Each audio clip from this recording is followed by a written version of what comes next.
As the effects of intoxication still lingered, Wang Tian awoke to the sensation of soft, supple skin beneath his hand. Instinctively, he glanced down, only to be startled by the sight of a fair, shapely leg clasped in his grip. Wang Tian's entire body jolted, and his hand quickly withdrew from the exquisite limb. What on earth is happening? Who is this woman? How did I end up in bed with her? Wang Tian exclaimed, striking his head with his palm as he strained to recall the events of the previous night. The previous evening had been a grand celebration for his father's 60th birthday, attended by numerous dignitaries and martial artists in the imperial palace. As the sixth prince, Wang Tian was naturally among the invitees, alongside his fiancée, Zhuxian, the daughter of the prime minister and one of the four renowned beauties of the capital. I remember drinking with Zhuxian and the prime minister, but I barely had 2 cups before feeling tipsy. How'd I end up here? Wang Tian shook his head, his gaze instinctively drifting to the woman beside him. There lay a stunning beauty, her visage so captivating that one could liken her to a phoenix descending from the heavens. Yet, her attire was disheveled, revealing a generous expanse of flawless skin as she lay unconscious on the bed, her alluring figure fully exposed. Yin Xiu. Wang Tian scrutinized the woman's face for a moment before his expression shifted dramatically. Isn't that Yin Xiu? He thought, a wave of dread washing over him. This was the daughter of the esteemed leader of the Qilin pavilion, renowned not only for her unparalleled beauty, but also for her remarkable intellect. Often referred to as the Qilin maiden in the martial world. Should the pavilion master discover that his daughter had been compromised in such a manner, he would undoubtedly seek vengeance upon Wang Tian. Suddenly, a soft whimper broke through Wang Tian's frantic thoughts. Yin Xiu stirred, rubbing her heavy head and blinking her beautiful eyes open. Still dazed, she caught sight of the exposed upper body of Wang Tian. Ah! A piercing scream escaped Yin Xiu's lips, fully awakening her as she realized her own disheveled state, which only intensified her terror. Hastily, she grabbed a blanket from the bed and wrapped it around her alluring form, her delicate features etched with anxiety and fear. Your Highness, what have you done to me? Tears welled in Yin Xiu's eyes, her body curling inward, her gaze filled with terror and helplessness. Yin Xiu, please don't cry. I have no idea what happened. I was intoxicated last night and woke up here, Wang Tian replied, equally bewildered, yet sensing an underlying mystery to the situation. Before he could gather his thoughts, the door was suddenly kicked open, and a group of people stormed in with an imposing presence. Unfilial son, you have truly disappointed me. His father, Emperor Wang Zhen, glared at Wang Tian, flanked by the fourth prince Wang Hong, Prime Minister Su Zhennan, and his fiancée Zhuxian. They appeared to have anticipated the scene within the room, their expressions betraying a sense of amusement. Your Highness, we are to wed in 2 days. How could you do this to me? Zhuxian cried out in despair, her demeanor one of profound grievance as she squeezed out a few tears. Father, Zhuxian, please allow me to explain. Wang Tian instinctively sought to clarify, but his father interrupted him with a fierce voice.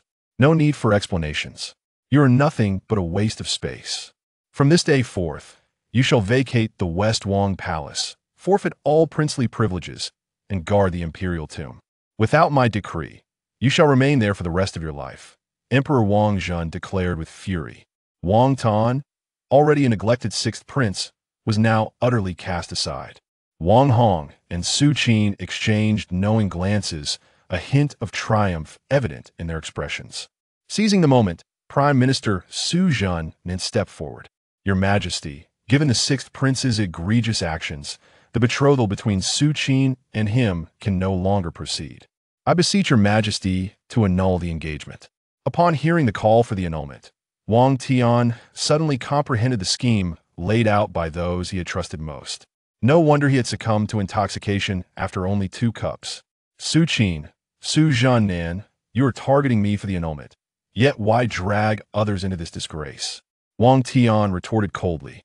He had long realized that Zhuxian and her father looked down upon him, the uncherished sixth prince. Their agreement to the marriage was born out of obligation to the emperor's command, not genuine desire. However, if he were to commit a scandalous act, his father might indeed rescind the engagement, thus freeing them from the obligation. Your Highness, I know not what you speak of. is you who has wronged my daughter, yet you have the audacity to cast blame upon us? Zhuxian retorted shamelessly. Your Majesty, you must stand up for me. Qilin lamented, her tears flowing as if she had suffered the greatest injustice. The emperor's expression darkened. Had it been a commoner's daughter, he might not have cared. After all, what was so scandalous about a royal son sharing a bed with a woman before marriage? Yet, Qilin was the prime minister's daughter, and her father wielded both courtly and martial influence. Should the prime minister feel slighted, it could reverberate throughout the empire. Though an emperor, Wang Tian was gravely injured and would need to rely on the prime minister's support in the future. Then I shall heed the prime minister's counsel and annul the engagement between Tian heir and Qilin. Wang Tian, though suspecting foul play, furrowed his brow and ultimately made his choice. A son of little talent and no connections, pitted against a powerful prime minister. As an emperor weakened by injury, Wang Tian understood the necessity of pragmatism. Your Majesty is wise. Upon hearing the emperor rescind the engagement, Zhuxian and Qilin exchanged glances of elation, though they dared not display their joy too openly. The fourth prince watched with hidden delight with the prime minister's daughter freed from the engagement. He could now pursue Qilin as his consort, bolstering his claim to the throne. At this moment, Wang Tian gained a deeper understanding of the cunning prime minister. It was evident that they viewed him as a worthless sixth prince and sought to annul the marriage without directly incurring the emperor's wrath, resorting instead to underhanded tactics. If he were to be banished to the imperial tomb, he would be entirely forsaken. In the past, those princes who were sent to the tomb had all met tragic ends, abandoned with no one to claim their bodies. Wang Tian, too, would likely meet a similar fate. Yet, just then, a celestial voice echoed in his mind. Ding! The corpse-touching strengthening system has been successfully bound. As the host, you shall receive rewards for each corpse you touch, with greater rewards for higher-level corpses. The notion of gaining strength from touching corpses was fortuitous, for he was destined to guard the imperial tomb, where the remains of all past emperors of the Zhuxian kingdom lay, numbering at least 100, including some unparalleled sovereigns. These would serve as his future experience. Wang Tian, born of a concubine and lacking talent, was the most insignificant among the 9 princes. Yet now, with this system, he felt a newfound confidence. Soon after, 2 guards entered, bowing respectfully. Your Highness, please proceed. The emperor commands you to guard the imperial tomb at once. This time, Wang Tian did not resist or attempt to explain, hastily donning his clothes, eager to test the capabilities of his new system. Before departing, he cast a final glance at Qilin, Zhuxian, and the fourth prince Wang Hong, memorizing their smug expressions. One day, he would repay today's humiliation tenfold. His gaze lingered on the beautiful yet distressed Yun Xiu, filled with regret for the predicament she found herself in due to him. Had it not been for their machinations, she would not have been rendered unconscious and left in his bed. Regardless of whether anything had transpired, her innocence had been tarnished by his presence. Once he attained success, he would find a way to make amends for her plight. Still under the lingering effects of intoxication, Wang Tian awoke to a sensation of supple smoothness against his hand. Instinctively, he looked down, only to be struck by the shocking realization that he was grasping a fair, exposed thigh. A jolt of shock coursed through Wang Tian's body, and he quickly released his grip from the alabaster leg. What is happening? Who is this woman? How'd I end up in bed with her? Wang Tian exclaimed, striking his forehead as he endeavored to recollect the events of the previous night. Last night had been the grand celebration of his father's 60th birthday, attended by numerous dignitaries and martial experts summoned to the palace. As the 6th prince, Wang Tian was naturally among the invitees, accompanied by his betrothed, Qilin, the daughter of the prime minister and one of the 4 renowned beauties of the capital. I recall drinking with Qilin and the prime minister, but I had only 2 cups before becoming tipsy. How did I end up here upon waking? Wang Tian shook his head, his gaze instinctively drifting towards the woman beside him. Before him lay an exceptionally beautiful woman, her beauty so striking that it could be likened to the legendary beauties of yore. Yet, in her current state of disarray, her attire haphazardly arranged, she lay asleep, her alluring figure fully revealed. Yun Xiud as Wang Tian scrutinized her face. A sudden surge of alarm washed over him. Isn't this Yin Xiao? He thought, a sinking feeling taking hold. Yin Xiao was the daughter of the lord of the Qilin pavilion, renowned not only for her stunning beauty, but also for her exceptional intellect, often referred to as the Qilin maiden in the martial world. If the lord of the Qilin pavilion were to discover that his daughter had spent the night in such a compromising situation with him, he would undoubtedly seek retribution. Suddenly, a soft murmur interrupted Wang Tian's frantic thoughts. Yin Xiao stirred, rubbing her heavy head as her stunning eyes fluttered open. Still in a daze, she beheld the bare-chested Wang Tian. A piercing scream erupted from Yin Xiao, jolting her fully awake. She quickly became aware of her disheveled state, amplifying her panic. In a flurry, she snatched a blanket from the bed, wrapping herself tightly in it, her delicate face etched with anxiety and fear. "Your Highness, what have you done to me?" Tears brimmed in Yin Xiao's eyes as she curled up, her gaze laden with terror and helplessness. "Yin Xiao, please don't cry. I'm just as bewildered as you. I drank too much last night, and now find myself in this predicament," Wang Tian replied, equally dazed, yet sensing an underlying strangeness to the situation. Just then, before Wang Tian could even don his garments, the door was kicked open, and a group of individuals stormed in with great intensity. "Unfilial son, you have brought me great disappointment." His father, Emperor Wang Zhun, glared at him, flanked by the fourth Prince Wang Hong, the Prime Minister Su Zhuxian, and his fiancée Qilin. They appear to have been privy to the scandalous events unfolding within the room, their expressions betraying a sense of amusement. "Your Highness, we are to be wed in 2 days. How could you act in such a manner?" Qilin cried out, her voice laced with sorrow, feigning innocence as she squeezed out a few tears. "Father, Qilin, please allow me to explain." Wang Tian instinctively began to clarify, but his father's furious voice cut him off. "No need for explanations. You are nothing but a worthless wretch. From this day forth, you shall vacate the Western Palace, forfeit all princely privileges, and guard the royal tombs. Without my edict, you shall remain there for the rest of your days," Wang Zhun declared vehemently. As the sixth prince, Wang Tian had already been marginalized, and now he faced utter abandonment.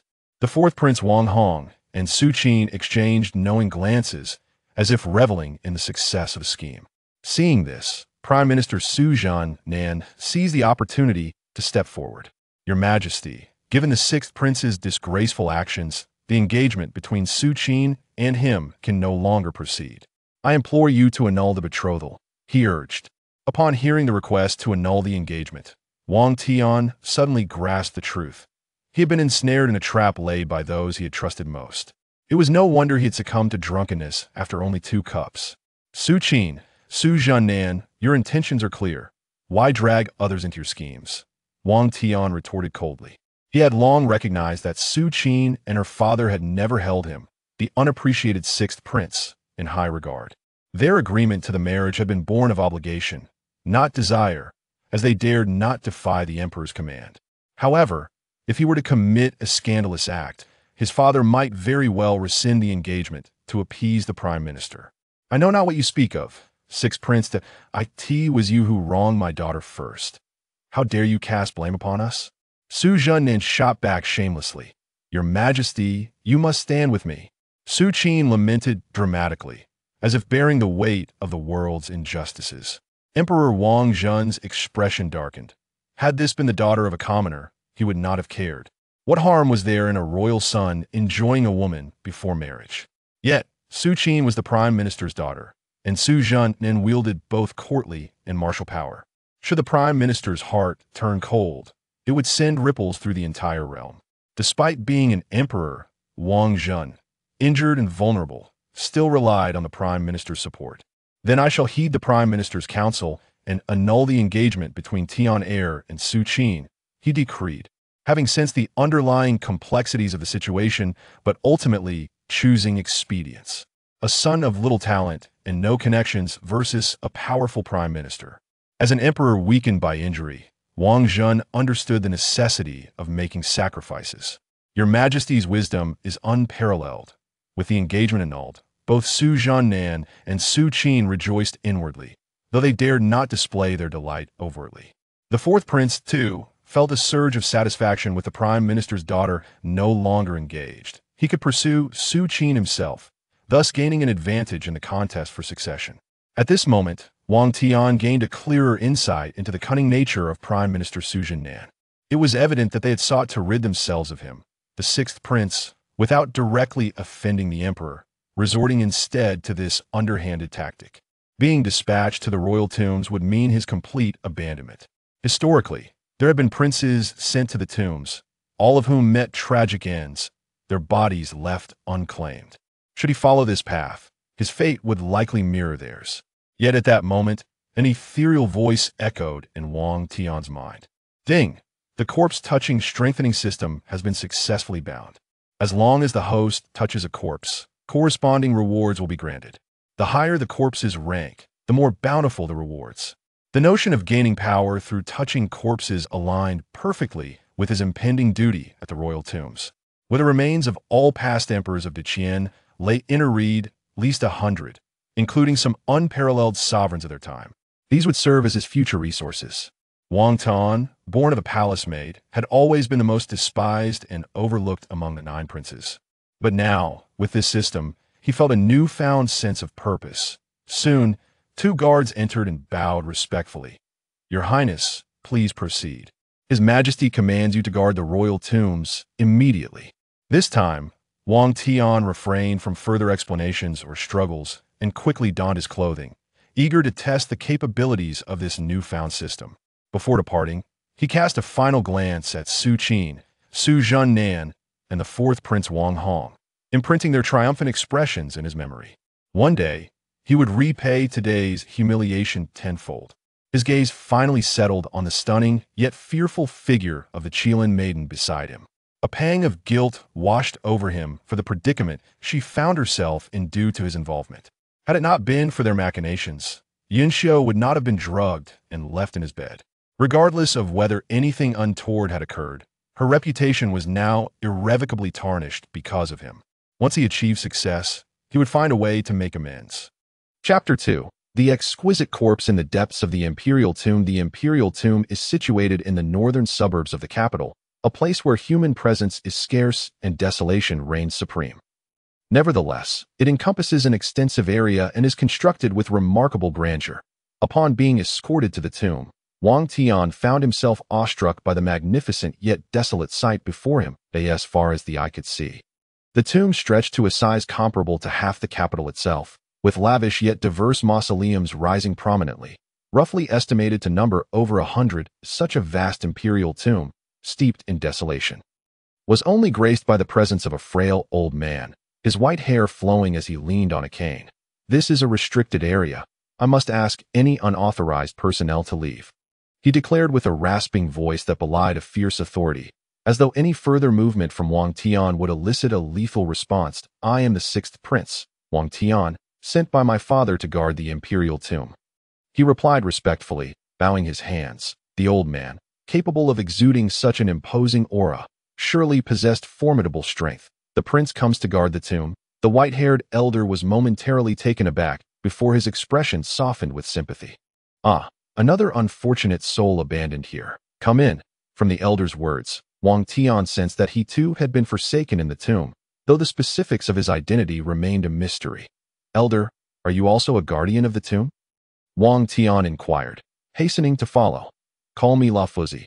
Refrain from probing into other matters, the elder replied curtly, leading Wang Tian to a modest shack against the wall of the tomb. This will be your dwelling from now on. You must procure your own food and water. Wang Tian instinctively surveyed the small abode, which contained nothing but a wooden plank bed, devoid of even a blanket, and covered in dust, prior to his arrival. He had anticipated that guarding the tomb would be arduous, yet this level of hardship exceeded his expectations. It was no wonder that none who had previously guarded the tomb had lived to tell the tale.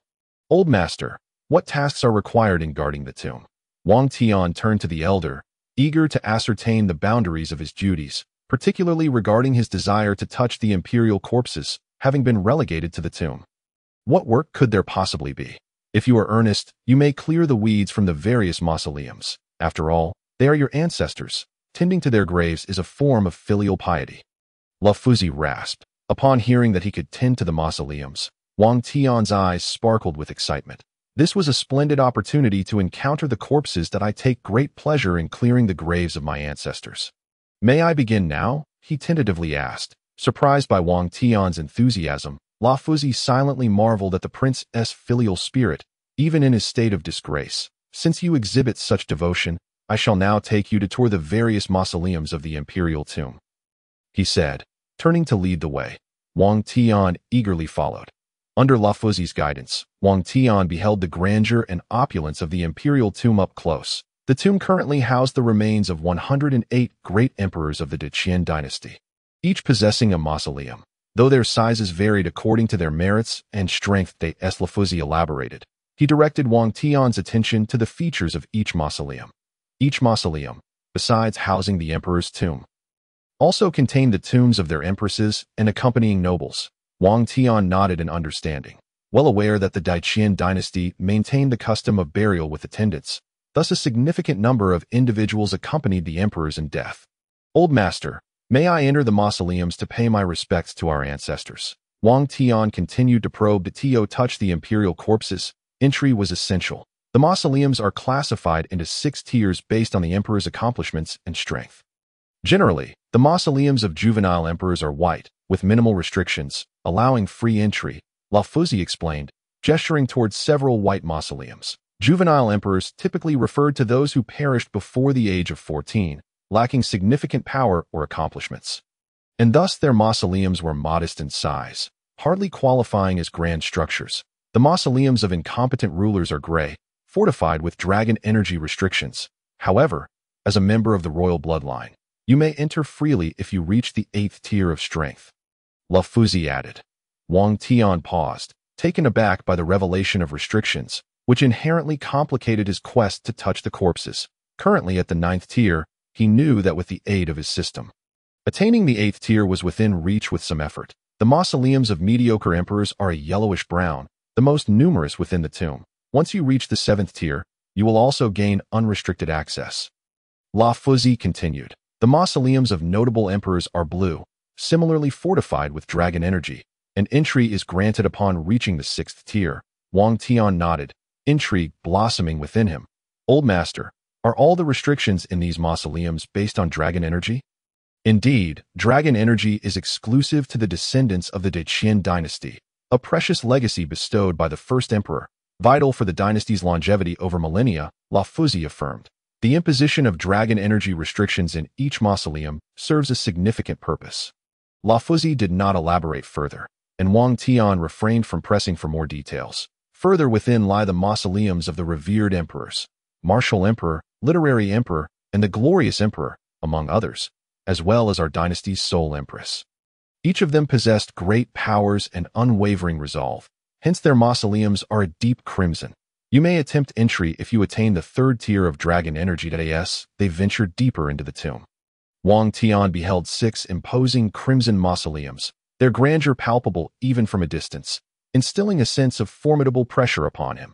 These revered emperors had dominated countless experts in life, and even in death. Their presence was overwhelmingly potent. Truly, the presence of such exalted figures renders me breathless, Wang Tian mused, channeling the limited dragon energy within him to alleviate the oppressive sensation. Glancing at Lafuzi, he observed that the elder seemed unfazed by the oppressive energy. His breathing steady and calm. It appeared that Lafuzi possessed considerable strength. Further within lay the golden mausoleum of the first emperor, the only one deemed worthy of such a title within the imperial tomb. With accompanying burial sites numbering in the tens of thousands, Lafuzi's gaze turned reverently toward the depths of the tomb, his murky eyes reflecting profound admiration. Wang Tian understood the elder's reverence. The first emperor's strength had been unparalleled, subduing all masters of the Tianxian continent, ultimately establishing the vast Qilin Empire. Even after a millennium, the Qilin dynasty remained the largest empire on the continent. Old master, what level of strength is required to enter the first emperor's mausoleum? Wang Tian could not suppress his curiosity. According to system regulations, the higher the level of the corpse touched, the more substantial the rewards. The prospect of touching the first emperor's corpse could yield bountiful rewards, igniting Wang Tian's anticipation. However, Lafuzi responded with a sobering remark. To enter the first emperor's mausoleum, one must achieve the 1st tier of dragon energy, and gain the acknowledgement of the first emperor's dragon soul. Both conditions are indispensable. Such stringent requirements. The need for dragon soul acknowledgement is indeed daunting, Wang Tian gasped, recognizing the rarity of those who could reach the first tier of strength across the Tianxian continent, perhaps only 1,000 at most. In the Zhuxian dynasty, among billions, only 500 to 600 had attained such prowess, underscoring the difficulty of ascending to that level. That as for obtaining the dragon soul's acknowledgement, that was an even greater challenge. It was said that only the 6 revered emperors had received such recognition, each ascending to the pinnacle of mastery on the Tianxian continent. After a considerable trek, Wang Tian, burdened by the oppressive dragon energy of the first emperor, finally arrived at the entrance of the mausoleum. Yet, what piqued his interest was not the grandiose mausoleum itself, but a pitch-black palace nestled behind it. Is there another mausoleum behind the first emperor's? Wang Tian wondered aloud. Curiosity ignited as he felt an inexplicable pull toward the dark structure. This mausoleum appeared ominous, its occupant unknown, and its origins a mystery. No one had ventured inside. Legends spoke of revered emperors who had attempted entry, only to be repelled by an overwhelming force. Lafuzi frowned, his tone grave. Even emperors of the highest caliber cannot gain entry, which is indeed peculiar. Yet, for some reason, I feel as though something within calls to me. I must investigate, Wang Tian resolved, his curiosity aflame. The sensation of being summoned was irresistibly intriguing, prompting him to bypass the first emperor's mausoleum and stride boldly toward the Black Palace. Your efforts will be in vain. Lafuzi sighed, shaking his head in resignation at Wang Tian's stubbornness. Upon approaching the Black Palace, Wang Tian was astonished to discover that it emanated a dark aura, akin to smoke or mist, reminiscent of demonic energy. Yet it inflicted no harm upon the surroundings. This was indeed a perplexing phenomenon. Who could be interred within? Why do I feel such a connection to this place? Wang Tian pondered, furrowing his brow. Taking a deep breath, he stepped inside. Not far away, Lafuzi observed Wang Tian's advance toward the dark palace, refraining from intervention, knowing full well that the prince would be unable to penetrate its defenses. In the past, he had harbored a curiosity about this mausoleum, even attempting to gain entry, yet he had never succeeded. With Wang Tian's strength only at the 9th tier, the likelihood of him entering was even more remote. However, to his utter astonishment, Wang Tian effortlessly stepped inside, without any unforeseen mystical energy expelling him. How could this be? He truly entered. The aged face of the old master was awash with disbelief. Tio confirmed he was not mistaken. He leaped directly to the entrance. Observing Wang Tian's retreating figure, the old master attempted to follow, but a strange energy thrust him back. The immense force knocked the old man to the ground, causing his blood to surge, igniting his interest in Wang Tian for the first time. Even the holy monarch could not gain entry, yet this lad managed to do so. He was indeed extraordinary.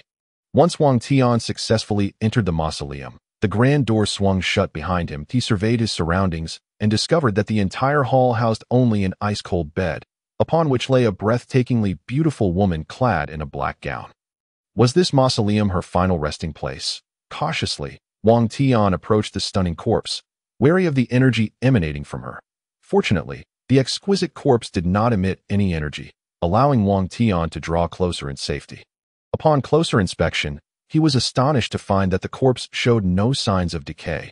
Her skin was indistinguishable from that of a living person, save for the absence of breath. When he finally discerned the face of the stunning corpse, his expression shifted dramatically.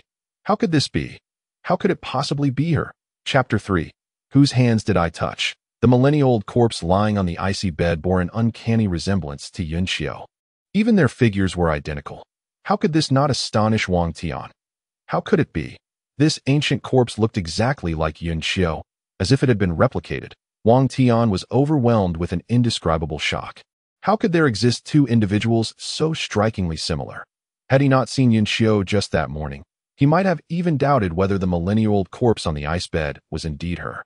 To scrutinize more closely, Wang Tian leaned in, but as he did, the chilling aura from the icy bed assaulted him, freezing him momentarily. He quickly summoned the scant dragon energy within him to counteract this ancient cold. But it was insufficient. Reluctantly, he retreated several steps, distancing himself from the millennia-old corpse, which brought some relief. Were it not for his own eyes witnessing this, he would hardly believe it to be real. After regaining his composure, Wang Tian expelled the invading cold from his body. This endeavor consumed considerable time and energy, indicating the formidable nature of the ancient chill. This chill was exceedingly domineering. It not only rendered his body rigid but also slowed the flow of his dragon energy. Wang Tian began to regard the chilling aura beneath the ancient corpse with heightened caution. Had he not been cultivating dragon energy, the most masculine of essences, that mere incursion of cold could have easily claimed the life of a mere ninth-tier practitioner like him. Once he had restored his body to its optimal state, Wang Tian refocused his attention on the millennia-old corpse. Regardless of her resemblance to Yun Xiu, it sufficed that he might gain rewards from her. Wang Tian's mind began to race. This ancient corpse appeared exceedingly high-grade, and he should be able to acquire some exceptional treasures from her. Yet, the ancient chill lingering beneath the corpse incited a degree of trepidation within him. With his current strength, he could only afford the briefest contact with the corpse, at most 1 second. Any longer, and he risked being frozen in place by the ancient cold he calculated incessantly in his mind. He had but a fleeting moment. Should he exceed a second of contact, he would find himself immobilized by the ancient chill. It was a perilous gamble, yet the opportunity lay before him. How could Wang Tian let it slip away? Fortune favors the bold. Resolutely, Wang Tian harnessed all his dragon energy and, with the swiftness of a striking serpent, dashed towards the millennia-old corpse, extending his hand. He did not concern himself with where he touched, for it was merely a corpse. Any contact would suffice. In the stillness of midnight, within a certain chamber of the rear courtyard of Qilin Pavilion, a piercing scream shattered the tranquil night. Yun Xiu awoke abruptly from her slumber. Sitting upright in bed, gasping for breath, her delicate face pallid, her forehead beaded with fine droplets of sweat, and a faint, ominous aura emanating from her. Sure, what troubles you? The ethereal figure of Yun Zhongzi hurriedly entered. Concern etched upon his face. Father, I'm fine. It's just that same dream again. Yun Xiu sat upon her bed, still trembling, as if gripped by an unearthly chill. Yet it was merely September, a time when autumn's crispness should not induce such frigid shivers. With me here, you shall be safe. Yun Zhongzi, filled with paternal worry, draped a fur blanket around her shoulders and infused her with a measure of true energy.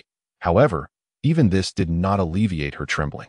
She remained cold, as if a layer of frost had settled upon her delicate brows. This sight filled Yun Zhongzi with a mix of anguish and helplessness. Tonight was yet another full moon, and his daughter had succumbed to her affliction once more. This ailment had plagued her since birth. Every full moon, she would experience the same dream, leaving her cold and enveloped in dark mist. Despite being a third-tier master, Yun Zhongzi had sought out renowned physicians far and wide. Yet none could cure her. In despair, he had relinquished hope. Father, I am feeling somewhat better. Please, do not fret too much. Yun Xiu tightly wrapped herself in the blanket and summoned all her energy to combat the cold within her. Once she felt a measure of relief, she seemed to recall something, turning to Yun Zhongzi. By the way, Father, there seems to have been something different about this dream. Having dreamt for 18 years, this was the first instance where she perceived a deviation in her dream, prompting her to seek her father's insight. Oh, what was different this time? Yun Zhongzi's expression turned earnest. He had long sought a remedy for his daughter's ailment and would naturally pay close attention to any potential breakthrough. This time, it felt as if someone was watching me. And they even touched me. As she spoke, Yun Xiu's gaze dropped to her own bosom, realizing that the hand in her dream had likely brushed against that very spot, though it had been but a fleeting touch. It was an area of great sensitivity for any young woman, and the thought incited a mix of embarrassment and indignation within her. Someone watched you and even touched you in your dream? Yun Zhongzi furrowed his brow, perplexed by such a bizarre occurrence. Naturally, he found it hard to believe that someone had truly touched his daughter in her dreams. Instead, he recalled the events of the day. Only that morning had he learned that his daughter had been assaulted by the sixth prince upon her exit from the royal palace. Upon hearing this news, Yun Zhongzi felt an overwhelming urge to draw his sword and slay the prince. However, after listening to his daughter's account, he suspected that she and the sixth prince had been ensnared in a plot by the chancellor. Regardless of whether anything untoward had transpired, the scandal of being caught in such a compromising situation would surely tarnish his daughter's honor. What one experiences in the day may well disturb their dreams at night. Having faced humiliation by day and then dreamt of being touched at night was entirely plausible, it was possible that the figure in her dream was indeed the sixth prince. Such reactions were not uncommon. Rest assured, my dear, your father will seek justice for you, and no matter who it is, I will ensure they pay the price. Yin Zhongzi's fists clenched in fury. How could he, as a father, remain passive after his precious daughter's purity had been compromised? Father, the sixth prince was also caught in a scheme, and he has since been demoted to the royal mausoleum. Yin Xiu worried for her father's safety, concerned he might confront Wang Tian. This was not an attempt to absolve Wang Tian, but rather a caution for her father and the Qilin pavilion. Yin Xiu was not only gifted but also possessed a keen intellect. While the sixth prince may not have been favored, he was still a royal. A martial artist confronting a prince could have dire consequences, tantamount to provoking the imperial authority. Should the emperor be angered, the entire Qilin pavilion would face repercussions. Do not worry. I am not so foolish. This entire affair is orchestrated by the powerful minister Zhuxian, who has long sought to absorb our Qilin pavilion, but I have steadfastly refused his advances. This attack on you is likely a warning. Should I continue to reject him, there will surely be more storms to weather. But I refuse to bow to this power-hungry minister. Yin Zhongzi clenched his fists, a flash of anger and determination sparking in his eyes that in the deepest recesses of the black mausoleum. A potent chill surged as Wang Tian made contact with the corpse. Reaching a fever pitch, the icy sensation coursing through his hand sent a tremor through his very soul. Thankfully, he withdrew his hand just in time, or he would have been frozen in place. Ding! Congratulations, host, for touching a celestial-grade superior corpse. You have obtained. Chapter 4. Transforming into the sixth one. Ding! Congratulations, host, for touching a celestial-grade superior corpse. You have acquired the Zhuxian sword, now stored in the system space, before the system's voice had fully faded. Wang Tian erupted with excitement. He had never anticipated that his first encounter with a corpse would yield such a celestial-grade treasure as the Zhuxian sword. This was a sword capable of annihilating an entire city. In the Tianqian continent, treasures are generally categorized into 4 ranks: heaven, earth, mysterious, and yellow, with heaven being the highest and yellow the lowest. The Zhuxian sword was a celestial-grade superior treasure, among the finest of the finest. Were it to be revealed, it would incite a frenzied scramble among numerous masters. To obtain such an extraordinary treasure on his first encounter with a corpse. How high might his fortunes soar with further encounters? Wang Tian's gaze returned to the stunning corpse, his eyes now aflame with fervor. To him, this was no longer merely a corpse, but rather a vast treasury of riches. However, he had not reveled in his joy for long when the door of the black mausoleum was abruptly flung open once more. A tremendous surge of energy erupted from the exquisite female corpse, propelling Wang Tian out of the mausoleum. After being hurled a distance of several meters, he landed on the ground, covered in mud and utterly disheveled. The old sage, who had been waiting outside, immediately leaped forward upon witnessing Wang Tian being expelled by the strange force. "Young man, are you unharmed? What did you see inside?" His murky eyes brimmed with intense curiosity. Having guarded the imperial tomb for decades, he had always been unable to enter the enigmatic black mausoleum. Thus his eagerness to learn about its contents. There was nothing inside, just an overwhelming chill. "I took a brief look around, and was then ejected by the energy," Wang Tian replied, struggling to rise from the ground and brushing off the dirt clinging to him. As it was their first encounter. He did not intend to divulge the truth about what lay within, especially as it pertained to his own secrets. Just a chill. The old sage's cloudy gaze fixated on Wang Tian, seemingly attempting to peer into his soul. "Indeed, I was also assailed by the cold. Had I lingered any longer, I might have perished within," Wang Tian continued, channeling his internal dragon energy to gradually expel the remnants of the chill that had invaded him when he had touched the millennia-old female corpse. The cold had overwhelmed him in his excitement upon acquiring the Zhuxian sword, causing him to forget to dispel it immediately. Seeing the chill indeed dissipating from Wang Tian's body, the old sage was slightly convinced. He then placed a hand on Wang Tian's chest. Expecting an ambush, Wang Tian was taken aback when a robust surge of true energy suddenly flowed into him, swiftly expelling the lingering chill from his system. Freed from the cold's grasp, Wang Tian felt considerably more comfortable, his complexion improving significantly. "Thank you, old sage," he expressed his gratitude promptly. "Merely a trifle. Now, tell me, how did you manage to enter just now?" The old sage, naturally not inclined to assist Wang Tian without reason, sought to extract information from him. I am unsure myself. It was as if some unseen force guided me within, Wang Tian replied, a blend of truth and fabrication in his tone. In reality, he too was perplexed about how he had gained entry, and the circumstances surrounding his ejection left him bewildered. Try entering again, the old sage urged, a frown creasing his brow as he contemplated whether Wang Tian could attempt it once more. Wang Tian himself harbored a desire to try again, as he still held the exquisite female corpse in mind. Perhaps with further exploration, he could uncover additional extraordinary treasures. Then I shall give it another go, he resolved, taking a deep breath before stepping toward the black mausoleum. Yet this time, he was once again thrust out by the peculiar energy, crashing to the ground and feeling his vital energy surge uncontrollably. Ouch! Wang Tian groaned, rubbing his backside as he rose from the ground, while the old sage pondered the situation. Previously, entry had been effortless. What had changed that barred him now? Had he misjudged this youth's capabilities? The old sage mused, unable to arrive at a conclusion after much deliberation. Wang Tian too felt a sense of confusion. How could he have entered before, yet now be unable to? The sky was beginning to brighten. You've been awake all night. It would be wise to return and rest. I too shall take my leave. Should you have matters to discuss, seek me at the wooden hut east of the imperial tomb, the old sage remarked as dawn approached, departing swiftly. Wang Tian was eager to return and examine the Zhuxian sword within his system space, and thus he too hurriedly made his exit. Upon reaching his modest dwelling, he refrained from immediately retrieving the Zhuxian sword.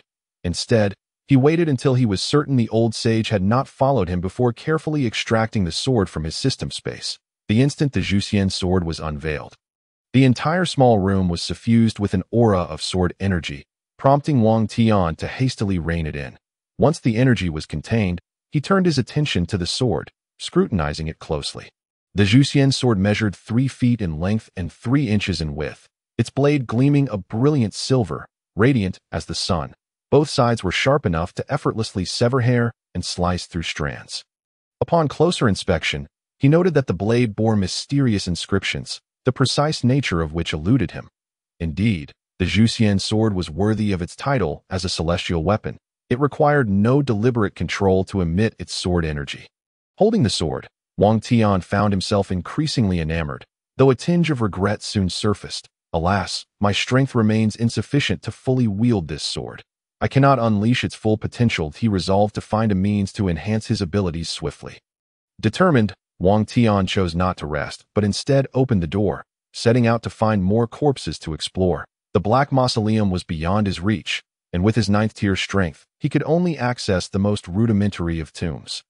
After careful consideration, he realized that among the entirety of the imperial tombs, only the mausoleum of the young emperor lacked the dragon energy restrictions, while others were similarly bound.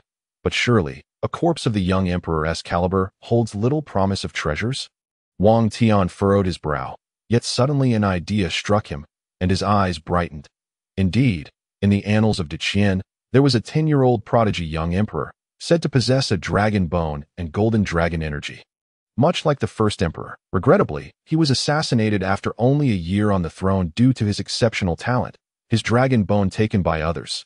That must be it, though his dragon bone had been removed.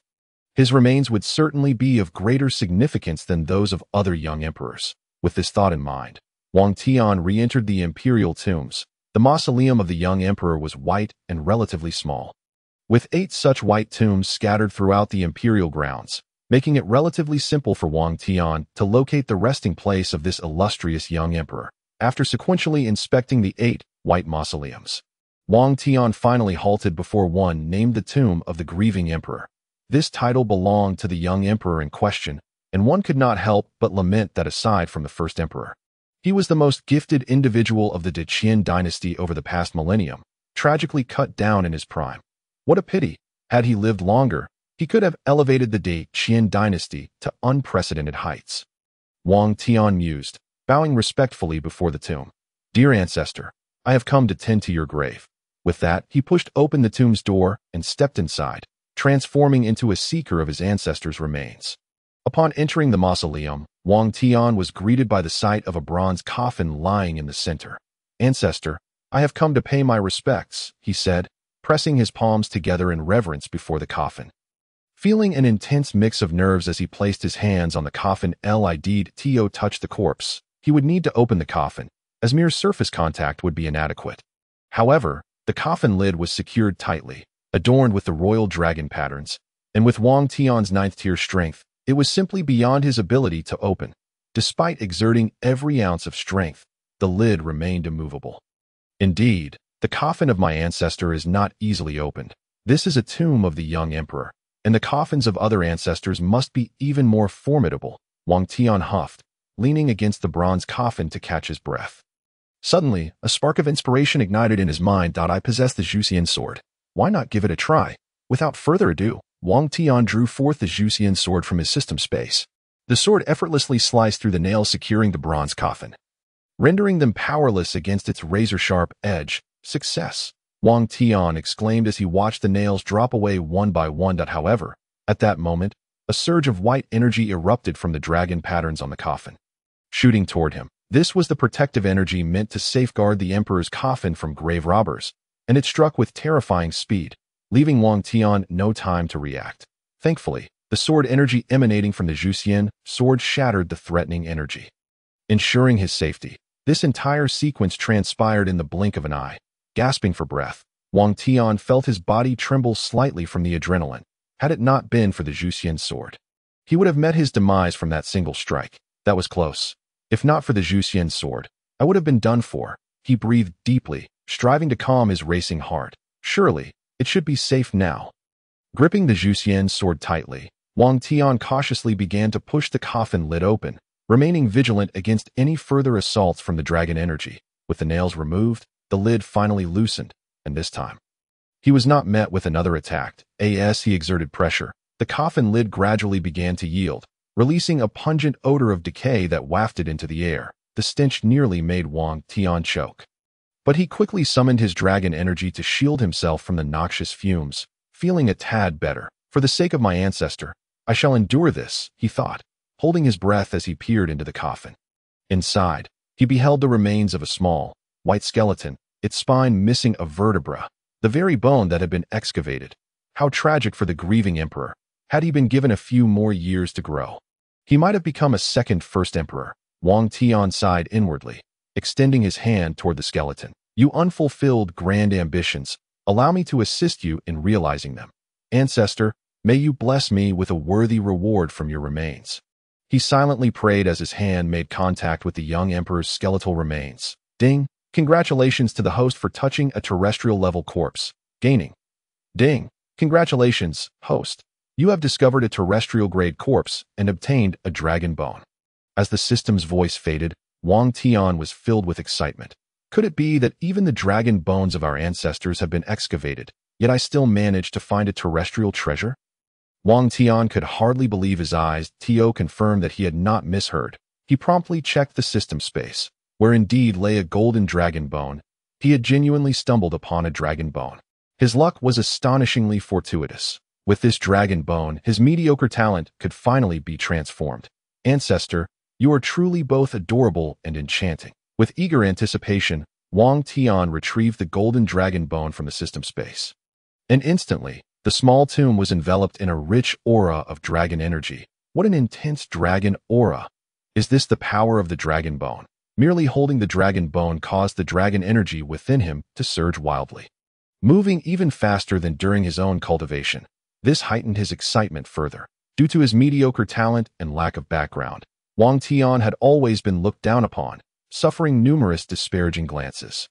In the martial world and the imperial court, no one followed him. Although he was a prince, he felt like a mere invisible figure, to the extent that even his fiancée sought ways to break off their engagement. With this dragon bone, I can change my lackluster talent. A glimmer of hope sparked in Wang Tian's eyes. Today would mark the beginning of his destiny. After a considerable time, Wang Tian's emotions settled, and his gaze returned to the youthful emperor's skeletal remains. I wonder if one can extract rewards from the same corpse more than once. Having already obtained a dragon bone on the first attempt, surely the second reward would not disappoint. With this thought, Wang Tian stowed the dragon bone away and reached out to touch the youthful emperor's bones once more. However, this time, nothing happened, leaving him somewhat disappointed. Could it be that one can only receive one reward from a single corpse? Frowning slightly, Wang Tian inquired of the system. Can one only extract a reward from a single corpse? The corpses below celestial rank can only yield one reward, while those of celestial rank and above, including celestial corpses, can yield multiple rewards, the system explained in a timely manner. Wang Tian nodded, understanding that most imperial corpses in the royal tomb could only be touched once. With the exception of the 6 holy monarchs, the first emperor, and the 10,000-year-old female corpse, which could be touched multiple times, since he could only extract a reward once, it was futile to remain there any longer. After placing the coffin lid back over the young emperor, Wang Tian offered another respectful bow and, having completed his tasks, quietly exited the tomb. Upon returning to his humble abode, Wang Tian immediately sat cross-legged on the wooden bed and retrieved the dragon bone from the system space. Only by merging the dragon bone with himself could he unleash its true potential. Gripping the dragon bone, a determined glint ignited in his eyes. He no longer wished to be considered a waste. Merging with the dragon bone would entail immense suffering, a pain that most could scarcely endure. Yet, Wang Tian had made up his mind, having been relegated to the royal tomb. If he did not strive now, he would surely perish in this place. That it was time to fight back. Wang Tian's resolve was unwavering. Whether he could transform from a waste into a genius depended entirely on this moment. With his decision made, Wang Tian settled into a meditative position. Placing the dragon bone before him, he then summoned all the dragon energy within him to refine the dragon bone. The process of refining the dragon bone was exceedingly time-consuming, especially since Wang Tian was only at the 9th tier, but fortunately, he had ample time. As the dragon energy flowed continuously, the dragon bone began to be refined until, ultimately, it transformed into a beam of golden light that surged into Wang Tian's body. The instant the dragon bone entered him, a bone in his spine underwent a sudden transformation, and an excruciating pain engulfed him completely. Wang Tian gritted his teeth, beads of sweat forming on his forehead. His complexion paling significantly. The pain was indescribable, rendering him unable to even straighten his body. Yet, he did not succumb. Through sheer willpower, he refused to lose consciousness and continued to use dragon energy to merge with the dragon bone. As time passed, the dragon bone was finally integrated into his spine, as if it had come to life, actively merging with Wang Tian's spine at the same time. A rich dragon energy flowed from the dragon bone, dispersing throughout his body. As his body was drenched in dragon energy, it began to undergo violent transformations. Blood flow accelerated, his heartbeat quickened, and the dragon energy within him boiled, coursing through his meridians. At this point, Wang Tian's pain had lessened, but it felt as though countless ants were gnawing at him, leaving him with an indescribable sensation of discomfort. Gradually, black impurities seeped out from his skin's pores, a foul odor permeating the small abode. Wang Tian endured the pain, fully aware that this was the dragon bone reshaping his body. If he could withstand this phase, he would undergo a complete transformation. Meanwhile, in the hall of the Prime Minister's residence, the 4th Prince Wang Hong, Prime Minister Zhuxian, and Su Qin were toasting in celebration. Prime Minister Su, your brilliance is unmatched. With a single stroke, you managed to demote the 6th prince to the royal tomb and prompted the emperor to annul the engagement. I raise my glass to you. Wang Hong poured a drink and smiled towards Zhuxian. Your Highness, my father's scheme not only eliminated that waste, but also delivered a warning to the Qilin pavilion. Su Qin chimed in with a charming smile. The plot to lure Yinzhu to Wang Tian's bed was entirely orchestrated by Zhuxian. With Su Qin executing the plan, it seemed that Zhuxian had indeed accomplished 2 goals with one action. Once Wang Hong grasped the situation, he admired Zhuxian even more and poured another drink in his honor. Speaking of which, the Qilin pavilion truly needs to be kept in check. They are far too presumptuous. If we could take the opportunity to recruit them, it would be splendid. The Qilin pavilion was renowned across the Tianxian continent for its intelligence, having compiled weapon rankings, expert lists, and sect rankings that if they were to be recruited, obtaining any information in the future would be a breeze. After this warning, I suspect Yunzhongzi will behave more cautiously. If he still refuses to be under our command, we may have to resort to more forceful measures. A glint of ruthlessness flashed in Zhuxian's eyes. The 4th Prince Wang Hong nodded in agreement. The competition for the throne had begun, and whoever could recruit the Qilin pavilion would significantly increase their chances of ascending to the throne. By the way, Prime Minister, Should we discreetly eliminate my waste of a sixth brother to prevent any future retaliation? Wang Hong expressed his unease that a waste like him, already relegated to the royal tomb, poses no threat. Even if given 1,000 years, he would never have the opportunity to retaliate against us. Besides, whether he survives this month is uncertain.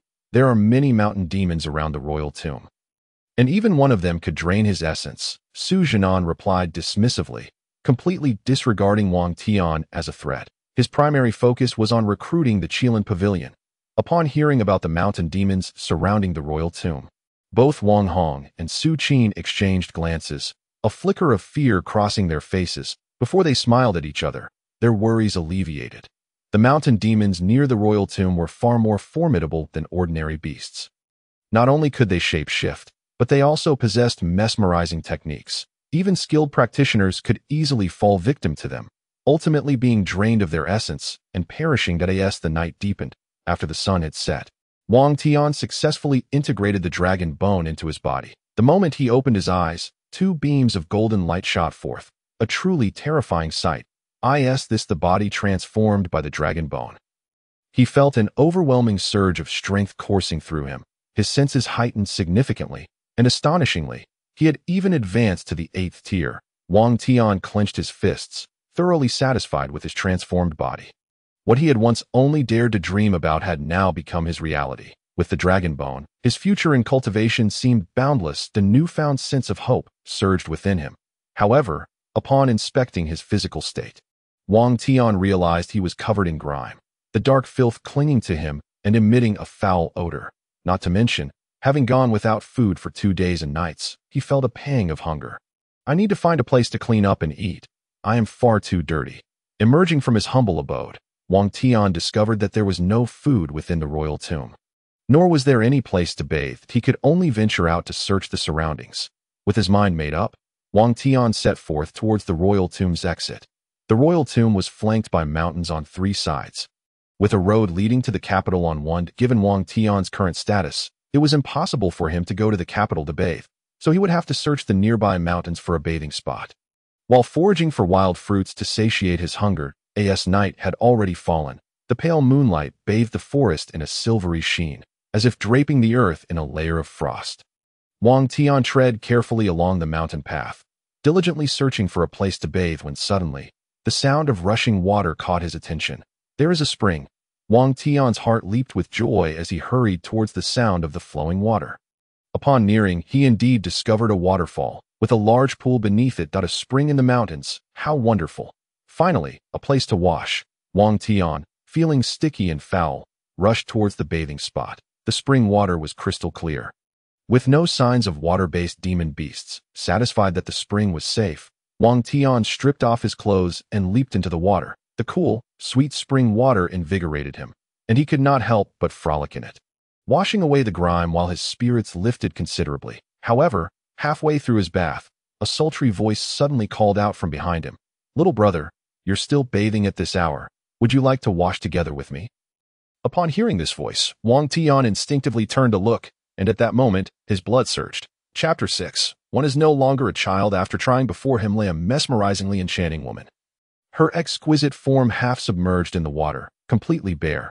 Her upper body, devoid of any covering, was illuminated by the moonlight, revealing the alluring contours of her voluptuous figure. The lower half, however, remained concealed beneath the water's surface.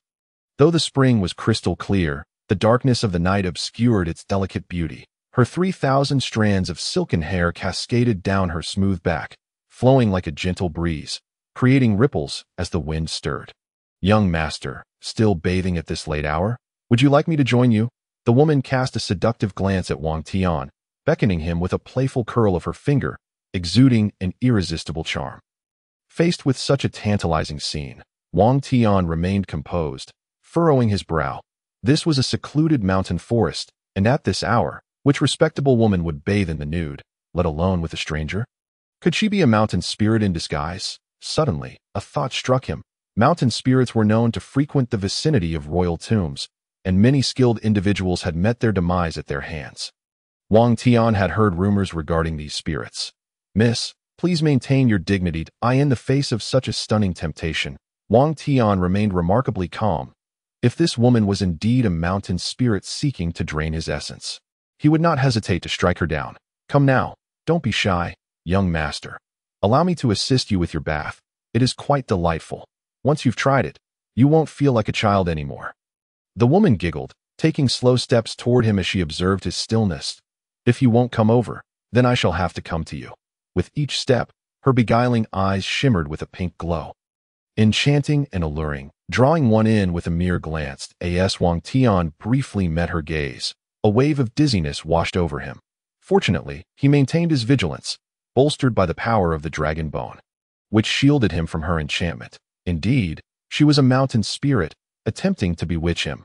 Luckily, he possessed the dragon bone. Wang Tian subtly activated his dragon energy to counteract her allure while feigning to be entranced. Once she drew near, he would use the Excalibur of immortality to eliminate her. Rumors claimed that mountain spirits could slay experts of the third rank, although Wang Tian wielded the Excalibur and had the dragon bone for protection. He dared not let down his guard. The seductive woman, observing Wang Tian seemingly entranced in the water, assumed yet another man had fallen under her spell, a smug smile gracing her alluring face. Indeed, men were all the same. However, this young master was particularly handsome, his physique quite impressive. She felt a twinge of reluctance at the thought of devouring him, but a droplet of saliva escaped her lips, and she occasionally licked her delicate, soft mouth. Perhaps it would be best to indulge in some pleasure with him before consuming him, but as she appraised Wang Tian's physique, her delight only grew. But just as she approached him, a flash of cold light pierced through, targeting her delicate neck. The proximity and swiftness of the strike caught her off guard. By the time she reacted, it was too late. With a soft thud, her beautiful head floated away silently, a fountain of blood erupting in its wake, reaching heights of a meter. Upon landing in the water, it stained the spring crimson. In an instant, the naked woman was gone, oblivious to her fate until the very end. Shortly after her demise, her body slowly collapsed into the spring, transforming into a headless mountain spirit resembling a fox, its fur a gray hue, appearing particularly tragic under the moonlight. Indeed, she was a mountain spirit, albeit a weak one. Otherwise, he might not have succeeded in his ambush. Wang Tian sheathed the Excalibur, having poured all his strength into that single strike, ensuring a lethal blow with no chance for the spirit to evade or retaliate. Thankfully, his strategy had proven successful, dispatching the spirit in one fell swoop. He needed to depart swiftly. If her companions discovered what had transpired, escape would be impossible. Wang Tian made his way towards the shore. Halfway there when a sudden thought struck him, prompting him to return and touch the headless spirit's corpse. Congratulations, host. You have encountered a yellow-grade corpse. You gain 10 charm. As the system's voice faded, Wang Tian's attractiveness further increased. The yellow-grade corpse proved to be rather unimpressive. With a bemused remark, he donned his clothes and hastily departed. On his way back, he quickly gathered a few wild fruits to stave off hunger. Barely managing to fill his stomach, after completing these tasks, he returned to the royal tomb in silence. However, shortly after Wang Tian's departure, 2 mountain spirits, one male and one female, materialized in the spring. Xiaojiu is dead. The female mountain spirit glared at the headless corpse in the water, her fists clenched in anger, her beautiful eyes ablaze with murderous intent. He has slain one of our kin. He cannot escape. The male mountain spirit let out a cold snort, then leaned down to sniff the water, before leaping onto the shore and vigorously scenting a large stone, the very spot where Wang Tian had previously bathed and placed his clothes. Fourth brother, have you found anything? The female mountain spirit inquired anxiously. Yes, he ran in that direction. The male mountain spirit pointed toward a mountain path. After him, the female mountain spirit immediately surged forward, with the male mountain spirit following closely behind. The 2 transformed spirits pursued Wang Tian's scent from the forest to the outskirts of the royal tomb. It is someone from within the royal tomb. The male mountain spirit furrowed his brow, his expression grave as he surveyed the royal tomb ahead. The royal tomb was the territory of the imperial family. To charge in and commit murder would be tantamount to provoking the royals. Should they incur the royal family's displeasure, the entire mountain spirit clan would be implicated, a risk he could not afford. Moreover, an old man with white hair resided within the royal tomb, whose strength could easily crush their mountain spirit clan. One of the reasons he dared not venture into the royal tomb uninvited. Only one old man with white hair resides within the royal tomb. Could it be that he is the one who killed our Xiaojiu? The female mountain spirit furrowed her brow. This old man had previously slain members of their mountain spirit clan, but his power was overwhelming. Seeking revenge would only lead to further losses on their side. Reluctantly, they had to abandon their vengeful thoughts. If the old man was indeed responsible for Xiaojiu's death, they would have to swallow their anger. Did I recognize the old man's scent? That it is entirely different from that of the killer of Xiaojiu. The male mountain spirit calmly analyzed. Moreover, the white-haired old man resides to the east of the royal tomb, while the scent of Xiaojiu's killer lingers in the southern region, indicating that the old man is not to blame.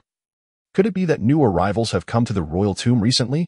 Upon hearing that it was not the white-haired old man, the female mountain spirit discreetly sighed in relief. This meant they still had a chance for revenge. It appears there are newcomers in the royal tomb, that we must gather more clan members to guard the perimeter. Once that killer emerges, we will ensure he pays in blood for his deeds. The male mountain spirit's eyes gleamed with a fierce determination. Chapter 7. The Emperor's Tomb of 10,000 Concubines. Upon returning to his humble abode, Wang Tian remained oblivious to the multitude of mountain spirits lying in wait for him outside the royal tomb. At that moment, he sat cross-legged on his wooden bed, engrossed in his cultivation. With the aid of the dragon bone, his cultivation speed had increased exponentially. Wang Tian had never experienced such rapid progress before. Akin to riding a rocket, he became somewhat addicted to the pace, losing an entire day to his practice. When he finally awoke, his dragon energy had reached the mid-stage of the 8th rank. With the dragon bone, his cultivation speed was indeed remarkable. In just one day, his dragon energy had ascended to the mid-stage of the 8th rank. Wang Tian was thoroughly pleased with his current rate of advancement. After stretching his limbs, he resolved to return to the mausoleum for another exploration. With his dragon energy at the 8th rank, he could now enter the earth-toned mausoleum, the tomb of the infamous tyrant. Though the Zhuxian dynasty boasted a history of 10,000 years, numerous tyrants had emerged during that time, the most notorious among them being Wang Guang. His harem frequently numbered around 10,000 concubines. Whenever one perished, he would replenish his harem through selection to indulge in revelry with these concubines. He even constructed the Copper Sparrow Palace, which featured pools of wine and forests of meat, providing endless entertainment. It was utterly absurd. Wang Guang could be considered the most notorious tyrant in history, yet he lived for over 80 years, reaching the 1st rank of strength. Had he not attempted to forcibly wed the Empress of Zhao, he would not have met his demise at her hands. The first tyrant's mausoleum Wang Tian sought was that of Wang Guang, posthumously titled the Ling Emperor. The earth-toned mausoleum was vast, approximately the size of a football field, housing over 10,000 burial sites, second only to the first emperors in terms of accompanying tombs. Indeed, his ancestor knew how to indulge. In life, he had the company of 10,000 concubines, and in death, he had just as many to accompany him. One could not help but admire such extravagance. Wang Tian could not suppress his admiration for this ancestor, yet a question lingered in his mind. With 10,000 concubines, even if he indulged with 5 each day, it would take 2,000 days to cycle through them all. Was his ancestor's stamina forged from steel? Suddenly, curiosity about the cultivation methods of this tyrant ancestor sparked within Wang Tian. To have so many concubines and still live beyond 80 years suggested that the Ling Emperor possessed some significant prowess. What might he uncover from his remains? As Wang Tian approached the earth-toned mausoleum, he encountered a barrier of dragon energy that barred his entry. Anticipating this, he activated his dragon energy and advanced step by step, with the 8th rank dragon energy bolstered by the dragon bone. Wang Tian effortlessly entered the mausoleum of the Ling Emperor. Upon entry, he was greeted by a grand hall, vast enough to rival a football field. In the hall's center stood a monumental platform made of, towering around 6 meters high, upon which rested the Ling Emperor's coffin. Surrounding the elevated platform, 4 enormous earthen pits are situated at the cardinal directions: southeast, southwest, northeast, and northwest. Within these pits lie countless skeletal remains, meticulously arranged. If one were to take the time to count, the total would indeed amount to 10,000. Such a multitude of bones suggests that the ancestors were truly ruthless. Prior to entering, Wang Tian had mentally prepared himself, yet upon witnessing the scene before him, he was still taken aback. It was his first encounter with such a vast array of remains. After a prolonged moment, Wang Tian managed to steady his emotions. This was fortuitous, as it presented a prime opportunity for him to earn rewards. With this thought in mind, he hastily approached one of the pits, leaping down and casually touching one of the skeletons. Ding, he heard, having touched a yellow-grade corpse and obtained a primary spirit pill. The individuals interred alongside were generally of lesser strength, and considering these concubines were merely women from the inner palace, acquiring a primary spirit pill from them was quite acceptable. Wang Tian bore no disdain for the modest reward. Even a mosquito's leg is meat. And so he swiftly continued to explore the other bones within the pit. The system's notifications rang out one after another. Ding. Touched a yellow-grade corpse, obtained a primary spirit pill. Ding. Touched a yellow-grade corpse, obtained a primary spirit pill. Ding. Touched a yellow-grade corpse, obtained a primary spirit pill. Ding. Touched a yellow-grade corpse, obtained a primary spirit pill. The incessant stream of system alerts left Wang Tian in a daze. By the time he finished, he had lost track of how many skeletons he had touched, while the number of primary spirit pills in his system space grew rapidly. Exhausted, he reflected, all these primary spirit pills. Taking a deep breath, he checked his system space and was astonished to find that this endeavor had yielded over 500 primary spirit pills. With such a bounty, one could almost consider them as sustenance. He was feeling slightly famished, so he decided to consume them as a meal. Wang Tian grabbed a handful of primary spirit pills from his system space and stuffed them into his mouth. Once the spirit pills entered his stomach, the dragon energy within him surged violently, circulating wildly throughout his body. Though they were merely primary spirit pills, their sheer quantity this is a technique rewarded by the system. As soon as Wang Tian has a fleeting thought, he is able to instantly comprehend and master this art that a mere quarter of an hour later, he has grasped all the intricacies of the Huangdi Neijing. Upon opening his eyes, a glimmer of enlightenment shines within them. Excellent. When he encounters a suitable woman in the future, he can also utilize the dual cultivation methods of the Huangdi Neijing. It would be best to choose someone with stronger innate abilities, as this would expedite the process of cultivation. After suppressing this thought, Wang Tian carefully resealed the coffin of the Spirit Emperor and offered 3 solemn bows to Its for the burial treasures within the coffin. He did not touch a single item, only taking away 2 dragon's eyes that safeguarded the dragon patterns. These 2 dragon's eyes were forged after being soaked in dragon qi over the course of 49 years, making them exceedingly precious royal cultivation treasures. For Wang Tian, these dragon's eyes are exceptional aids for his breakthroughs. Emerging from the Spirit Emperor's mausoleum, Wang Tian realized that 3 days had already passed outside. It seems he had spent a considerable amount of time sifting through countless corpses and meditating on his cultivation. Since it was still early, he decided to seek out another tyrant's mausoleum to explore. Wang Tian was in no rush to return to his humble abode. Instead, he made his way directly towards another gray mausoleum. Throughout the illustrious history of the Decayed dynasty, which spans over 10,000 years, there have been 8 infamous tyrants, with Wang Guang being the most renowned, primarily due to the sheer number of concubines in his harem. However, based on the insights he gleaned from the emperor's Neijing, the Spirit Emperor was not particularly foolish. At the very least, he understood the importance of cultivating himself. In fact, in his quest to break free from the shackles of humanity, he even sought to marry the Empress of Zhao. This perspective suggests that a tyrant may not necessarily be a true fool. They could be a wise ruler masquerading as one. Next, he planned to investigate the mausoleum of Wang Chong, the first romantic emperor of the Decayed dynasty. His Empress was a rare embodiment of the Phoenix destiny, and it is likely that he could discover something unique from her remains. With this thought in mind, Wang Tian hastened his steps towards the mausoleum of Wang Chong. In stark contrast to Wang Guang's myriad of concubines, Wang Chong had but one woman throughout his life, the holy maiden of Guangling, Su Waner. Born with the Phoenix destiny, her future was limitless, and suitors would circle the Guangling clan 10 times in pursuit of her.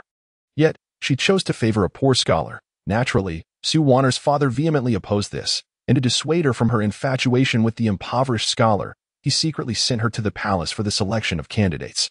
Consequently, she was chosen at first glance by the newly ascended Wang Chong. It is said that during the selection process, Su Waner even attempted to leap from a cliff in despair, but curiously, after plummeting from a height of 10,000 meters, she emerged with only minor injuries. However, upon her return, her demeanor had transformed entirely. She no longer resisted the selection and obediently complied with the arrangements. Meanwhile, the poor scholar, witnessing his beloved being married to the emperor, devoted himself to study and cultivation, ultimately founding a new school, the Ru Dao. He also established an academy, becoming the first generation of sages. Regrettably, when this scholar, now a renowned sage, finally entered the imperial palace to meet Su Waner, she had already lost all feelings for him. Thus, the once great sage met his untimely end beneath the phoenix tree where they had once pledged their love. Wang Tian soon arrived at the mausoleum of Wang Chang. Although it was significantly smaller than that of Wang Guang, it was equally protected by dragon qi prohibitions. However, this posed no challenge for Wang Tian. Channeling the 8th grade dragon qi within him, he effortlessly entered the mausoleum. Upon entering, he was astonished to discover the opulent decorations. The courtyard was filled with an array of vividly colored flowers, resplendent in their beauty. Accompanied by numerous fruit trees heavy with ripe produce. To his surprise, this ancestor was indeed a romantic, having expended considerable resources to construct the Phoenix Palace for his Empress during his lifetime. And even after death, he continued to plant an abundance of flowers in her honor. Wang Tian marveled at how he and Wang Guang were polar opposites. One regarded women as mere tools for cultivation, while the other cherished them as treasures. However, as Wang Tian observed for a longer duration, he began to notice something peculiar about the flowers and fruit trees. Why do these flowers and fruit trees differ from those in the palace? And that fruit, does it resemble a fox fruit? Wang Tian furrowed his brow, but chose not to delve deeper, for it was ultimately the owner's prerogative to plant whatever they desired. After traversing the sea of flowers, Wang Tian officially entered the inner sanctum of the mausoleum. What greeted his eyes was lavishly adorned decor, with the floor paved in jade-white spirit stones and 4 columns crafted from millennia-old purple sandalwood, intricately carved with images of dragons and phoenixes, emanating a subtle yet awe-inspiring presence. Suspended from the ceiling was a pink stone the size of a basketball, radiating an enchanting aura. Directly beneath this stone lay a grand jade-white double coffin, twice the size of Wang Guang's, housing the remains of Wang Chang and Su Wan'er. Born together, they would rest together in death. A testament to Wang Chang's deep affection for his Empress, it was precisely this excessive adoration that led him to become a notorious tyrant. He granted Su Wan'er whatever her heart desired. Constructing the Phoenix Palace was but a trivial matter, yet he sacrificed 100,000 soldiers to conquer the Moon Kingdom, all for the sake of acquiring the Moon Fox Pearl to elicit a smile from his beloved. Ultimately, the generals, unable to bear the burden any longer, united to storm the palace, forcing Wang Chang to bestow death upon Su Wan'er. On the very day of her demise, Wang Chang left behind a farewell letter and took his own life. One may label him a tyrant, and rightly so, yet he could also be deemed a romantic emperor, a testament to the first romantic emperor of the Decayed dynasty. With a sigh of reflection, Wang Tian retrieved the Zhuxian sword from the system space. Based on previous experiences, imperial coffins were always guarded by dragon patterns, necessitating careful handling. As Wang Tian approached the coffin, the enchanting aura emanating from the pink stone intensified, making him feel slightly dizzy and disoriented. He began to perceive an ethereal vision of a breathtaking woman in a red gown approaching him from a distance, extending her arms as if to embrace him. Stay calm. This is merely an illusion. Wang Tian shook his head and activated his dragon qi to counter this illusionary assault. With the assistance of the dragon bone, he quickly resisted the enchanting attack, and the vision of the woman in red vanished. That was close. Thankfully, the dragon bone aided me, or I would have been unable to withstand such an illusion at my current level. Wang Tian felt a wave of relief, though he was simultaneously puzzled, as the method of this illusionary attack bore a striking resemblance to the earlier seduction attempt by the mountain charm. Instinctively, Wang Tian looked up again at the pink stone above the mausoleum. Furrowing his brow, it seemed that this stone was responsible for the illusions. With a swift motion, he struck the pink stone with his sword, causing it to shatter and fall to the ground, thereby nullifying the mental assault of the illusion. This stone is quite intriguing. I shall collect it for now. Wang Tian stored the fractured pink stone in the system space. With the illusions dispelled, he promptly approached the double coffin. As his gaze fell upon the dragon patterns safeguarding the coffin, his expression suddenly changed. He realized that, in addition to the gray dragon patterns, another species was etched upon it. Not a phoenix, but a fox. A gray fox. A dragon and a fox, 2 intertwined patterns, seemed to represent 2 lovers. Why is it not a phoenix, but rather a fox? Wang Tian was greatly astonished. Su Wan'er, the Empress of Wang Chang, was born with the phoenix destiny, and thus, her image should have been immortalized as a phoenix. Why then, was it a gray fox? Wait, why does this gray fox seem so familiar? Wang Tian stared at the etched gray fox on the coffin lid, and the more he contemplated, the more familiar it appeared. Suddenly, a flash of insight struck him. This fox resembled the mountain charm. Could it be that this engraving represents a mountain charm? Wang Tian had recently slain a mountain charm and would not mistake its appearance. With this realization, he retrieved the previously split pink stone from the system space. This object could enchant the heart, suggesting a connection to the mountain charm. Yet why would an imperial coffin bear the engraving of a mountain charm? Wang Tian frowned, filled with uncertainty, and then shifted his gaze back to the double coffin. To uncover the truth, he would have to open the coffin and examine the remains. Only by discovering something pertinent from the Empress's corpse could the mystery potentially be unraveled. Resolute, Wang Tian tightened his grip on the Zhuxian sword, preparing to open the coffin. Just then, the dragon and fox patterns on the coffin lid sprang to life, launching themselves at Wang Tian with vigor. Ever vigilant, Wang Tian immediately swung the Zhuxian sword toward the two energies. The two energies were formidable, yet upon encountering the Zhuxian sword, they were almost instantly obliterated. The dragon and fox patterns on the coffin lid subsequently lost their energy, dimming to a lackluster state. The Zhuxian sword is truly remarkable. It effortlessly shattered the protective dragon patterns of the coffin. Wang Tian felt a surge of confidence and began to pry open the coffin lid with the sword.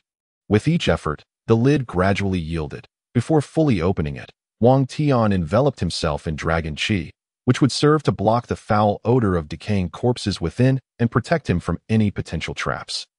As the coffin was completely opened, the sight within was revealed to Wang Tian. Two human skeletons lay quietly in the coffin. It was two human skeletons, not the remains of a mountain charm or fox demon. Wang Tian's curiosity deepened. Regardless, he decided to proceed and examine the remains, uncertain as to which skeleton belonged to the Empress. Given that both skeletons were of similar size and length, and with Wang Tian not being a forensic expert, he found it challenging to discern which was male and which was female. He chose one at random, disregarding the specifics, and reached out to touch it. As his hand made contact with the white bones, the system's voice echoed in his ear. Ding, congratulations to the host for touching a mysterious great corpse, and for obtaining 10 years of dragon energy. No sooner had the system's voice faded than a rich surge of dragon energy inexplicably coursed through Wang Tian, causing his body to feel as if it might explode. This must be the remains of Emperor Wang Chong, and the 10 years of dragon energy is precisely what he needs to break through to the 7th rank. Without hesitation, Wang Tian sat cross-legged. He was currently at the late stage of the 8th rank, and had initially intended to use the 2 dragon eyes to advance to the 7th rank. Now, with the sudden influx of 10 years of dragon energy, he could achieve his goal without consuming the dragon eyes. As Wang Tian settled into his meditative position, the turbulent dragon energy began to calm. And under his deliberate guidance, it began to circulate within him in a rhythmic manner. With each complete circuit of the dragon energy, his physique grew stronger, and his power advanced further. The 10 years of dragon energy was exceptionally dense. Wang Tian tirelessly circulated it throughout his body. After an indeterminate period, a qualitative transformation occurred within him. His body became more resilient, his meridians more robust, his blood vitality more abundant, and his senses sharper. He underwent a complete metamorphosis. The moment he opened his eyes, a stream of golden turbid energy escaped his mouth. Comfortable, he had finally reached the 7th rank. Soon, he would be able to walk on water. Wang Tian looked at his own body with satisfaction and tested his strength by throwing a punch, which released a hint of dragon energy, showcasing formidable power. Next, it was time to examine the queen's remains. Wang Tian stood up with eager anticipation, leaned toward the coffin, and reached out to touch another corpse within. As his hand grazed the bones, the system's voice announced at the opportune moment. Ding. Congratulations to the host for touching a ground-grade corpse, and for obtaining the heart of the sacred fox. The system's voice nearly left Wang Tian in disbelief. How could it be the heart of the sacred fox? Shouldn't the reward be related to the phoenix? Wang Tian was utterly flabbergasted. According to the previous reward rules, all rewards he had received were closely tied to the corpses he had touched. Yet this time, the system had offered a reward entirely unrelated to the remains. No, the coffin lid bore an engraving of a gray fox. The system could not be mistaken. Thus, there was only one truth. Wang Tian's gaze shifted back to the queen's remains, his expression growing increasingly grave. It couldn't be wrong. Empress Wang Cheng was undoubtedly a transformed fox demon. Yet the bones belonged to an ordinary human. There was only one possibility. Su Wanner had been possessed by the fox demon. When she leapt off the cliff during the selection process, she had actually died, and the Su Wanner that followed was the fox demon who had taken over her body. This realization sent a chill down Wang Tian's spine, as he felt he had unwittingly uncovered a secret of imperial romance. The Empress of the Zhuxian Empire was actually a fox demon in disguise. How astonishing. Was there truly no one who could see through Su Wanner's transformation? Wang Tian furrowed his brow. It was well known that the palace was filled with experts, What sort of demon could evade their scrutiny? Moreover, this fox demon was the Empress. However, Wang Tian soon contemplated a possibility.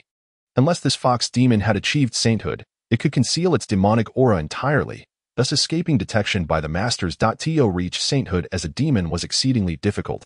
It required both talent and opportunity. The heart of the sacred fox. An epiphany struck Wang Tian, and he retrieved the heart of the sacred fox from the system space. This heart resembled a human heart, but was significantly smaller. Only the size of a fist. It radiated a divine red light and pulsed rhythmically. Such a heart could not be cultivated by an ordinary fox demon. Only one who had reached a high level of cultivation could possess the heart of the sacred fox. No wonder she had not been detected by the powerful. It turned out that this fox demon was indeed a sacred fox. Wang Tian's understanding deepened, yet confusion soon followed. But why would this fox demon possess Su Wan'er's body to marry Emperor Wang Chang? Did she genuinely love him? Had she forsaken her own cultivation for him? Fox demons cultivated with demonic energy. Without a demonic body, they could not advance. Wang Tian frowned in deep thought for a moment. Recalling that Emperor Wang Chang had only ever had one woman, and suddenly enlightenment dawned upon him. Perhaps their love was genuine. It was no wonder the coffin lid was engraved with both a dragon and a fox. This must have been the emperor's last words before death.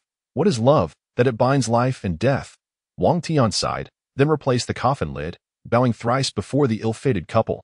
After completing this, he finally turned to leave Emperor Wang Chang's mausoleum. Having touched the remains of two foolish monarchs, Wang Tian realized that every emperor harbored their own secrets. While outsiders might remain unaware, he could uncover their most hidden truths through the system's rewards. This ignited his curiosity about the other emperors within the royal tomb. Stepping out of Emperor Wang Chang's mausoleum, night had fully descended. Wang Tian, uncertain of how long he had lingered in the mausoleum, felt a pang of hunger and proceeded to walk outside. This time, he intended to take advantage of the night to buy some good food in the capital after days of eating wild fruits.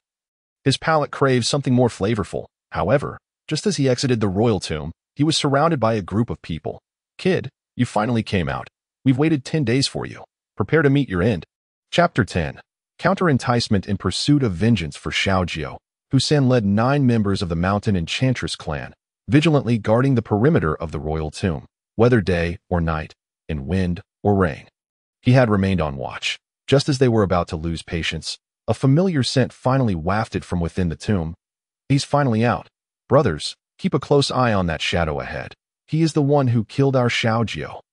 In the darkness, Zhuxian pointed at a shadow emerging from the southern gate of the royal tomb and whispered instructions. The transformed members of the Mountain Enchantress clan nodded in unison, their energies locking onto the shadow. Soon, as the shadow completely exited the royal tomb, Zhuxian sensed the opportune moment and led his kin to leap forth. "Kid, you finally came out. We've waited 10 days for you. Prepare to meet your end." With a fierce expression, Zhuxian waved his hand, and the 9 fox demons from the Mountain Enchantress clan formed a tight encirclement around Wang Tian. Wang Tian's expression tightened as he surveyed the gathered crowd. Frowning as he spoke in a low voice, "Who sent you?" Before countering, he needed to ascertain who these individuals were. If they were sent by the 4th prince or the prime minister, he would have to fight for his life. 10 nights ago, you killed a female Mountain Enchantress in the spring. Do you remember?" Zhuxian shouted furiously. Female Mountain Enchantress. Wang Tian suddenly recalled killing a gray fox 10 days prior and instinctively retorted. "You are from the Mountain Enchantress clan?" "Indeed, the Mountain Enchantress you killed was one of our kin. Today, we demand blood for blood." Zhuxian's demonic energy erupted violently, and the other 9 members of the Mountain Enchantress clan also unleashed their demonic energies, preparing to slay Wang Tian at any moment.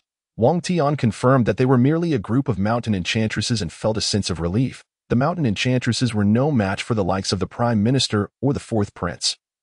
They were far less formidable. 1 kill is the same as 100. Those unafraid of death. "Come at me." Wang Tian drew his Excalibur and infused it with dragon energy, causing it to emit a chilling, resonant roar.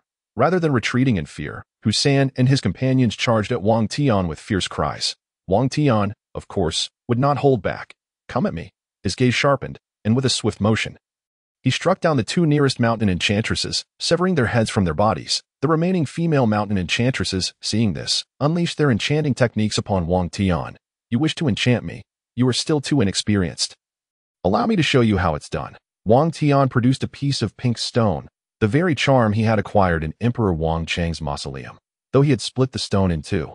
As long as he infused it with dragon energy, it would remain functional. As dragon energy flowed into the pink stone, it radiated a seductive pink glow, exuding an alluring and eerie aura in the night. The female mountain enchantresses, upon coming into contact with the enchanting pink light, were almost instantly captivated, rendered immobile in place. Several weaker male mountain enchantresses also succumbed to the enchantment, standing frozen. Only Zhuxian, the strongest among them, retained a flicker of awareness. What is happening? Why are we being counter-enchanted? Zhuxian struggled against the pink enchantment, perplexed. This enchantment was a unique talent of their fox demon clan. How could a human wield it? Moreover, the pink light emanating from the stone shared the same energy as their mountain enchantress's enchanting techniques. Why was this the case? Zhuxian's mind was filled with 1,000 questions. I didn't expect the pink stone's enchanting effect to be so potent. Wang Tian was pleasantly surprised to see them all entranced. He took his time, not rushing to eliminate them, but instead approached a particularly beautiful female mountain enchantress and commanded, "Spin around." To his astonishment, the female mountain enchantress obeyed, twirling several times and revealing her exquisite figure to him. Wang Tian was immensely satisfied. The pink stone's enchanting effect exceeded his expectations. He wondered if the enchanting stone would have the same effect on humans. Wang Tian sensed that this pink stone was extraordinary. If it could enchant humans too, it would be remarkable indeed. Refocusing his thoughts, Wang Tian's gaze fell upon Zhuxian, the only one present who had not been fully enchanted. This fellow was at the 6th rank, a level above Wang Tian, and should have been able to overpower him. Yet the reality was that he was completely suppressed by Wang Tian, even falling short in the face of a talent-based technique. "Are you truly intent on killing me?" Wang Tian, clutching a pink stone in one hand and wielding the Zhuxian sword in the other, advanced step by step towards Zhuxian. At that moment, Zhuxian was engulfed in terror, unable to fathom the extent of Wang Tian's formidable strength. He realized he had underestimated his opponent and acted recklessly. The closer he drew to the alluring crimson light, the more oppressive the pressure became, and he knew that a moment of distraction could lead to his enchantment and subsequent manipulation. "Where did you acquire that enchanting stone?" Zhuxian discerned that this human was capable of wielding the enchantment skill precisely because of the pink stone. "Did I ask you to question me?" Wang Tian replied irritably, furrowing his brow, and retaliated with a forceful strike to Zhuxian's face, sending him sprawling to the ground, blood trickling from the corner of his mouth. Furious, Zhuxian attempted to rise and counterattack, but the pink light left him dizzy and disoriented, his mind spiraling into chaos. He realized that if this continued, he would inevitably fall under the control of the man before him. Summoning all his demon energy, he endeavored to resist the enchanting force. Yet even then, he found himself at a disadvantage. "If you wish to kill me, then do so. Our mountain charm clan has never feared death," Zhuxian declared defiantly, bracing himself for his impending demise. "In that case, I shall grant your wish." Wang Tian raised the Zhuxian sword, ready to strike him down, when suddenly, a sultry and enchanting voice echoed from afar. "Your Highness, please show mercy." Upon hearing this voice, Wang Tian instinctively turned towards its source, revealing a breathtaking woman clad in a pale blue gown, gracefully approaching him. With each step, she traversed 10 meters effortlessly. As if defying distance, Wang Tian frowned at this display. Only someone of at least the 4th rank could possess such a skill, a presence beyond his current capabilities. Zhuxian, overjoyed at the sight of this stunning woman, cried out for help. "Matriarch, save me." However, as she drew closer, instead of offering assistance, she delivered a sharp slap to the other side of Zhuxian's face. "Who told you to lead our clan to assassinate His Highness?" The captivating woman scolded fiercely. The force of her strike was greater than Wang Tian's, sending Zhuxian tumbling to the ground, his teeth scattered. Dazed and bewildered, Zhuxian could not comprehend why the matriarch would strike him instead of aiding him. Yet, he was astute enough to recall her address of Wang Tian, "Your Highness." He is the 6th prince. Doubt gripped Zhuxian.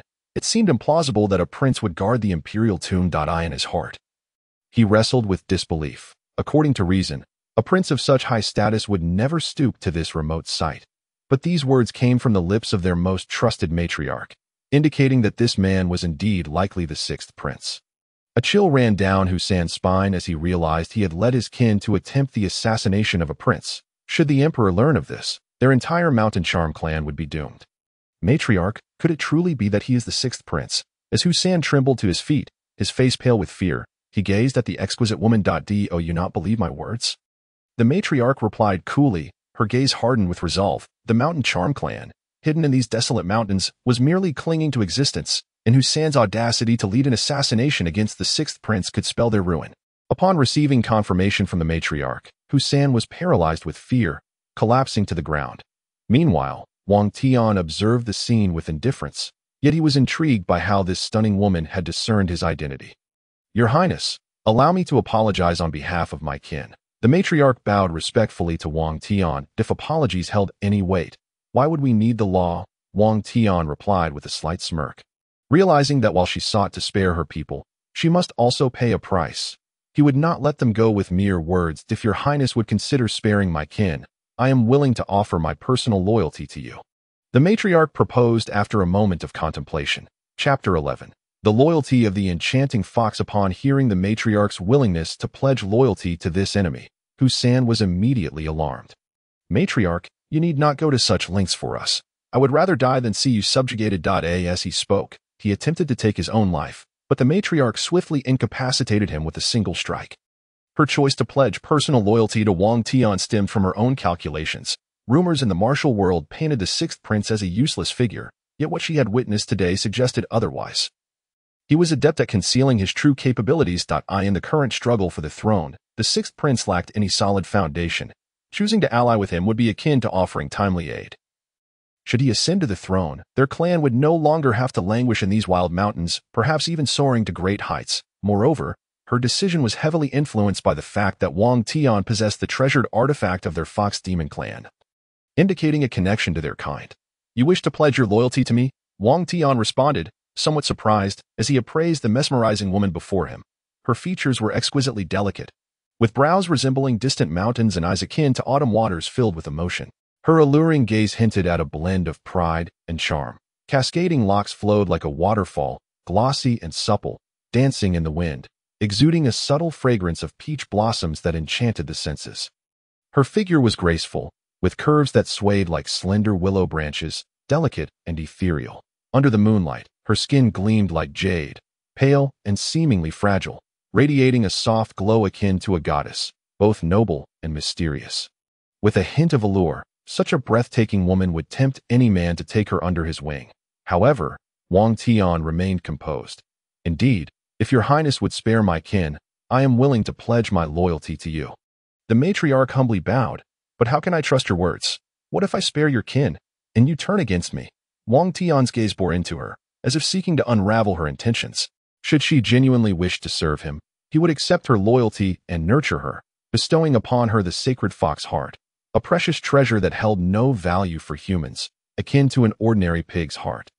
"If your Highness doubts my sincerity, I can offer my life essence to you. Should I harbor any intent to betray, you could extinguish me with a mere thought," the matriarch declared, determination etched on her face. This was indeed a gamble for her life. Rather than continue to cling to existence in these desolate mountains, she preferred to take a chance. Anyone capable of acquiring the treasure of the Fox Demon clan could not possibly be a fool. "Are you truly prepared to give me your life essence?"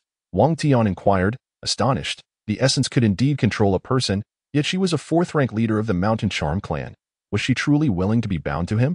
"Absolutely," she affirmed, channeling her demon energy to coalesce into a luminous point on her forehead. A delicate white orb emerged, representing her life essence. Fragile, for should it shatter, she would perish. "Your Highness, this is my life essence. Should I harbor any trace of betrayal, you may shatter it with a thought." The matriarch, resolute in her loyalty, offered her essence without hesitation.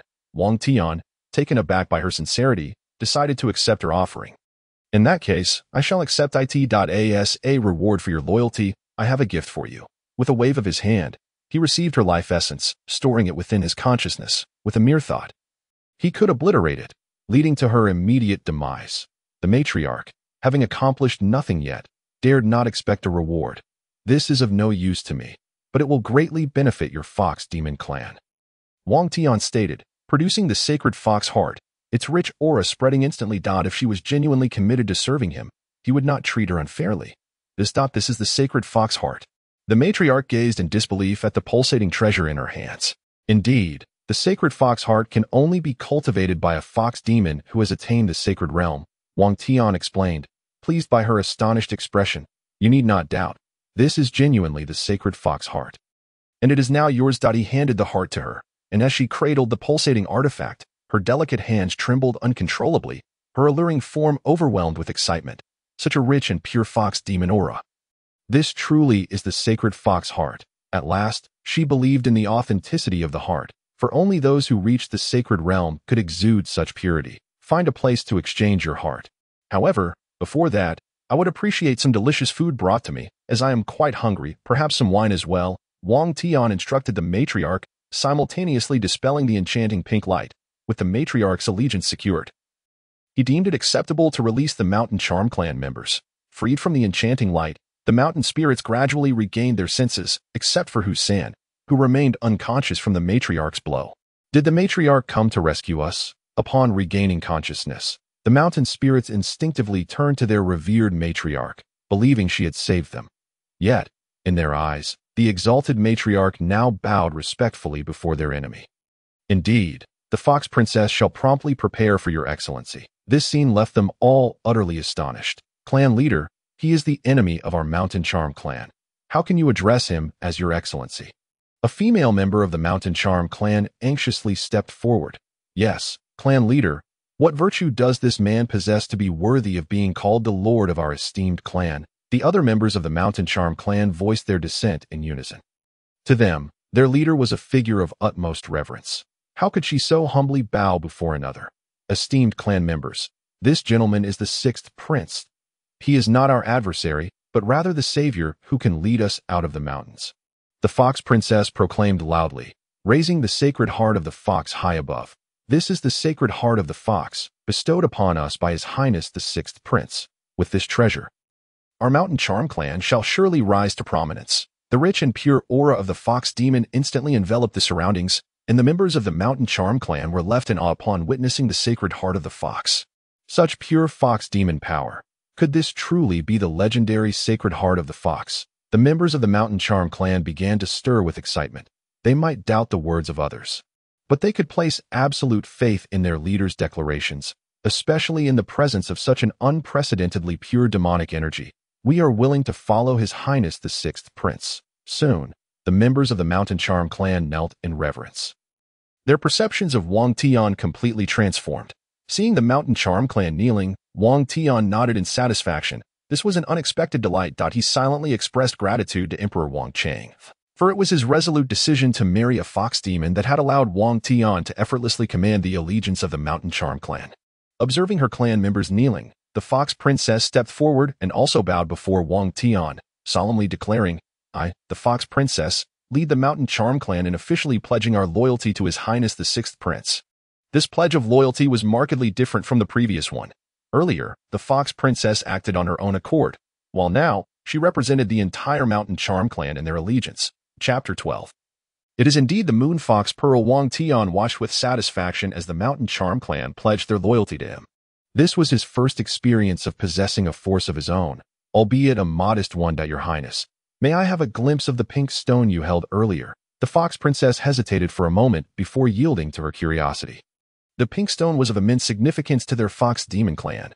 Her decision to acknowledge Wang Tian as lord was partly influenced by this stone. Is this what you mean? Wang Tian retrieved the two halves of the pink stone from his system space. As she sensed the alluring aura of the pink stone up close, the Fox Princess's expression transformed from disbelief to excitement. Yes, indeed, Your Highness, the pink stone in your possession is the treasured Moon Fox Pearl of our fox demon clan. The Fox Princess's enchanting face radiated with exhilaration. Meanwhile, the other members of the Mountain Charm clan, upon hearing their leader declare that the pink stone was the Moon Fox Pearl, became inexplicably agitated. The Moon Fox Pearl was the ultimate treasure of their fox demon clan, symbolizing supreme authority, much like the jade seal represents unassailable imperial power. In an instant, the gaze of all the members of the Mountain Charm clan towards Wang Tian was imbued with newfound respect. Holding the Moon Fox Pearl signified that he was the paramount ruler of the entire fox demon clan. Even the recently awakened Fox San, upon realizing that Wang Tian possessed the Moon Fox Pearl, relinquished his animosity and immediately knelt before him, his eyes filled with reverence. The Moon Fox Pearl? This is the treasure that cost the sacrifice of 100,000 warriors by our ancestors? Upon learning the truth, Wang Tian inhaled sharply. He had never imagined that this pink stone was indeed the legendary moon fox pearl. It was well known that Emperor Wang Tian had once dispatched an army of 500,000 to obliterate a medium-sized nation, all for the sake of this moon fox pearl, leading to the loss of over 100,000 soldiers. But how did this moon fox pearl come to be split in two? After all, it was remarkably hard that a flicker of confusion appeared in the beautiful eyes of the fox princess. Wang Tian felt slightly embarrassed, for it was he who had cleaved the moon fox pearl in half with the exquisite sword. Had he known it was the fox demon clan's sacred moon fox pearl, he would not have resorted to such brutal means to split it. Fox princess, do you have any way to restore the moon fox pearl? Wang Tian looked up at the fox princess, realizing that since the moon fox pearl was of such significance to the fox demon clan, it was essential to find a way to repair it. The fox demon clan could be regarded as a major race on the Zhuxian continent, comprising 5 prominent clans: the celestial fox, nine-tailed fox, silver fox, black fox, and mountain charm, with a total population exceeding 10 million. Particularly, the celestial fox and nine-tailed fox were renowned for their intelligence and talent. If he could subjugate the entire fox demon clan, Wang Tian's power would significantly increase. Let me think. The fox princess furrowed her brow in contemplation before speaking. Perhaps the energy from moonstone can repair it. Moonstone energy? Wang Tian frowned. He had heard of moonstone, which was said to be stone from the moon, brought to the Zhuxian continent by celestial beings or having fallen from the moon. Moonstone possessed mysterious and immeasurable energy.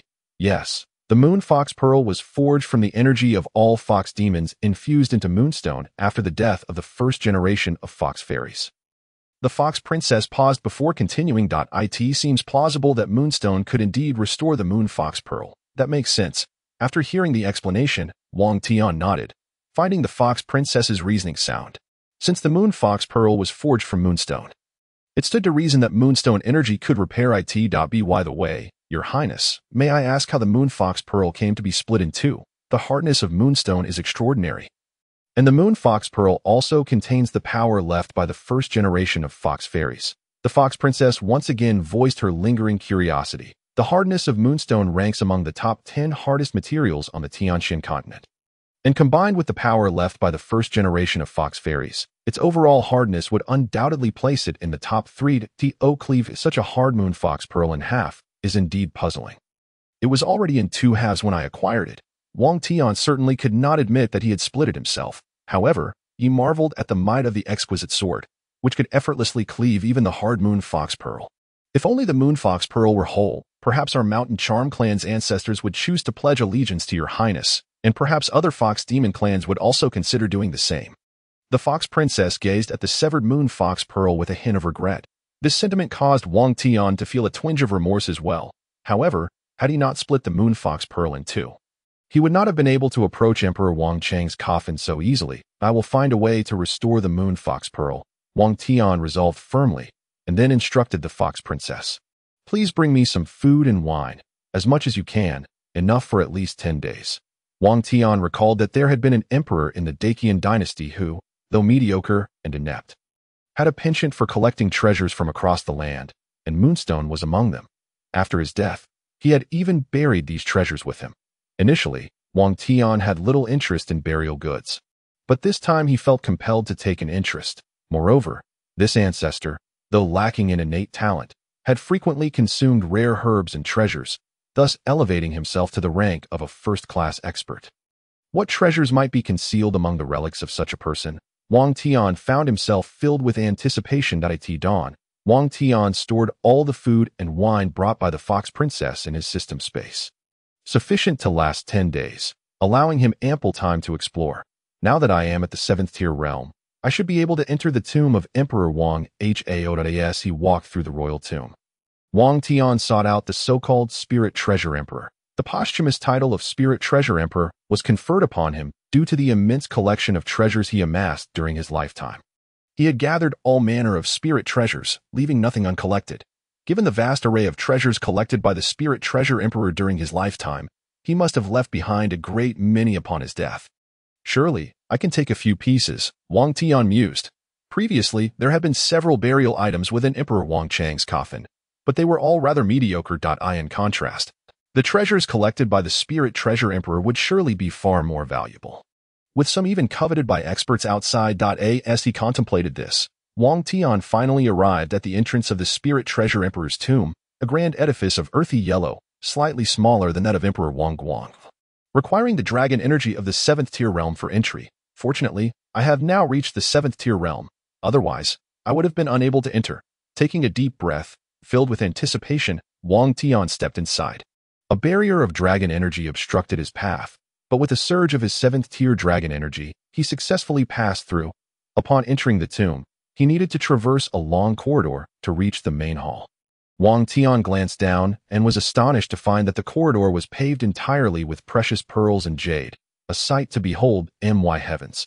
This entire corridor is composed of pearls and jade. How much must this be worth? Wang Tian marveled at the Spirit Treasure Emperor's evident passion for treasures, as even the corridor was adorned with opulence. After traversing the invaluable pearl and jade corridor, Wang Tian finally reached the main hall of the Spirit Treasure Emperor's tomb. Even before entering, he could sense the rich spiritual energy emanating from within, such a dense concentration of spiritual energy. How many treasures must be contained here? With great anticipation, Wang Tian pushed open the grand doors of the main hall, only to be met with a swift, red, and agile figure rushing towards him. Chapter 13. Capturing the stunning female puppet. The moment he opened the door, Wang Tian sensed danger approaching and instinctively raised his gaze, only to see a female puppet clad in a flowing red gown, brandishing a long sword as she lunged at him. Although this puppet was mechanically constructed, her movements were remarkably agile, and her aura was fierce. Without a moment's hesitation, Wang Tian gripped the exquisite sword tightly and met her attack head dash on. As their swords clashed, a sharp sound resonated, and a broken sword clattered to the ground. The sword held by the female puppet shattered into 2 pieces, and an expression of astonishment unexpectedly surfaced in her gray eyes. At that moment, Wang Tian had no time to pay attention to this detail. Seeing her broken sword, he seized the opportunity to strike. The female puppet reacted swiftly, retreating 10 paces with ease, skillfully evading Wang Tian's thrust. The puppet's response was astonishingly rapid, indicative of at least a 6th grade prowess. Wang Tian infused the Zhuxian sword with dragon energy, remaining vigilant of his opponent's movements. A 6th grade puppet was undoubtedly a rare treasure.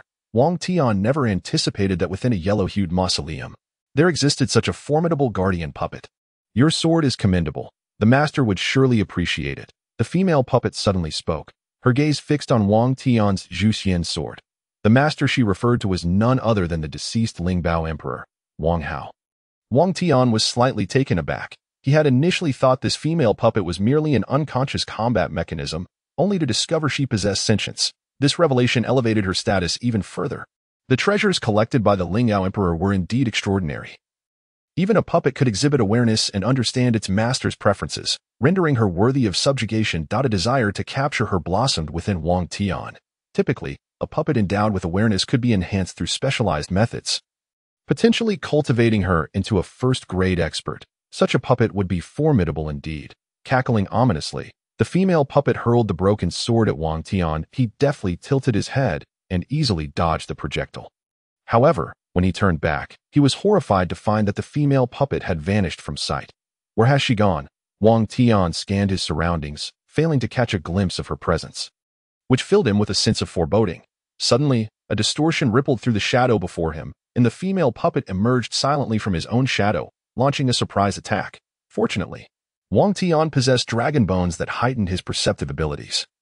As the female puppet emerged, he swung the Zhuxian sword toward her. With a swift motion, the sharp blade severed her right arm. Yet, the female puppet showed no sign of pain, instead continuing her assault with her left fist. Wang Tian sidestepped just in time, evading the blow, then countered with another strike, severing her left arm as well, before delivering a powerful kick that sent her sprawling several meters away, cackling again.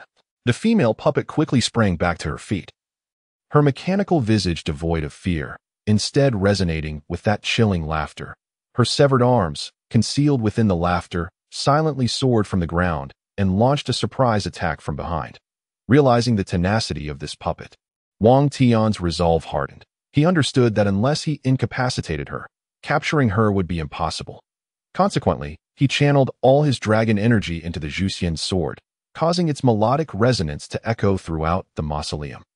Zhuxian sword formation, swift. As he unleashed the sword, countless sword energies erupted, resembling a torrential downpour of lethal needles. The two arms attempting to ambush him were immediately shredded by the sword energy, while the female puppet before him was cleaved into several pieces. Her head and feet separated. Even in such a state, her head, lying on the ground, continued to emit that haunting laughter. Wang Tian could no longer tolerate it. He rushed over and slapped her face. Enough with the cackling. Do you not care whether others can endure it? If you make such a sound again, I will shatter your head, extinguishing your sentience. Remarkably, this threat struck a chord. The puppet's awareness resided within her head. And as long as that awareness persisted, her mechanical form could be reconstituted. However, if her awareness were to be extinguished, she would truly cease to exist. Very well, from now on, I shall be your master.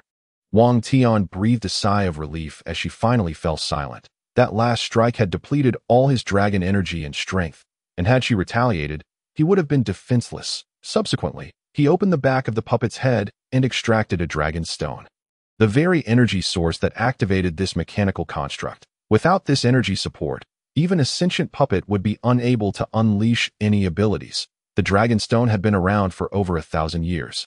Its energy nearly exhausted. Had it been fully charged, Wang Tian would never have triumphed so easily over this female puppet. He retrieved 2 dragon stones from the system space, ones he had acquired from the mausoleum of Emperor Wang, and dripped his blood onto each. This act would allow the puppet to acknowledge Wang Tian as her master. After completing this, he inserted the 2 dragon stones into the back of her head. Upon absorbing their energy, a glimmer of awareness flickered in her gray pupils, and her previously shredded body began to reconstitute at an observable speed. Wang Tian did not intervene, choosing instead to watch quietly from the side. After 2 hours, the puppet's form was fully restored, appearing more agile than before, her exterior now closely resembling that of a human. If one did not scrutinize closely, it would be nearly impossible to discern whether she was a puppet or a living woman. Her skin was smooth and fair, devoid of any mechanical seams, resembling a real human being. Her figure was far more graceful, with the details of her femininity rendered with striking realism. Most notably, her gray eyes had transformed into a deep black, exuding a captivating aura akin to that of a lively young girl. Such a transformation genuinely astonished Wang Tian. Her power had unexpectedly ascended to the 5th grade, her appearance having metamorphosed to mirror that of humanity. Such exquisite craftsmanship in puppet making was likely the work of the legendary master Liu Ban. Wang Tian was astounded. Merely adding 1 dragon stone had propelled the puppet's strength by an entire grade. If he were to add a few more, would she not evolve into an unparalleled celestial beauty? Master, thank you for the dragon stone energy, the female puppet expressed, having fully acknowledged Wang Tian as her master. Even offering him a graceful bow. This moment, she was unclothed, her form closely mirroring that of a human, her flawless physique captivating his gaze. From now on, you shall be called Xiaonu now. Please find something to wear. Wang Tian said, surveying her with satisfaction, contemplating how he would procure even more powerful dragon stones to further enhance her capabilities. Thank you, master. Xiaonu's voice had taken on a sweeter tone. This only solidified Wang Tian's intent to elevate her further. Soon, Xiaonu adeptly located a precious green gown within the mausoleum, instantly transforming her into a picture of grace and beauty. Xiaonu, having resided in this mausoleum for so many years, do you know where I might find a moonstone?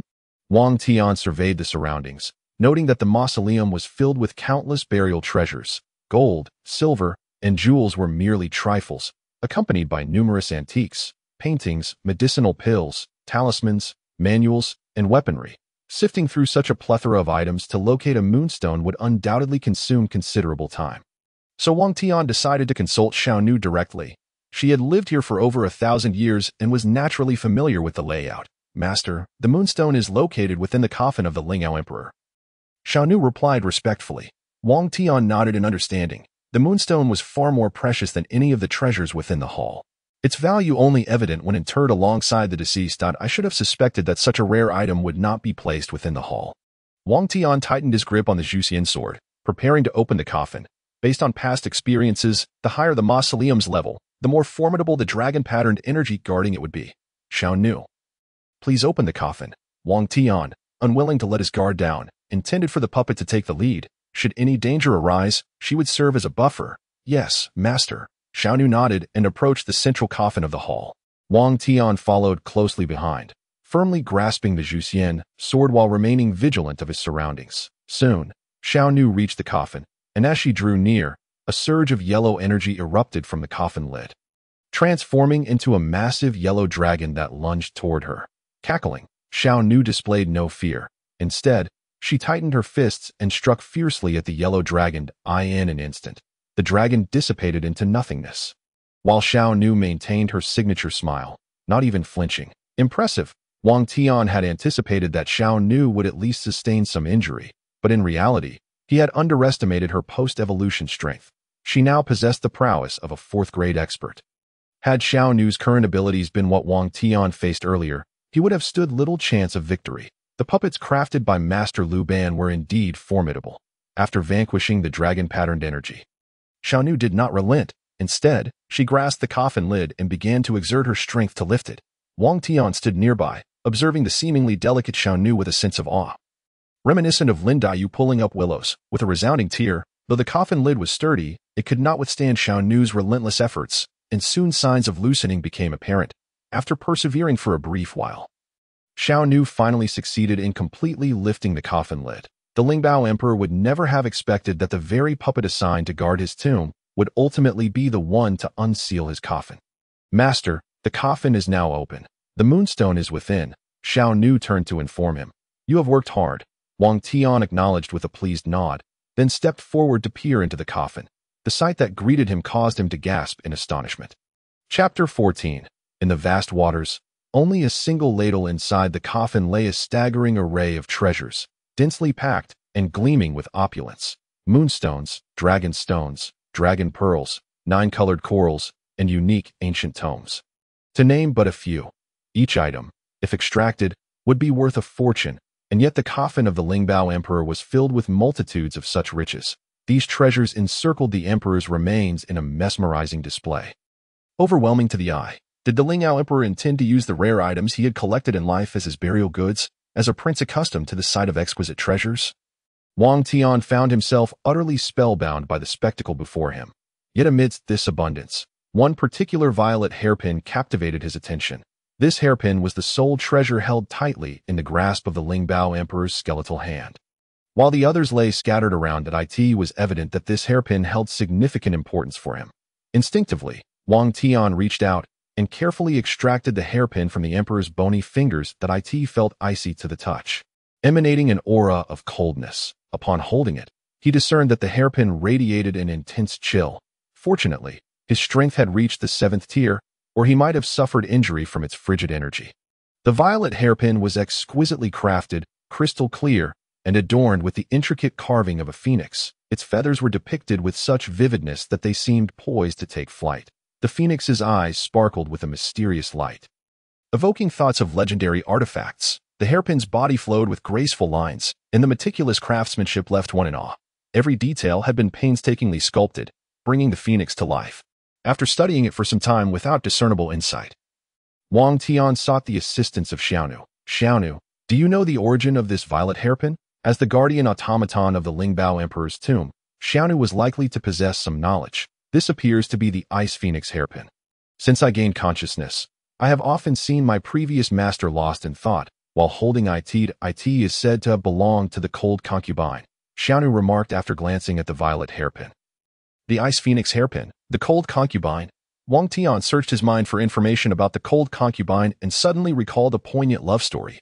The cold concubine was the daughter of the king of Beiliang. In order to stabilize the kingdom, the Lingbao Emperor had married her. Though it was a political marriage, the emperor held her in deep affection, bestowing upon her all the treasures he had amassed. The cold concubine was 10 years younger than the emperor, initially reluctant, but gradually fell in love with him due to his devotion. However, fate took a tragic turn when the cold concubine's father, the king of Beiliang, rebelled, amassing troops and colluding with foreign powers to overthrow the great Qin dynasty. The Lingbao Emperor, left with no choice, personally led an expedition against Beiliang. Upon hearing this news, the cold concubine raced to the front lines. Torn between her beloved husband and her father, in a desperate bid to avert a brutal conflict, she took her own life on the battlefield. Her sacrifice spared countless innocent lives in Beiliang. Both the king of Beiliang and the Lingbao Emperor were devastated by her death, leading to a cessation of hostilities. Yet upon returning to the palace, the Lingbao Emperor fell into a deep depression. Soon succumbing to despair. In the vast waters, only a single ladle, another lovesick emperor, Wang Tian couldn't help but feel a sense of melancholy as he placed the ice phoenix hairpin upon Xiaonu's head. The cold aura imparted a certain ethereal quality to her. Strangely enough, this ice phoenix hairpin suits you quite well, Xiaonu. I wonder if you can harness the extreme cold energy within it, Wang Tian mused. Filled with anticipation. As a low-grade earthly treasure, if Xiaonu could wield its power, her combat prowess would undoubtedly be elevated. I have observed my previous master manipulate this ice phoenix hairpin with ease, Xiaonu replied, waving her hand. The frigid energy surged forth, coalescing into a miniature blue ice phoenix in her palm, which caused the surrounding temperature to plummet several degrees. Wang Tian rejoiced at this revelation. Xiaonu's ability to wield the ice phoenix hairpin indicated her potential to master other treasures as well. Truly, she was a remarkable creation of Master Lu Ban. Excellent, Xiaonu. This ice phoenix hairpin is a gift for you, Wang Tian declared, waving his hand to bestow the emperor's treasure upon her. Next, Wang Tian turned his attention to the other treasures within the coffin. The moonstone was a necessity, essential for repairing the moonfox pearl. The dragonstone could be utilized by Xiaonu to further enhance her strength. The dragon pearl was an excellent supplement for cultivating dragon energy, also aiding in his own ascension. He promptly stored these 3 items within his system space. As for the remaining treasures, he began to sift through them. The Fengming sword, Kunlun mirror, and wind and thunder fan were all earthly-grade treasures, and without hesitation, he claimed them for himself. The 9-colored coral, luminous pearl, and 8 treasures glazed pagoda, while valuable, offered no practical advantage for enhancing his strength or aiding in combat. Thus he showed no interest in acquiring them. What remained were some unique tomes and a painting. Wang Tian casually picked up the painting and carefully unfolded it. As if revealing a precious treasure, the image depicted an exceptionally beautiful woman, enchanting and captivating. She wore a flowing white gown that billowed gracefully, akin to a celestial being descending to earth. Her figure was slender and elegant, her long hair cascading down her back like a waterfall, imparting a sense of delicate beauty. A violet hairpin adorned her hair, adding an air of mystery and nobility that rendered one utterly spellbound. Upon seeing the violet hairpin atop the woman's head, Wang Tian's eyes brightened with recognition. Could this be the portrait of the cold concubine? He scrutinized the image closely and was astonished to find a striking resemblance. The likeness between the cold concubine and Xiaonu was uncanny. The same features, the same contours. If Xiaonu were not standing beside him, he might have believed the portrait depicted her. The resemblance was indeed remarkable. Even their figures matched. Suddenly, an idea struck Wang Tian, prompting him to turn to Xiaonu. Xiaonu, have you ever encountered the cold concubine since gaining consciousness? No, since gaining awareness, I have only seen my previous master, Xiaonu replied, shaking her head. Upon hearing this, Wang Tian felt his suspicion solidified. I understand now.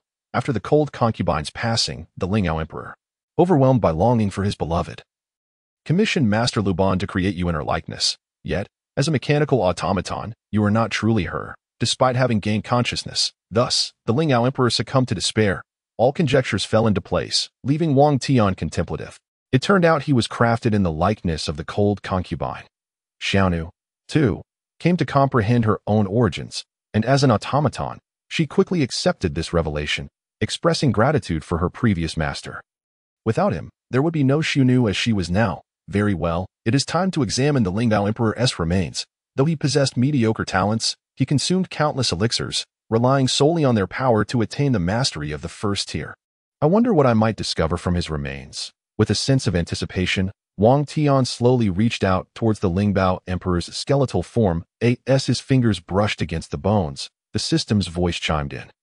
Ding! Congratulations, host. You have touched an earthly-grade corpse. You have obtained Chapter 15. The Fox Immortal within the Moon Fox Pearl. Ding! Congratulations, host. You have touched an earthly-grade corpse. You have received a breakthrough pill. Upon hearing it was a breakthrough pill, Wang Tian was overjoyed. The breakthrough pill was of a higher grade than even the finest spiritual pills. For those below the 3rd tier, consuming it would allow them to instantly break through any bottleneck. Many cultivators might spend their entire lives stagnating at a certain level, but with the breakthrough pill, they could leap past such limitations. This was the marvel of the pill.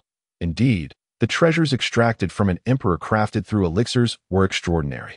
Wang Tian was thoroughly pleased with this reward, yet he did not intend to use the breakthrough pill immediately as it was effective for those below the 3rd tier. It would be most advantageous to consume it when he reached the pinnacle of the 4th tier. After storing the breakthrough pill, Wang Tian began to sift through the rare tomes within the Lingdao Emperor's coffin. The tomes chosen as burial items by the Lingdao Emperor were certainly remarkable. However, Wang Tian understood that one must not be greedy, so he selected the most prestigious martial arts manual among them. The 9 Dragons Palm. It was said that this technique was created by the first emperor himself. Mastering it could unleash 9 streams of dragon energy with a single strike, a display of immense power. Yet, even among the royal scions of later generations, the most gifted could manage only 7 streams.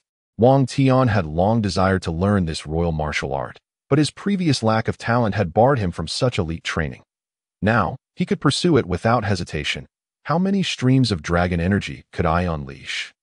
With eager anticipation, Wang Tian opened the manual and began to practice. Following the descriptions outlined within, he circulated his dragon energy through several key acupoints. Gradually, warmth spread through his body, particularly around the dragon bone in his spine, which radiated a comforting flow of energy, filling him with strength. It felt as if he was on the right path. Now to test the power of his palm strike, Wang Tian set the manual aside, gathering all his dragon energy into his right hand. Then, tentatively, he unleashed a palm strike. Instantly, 9 streams of dragon energy coalesced into 9 golden dragons that surged forth, traveling 30 meters before dissipating into the air. Upon witnessing this scene, Wang Tian was utterly astounded. Could it be? With a mere attempt, he had unleashed 9 strands of dragon energy. Was it not said that this martial art was exceedingly difficult to master? For 10,000 years, countless royal scions had struggled to attain the realm of 9 strands of dragon energy. How is it that with a casual strike, he had achieved it? Wang Tian, bewildered, began to ponder deeply. Could it be attributed to his dragon bone? After much contemplation, he concluded that this was indeed the sole explanation. The 9 dragon palm was not as challenging to cultivate as he had envisioned. As his cultivation level ascended further, the power of the 9 dragon palm would only intensify. Wang Tian felt a sense of satisfaction with the potency of the 9 dragon palm. This was the first royal martial art he had truly mastered. After practicing the 9 dragon palm, Wang Tian tossed the Phoenix Cry sword to Xiaonu, whose previous sword had been severed by his own Excalibur. Now, this Phoenix Cry sword was perfectly suited for her use. Thank you, master. Upon receiving the Phoenix Cry sword, Xiaonu waved it about, instantly enamored with it. By the way, Xiaonu, I have a dragon stone for you. Stand still, and I shall affix it for you. Wang Tian retrieved a dragon stone from the system space, one that he had acquired from the coffin of the Spirit Treasure Emperor, untouched for millennia, brimming with energy, far more abundant than the previous 2 dragon stones. While the dragon stone could assist Wang Tian in his cultivation, it was far more cost-effective to bestow it upon Xiaonu.As's puppet. Her enhanced strength would, in turn, augment Wang Tian's combat prowess. Understood, master. Xiaonu shall remain still. Upon hearing that she was to receive a dragon stone, Xiaonu stood rigid with excitement.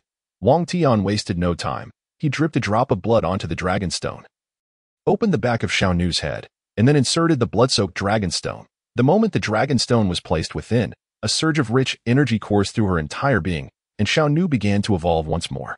Her skin, hair, eyes, and facial features transformed to resemble those of a human, even surpassing humanity. Her skin was as white and delicate as milk, tender to the touch, and seemingly flawless. 3,000 strands of hair cascaded down her back like a flowing waterfall. Her eyes sparkled with life, akin to stars in the night sky, dazzling and radiant, reminiscent of morning dew, crystal clear and pure. Her visage became even more enchanting, resembling a meticulously crafted work of art. Breathtakingly beautiful, staring at Xiaonu, Wang Tian felt as though the cold concubine from a millennium ago had stepped forth from a portrait. She was so stunning that it was no wonder the Spirit Treasure Emperor had been captivated by her. Moreover, Xiaonu's appearance was not the only thing that had improved. Her strength had also significantly increased, now approaching that of a 3rd-tier master. However, once the energy of the dragon stone was depleted, Xiaonu's power would diminish accordingly. Thus the drawbacks of being a puppet were quite evident. Indeed, 3 dragon stones have transformed you into a 3rd-tier master. Wang Tian surveyed Xiaonu with satisfaction. Having such a beautiful puppet by his side would ensure that his days in the imperial tomb would not be lonely. He even contemplated collecting more dragon stones in the future, allowing Xiaonu to become even more beautiful and powerful. After completing this task, Wang Tian retrieved a moonstone from the system space. His purpose for visiting the Spirit Treasure Emperor's mausoleum was to find this moonstone. With the moonstone, he could proceed to repair the moon fox pearl. Without wasting any time, he took out the moon fox pearl, which he had split in half. How do I go about repairing it? Is it simply a matter of merging the energy? Wang Tian pondered for a moment, ultimately deciding to attempt to channel dragon energy into the moonstone. As he activated the dragon energy, the moonstone emitted a brilliant moonlit glow, resembling a resplendent pearl that shimmered in the darkness.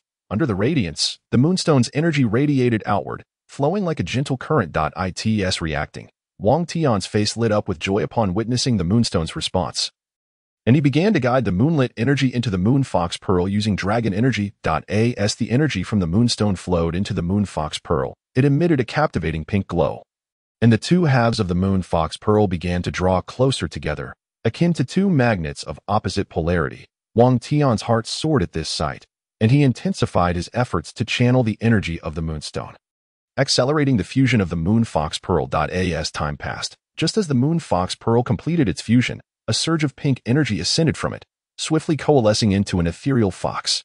This fox, snow white and imbued with an aura of celestial energy, was formed entirely of energy and lacked a physical body.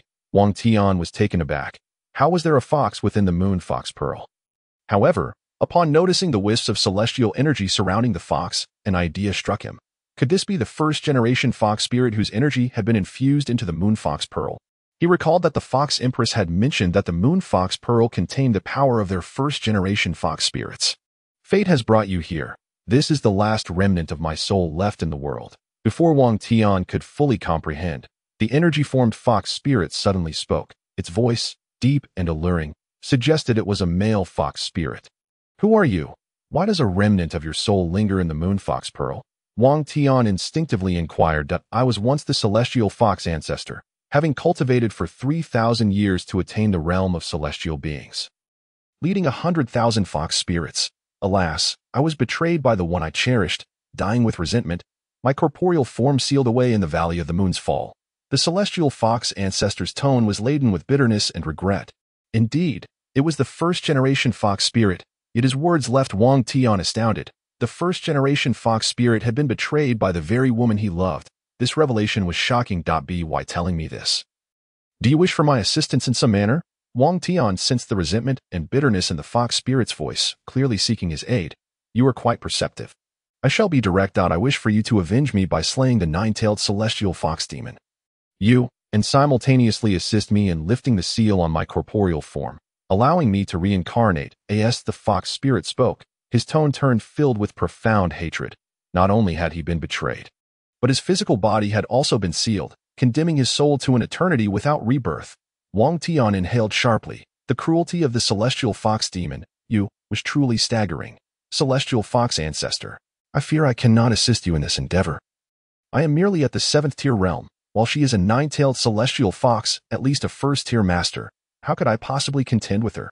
Wang Tian felt powerless. This was the truth. In addition to her formidable strength, she belonged to the Ninetails lineage, making her a foe he could not face. At least, with his current abilities, he was unequivocally no match for the nine-tailed celestial fox demon.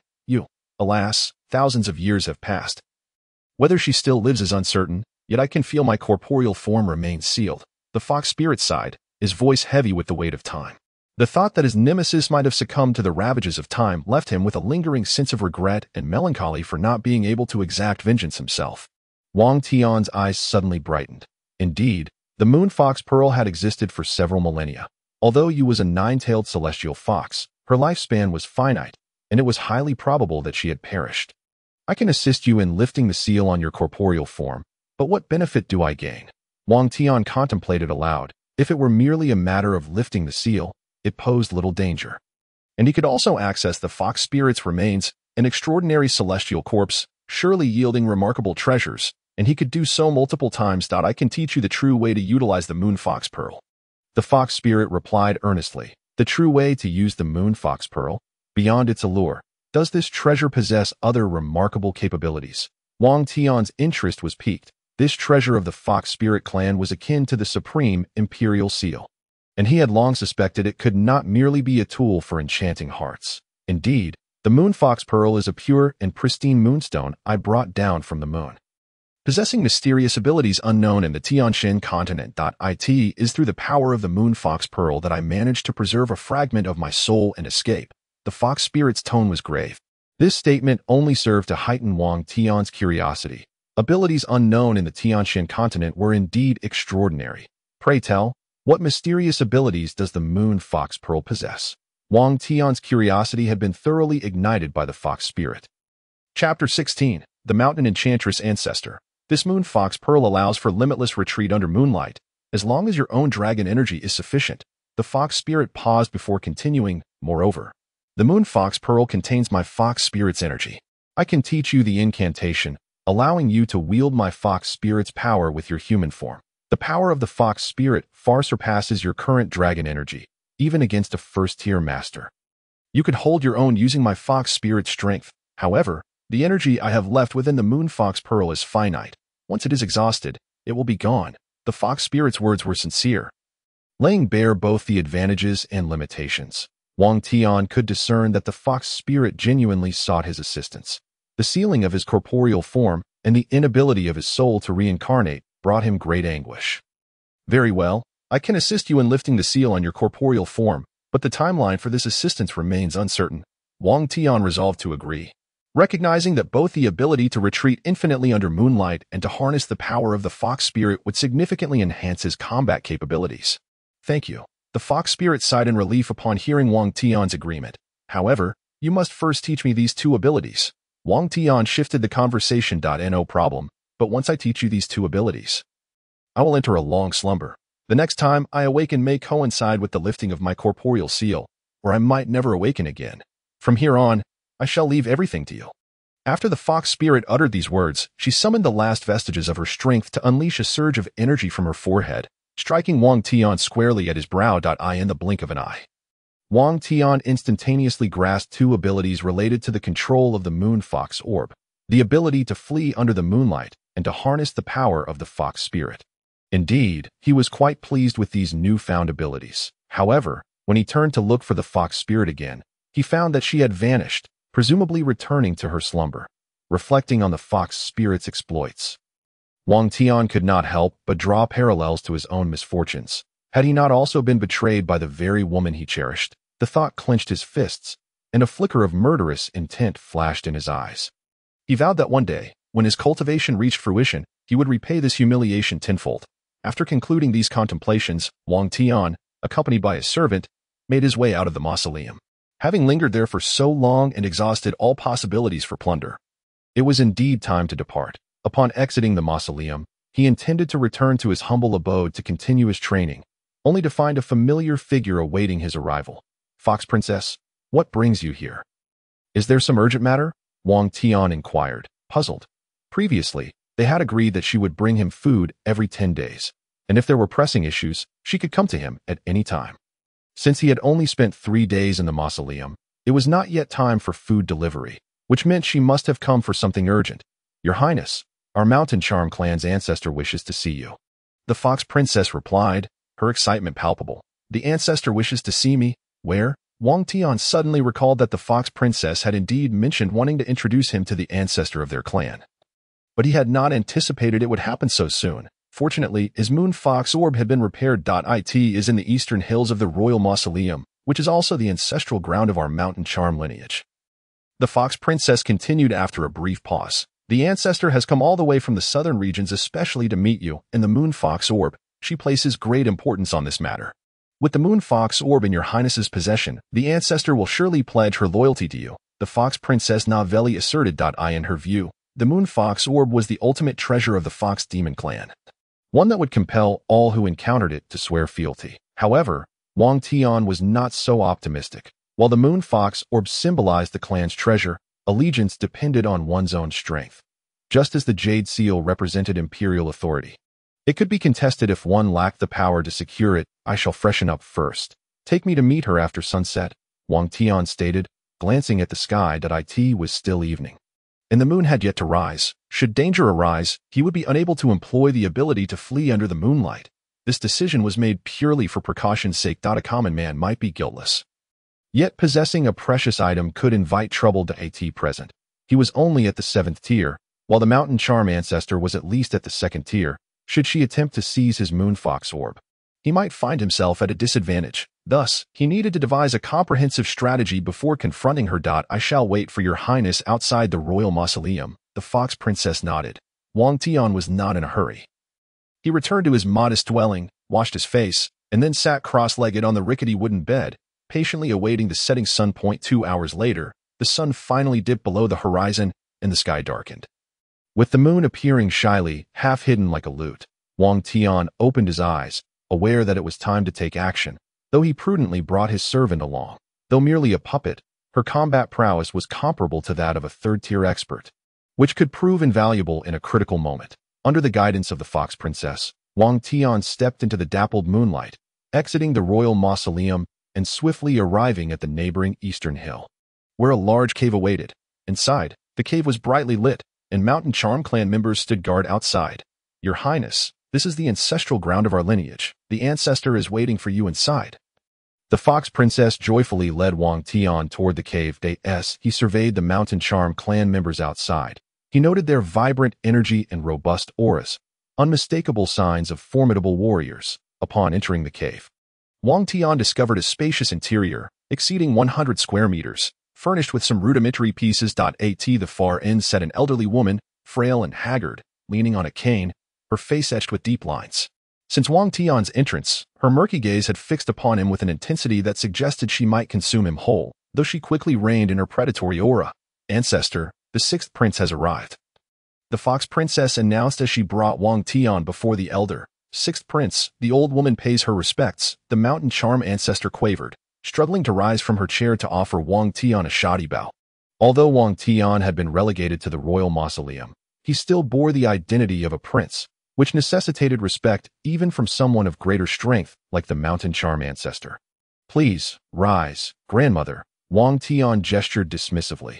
Maintaining decorum was still important. Sixth prince, I have heard from the fox princess that you possess our fox demon clan's ultimate treasure, the moon fox orb. Might I have a look? The mountain charm ancestor, now standing, was eager to see the moon fox orb, forsaking all pleasantries. Please do not misunderstand. It is simply that the moon fox orb holds immense significance for our fox demon clan. She added. No worries, I understand. The moon fox orb is right here with me. Allow me to present it to you. Wang Tian replied as he retrieved the fully restored moon fox orb from his system space. The pink glow of the moon fox radiated outward. Upon seeing the restored moon fox orb, the fox princess's eyes widened in astonishment and delight. Her earlier concerns that the damaged orb would disappoint the ancestor were now alleviated. A complete moon fox orb would surely compel the ancestor to pledge loyalty to the sixth prince. However, the reality was far from what she anticipated. Upon beholding the intact moon fox orb, the mountain charm ancestor's previously murky eyes suddenly sparkled with a glimmer of brilliance. Chapter 17. The ancestor's shock. The appearance of the moon fox orb sent the mountain charm ancestor into a tremor of excitement. How could she not be elated at the re-emergence of a treasure lost for over a millennium? Sixth prince, my old eyes are dim. May I draw closer for a better look? The mountain charm ancestor, leaning on her cane, rose unsteadily, her clouded eyes now revealing a hint of clarity. That of course, Wang Tian said, having sensed the ancestor's unusual demeanor, but he was curious to see how long she could maintain her facade. With the abilities imparted to him by the fox spirit, he felt prepared to deal with the mountain charm ancestor should it come to that. Upon receiving permission, the mountain charm ancestor approached Wang Tian, leaning in closely to inspect the moon fox orb. Such a rich concentration of fox spirit energy, the mysterious energy of the moonstone. This truly is the ultimate treasure of our fox demon clan. The mountain charm ancestor's once still eyes were now fixated on the moon fox orb, her body trembling uncontrollably, her breath quickening. Ancestor, did I not tell you I was not deceiving you? The sixth prince truly possesses the moon fox orb. The fox princess exclaimed, bursting with enthusiasm. Moreover, with the sixth prince wielding the moon fox orb, he is the rightful sovereign of our fox demon clan, and our mountain charm lineage has chosen to pledge loyalty to him. You too. Before the fox princess could finish her sentence, she was sharply interrupted by the ancestor. What a fox demon sovereign. He is but a mere human. How could he possibly serve as our fox demon clan's sovereign? The mountain charm ancestor's tone turned icy, her demeanor shifting dramatically from affable to stern. Hearing this, the fox princess's expression changed. while Wang Tian maintained a calm facade, fully aware that this old woman would not easily yield. Ancestor, while the sixth prince may not belong to the Fox Demon clan, he is a prince of noble birth, possessing the Moon Fox Orb, making him the prime candidate for our clan's sovereign. The Fox Princess urged, perplexed, yet her reasoning was met with disdain from the Mountain Charm ancestor. Noble birth? He is merely a discarded prince of the royal mausoleum, she scoffed, then commanded loudly, bring forth my loyal confidants. As her words fell, 4 members of the Mountain Charm clan entered the cave, 2 men and 2 women, 2 at the 3rd tier and 2 at the 4th tier, all trusted aides brought along by the Mountain Charm ancestor from the southern regions. Ancestor, what is the meaning of this? The Fox Princess exclaimed anxiously. Having reported the existence of the Moon Fox Orb to the ancestor, she had hoped for her to side with her in supporting the 6th prince. Yet the outcome had completely diverged from her expectations. There is no hidden meaning. I simply believe the 6th prince is unworthy of becoming the sovereign of our Fox Demon clan, the Mountain Charm ancestor declared with malice. Then fixed her gaze on Wang Tian, threateningly stating, 6th prince, if you willingly hand over the Moon Fox Orb, I shall allow you to leave unharmed. Otherwise, do not blame me for being ruthless. As she spoke, the Mountain Charm ancestor slammed her cane onto the ground, creating a deep impression, a testament to her formidable strength and resolve. So, you intend to seize my Moon Fox Orb? Wang Tian retorted with a cold smirk. Sensing the imminent danger, his servant drew the Phoenix Song Sword and positioned herself protectively before Wang Tian. The Fox Princess gasped in horror and hurriedly stepped in front of the Mountain Charm ancestor. Ancestor, he is the 6th prince, a figure of noble status. We cannot afford to offend him, the Fox Princess urged in a panic. A mere discarded prince. Besides, in this desolate wilderness, who would investigate should I eliminate him? The Mountain Charm ancestor dismissed the Fox Princess with a shove, then turned her attention back to Wang Tian. 6th prince, you are an astute individual. If you wish to avoid death, quickly surrender the Moon Fox Orb. And if I refuse? Wang Tian shot back, a slight smirk playing on his lips, for he had come prepared. Despite his current inability to defeat the Mountain Charm ancestor, he had just learned to harness the Fox Spirit's power, which, although energy-draining, would be sufficient to eliminate the old woman before him. Then I shall take offense. Kill him. The Mountain Charm ancestor commanded her 4 loyal aides. At the sound of a command, 4 formidable masters from the Zhuxian clan charged towards Wang Tian. Without a trace of fear, the young servant drew her sword to meet them.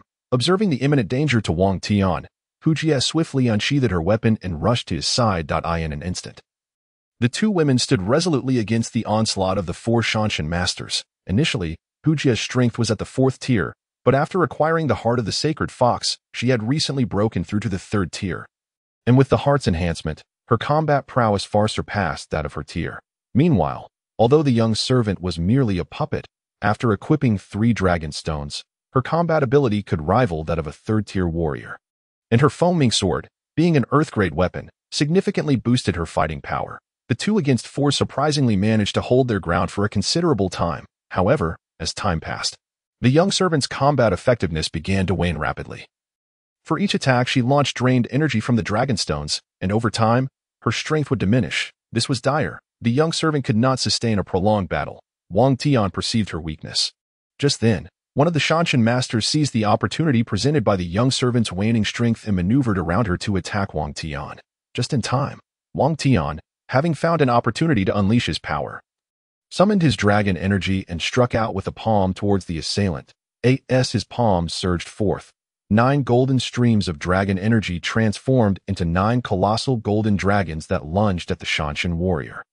The latter, evidently taken aback by Wang Tian's swift reaction, was too late to mount a defense, and the 9 golden dragons struck him squarely in the chest. The tremendous force sent him hurtling through the air, crashing against the rocky wall of the cavern, creating a slight indentation, and upon landing, he coughed up blood and fell unconscious. This scene left everyone present in stunned silence, especially the Zhuxian matriarch, who had initially deemed the 6th prince to be an untalented waste of potential. Yet, the display of power he exhibited astonished her. The 9 dragon palm. He actually unleashed 9 streams of dragon energy. The Zhuxian matriarch was left speechless. The 9 dragon palm was an exclusive royal technique, one she had witnessed in her long life of over a century, yet she had never seen a royal offspring truly execute it with 9 streams of dragon energy. The others too were taken aback by Wang Tian's formidable technique and instinctively ceased their attacks. Master, are you all right? It's all my fault for failing to protect you, the young servant lamented, filled with remorse that I'm fine. It's a good opportunity to stretch my limbs, Wang Tian replied, flexing his arms and legs. Genuinely pleased with the power of the 9-dragon palm. Although he was merely at the 7th tier, the might of the 9-dragon palm had decisively incapacitated a 4th-tier Zhuxian master. While it was indeed a surprise attack, it nonetheless showcased the technique as formidable strength, truly a legendary art created by the first emperor. Your Highness, is that the 9-dragon palm? Hu Jie exclaimed, both surprised and delighted. Previously, she believed the 6th prince was not as useless as the tale suggested, but now she felt he might not only be far from a waste, but potentially a genius, over countless millennia. Among innumerable royal descendants who could execute the 9-dragon palm with 9 streams of dragon energy, only the 6th prince. Indeed, it is the royal family's exclusive technique, the 9-dragon palm. Wang Tian nodded at her, then turned his gaze towards the Zhuxian matriarch. Old woman, are you going to continue? The matriarch, incensed by being addressed as old woman, tightened her grip on her cane. Although she had realized the 6th prince was not the waste she had believed him to be. The allure of the moon fox pearl compelled her to take the risk. The outside world claims the 6th prince is a waste. I beg to differ. To be able to unleash 9 streams of dragon energy with the 9-dragon palm is undoubtedly a mark of genius. However, her tone shifted abruptly. But no matter how talented you are, you must hand over the moon fox pearl today. With that declaration, the matriarch's aura intensified, pressing heavily upon the onlookers, making it difficult for them to breathe. Matriarch, do you really intend to strike against His Highness? Hu Jie exclaimed anxiously. The matriarch was at the peak of the 2nd tier, and the 3 of them could not possibly contend with her. My mind is made up. If you wish to live, you best step aside, the Zhuxian matriarch declared fiercely, raising her cane towards Wang Tian, a murderous intent radiating from her. Wang Tian stood his ground, confronting her directly, while his mind raced for a strategy. The opponent was at the pinnacle of the 2nd tier. Even if they could barely hold their own, the result could likely lead to mutual destruction, especially considering that outside the cave, there were numerous loyalists to the matriarch. If he did not confront her directly, he could use the moon fox pearl to escape safely under the moonlight. But what would happen to the young servant and Hu Jie? Leaving them behind could very well lead to their demise at the matriarch's hands. Thus, only one course of action remained. Wang Tian's gaze fell upon the moon fox pearl in his hand. Only by harnessing the power of the fox immortal could he confront this old hag directly. Without hesitation, Wang Tian closed his eyes and recited the incantation taught to him by the fox immortal. As the incantation flowed forth, both the moon fox pearl and Wang Tian's body emanated a silvery luminescence, resonating in harmony, and the ethereal, mysterious power of the fox immortal enveloped Wang Tian, making him seem as though he had transformed into a fox immortal himself. Wang Tian felt an inexhaustible strength surging within him, as if he could shatter the cave with a single blow. Is this the power of the fox immortal? Wang Tian was suddenly brimming with confidence. Come if you wish to die. Wang Tian's eyes snapped open, a streak of fox immortal energy flashing through them. The Zhuxian matriarch's expression changed dramatically upon witnessing the pure fox immortal power radiating from Wang Tian. How is this possible? You are clearly human. How can you possess the power of a fox immortal? The matriarch trembled, not from excitement or joy, but from fear and dread. The power of the fox immortal was a capability only available to fox demons who had reached the celestial realm. Throughout the history of fox demons spanning tens of thousands of years, only 3 exceptional fox demons had managed to attain the fox immortal realm. Each of them was a cataclysmic force. Especially the first fox immortal, who had plucked a moonstone from the moon and forged it into the supreme treasure of the fox demon clan, the moon fox pearl. From that moment, she became a god revered by the fox demon lineage. Hu Jie, witnessing the fox immortal energy emanating from Wang Tian, was equally astounded. This seems to be the power of the fox immortal, but the 6th prince is human. Why would he possess such power? While Hu Jie was filled with confusion, her excitement and exhilaration overshadowed it. With the fox immortal's power, there was no need to fear the matriarch. In the face of the fox immortal's power, the matriarch's peak 2nd tier cultivation was utterly insignificant. Aside from the 2 of them, the remaining 3 Zhuxian masters in the cave were also gripped by terror at the sight of Wang Tian's pure fox immortal energy, instinctively wanting to kneel. However, they did not dare to do so as long as the matriarch remained unyielding. Old woman, why do you not come forward? Are you afraid? Wang Tian smirked slightly, simultaneously unleashing the full force of the fox immortal energy, completely suppressing the matriarch's aura. This time, It was the matriarch who felt the immense pressure bearing down on her. For the first time, she experienced such overwhelming oppression that even breathing became a challenge. Beads of sweat forming on her forehead. Yet, when her murky gaze fell upon the pink moon fox pearl, her fear was slightly overshadowed by greed. The matriarch contemplated testing whether Wang Tian's display of power was merely bluster or if he could truly wield the fox immortal energy. But the formidable pressure dissuaded her from acting recklessly. Should she lose, it would mean certain death for her.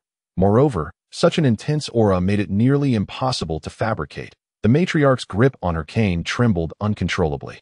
Torn between greed and fear, her heart in turmoil.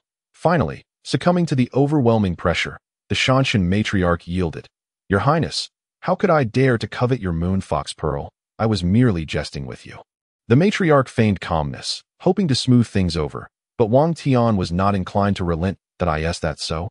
You jest with me, yet I am serious about wanting to kill you," Wang Tian retorted coldly, refusing to back down as he amplified the fox immortal energy to its zenith, brandishing the Zhuxian sword directly at the Zhuxian matriarch. Infused with dragon energy, the Zhuxian sword emitted a soul-stirring melody that echoed like a dragon's roar.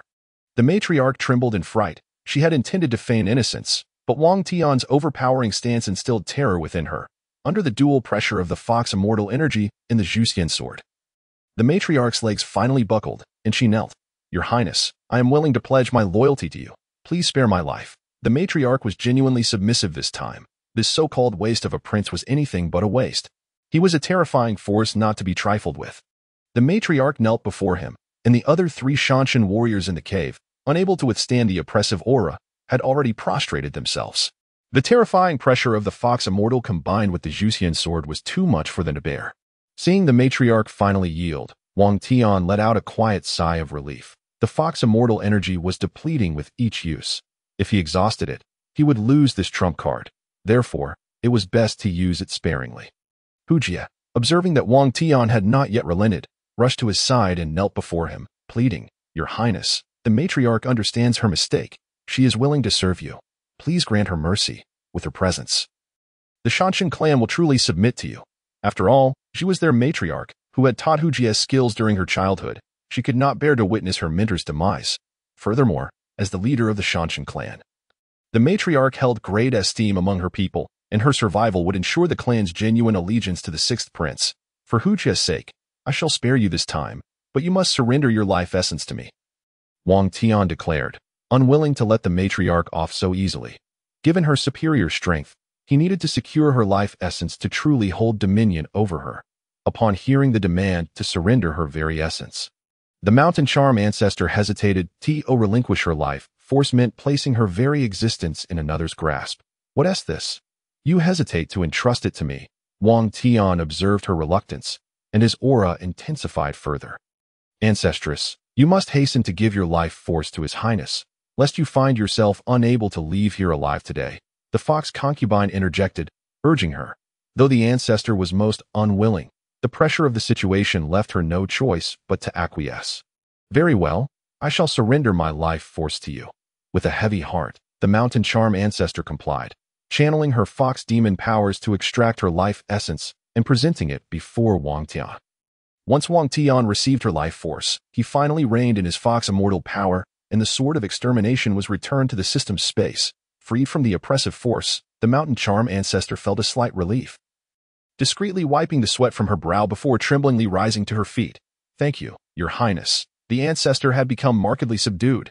Recalling Wang Tian's murderous glare, she felt a twinge of fear. Had she chosen not to yield, she might have already met her demise. The few mountain charm experts within the cave also breathed a sigh of relief. Although Wang Tian's fox immortal presence had not been directed at them, they still felt an overwhelming sense of pressure, particularly when the sword of extermination was drawn, giving them the impression that death was imminent. At last, we can breathe easy. Having witnessed this scene, they had unwittingly submitted to Wang Tian in their hearts. "You may leave for now. I have matters to discuss with His Highness." The mountain charm ancestor waved away her trusted confidants, who departed as if granted a pardon, their fear of Wang Tian's terrifying aura still fresh in their minds. They hurriedly carried their unconscious kin and exited the cave. Soon, only Wang Tian, Xiaonu, the fox concubine, and the mountain charm ancestor remained. "Your Highness, please take a seat," leaning on her cane. The ancestor graciously offered her mahogany chair to Wang Tian. He accepted without hesitation, sitting down immediately. Your Highness, I, the Fox Ancestress, pledge the loyalty of the Mountain Charm clan to you. Whether it be through mountains of blades or seas of fire, we are prepared to follow you without hesitation. Should I violate this oath, may heaven strike me down. With that, the Fox Ancestress knelt before Wang Tian again, swearing a solemn vow. This time, her submission was sincere. She had truly witnessed Wang Tian's formidable nature. To follow such a powerful master was indeed an opportunity for her clan. The Mountain Charm clan numbered only around 20,000 within the Great Qilin dynasty, their strength unimpressive, being the weakest branch among the 5 Fox demon clans. Yet they stood as Wang Tian's first true loyal faction. Rise. Wang Tian gestured for her to stand, then recalled something, inquiring, by the way, Fox Ancestress, Fox Concubine, may I ask where the Moonfall Valley is? Wang Tian had not forgotten the promise he made to the Fox Immortal. Should the opportunity arise, he would seek out the Moonfall Valley to help the Fox Immortal free her physical body from its seal, while also keeping in mind the Fox Immortal's remains. It was a corpse of a Fox Immortal, and the rewards for touching it would undoubtedly be substantial, especially as bodies of celestial rank could be touched multiple times. However, upon hearing the mention of the Moonfall Valley, both the Fox Ancestress and the Fox Concubine's expressions changed, revealing a hint of fear. Your Highness, why do you inquire about the Moonfall Valley? After a moment's hesitation, the Fox Ancestress asked cautiously. Wang Tian had noticed their change in demeanor. It appeared that the Moonfall Valley was not a place of benevolence. I merely heard that there exists such a place within your Fox Demon clan, and thus wish to inquire. If you know of it, please enlighten me. If not, consider my question unasked. Wang Tian maintained a calm expression, concealing the full truth from them. This was a secret between him and the Fox Immortal, unnecessary to share with others. The Moonfall Valley is not far from the royal tombs. It lies at the border of the capital and Yinqing. However, it is a forbidden area for our Fox Demon clan. The first-generation Fox Immortal perished there, and it is said to be filled with toxic miasma, fatal upon contact. There are also rare monstrous beasts and peculiar terrains. Once one enters, they do not return. The Fox Ancestress spoke with evident trepidation. Is it genuinely that terrifying? Wang Tian instinctively queried. It is said to be so. There have been instances where Fox Demon clan members ventured in, never to emerge again, including some of the first-tier experts. The Fox Concubine added after some contemplation. Wang Tian frowned. If the Moonfall Valley was as perilous as they described, venturing there with his current strength would only lead to his demise. Fox Ancestress. Fox Concubine. Have either of you ever been there? Wang Tian pressed, unwilling to concede. Hearing is one thing. Seeing is another, and rumors are sometimes misleading. No. The Moonfall Valley has always been under the control of the Ninetails clan, and the dangers within have only been relayed by them.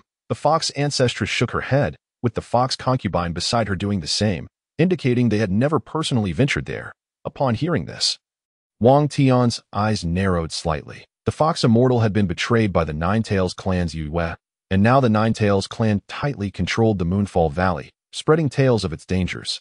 Could it be they feared others would uncover the truth of what transpired back then? The more he pondered, the more plausible it seemed. He then inquired further, by the way, who is the current leader of the Ninetails clan? Is Yue still alive? The current leader of the Ninetails clan is Yao Wan.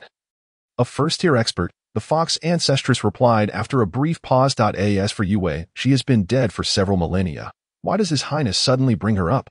Dead for several millennia, you say? Wang Tian felt a sense of nostalgia. The woman who had betrayed the Fox Immortal had truly passed on. Thus, he need not fear a confrontation with her. From now on, he would focus solely on finding a way to help the Fox Immortal unseal her physical constraints. Your Highness, why such an interest in the Ninetails clan? The Fox Concubine asked instinctively. Oh, it's nothing.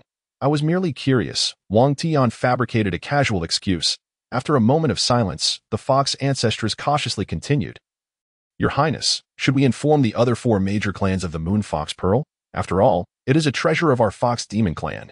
Whoever possesses it becomes the leader of our clan. For now, only inform the Ninetails clan, and have their leader Yao Wan come to see me alone. Wang Tian decided after some thought. His reasoning for notifying only the Ninetails clan was that he feared being overwhelmed if all 4 clans descended upon him at once, risking the Moon Fox Pearl being seized by their combined efforts. Furthermore, he sought to glean the true circumstances of the Moonfall Valley from Yao Wan. Only notify the Ninetails clan.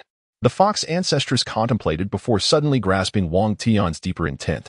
Your Highness is wise. The other 4 Fox Demon clans possess greater strength than our Mountain Charm clan. Summoning them all at once could lead to a coalition to seize the Moon Fox Pearl. By calling them in individually, we may subdue them one by one. Your Highness, what if Yao Wan informs the other 3 clans about the Moon Fox Pearl? The fox concubine voiced her concern, her eyes momentarily lighting up before clouding with worry. Fear not. Yao Wan is an ambitious individual. Such crucial information regarding the Moon Fox Pearl, she would never share with the other 3 clans. She would likely keep it secret. More than anyone, the fox ancestress seemed to understand Yao Wan well. Excellent. Then it shall be so.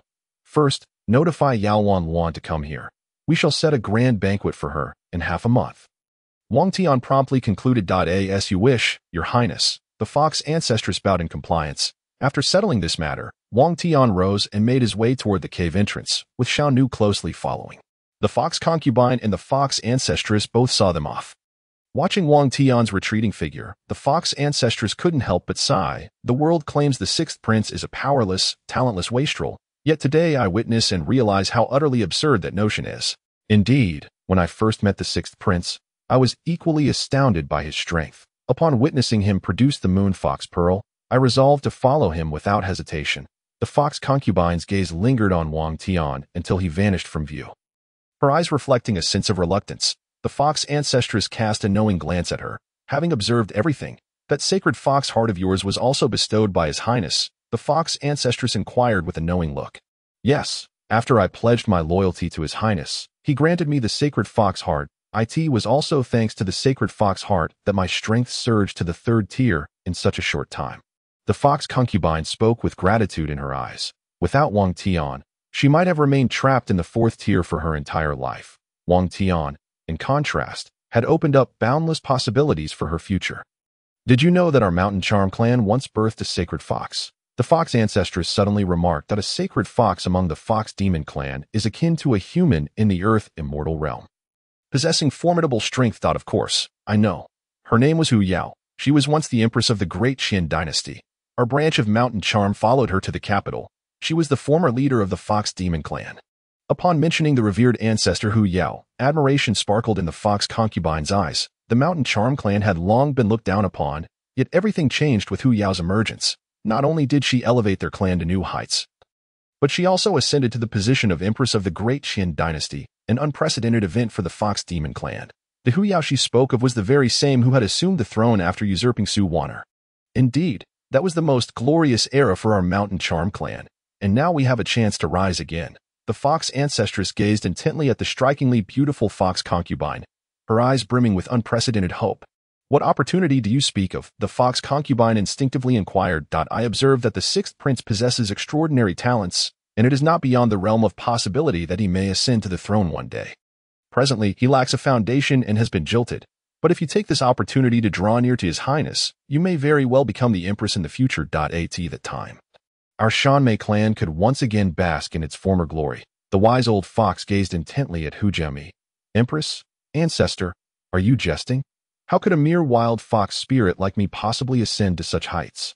Hu Jia could hardly believe it herself. Why is it impossible? Did not the revered ancestor, Fox Yao, also arise from humble beginnings? Did she not become the Empress of the Great Qin dynasty? The old fox replied earnestly.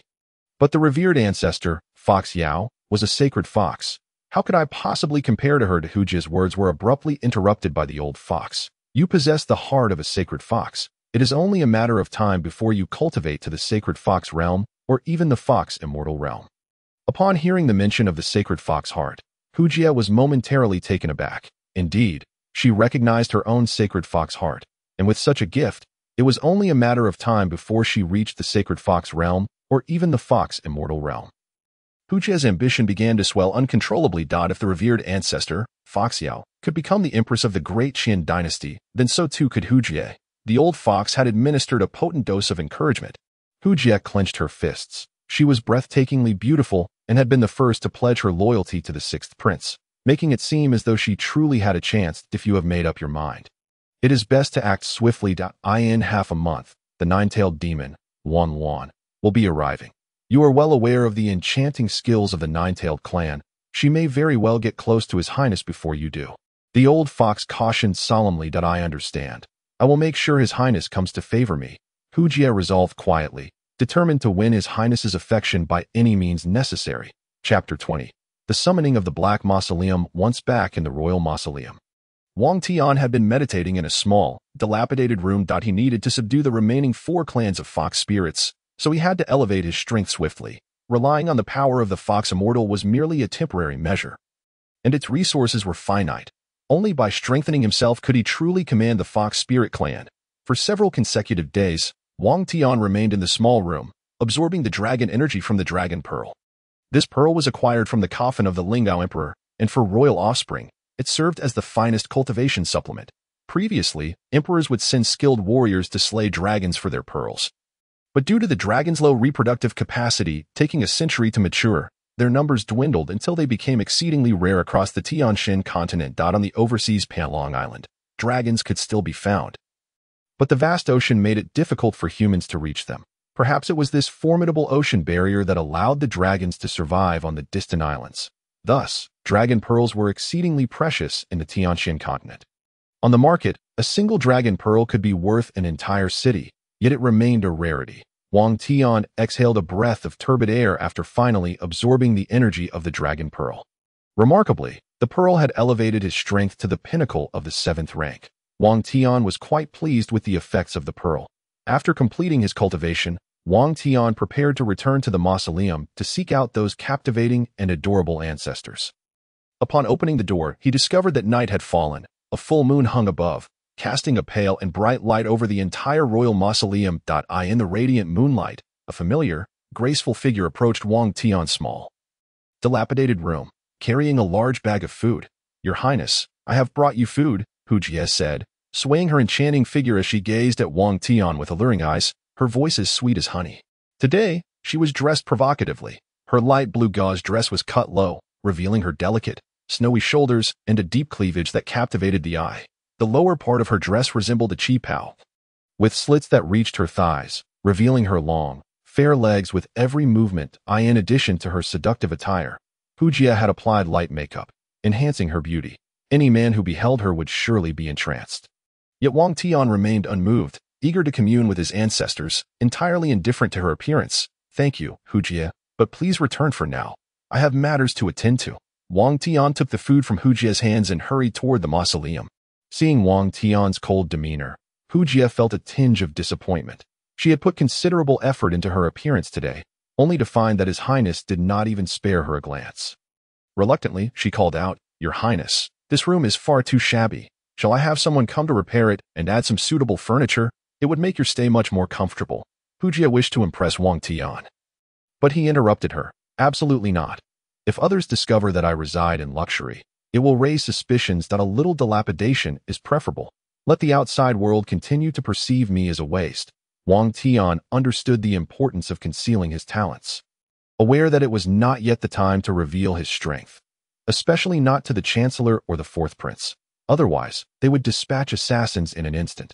With his current strength, he was not equipped to contend with them. Moreover, in this contest for the throne, Wang Tian intended to lay low, allowing the other 8 to battle fiercely among themselves, before he would step in to clean up the aftermath. "Very well, but Your Highness, you lack a bathing facility. You cannot possibly forego bathing, can you?" Hujie still felt somewhat dissatisfied. When it came to bathing, Wang Tian found himself at a loss, while food could be delivered by Hujie and her companions.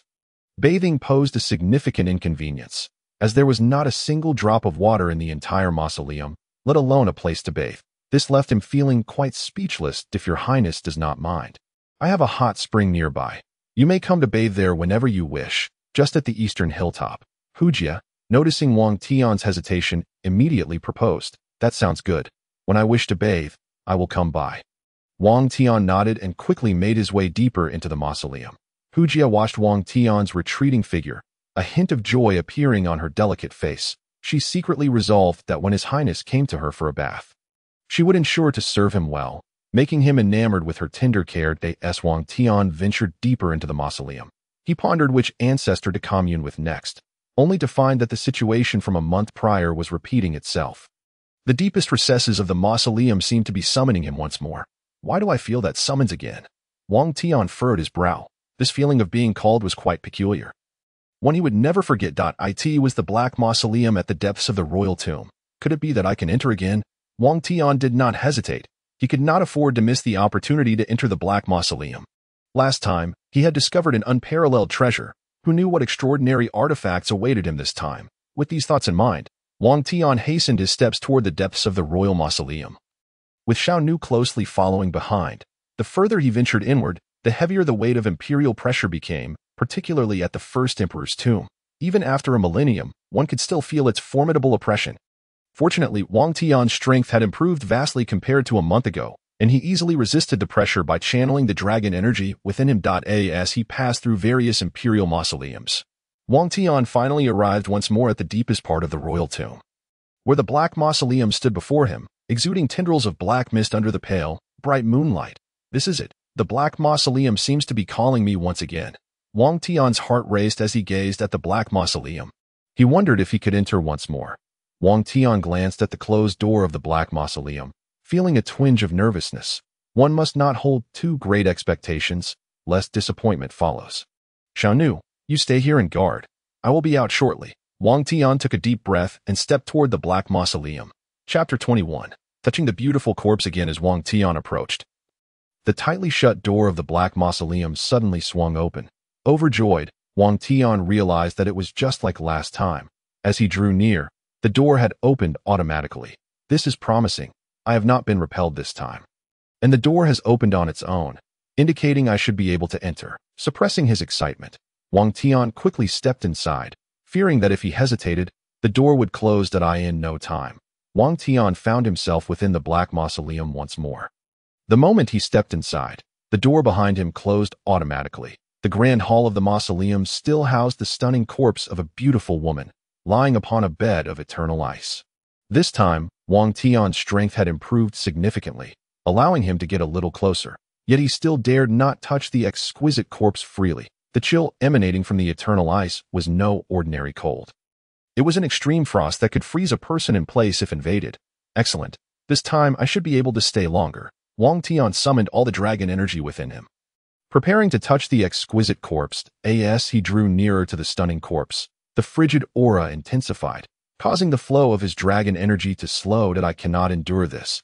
The extreme cold is even more intense than I imagined. It seems I must adopt the same approach as last time. Touch and retreat quickly, or I risk being frozen in place. Wang Tian had not anticipated the strength of the extreme cold emanating from the bed of eternal ice. Having made his decision, Wang Tian took a deep breath and charged toward the exquisite corpse. As he neared, he swiftly extended his hand to touch the stunning corpse, this time lingering a moment longer. In the back courtyard of the Qilin pavilion headquarters, Yunju lay upon the bed, her entire body emanating wisps of black mist, trembling uncontrollably, her delicate brows frosted with a layer of white frost. She was once again lost in a dream. Every full moon night, Yunju experienced the same dream in her dream. She felt as though she lay upon a cold bed, surrounded by utter darkness, devoid of sound or light. She yearned to move, yet found herself utterly immobilized, resembling a lifeless corpse as she lay upon an exceedingly frigid ice bed, shivering uncontrollably. In the realm of reality, Yunxiu instinctively wrapped herself tighter in her quilt, attempting to summon warmth, but to no avail. That moment, the dream version of Yunxiu suddenly perceived the sound of footsteps, approaching steadily, a cadence that felt somewhat familiar. She had heard these footsteps in her previous dream as well. Desiring to open her eyes and discern who was seeking her, she struggled in vain. No matter how hard she tried, her eyelids remained sealed, and even the slightest movement eluded her, just as despair enveloped her. She felt a fleeting touch upon her icy little foot, lingering longer than before, unlike the previous fleeting encounters. Enraged, Yunxiu longed to uncover the identity of the scoundrel daring to touch her. Yet, her efforts to pry her eyes open were futile. The emotions from the dream seemed to seep into her waking self, and overwhelmed with shame and anger, she jolted awake. Upon awakening, Yunxiu gasped for breath. Her alabaster forehead adorned with fine beads of perspiration. Her entire body was icy, frost forming upon her delicate brows. How infuriating, to dream once more of that lecture.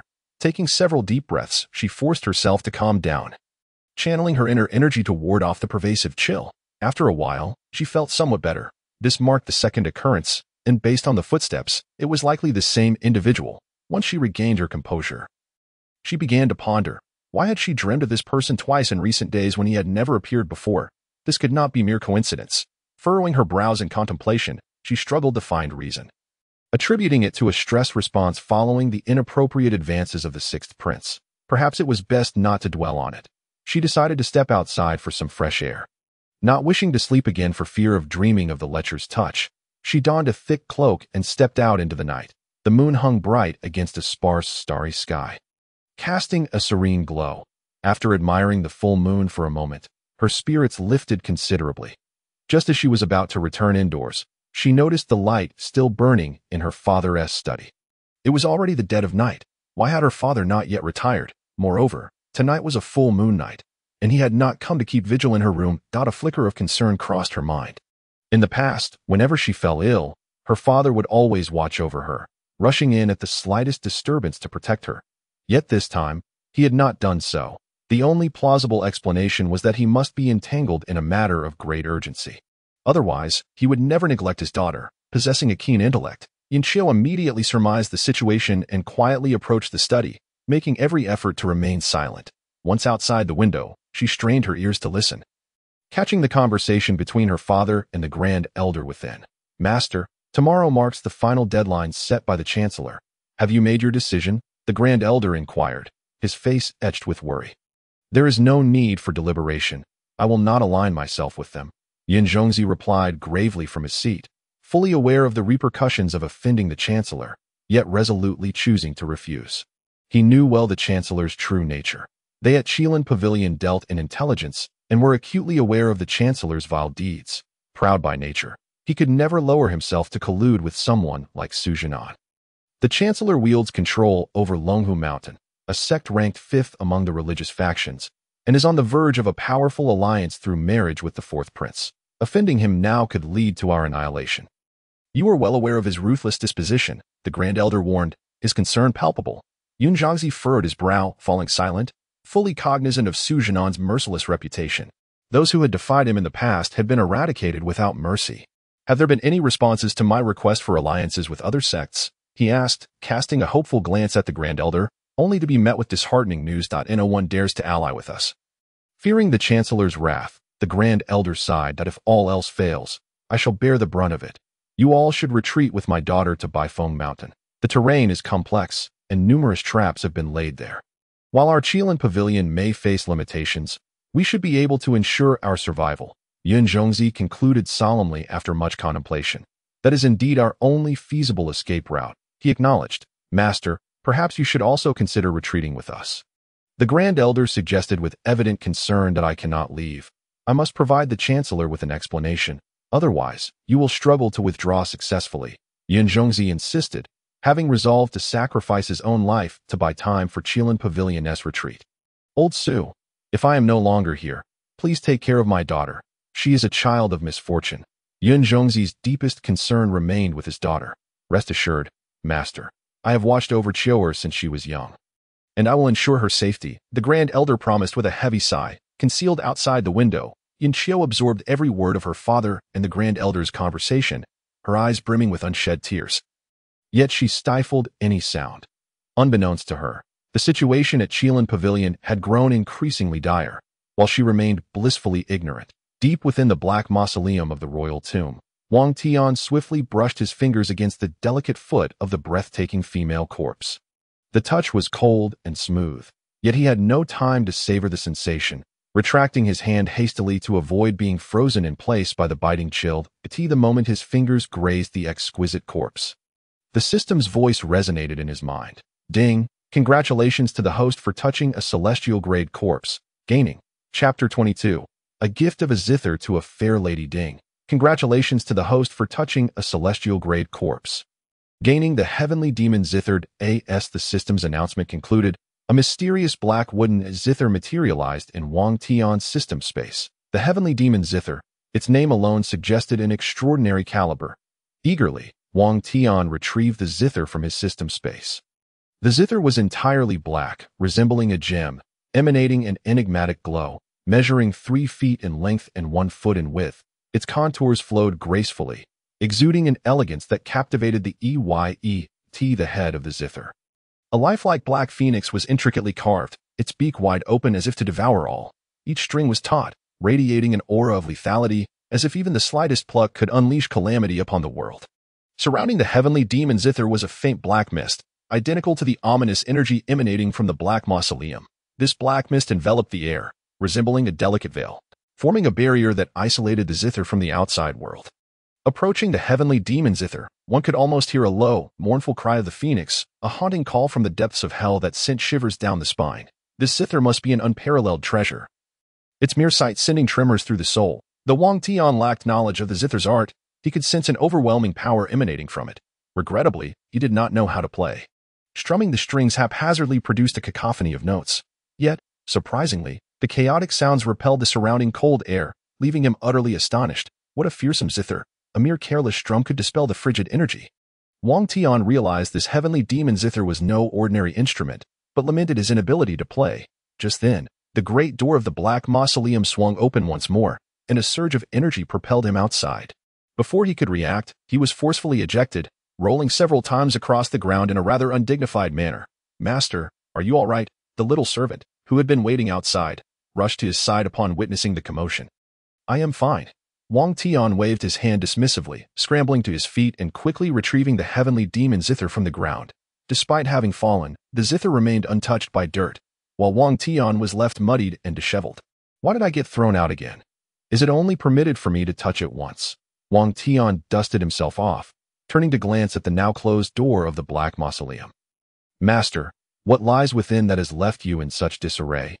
The little servant inquired curiously. "Inside is a being both charming and terrifying," Wang Tian replied whimsically, then turned to ask, "By the way, little servant, can you play the zither?" "Play the zither?" The little servant instinctively glanced at the pitch-black wooden zither in Wang Tian's hands, then shook her head in a daze. No, Wang Tian regretted asking the little servant. "How could a mechanical puppet possibly play the zither? I cannot either. Thus, this zither is merely wasted in my possession." Wang Tian sighed, feeling discontented to hold such a magnificent treasure without the means to utilize it. Surely the fox princess would also be unable to play it. Then whom should he bestow this zither upon? Not wishing to squander the heavenly demon zither, an idea suddenly sparked in his mind. Perhaps it would be more fitting to give it to her. The most talented maiden in the capital, the daughter of Qilin, proficient in the arts of music, chess, calligraphy, and painting, gifting her a zither would serve as a means to atone for some of his previous grievances. Wang Tian had long wished to make amends with Yun Xiu, but had never found the opportunity until now. The heavenly demon zither presented the perfect chance. "Little servant, wait for me here at the royal tomb. I shall step outside for a moment." Wang Tian resolved quickly, returning the zither to his system space before hastily making his way out of the mausoleum at this moment. It was the early hours of the morning. Around 4 or 5 o'clock, when the sky began to faintly reveal a hint of dawn. Seizing the opportunity of the deserted night, Wang Tian covered his face with a cloth and stealthily departed from the royal tomb.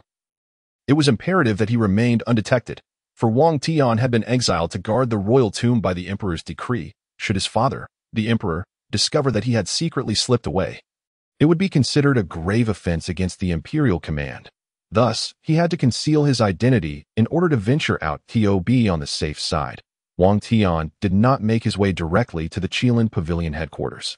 Instead, he waited until a tailor shop opened, where he changed into a complete set of black clothing and purchased a silver armor mask, even replacing his shoes. Previously, he had worn royal garments, which would easily reveal his identity. Now, clad in this new attire, it would be impossible to discern his princely status from his clothing. After completing these preparations, Wang Tian finally felt bold enough to head towards the Qilin pavilion. A month had passed since he last walked the streets of the capital, and the experience filled him with a sense of nostalgia, as if the world around him had changed beyond recognition. After half an hour, he arrived at the Qilin pavilion headquarters, an impressive estate located in the eastern outskirts of the city. The property sprawled over an impressive 3,000 square meters, surrounded by tall walls adorned with green tiles. With 2 stone lions standing guard at the entrance, presenting an air of mystery from the outside, Wang Tian waited for a while, but the Qilin pavilion remained closed. With no other option, he reluctantly placed the tianmaqin, wrapped in black cloth, at the entrance, along with a note. After this, he hid at a distance to observe until the instrument and the note were taken away by a maid, at which point he turned to leave. Yunju had not slept well the previous night. She was tormented by dreams of lecherous men and was disturbed by a sense of impending crisis at her home, leaving her feeling utterly exhausted. Just after washing her face, a maid hurried over. "Miss, someone has sent you a gift." The maid approached quickly, cradling the tianma qin wrapped in black cloth. Is there truly someone sending me a gift? Yunju furrowed her delicate brows slightly. Ever since the rumors about her defilement by the sixth prince circulated, the young masters of the capital had seldom visited her, let alone brought gifts. "It is true, but I did not see the person. They left the item and departed. And they also left a note," the maid said, pulling a note from her bosom and handing it to Yunju. Curious, Yunju took the note and glanced at it. It contained but a single sentence. "I have heard of Miss Yunju, a talented lady of the capital, proficient in music, chess, calligraphy, and painting. I have chanced upon a black wooden chain that suits you perfectly. And thus I present it to you." How unexpected to receive a gift at such a time. Yunju was taken aback by the gesture. Generally, she did not accept gifts from others, even if offered by a prince. She would refuse, adhering to the principle of no gain without effort. Yet, inexplicably, when her fingers brushed against the chain, she felt an undeniable warmth. "This black wooden chain is for me. You may leave now," she said, uncharacteristically accepting the gift, and quickly made her way to her private chamber. Curiosity piqued about the instrument. Even before unveiling the black cloth, she sensed an extraordinary familiarity with the chain, a feeling unlike any she had experienced before. Once inside her room, Yunju locked the door and solemnly began to unwrap the black cloth. As the fabric was peeled away, Yunju finally beheld the true form of the enigmatic black wooden chain. Its color was as dark as ink, the texture as delicate as jade, and the strings taut and smooth. A black phoenix perched upon the chain's head, its sharp beak poised as though ready to devour everything in its path. The entire instrument exuded an aura of imposing strength and mystery. Upon seeing the tianma qin, Yunju's body trembled ever so slightly, as if encountering a long-lost friend, stirring a flutter in her heart. "Where have I seen this qin before?" she pondered, tracing her fingers over the black wood, a wave of inexplicable familiarity washing over her, yet it remained an enigma. Describing it as both strange and familiar would be most fitting. "What sort of sound does this qin produce?" With a sense of wonder, Yunju extended her delicate, white fingers and casually plucked the strings, producing a melodious sound. To her astonishment, the surrounding spiritual energy began to resonate vigorously in response. Yunju possessed a fine talent, keenly attuned to fluctuations in spiritual energy. Thus, she instantly sensed the slightest disturbance, further deepening her intrigue towards the black wooden qin. Meanwhile, for stewards and an elder from Longhu Mountain arrived at the Qilin pavilion. Exuding an air of menace, in the main hall, Yun Zhongzi personally stepped forward to greet them. "Lord Yun, the month-long deadline has passed. Have you come to a decision?" Elder Jie, the elder from Longhu Mountain, inquired condescendingly. Longhu Mountain ranked 5th among the sects of the Decayed Empire, and thus they held a sense of superiority over lesser sections. Moreover, Elder Jie had attained the 2nd tier of cultivation, placing him a full realm above Yun Zhongzi, which naturally led him to regard the latter with disdain. "Elder Jie, our Qilin pavilion has always maintained a stance of neutrality. Should we ally with Longhu Mountain, the various rankings would lead the public to perceive us as biased, which would undermine the prestige of our Qilin pavilion." Yun Zhongzi replied diplomatically, adding, "Of course, should Longhu Mountain require any intelligence, we would prioritize delivering it to you." Reluctant to sever ties with the Prime Minister in Longhu Mountain, Yun Zhongzi sought to avoid confrontation. Prioritize delivering intelligence. Elder Jie scoffed, his lips curling in disdain. "Yun Zhongzi, I was instructed by the Prime Minister to present you with 2 choices. First, pledge allegiance to the Prime Minister and follow his commands. This would ensure the continued independent operation of your Qilin pavilion. Second, refuse." The Su Hongyang anxiously exclaimed, "I will not leave. I wish to stay with my father." As Yun Sun spoke, she drew the slender sword from her waist and rushed outward. She had overheard her father's conversation with the Grand Elder the previous night and had resolutely decided to stand by her father's side through life and death. However, as she stepped outside, she was intercepted by the Grand Elder. "If you proceed now, it is tantamount to seeking death. The opposing side has a master at the 2nd rank, and there is no one in our Qilin pavilion who can withstand him. Your father is risking everything to buy you time to escape." Elder Su urged anxiously, "My mother has already left me. I cannot bear to watch my father depart as well. Elder Su, please let me go." Yun Sun forcefully pushed Elder Su aside, her sword poised to advance. Just then, A loud explosion erupted from the great hall, and a figure was hurled through the air, after tracing a long parabolic arc. The figure crashed heavily to the ground before Yun Sun. Upon recognizing the familiar face, her heart surged with anger and panic.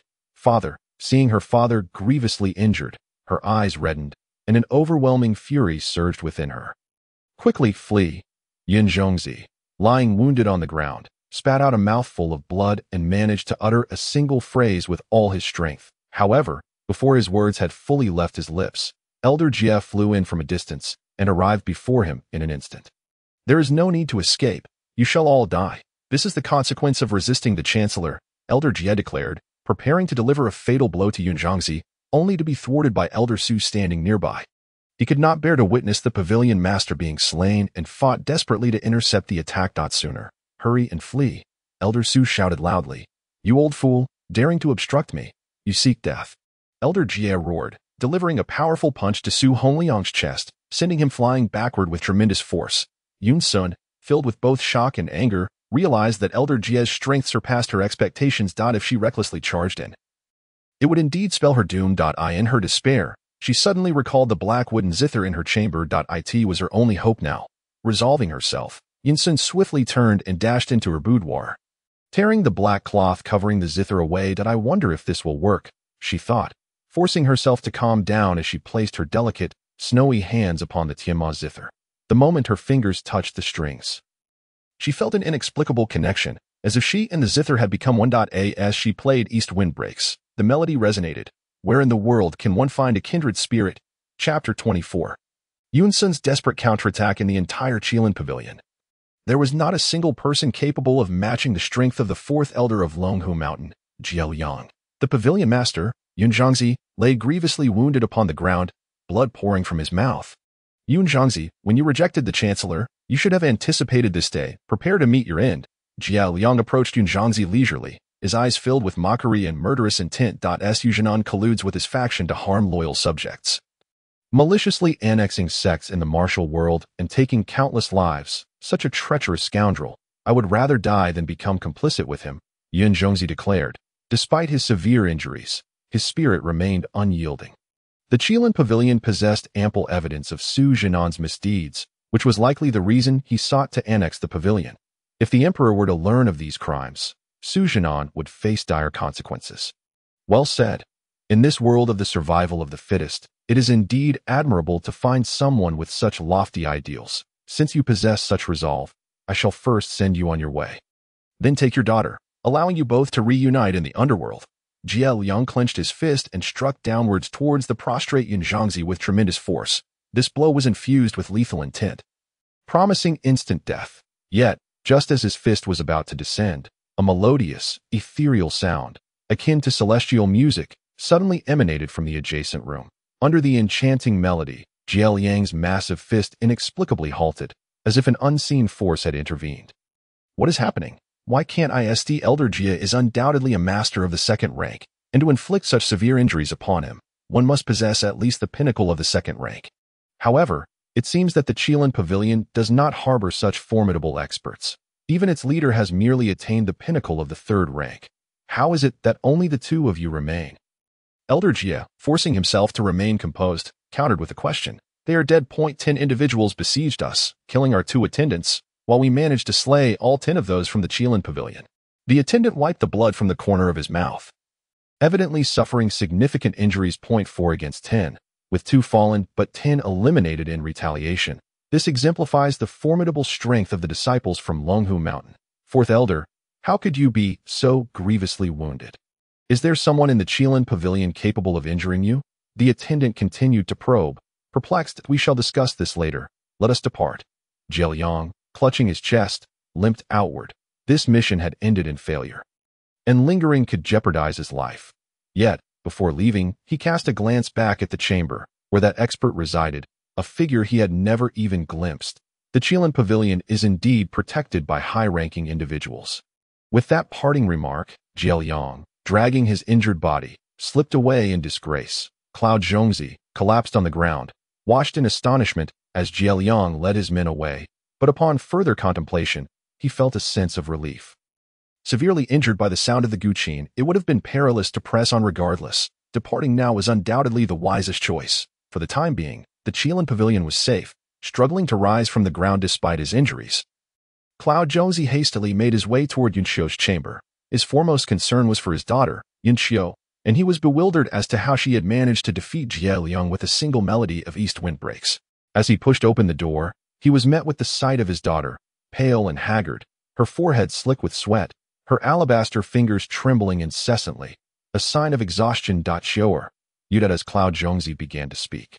Yunxiu suddenly coughed up a mouthful of blood. Xiu'er, alarmed, Cloud Jonesy hurriedly approached her. Father, have the people from Longhu Mountain departed? Yunxiu strained to inquire. Jie Liang and his men have left, for the time being. We are safe. With eyes filled with concern, Cloud Jonesy replied, That is good. Upon hearing that the Qilin pavilion was momentarily secure, Yunxiu's vision darkened, and she fainted. She had been holding herself together, tense and unwilling to relax. And now that she heard the pavilion was safe, she finally let down her guard, resulting in her sudden swoon.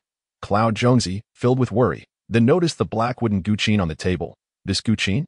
Being a master of the third rank, Cloud Jonesy instantly recognized that this black Qilin was no ordinary instrument, but he had no time to investigate further. He would question his daughter once he had healed. Within the grand hall of Longhu Mountain, Jie Liang, accompanied by 2 attendants, entered looking battered and disheveled. The chief elder, Zhang Bao, frowned upon seeing their pitiful state. What transpired during your visit to the Qilin pavilion that left you in such disarray? Where are the other 2 attendants? Zhang Bao inquired with displeasure. Reporting to the chief elder, a master of the Qilin emerged from the Qilin pavilion, and I was gravely injured by him. The other 2 attendants perished during this mission. Jie Liang responded weakly. A master of the Qilin. Elaborate on this matter. Zhang Bao was taken aback. He had assumed that a second-rank elder leading 4 third-rank attendants would easily handle the Qilin pavilion. Never anticipating such unforeseen complications, initially, everything was going smoothly. I was close to defeating Cloud Jonesy, but at a critical moment, a melody emanated from a room within the Qilin pavilion. A sound both enchanting and melodious, yet imbued with terrifying energy, akin to an immovable mountain, resisting all efforts to overcome it. Elder Jie lamented in despair. He vividly recalled the helplessness he felt before that melody. An overwhelming force that left him unable to fight back. That sensation was one he had only experienced when facing a master of the first rank. If what you say is true, then the Qilin pavilion has indeed produced a master of the first rank. And a master of the sound arts at that. The expression on Chief Elder Zhang Bao's face turned grave. This news was anything but favorable for Longhu Mountain. It must be so. Only a master of the first rank could have repelled my great sea blade technique. It seems the Qilin pavilion has secretly invited a formidable expert to assist them. Jie Liang concluded that the Qilin pavilion possessed a first-rank master, which provided him with some solace. If he were to discover that he had been defeated by a mere 6th-rank girl, it would undoubtedly shatter his spirit. The first-rank master indicates that the Qilin pavilion is not as weak as previously thought. Chief Elder Zhang Bao's expression grew stern. At this level of power, dealing with such an opponent would prove exceedingly challenging. Chief Elder, what shall we do now? If the Prime Minister learns of our failure, will we face punishment? Jie Liang's face was etched with worry. The Prime Minister's ruthlessness extended not only to outsiders, but also to his own subordinates who failed to deliver. Why the urgency? First, we must investigate this master of the sound arts, and then we can devise a targeted solution. Without this expert, the Qilin pavilion will be easily subdued. Chief Elder Zhang Bao spoke in a low voice. Very well, I will dispatch someone to investigate immediately. Jie Liang readily agreed. Though he was gravely injured, he understood the importance of not becoming complacent. Only by redeeming himself could he hope to survive. I will assist you in managing the Prime Minister and the sect leader, but I can only grant you 2 days. Once you have completed your investigation, return to report to me, and I will lead a team to deal with him. Zhang Bao spoke with a furrowed brow. Having failed the mission, he too faced potential repercussions, thus necessitating this course of action. Excellent. I shall commence the investigation at once. Jie Liang's spirits lifted at this prospect. With the chief elder being a master of the first rank, his involvement would ensure success.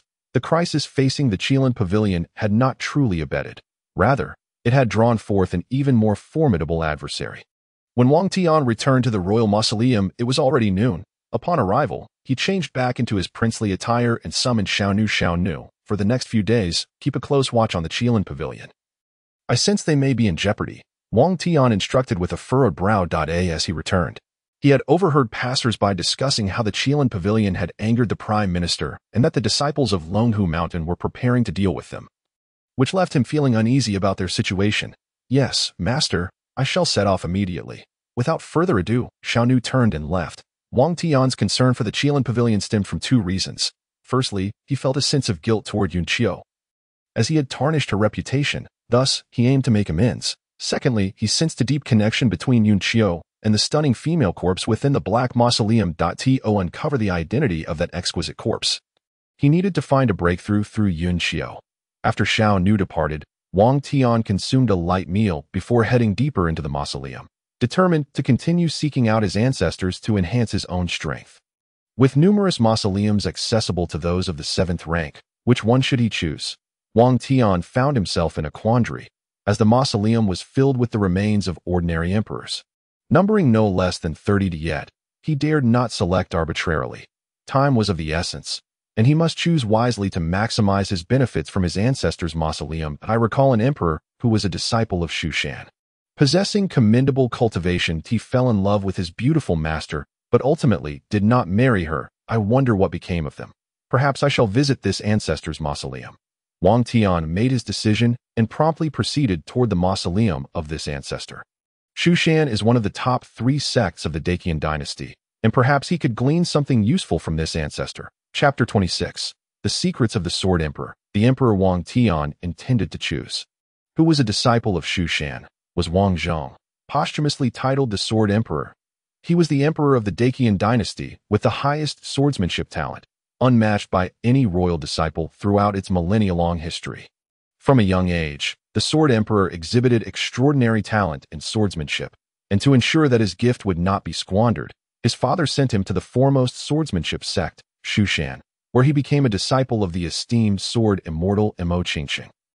Qilin was not only the most skilled sword immortal of Zhuxian but also the youngest elder and universally regarded as the most beautiful woman in the sect. At the age of 12, Wang Zhong became Qilin's disciple, receiving her care in daily life and her guidance in swordsmanship.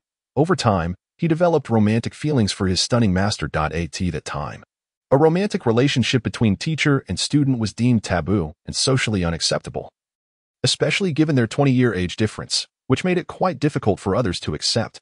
Wang Zhong had no choice but to conceal his affection. 10 years later, upon his father's death, he was bequeathed the throne. Reluctantly, Wang Zhong departed from Zhuxian to ascend to the imperial palace. Before leaving, he summoned the courage to confess his feelings to his beautiful master. Qilin rejected his advances but, considering his smooth succession to the throne, offered her assistance in helping him establish himself. At that time, the court was rife with intrigue. The prime minister held significant power, Wang Zheng's uncle eyed the throne covetously, and the ministers were discontented with the new emperor. Wang Zhong had been away from the court for 10 years and was still quite young, making it difficult for him to command respect. Fortunately, his master, Qilin, helped him navigate the court's challenges, allowing him to assume power smoothly. However, 5 years after he took the throne, in order to solidify his position, Wang Zhong was compelled to marry the daughter of a great general, after which Qilin disappeared without a trace. Strangely, after her disappearance, the Sword Emperor Wang Zhong did not seek her out, nor did he favor the general's daughter, remaining obsessed with sword practice, even neglecting to produce heirs until his demise. This segment of history is shrouded in many secrets unknown to outsiders. Wang Tian's choice of the Sword Emperor was driven by his desire to uncover any relevant clues from this ancestor's remains.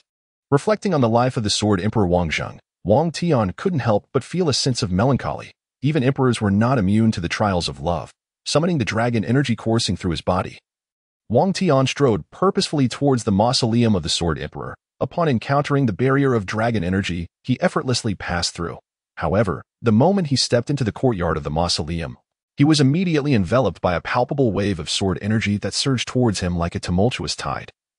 As if he were submerged in an ocean of blades, the sword energy permeated the entire space, seemingly saturating the very heavens and the earth, rendering it omnipresent and inescapable. Such a formidable sword formation. One with even the slightest weakness would be repelled by this overwhelming sword intent. Wang Tian quickly discerned the presence of a sword formation within the courtyard. A moment's carelessness could lead to his demise before even entering the grand hall of the mausoleum. Yet, undeterred, he took a deep breath and grasped the Zhuxian sword firmly in his hand. As the sword manifested, It trembled violently, as if warning the sword energy within the mausoleum to quiet down in the presence of its master.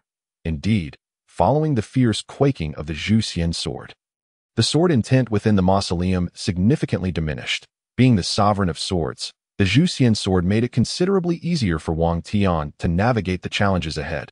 How fortunate it was to possess the Zhuxian sword. Wang Tian caressed the blade, growing increasingly fond of it, and then proceeded towards the entrance of the mausoleum. At the entrance, a colossal stone stood, from which a green sword was embedded, inscribed with the words Qilin. This was the sword of the Sword Emperor Wang Zheng from years past, and the sword intent radiating throughout the mausoleum emanated from this very blade. However, under the suppression of the Zhuxian sword, the Qilin sword appeared to behave obediently. Indifferent to the Qilin sword, Wang Tian merely cast a fleeting glance before pushing open the door. Upon entry, 9 piercing strands of sword energy shot towards him, sealing off all avenues of retreat. Wang Tian was taken aback to discover that not only did the courtyard house a sword formation, but the interior of the mausoleum did as well. And the sword energy was even more ferocious than the sword intent. Faced with the rapid approach of the 9 strands of sword energy, Wang Tian advanced rather than retreating, channeling his dragon energy into the Zhuxian sword before cleaving forward.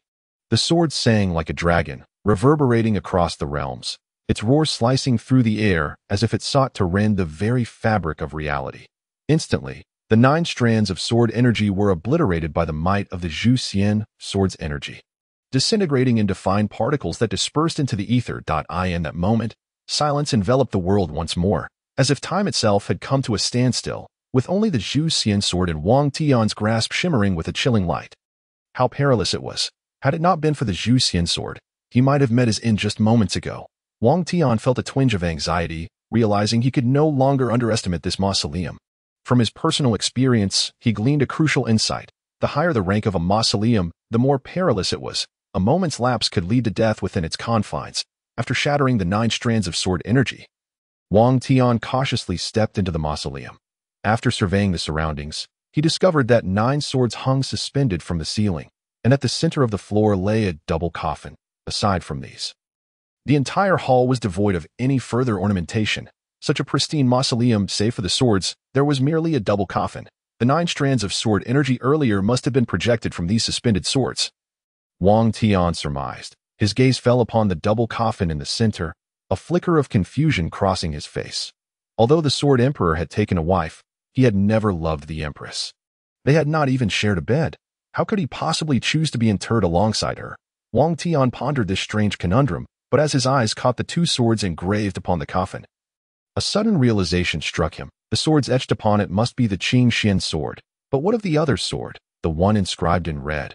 Could it be the Hong Yuan sword?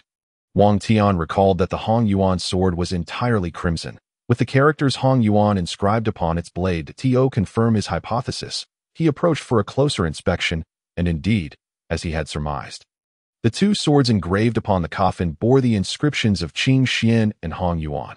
The Hong Yuan sword was, in fact, the weapon of the Sword Emperor's master, Qilin. Witnessing this revelation, Wang Tian was struck with an epiphany. Was it possible that the one interred alongside the Sword Emperor was not his Empress, but rather his revered master, Qilin? Yet, it could also be that the Sword Emperor had commissioned the engraving of the Hong Yuan sword upon the coffin to honor his master's memory. Wang Tian felt he was nearing the truth. Now, if he could merely touch the remains of the woman interred there, he could ascertain the identity of the Sword Emperor's companion in death, potentially unraveling the mysteries of the past. Resolute in his decision, Wang Tian gripped the Zhuxian sword and began to pry open the coffin lid, all the while remaining vigilant of the sword runes inscribed upon it. Although the engravings were not of dragons, the power of the sword runes was no less formidable than that of the dragon runes, perhaps even more so. As he pried the coffin lid, the moment it shifted, the Qilin and Hong Yuan swords etched upon it transformed into 2 fierce strands of sword energy, hurtling towards Wang Tian with alarming speed. The 2 swords spiraled and intertwined, presenting a formidable front. Fortunately, Wang Tian was prepared. He immediately tightened his grip on the Zhuxian sword and slashed at the oncoming sword energies. The sound of the dragon's roar echoed forth. Yet it failed to deter the 2 strands of sword energy. leaving Wang Tian momentarily stunned that it was the first time he had witnessed sword energy that did not cower before the resounding roar of the Zhuxian sword. Clang, clang, the two strands of sword energy collided with the Zhuxian sword, the tremendous force pushing Wang Tian back 2 steps. But that was all that the sword energies made contact with the Zhuxian sword. Its formation swiftly dismantled them. Wang Tian's heart soared with joy. Success. The Zhuxian sword truly was formidable. It was not titled the King of Swords for naught. Elated, he caressed the Zhuxian sword, contemplating how, with such a kingly weapon and the mightiest sword techniques of Zhuxian, he would become invincible. With a heart full of anticipation, Wang Tian pried open the coffin lid, only to be astonished by the sight within. Lying inside the double coffin were 2 corpses, yet they were not clad in funeral garments, but rather in ceremonial wedding attire. One wore a dark red dragon robe, while the other donned a matching phoenix crown and ceremonial gown. Such traditional wedding attire was reserved for emperors on their nuptial day. How could they be dressed in wedding garments upon death? Should they not be adorned in funeral attire, as a prince? Wang Tian was well versed in royal customs and etiquette, yet the sight of these 2 corpses in wedding attire left him deeply perplexed. Could it be? A sudden thought struck him, but he hesitated to confirm it. Resolving to touch the remains, he reached into the coffin, first feeling for the sword Emperor Wang Zheng's body, clad in the dark red dragon robe, easily recognizable, the moment his hand made contact with the corpse. The system's voice echoed in his mind. Ding! Congratulations, host. You have touched a body of the earth level and acquired sword heart. Wang Tian was elated. With the sword heart, he would become a sword genius, capable of instantaneously comprehending advanced sword techniques and achieving the state of unity with the sword. It was no wonder the sword emperor possessed such extraordinary talents in swordsmanship. Satisfied with this reward, Wang Tian addressed the system. System, I wish to comprehend the sword heart. As soon as he spoke, a torrent of immense energy surged into his body. In the next moment, he felt countless strands of sword intent coursing through him, allowing him to sense every sword within a kilometer radius. The Zhuxian sword resonated with a newfound energy, vibrating vigorously in his grasp. Wang Tian felt as though he had transformed into a sword. He was the sword, and the sword was him. The instant he opened his eyes, he instinctively swung the Zhuxian sword forward, unleashing a formidable sword energy that roared forth like a dragon. As if it sought to shatter all that lay before it, its momentum was overwhelming, akin to a thunderous force, reverberating throughout the space. Upon colliding with the walls of the mausoleum, the sword energy obliterated them and shot straight out of the mausoleum. The speed of this sword energy was astounding, so swift that it was nearly imperceptible, resembling a dragon flashing across the sky. 50 meters later, the sword energy dissipated, leaving chaos in its wake. Wang Tian stood in awe, realizing that this single, casual swing of his sword wielded several times more power than usual. Remarkable. With the gift of the sword heart, he and the Zhuxian sword had achieved a state of unity. Even in the absence of formal sword techniques, each strike would wield tremendous force. Wang Tian scrutinized the Zhuxian sword closely, feeling an inexplicable bond, as if they shared a blood connection, a true state of unity between man and sword. Excellent. With this talent of the sword heart, even when facing opponents 3 levels above him, he would stand a chance. Wang Tian was thoroughly pleased with the gift of the sword heart, shifting his focus. He turned his gaze back to the other corpse within the coffin. There, he observed a female figure adorned in a phoenix crown and ceremonial gown. Could this corpse belong to the sword emperor Wang Zheng's empress? It seemed unlikely. He had never loved her in life, so why would he choose to be interred with her in death? Furrowing his brow in contemplation, Wang Tian reached into the coffin once more, this time to touch the female corpse. His hand made contact. The system's voice resonated once more. Ding! Congratulations, host. You have touched a body of the earth level and acquired the sword technique. 10,000 swords returned to 1. Upon hearing that he had acquired the long-lost Zhuxian sword technique, 10,000 swords returned to 1, Wang Tian could scarcely contain his excitement. This renowned technique, a unique skill of Zhuxian, had been thought to be lost for over a millennium. Ever since the sword sage Qilin vanished, no descendant of Zhuxian had been able to master this unparalleled technique thereafter. Wang Tian was ecstatic. With this legendary sword technique in his arsenal, his combat prowess would ascend to new heights. However, before he could experiment with the power of 10,000 swords returned to 1, a thought struck him, prompting him to direct his attention back to the female corpse adorned in the phoenix crown and ceremonial gown. Indeed, this skeletal remains belonged to the legendary sword saint, Qilin. In life, they could not coexist, and thus in death, They share the same grave, which is why both are adorned in wedding attire. Wang Tian instantly recognized the identity of the corpse, yet soon found himself engulfed in confusion. But why would her remains be found here? Was it not said that she vanished on the very night of the Sword Emperor Wang Zheng's wedding? After much contemplation, Wang Tian could only surmise one possibility. It was highly likely that Sword Saint Mo Qicheng had already perished at the time of her disappearance, perhaps even on the night of the Sword Emperor's nuptials. The Sword Emperor, for the sake of the Zhuxian Empire, had to endure a painful existence, yet for the one he loved, he chose to reject the union. Only in death did he decide to share a grave with his master. Mo Qicheng, donning wedding garments, alas, a sword saint and an emperor, reduced to such a tragic fate due to societal conventions, could they not have lived freely just once? Wang Tian felt a tinge of melancholy. Had it been him, he would have spared no effort to protect whatever he cherished, be it a master or a being from the demon clan, and would not have lived with such burdens. Redirecting his focus from them, Wang Tian recalled the unparalleled sword technique, 10,000 swords returning to one. He had yet to test this extraordinary skill and wondered about its true power, blessed with the innate ability of sword heart. He instantly comprehended the essence of 10,000 swords returning to one. Closing his eyes, he focused intently, and in an instant, he sensed every sword within a kilometer radius come forth. As Wang Tian opened his eyes, he bellowed, and immediately, swords within that range soared towards him. The 9 treasured swords suspended in the hall were the first to fly before him, followed by the Zhuxian sword lodged in a massive rock outside the courtyard. Had there been more swords within that kilometer, many more would have converged upon him. Excellent. Once my strength increases, my sensing range will expand even further. Wang Tian gripped the Zhuxian sword tightly, directing his gaze towards the giant stone at the entrance of the hall. 10,000 swords returning to one. With a surge of dragon energy erupting from him, he unleashed a sword strike, causing 10 swords to form an attacking formation and hurtle towards the stone. The flying swords blazed across the air like 10 shooting stars, imbued with catastrophic power, and struck the stone with a thunderous impact. In an instant, the colossal rock was reduced to dust, as if it had faced a cataclysmic disaster. The ground below erupted into a 10-meter-deep crater, dust billowing, obscuring the sky. As the dust settled, Wang Tian beheld the vast pit, his jaw dropping in astonishment. Such formidable power! He was merely at the 7th rank. If he were to reach the 1st rank and summon swords within 100 kilometers, could he not obliterate half a city with a single strike?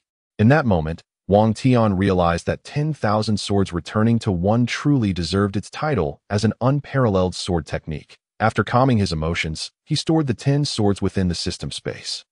Initially, he had deemed these swords inconsequential, but with 10,000 swords returning to one, they now held immense value. Once he had secured the swords, a particular treasured sword came to mind, prompting him to return to the coffin. However, after searching the coffin thoroughly, he failed to find the sword he sought. Where is the Hong Yuan sword? Wang Tian noticed the absence of Mo Qicheng's cherished sword within the coffin. He had assumed that since Mo Qicheng lay within, her sword would accompany her, but it was nowhere to be found. Initially, he had hoped that with both the Zhuxian and Hong Yuan swords, the power of 10,000 swords returning to one would be elevated. But now he was left disappointed. With no sword in sight, he resolved to move on. As he turned to leave, a glimmer caught his eye in the coffin, emanating an alluring energy that instantly captivated his attention. Chapter 28. A bloodshed provoked by a zither. Wang Tian's gaze was irresistibly drawn to this radiant object. What could it be? He focused on the sole artifact accompanying the remains in the coffin. It was a bottle containing a liquid reminiscent of milk, housed in a transparent vessel, exuding a rich spiritual energy and occasionally glowing. Overwhelmed by curiosity, Wang Tian carefully lifted the glowing milk and examined it closely. Such a dense spiritual energy, with a milky hue. Could this be the legendary spirit milk? He unscrewed the cap and took a cautious sniff, finding it devoid of any scent. Yet the emanating spiritual energy accelerated the flow of his dragon energy. It certainly seemed to be spirit milk, a rare substance found only atop the Mount Tongtian in Zhuxian, with exceedingly limited availability. How could the Sword Emperor choose spirit milk as the sole burial offering? Wang Tian mused, speculating that perhaps this bottle was a gift from Mo Qicheng, something she couldn't bear to consume, thus designating it as a burial item. Alternatively, it might hold special significance to her, leading her to select it as an offering. Regardless of the reasoning, it now belonged to Wang Tian. Such a precious item could not be wasted. Consuming it might propel him to the 6th rank. With that thought in mind, Wang Tian promptly sat cross-legged and downed the entire bottle of spirit milk. Upon ingestion, his dragon energy erupted violently, akin to a volcanic explosion. The potency of this spirit milk was remarkable. He would utilize it to break through to the 6th rank. Suppressing his excitement, Wang Tian began to cultivate earnestly. As night fell, a shadow stealthily slipped into the back courtyard of the Qilin pavilion. Unnoticed by anyone, within her chamber, Yunzhu, who had been asleep for an entire day, finally stirred awake. Yun Zhongzi sat beside her in meditation, and upon seeing his daughter awaken, a look of relief washed over his face. "Qing'er, you have finally awoken. Are you hungry? I had someone prepare noodles for you," Yun Zhongzi said with deep concern. "Father, where is my zither?" Yunzhu did not think of food, but instead immediately inquired about her beloved instrument. The black wooden zither held immense importance to her. "Do not fret. It is right here." Yun Zhongzi handed the black wooden zither to his daughter, and as she touched it, she felt a wave of relief wash over her. "Father, when did I acquire this black wooden zither? I have never seen it before." Noticing his daughter's attachment to the zither, Yun Zhongzi could not help but ask quietly. He was aware that his daughter excelled in music, chess, calligraphy, and painting, and their home housed many zither. Yet he had never encountered this particular one. Furthermore, he observed that his daughter regarded this zither with a fervor he had not seen before. This morning, someone left this zither at the entrance of our Qilin pavilion, claiming it was a gift for me, along with a letter. Xiaohong saw it and brought it to me. Yunzhu was equally curious about the identity of the person who gifted her the zither. Following the recent ordeal, she had discovered the extraordinary capabilities of the black wooden zither, feeling an unparalleled connection to it, as if it embodied a union of spirit and instrument. Whoever bestowed such a remarkable zither upon her must possess knowledge beyond her understanding. "Is there a letter for me? Quickly, let me see it." Yun Zhongzi wished to know the contents of the letter, for he sensed an unsettling aura surrounding the zither. "The letter is here." Yunzhu retrieved the letter from beneath her pillow and handed it to her father. Upon reading the letter, Yun Zhongzi's brow furrowed in concern. The letter merely stated that the zither was a gift for Yunzhu, with no additional information or clues. This person must hold you in high regard to gift you such a powerful black wooden zither. He returned the letter to his daughter. Yet internally, he pondered why the individual chose to deliver the zither this morning, coinciding with the arrival of those from Longhu Mountain to incorporate their Qilin pavilion. Was it mere coincidence or a deliberate act? Additionally, why did the zither wield such formidable power in his daughter's hands? Defeating a 2nd-rank opponent with her 6th-rank strength was a staggering feat. Transcending for major realms. Miraculous seemed an understatement. Could this zither be a heavenly treasure? Yun Zhongzi silently speculated. "Father, can you help me find this person? I feel as if they know me well, and locating them might also reveal the cause of my affliction." After a moment of contemplation, Yunzhu expressed her thoughts. "How is your ailment related to this zither?" Yun Zhongzi inquired, puzzled. His greatest concern was his daughter's illness. He would spare no expense to find a cure. "From this black wooden zither, I sensed the energy from my dreams, an energy so terrifying it could devastate the heavens and earth. It resonates deeply with me, as if our bloodlines are intertwined." Yunzhu conveyed her feelings. Upon hearing this, Yun Zhongzi fell into deep thought. "Very well, I will make an effort to find this individual." He nodded, feeling an urgency to locate this person, as they might hold the key to curing his daughter's illness. As dawn approached, a shadow swiftly arrived at the grand hall of Longhu Mountain, where someone awaited him. "Elder, I have returned." Zhiliang removed the black cloak from his head, revealing his sinister visage, though severely injured. His 2nd-rank strength allowed him to infiltrate the Qilin pavilion undetected and gather intelligence.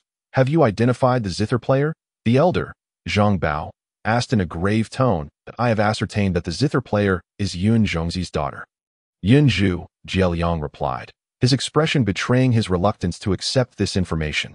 "Yunzhu, the renowned first talent of the capital? Are you certain?" Zhang Bao exclaimed in astonishment. This revelation took him by surprise. He knew Yunzhu's strength was only at the 6th rank. How could she possibly defeat a 2nd-rank Zhiliang with just a zither? I too was taken aback at first, but I later learned that someone had gifted her the zither that morning. It stands to reason that this zither is extraordinary. Otherwise, it would be impossible for Yunzhu, with her 6th-rank strength, to overcome me. Zhiliang, unwilling to accept his defeat, clenched his fists tightly. Being vanquished by a mere 6th-rank girl was a source of great humiliation for him. If that were indeed the case, this Qilin might not be an ordinary instrument, but rather a peerless treasure, possibly even a heavenly artifact. The elder Zhang Bao's eyes narrowed slightly. Only a heavenly artifact could enable a 6th-rank girl to triumph over a 2nd-rank expert. It was highly probable that this was a heavenly treasure, and if we could seize this Qilin, the strength of our Longhu Mountain would ascend to a new level, Zhuxian exclaimed with excitement. A heavenly artifact is coveted by all. In the 1,000 years of Longhu Mountain's development, we have possessed merely 2 such treasures. If we were to acquire another, it would be a monumental achievement. Very well, at dawn tomorrow, I shall personally lead a large force to besiege Qilin Pavilion. This time, I not only want the heads of Yunzhangzi's family, but that extraordinary Qilin as well, a ruthless glint flickering in Zhang Bao's eyes. Chapter 29. Once again besieged by Longhu Mountain, the rising sun streamed through the window, casting a gentle glow upon Yunzhu's breathtakingly beautiful face, making her appear as if she were a celestial being. Her long eyelashes fluttered lightly in the sunlight before she opened her jewel-like eyes. After a night of rest, Yunzhu felt considerably rejuvenated, but the spiritual energy in her dantian had yet to fully recover. Stretching lazily, she turned to find her father resting by her bedside, which deeply moved her. Despite his injuries, he had stayed by her side throughout the night. Rather than waking him, she quietly got out of bed, wishing to let him rest a little longer. However, the moment she moved, Yunzhangzi opened his eyes. "Zhu, you are awake. Are you hungry? I will have someone prepare breakfast," he said, sitting up, eager to make her a meal. But she stopped him. "Father, you are injured and have kept watch over me all night. Please return to your room and rest for a while. I will prepare breakfast for you," Yunzhu said thoughtfully. "Very well," Yunzhangzi replied, relieved that his daughter was all right. But just as he stepped out of the room, a servant hurriedly rushed in to report, "Master, a large force from Longhu Mountain has surrounded us." Led by the elder Zhang Bao, the servant's face was pale with fear. How could one not be alarmed when an expert of the 1st rank was leading the charge? I should have anticipated that they would not give up. Yunzhangzi's expression turned grave, and he immediately turned to Yunzhu. "Escape through the secret passage. I will hold them off for a while." His first thought was for his daughter's safety, but Yunzhu had already seen through Longhu Mountain's sinister ambitions. "Father, they seek our lives. If I escape, it will only bring trouble to Qilin Pavilion. It is better to fight back with all we have." With resolute eyes, she declared that even in death, she would die with dignity, especially since she still had her final weapon. "Besides, I have the Blackwood Qilin. It repelled them yesterday, and it can do so again today." She glanced at the black Qilin on the table. Yunzhangzi could not bear the thought of his daughter dying alongside him, but the miraculous events of the previous day instilled a glimmer of hope in his heart. "Very well, you shall remain in this chamber. I will lead our forces to resist them. When you hear the sounds of battle, begin to play the Qilin. Whether we can repel them hinges on this moment." He resolved that in truth, he knew that even if he allowed his daughter to escape, it was highly likely that she would be killed by Longhu Mountain. Rather than that, it was better to take a gamble, for perhaps there was still a sliver of hope. Once the plan was set, Yunzhangzi led all the experts of Qilin Pavilion to confront the enemy. At that moment, Elder Zhang Bao of Longhu Mountain charged in, meeting them head-on. "Yunzhangzi, you have finally shown yourself. Yesterday, I extended a cordial invitation for you to join Longhu Mountain. Yet you chose to injure my disciples. What is your intent?" Zhang Bao's voice was icy, carrying a hint of accusation. "Elder Zhang, I have made my intentions clear. Qilin Pavilion has no desire to join Longhu Mountain." Yunzhangzi replied with dignity. "As for the injuries to your disciples, they were the ones who harmed our members first." This response displeased Zhang Bao greatly. "Humph. You refuse to drink the wine offered and instead seek punishment. Do you truly believe that with a mere heavenly Qilin, you can withstand the might of Longhu Mountain?" He sneered, his expression menacing. To capture Qilin Pavilion, Zhang Bao had brought along a full contingent of 300 disciples.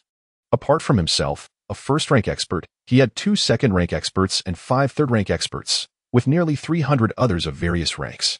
This formidable force was more than sufficient to annihilate a mere intelligence sect like Qilin Pavilion.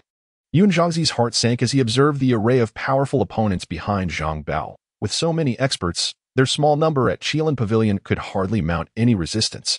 Yet, before his disciples, as the leader of the sect, he maintained an air of calm. Yunzhangzi have always acted with integrity. Even in death, I will not conspire with Su Jianan, he declared, slowly drawing his sword to demonstrate his resolve. The hundreds of disciples of Qilin Pavilion behind him also unsheathed their swords in unison. "Very well. If you are so eager for death, I shall send you to the afterlife. Kill," Zhang Bao commanded. And immediately, the experts behind him drew their weapons and surged forward. "Kill," Yin Zhongzi did not retreat. Instead, he raised his sword and charged ahead, followed by his disciples. Soon, the two sides clashed violently. However, from the very beginning, the battle tilted overwhelmingly in favor of Longhu Mountain. The disciples of Qilin Pavilion suffered heavy losses, with dozens falling to the blades of their foes in mere moments, the ground awash with blood. Unless something unforeseen occurred, it seemed that by noon, the more than 100 disciples of Qilin Pavilion would all perish. Just then, ethereal and haunting melodies began to emanate from the chamber across the way, weaving through the air like mist, enchanting all who heard it.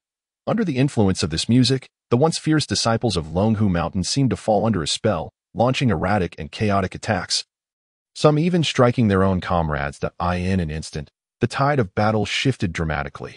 Yin Zhongzi was overjoyed. It appeared his daughter's music had once again proven its worth. Seizing this fleeting opportunity, he led his disciples in a counterattack, taking advantage of the chaos to slay many of Zhang Bao's men. Zhang Bao's expression darkened with fury. He could feel the enchantment of the music penetrating deeply, reaching the very soul, and rendering his men momentarily uncontrollable. Was this the prowess of a Zhuxian master? The melody pierced flesh and bone, reaching the spirit, causing a loss of intellect. It truly was a heavenly Zhuxian, for ordinary music could never achieve such a level. Elder Zhang Bao's eyes narrowed as he channeled his inner energy, letting out a roar that shattered the melody invading his body.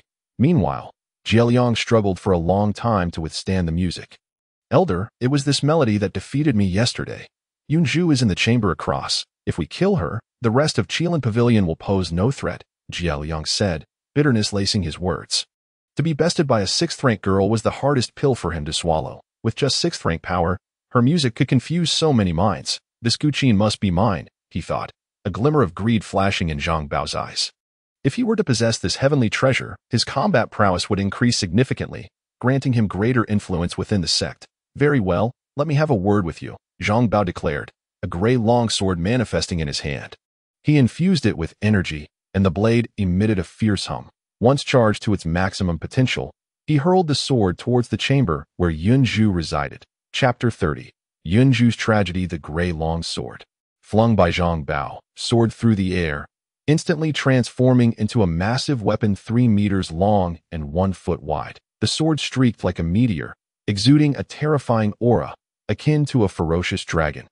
Hurtling towards the chamber where Yunzhu was situated. Sensing the imminent danger, Yunzhu quickened her fingers on the Tianma Zhuxian, the music growing urgent. The ethereal notes morphed into a black phoenix, soaring to meet the dragon forged from the giant sword. The two forces clashed violently in midair. The gray sword quickly gained the upper hand, suppressing the music Yunzhu played. Humph, a mere 6th rank dares to contend with me, Zhang Bao thought, his confidence swelling. Though his sword was not a heavenly artifact, it was a top-tier earthly sword, the Changhen sword, enhanced by his 1st-rank energy, making it formidable. Jieliang, witnessing the elder's sword gaining the upper hand, could hardly contain his excitement. As expected of the elder, with one strike, he has subdued that music. As the melody was subdued, the Longhu Mountain disciples, previously entranced, began to regain their senses and turned to retaliate against the disciples of Qilin Pavilion. This is bad. Zhuo's music is being suppressed. Yin Zhongzi's heart sank as he became worried for his daughter, but he had no time to spare and focused on the battle. Inside the chamber, Yunzhu's delicate fingers danced over the strings of the Zhuxian, resembling a busy butterfly. She felt unprecedented pressure. Beads of sweat formed on her fair forehead, dampening her bangs, the droplets trickling down her snow-white neck. There was no time to wipe away the sweat. Her face turned pale as she felt the spiritual energy within her surge uncontrollably. Unfortunately, her energy had not fully recovered, and this left her increasingly strained against Zhang Bao. I cannot lose. If I do, father, my family, and all the brothers and sisters of Qilin Pavilion will perish. Yin Xiu bit her lip fiercely, then released all the remaining spiritual energy from her dantian. Determined to make one final stand. In a prolonged battle against a master of the 1st rank, she knew she would not prevail. Thus, she had to rely on a sudden burst of power to defeat him.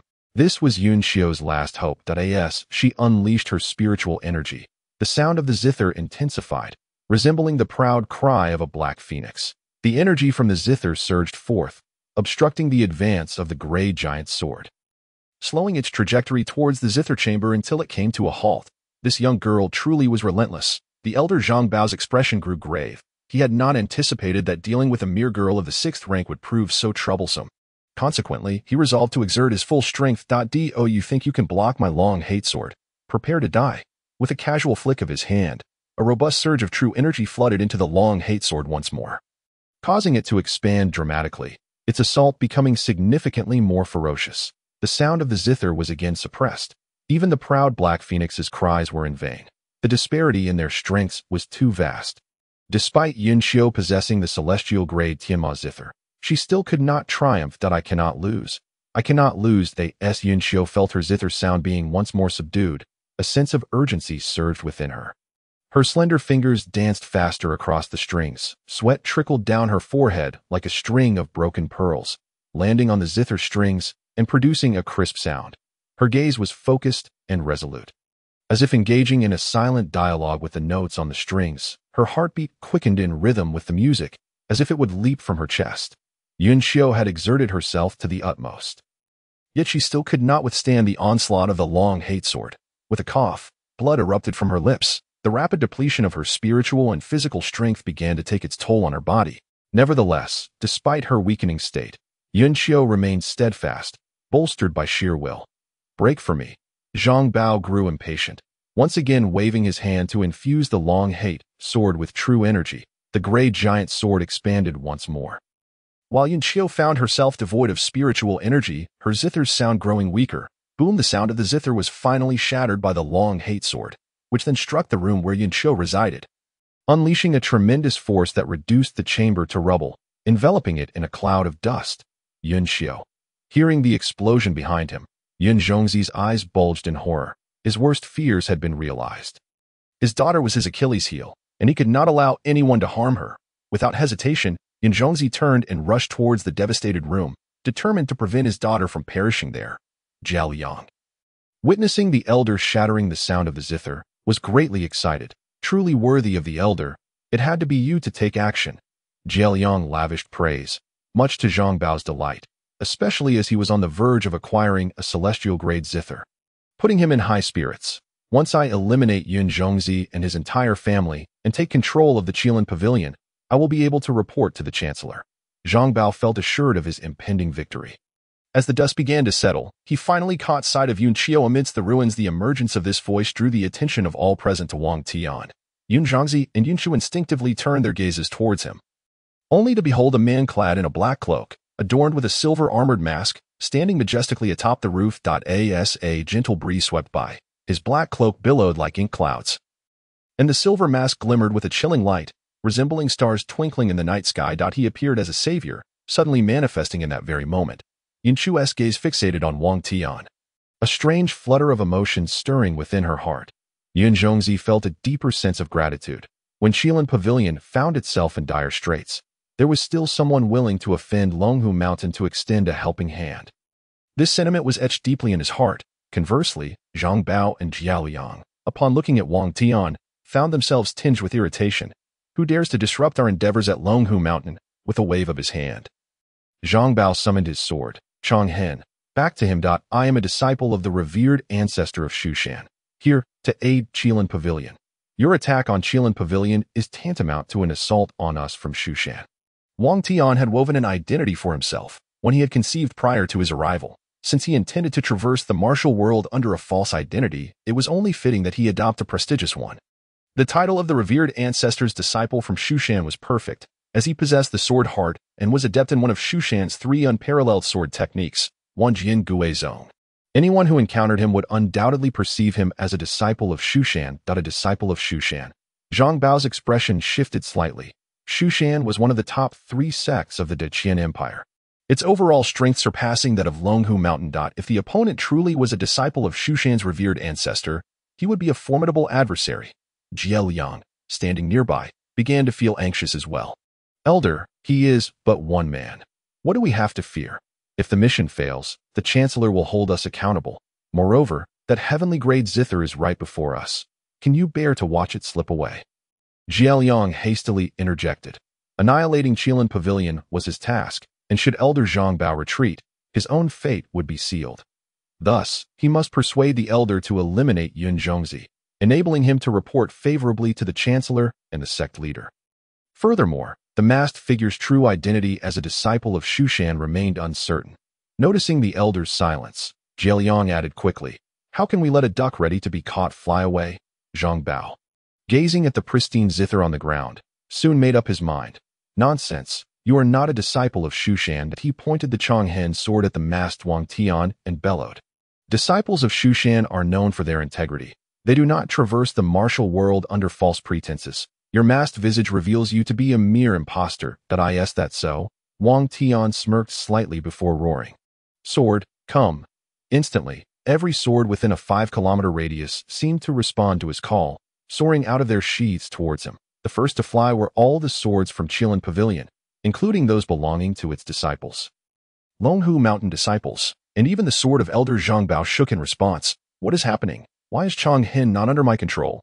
Elder Zhang Bao felt a surge of tension and quickly harnessed his profound energy to firmly grasp Chonghen, preventing it from being summoned by Wang Tian. Though he was a first-tier master and Wang Tian merely a 6th tier, his control outmatched Wang Tian's summons. However, the swords of other disciples from Longhu Mountain were being drawn towards Wang Tian one after another. 1 sword, 2 swords, 3 swords. Every sword was being summoned. My sword, my sword. The disciples of Longhu Mountain attempted to seize their swords, but their speed was too swift. They could only watch helplessly as their weapons flew towards Wang Tian. The swords of Qilin Pavilion's disciples also sped towards him, including Yun Zhangzi's cloud sword and Yun Chu's delicate blade. "Father, our swords have flown away." Yun Chu became anxious, witnessing her weapon slip from her grasp for the first time. This man was evidently a master of the sword, perhaps having comprehended the sword heart. Yun Zhangzi refrained from reaching for his sword, feeling too drained to attempt it. He allowed it to soar away. Comprehended the sword heart. Yun Chu gasped in astonishment. She had heard of its formidable power, knowing that those who grasped the sword heart were rare. It seemed this individual was of significant stature. She wondered why he chose to assist Qilin Pavilion. Yun Zhangzi felt a flicker of hope, realizing that the opponent's mastery of the sword heart indicated he was no ordinary fighter. Perhaps he could indeed face Zhang Bao. Not only were they affected, but on the streets outside Qilin Pavilion, wandering martial artists with swords in hand found their weapons soaring uncontrollably towards the pavilion. "Damn it! Why is my sword flying away on its own? Mine too. What is going on? Has the sword come to life? Look, everyone's swords are flying towards Qilin Pavilion." Indeed, countless swords flew towards Qilin Pavilion, drawing the attention of curious onlookers, many of whom hastily made their way to the pavilion. Beyond the martial artists on the streets, swords and blacksmith shops also trembled violently before taking off towards Qilin Pavilion. My sword! My sword!" The blacksmith owner watched helplessly as his swords departed, joining the throng seeking their lost weapons. Outside the streets, numerous families in the capital, each with an abundance of swords, saw their weapons take flight. Soon, the skies above Qilin Pavilion were filled with a dense swarm of flying swords. A cursory glance revealed no fewer than 1,000. These swords, like celestial soldiers summoned from the heavens, filled the sky, each gleaming with a cold light, as the sword energy crisscrossed the air, seemingly poised to rend the very heavens asunder. Wang Tian was equally astonished by this multitude of swords. He had not anticipated such a vast response to his casual summoning. To amplify the might of Wan Jiangui Zong, he also summoned 9 treasured swords acquired from the Sword Emperor's mausoleum, though he refrained from releasing the Sword Emperor's own Qing Xian sword, fearing it might reveal his true identity. As the number of swords above Qilin Pavilion swelled, the expressions of Zhang Bao and Jie Liang grew increasingly grave. "Elder, this person has summoned so many swords. Could he truly be a disciple of Zhuxian?" Jie Liang felt anxious. With so many swords, they could inflict serious injury upon them. This individual has likely comprehended the sword heart. Otherwise, it would be impossible to summon such a multitude. Zhang Bao tightened his grip on Chonghen. Had another sword genius emerged from Zhuxian? Jie Liang inhaled sharply. Those who grasped the sword hard invariably ascended to become top-tier sword masters, even breaking through to the realm of sword immortals. While it remained uncertain whether he was indeed a disciple of Zhuxian, one fact was clear: he was a sword genius. However, defeating him with mere swords was an impossibility. Zhang Bao narrowed his eyes. As the chief elder of Longhu Mountain, he had his own advantages. Yet, as soon as he finished speaking, a scene of dread unfolded before him.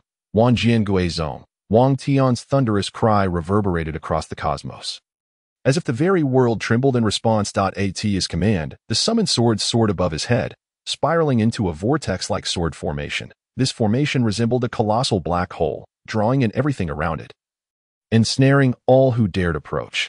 Within the sword array, countless blades glimmered with a chilling light, akin to myriad stars twinkling in the night sky, dazzling all who beheld it.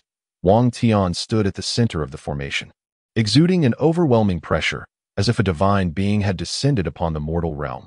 His gaze was cold and merciless, surveying the world from above. In his hand, he wielded a Zhuxian sword, radiating an inexorable sword energy that sent shivers down the spine. Wang Tian did not unleash the full force of Wan Jiangui's zone.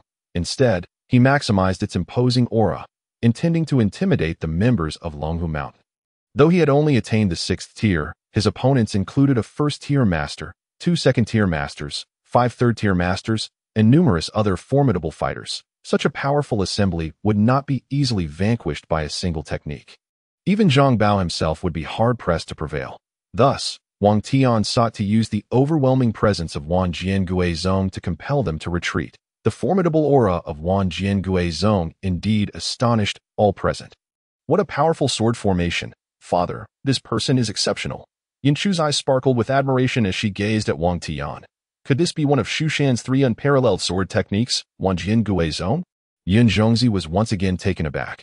He had never before experienced such a powerful sword formation. Wan Jiangui's zone. Is this technique truly so formidable? Yin Chu inquired, her gaze fixed on her father. Indeed, it is powerful. Zhuxian boasts 3 unrivaled sword techniques renowned throughout the martial world. One is a sword opens the heavenly gate, the second is sword travels 9,000 miles, and the third is this Wan Jiangui's zone. Yun Zhongzi gazed at Wang Tian atop the roof, his eyes filled with awe. So, this is the might of Wan Jiangui's zone. Yin Chu's heart raced, but that is not all. To my knowledge, the technique of Wan Jiangui's zone had been lost to Zhuxian for over 1,000 years. Who could have anticipated its resurgence today? Truly astonishing. In Yun Zhongzi's eyes, hope grew ever more profound. Facing such formidable opponents, it seemed that the Qilin Pavilion might indeed be saved today. Yin Chu, upon hearing this, was equally astonished by Wang Tian's prowess. This sword formation was not only discerned by Yun Zhongzi, but also recognized by Zhang Bao, the Grand Elder of Longhu Mountain. How could it be? This young man has actually mastered the 10,000 swords returning to one technique. Zhang Bao's expression was one of disbelief. The 10,000 swords returning to one had been lost to Zhuxian for over a millennium. How could someone suddenly wield such a move? Beside him, Jia Liang was utterly taken aback. Grand Elder, could it truly be the 10,000 swords returning to one? If so, does that not mean he is indeed a disciple of Zhuxian? Jia Liang's voice trembled with anxiety. Only a Zhuxian disciple could execute the 10,000 swords returning to one, and such an individual would undoubtedly hold a high status within Zhuxian, likely being a direct disciple of the sect's venerable ancestor. Indeed, he may very well be a direct disciple of the Zhuxian ancestor. Zhang Bao's countenance turned grave, his fist clenched tightly. Although he had confirmed the opponent's identity, he was unwilling to concede defeat so easily.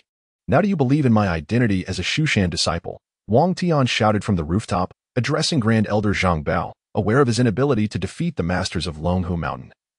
He sought to leverage Zhuxian's reputation to suppress them. However, Grand Elder Zhang Bao was not easily swayed.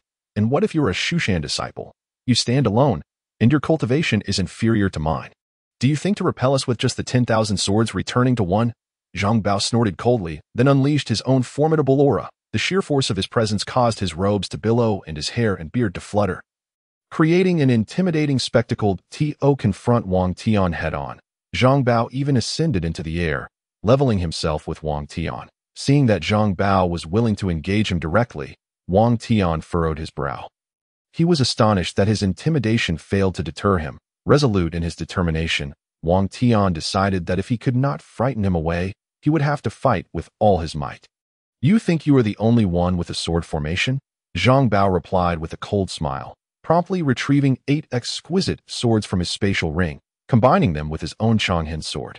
Totaling 9. Long Yin, Wiching, Lingxue, Wui, Kruhai, Pobian, Hans Wang, Bing Song, Minglei. As Zhang Bao recited the names of the 9 swords, each blade emitted a corresponding glow, resonating with him. 9 Calamity sword formation.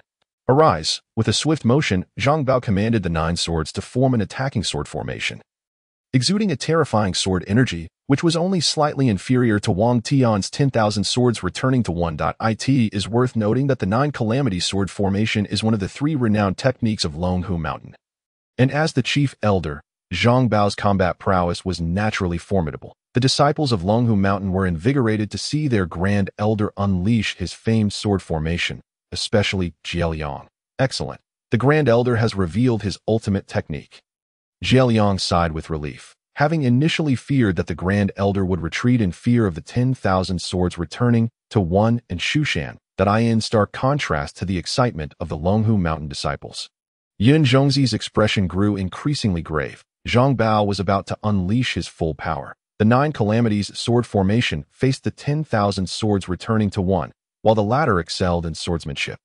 The outcome ultimately depended on the respective strengths and cultivations of both parties. Yun Zhongzi was deeply concerned for Wang Tian, masked as he was, sensing that the latter's aura was considerably weaker than Zhang Bao's, indicating that Wang Tian's strength was indeed inferior. Yun Chu, upon hearing this, also grew alarmed.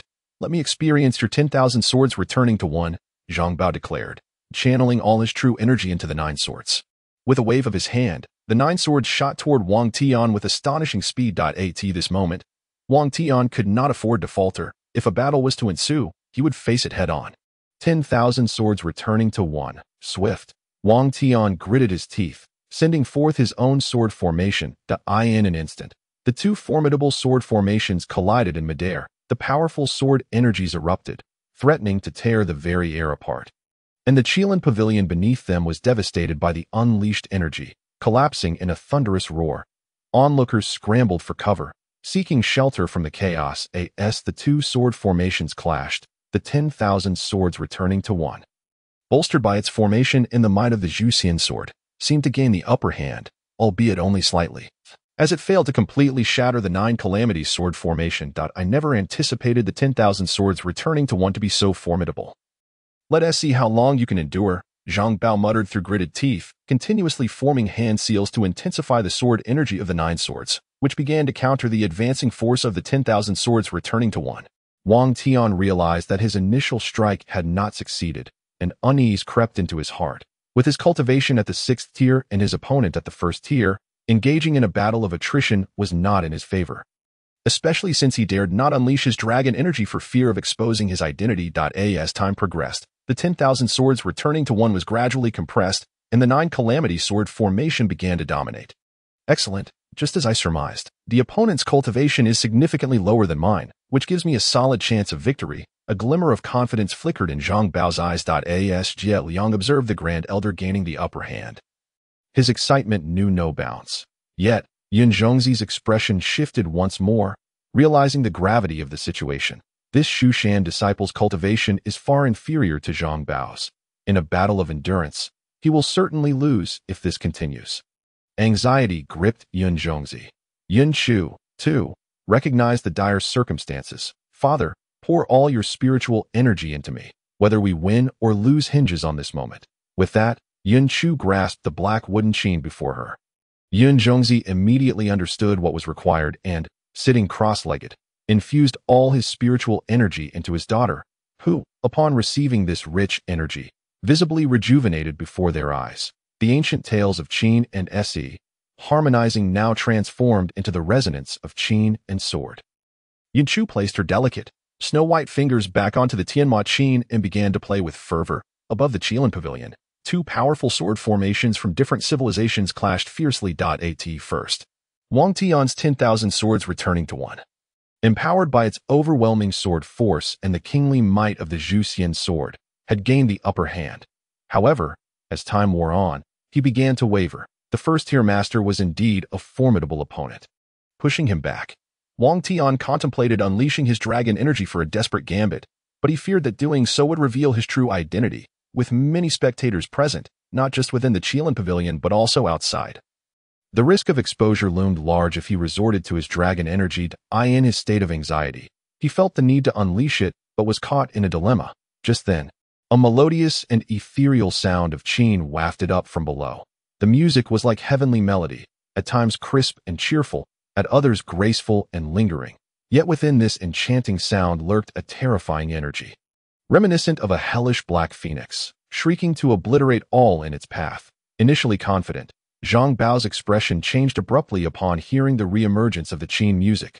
What is happening? Wasn't she out of spiritual energy? How can she still produce such sound? Panic ensued within Zhang Bao. Facing the 10,000 swords returning to one was already a challenge, but with this fearsome Qin music, he feared he might be defeated. Regardless of the circumstances, he had to resist this melody, lest he be ensnared in confusion. Calming heart spell. Zhang Bao retrieved a calming talisman from his spatial ring and promptly affixed it to himself, believing it would suffice to momentarily shield him from the Qin's assault. Unfortunately, he miscalculated. Yin Chu was playing East Wind Break, not the mind-disturbing 10 Sides ambush. Only when the music neared his body did Zhang Bao realize the piece was different. And the mode of attack had significantly shifted, changing the tune. Do you think you can harm me with this? Dream on. Zhang Bao quickly reacted, channeling a portion of his true energy to strike at the Qin music with a palm strike. The force transformed into a ferocious tiger, roaring forth to meet the black phoenix conjured by the music. The clash of tiger and phoenix energies created a fierce contest in midair, with neither side yielding. This is our final opportunity.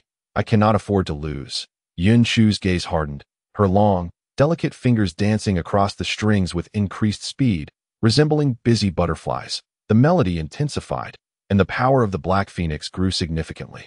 Zhang Bao's tiger palm technique began to show signs of being suppressed. Damn girl, you still refuse to give up? Let me show you how to end this, Zhang Bao thought, feeling the pressure mounting. To counter the terrifying melody, he had to draw some energy from maintaining the 9 calamities sword formation, barely managing to withstand the Qin's assault. However, this action severely weakened the formations, allowing Wang Tian to push the 10,000 swords returning to one forward once more. As the 10,000 swords returning to one advanced, Zhang Bao's expression shifted dramatically. He found himself struggling to manage both Wang Tian's relentless assault and Yun Chu's captivating Qin music. Jieliang. You all hurry and deal with Yun Zhongzi and his daughter. Do not let her continue playing. Zhang Bao, reluctant to call for help as it would tarnish his reputation, was compelled to do so in the face of impending doom. Understood, Grand Elder, Jieliang responded, drawing his weapon and shouting as he charged toward Yun Chu. Kill Yun Zhongzi and his daughter. Following him, several experts from Longhu Mountain also rushed toward Yun Chu, even though their swords had been summoned by Wang Tian. Their physical strength was more than sufficient to confront the fatigued Yun Zhongzi and his daughter. This is bad. They are coming for us. Upon witnessing the dire situation, Yun Zhongzi was filled with urgency. And Yun Qiu shared his anxious sentiments. Engaged in a fierce confrontation with Zhang Bao, she knew that any distraction could lead to their demise at the hands of his ferocious tiger palm technique. Meanwhile, Wang Tian, observing from the rooftop, narrowed his eyes and resumed his assault on Zhang Bao with the Excalibur, redirecting over 1,000 swords towards Jieliang and the other disciples of Longhu Mountain. Instantly, the swords descended like a torrential rain, imbued with a piercing sword aura that threatened to tear the very earth asunder. This was the sword rain of the 10,000 swords returning to origin technique. And it was imperative to exercise caution. Jie Liang's complexion turned ashen. He halted, channeling his vital energy to withstand the onslaught of this ferocious sword rain. The other disciples of Longhu Mountain, realizing the gravity of the situation, abandoned their attack on Yun Qiu and instead fortified themselves against the terrifying deluge of blades. Those beneath the 5th rank stood little chance of resistance, being swiftly felled by the relentless barrage, while those above the 5th rank could only struggle to endure, knowing that even the slightest lapse could result in their demise. Only 2 masters of the 2nd rank and 5 of the 3rd rank managed to find a modicum of ease. Yet even they dared not let their guard down against the unceasing storm of swords. The relentless sword rain diminished the offensive against Zhang Bao. But fortunately, the Excalibur was the king of swords, and Zhang Bao's focus on Yun Qiu allowed Wang Tian to hold his ground against him. These 2 adversaries were indeed formidable. Realizing that Jieliang and his cohorts were ensnared by the sword rain, Zhang Bao understood he could no longer rely on them. The question now was who could endure longer. He was confident that these 2 juniors could not outlast him. Zhang Bao intended to engage Wang Tian and Yun Qiu in a war of attrition. But he was sorely mistaken.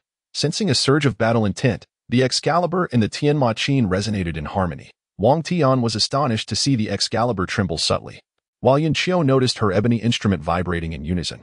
In that moment, these 2 extraordinary weapons achieved true symbiosis. As their resonance intensified, their power surged dramatically. The Excalibur radiated a chilling silver light, while the Tianma Qin unleashed a terrifying dark aura in the following heartbeat.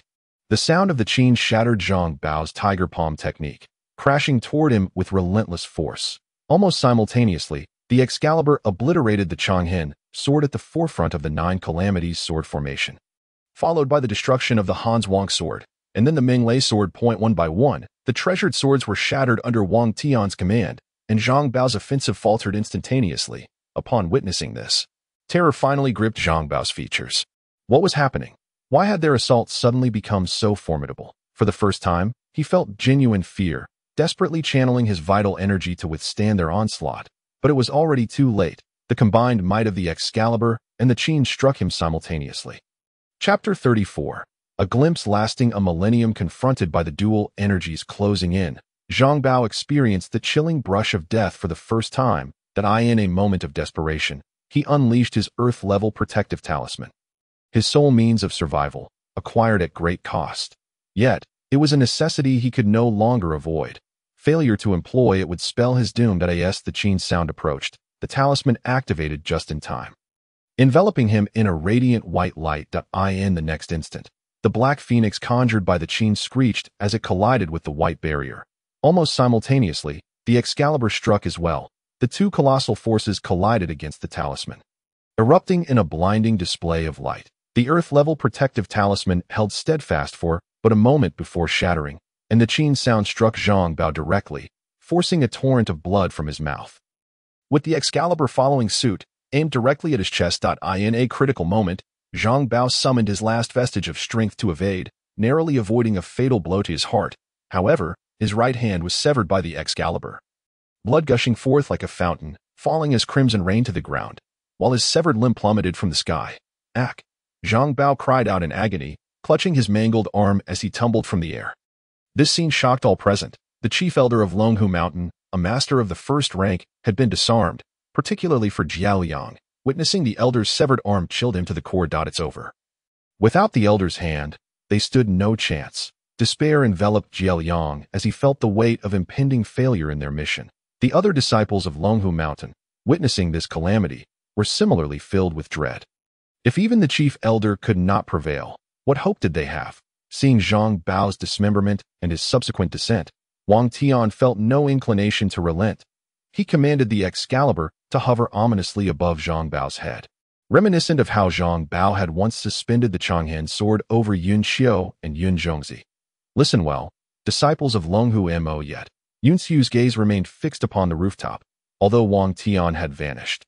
Her eyes lingered vacantly in that direction. Chapter 35. A sword approaches. Zhuxian in turmoil at Longhu Mountain. On the outskirts of the capital, Zhang Bao clutched his severed arm, stumbling back to the main hall of the sect. Upon his return, he sought out the sect leader, Mu Shangyuan. Initially, Zhang Bao had wished to keep this from the leader, aware that once revealed, he would forfeit the Tian-level treasure, the Qin. However, in light of the current circumstances, the treasure paled in significance. Vengeance had become his foremost objective, and for that, he required the leader's assistance. Leader, I have grave matters to report, Zhang Bao declared loudly as he stood before the leader's private chamber. Beside him, the fourth elder, Jiaoliang, awaited with trepidation.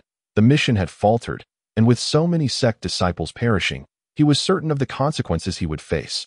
Barely had the words left his lips when the door to the chamber slowly creaked open, revealing an elderly man with white hair and beard. As soon as he emerged, his attention was drawn to Zhang Bao's mutilated arm. Elder Zhang, what has befallen you?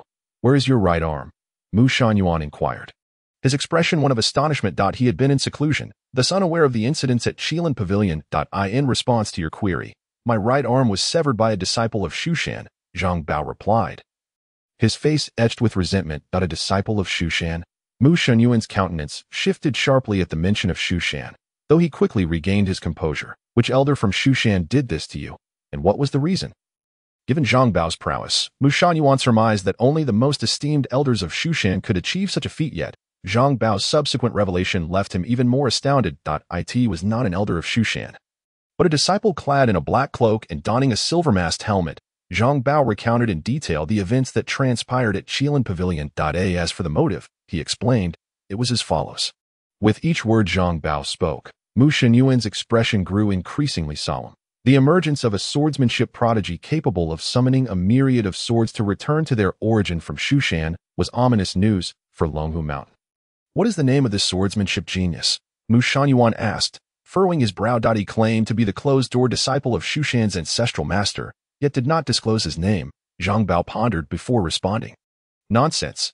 Such a significant event as the acceptance of a closed-door disciple by Zhuxian's ancestral master would undoubtedly be common knowledge throughout Zhuxian. Yet, we have heard nothing of it, especially since the ancestral master has been in seclusion for 30 years. How could he possibly take on a disciple? Mu Shenyuan quickly identified the inconsistencies. Moreover, Zhuxian disciples were known for their integrity and never wore masks. This individual's choice to don a silver mask contradicted the very principles of Zhuxian. I too harbored doubts about his identity, yet he demonstrated the unparalleled technique of summoning myriad swords, a secret art of Zhuxian that is never shared with outsiders, Zhang Bao continued. Furthermore, he mentioned that Zhuxian has formed an alliance with Qilin Pavilion. Should we dare to act against Qilin Pavilion again, Zhuxian would respond harshly to us. Mu Shenyuan's brow furrowed deeply, his aged hand stroking his white beard as he suddenly declared, something does not add up. Elder Jie, you must personally journey to Zhuxian and investigate this matter thoroughly. Yes, leader, Jie Liang quickly replied. He too was suspicious, as the individual's conduct starkly contrasted with Zhuxian's principles, and the sect had never allied with others. It was improbable that they would form an alliance for the sake of a mere intelligence-gathering sect. As night descended, a crescent moon hung in the sky. In a dilapidated temple on the outskirts of the capital, Wang Tian sat in meditation. Upon seeing the moon rise, he finally stood up slowly. After leaving Qilin Pavilion, he chose not to return to the royal mausoleum, fearing he might be followed and his identity exposed. Instead, he selected this abandoned temple to meditate and await the moon's emergence. With the moon now visible, it was time to act. Wang Tian retrieved the moon fox pearl from his system space, intending to harness dragon energy to activate it for a swift escape under the moonlight. This was a secret technique taught to him by the fox immortal, and it was now fortuitously applicable.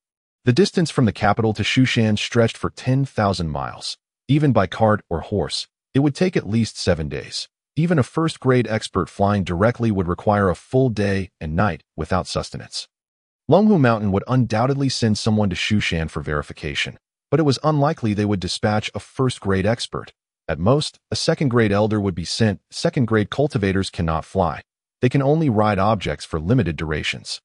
Including breaks, the fastest they could reach Zhuxian would be 3 days. Wang Tian carefully analyzed the situation. Thus, he had only 3 days. Within this time frame, he must transform the falsehood of an alliance between Zhuxian and Qilin Pavilion into reality.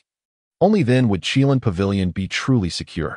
Having calculated this, Wang Tian grasped the moon fox pearl and initiated the technique of moonlit escape. Bathed in moonlight, the pearl emitted a pearlescent glow.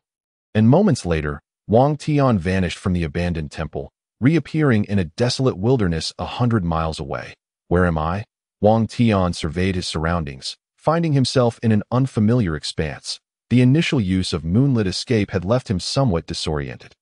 However, time was of the essence, and he could not afford to dwell on such thoughts. After determining the direction of Zhuxian, he continued to employ the moonlit escape technique. In an instant, he materialized in a city 100 miles away. With the second use of the technique, he had developed a slight sense of direction. After steadying himself, he confirmed his bearings and once again activated the escape technique with the moon fox pearl.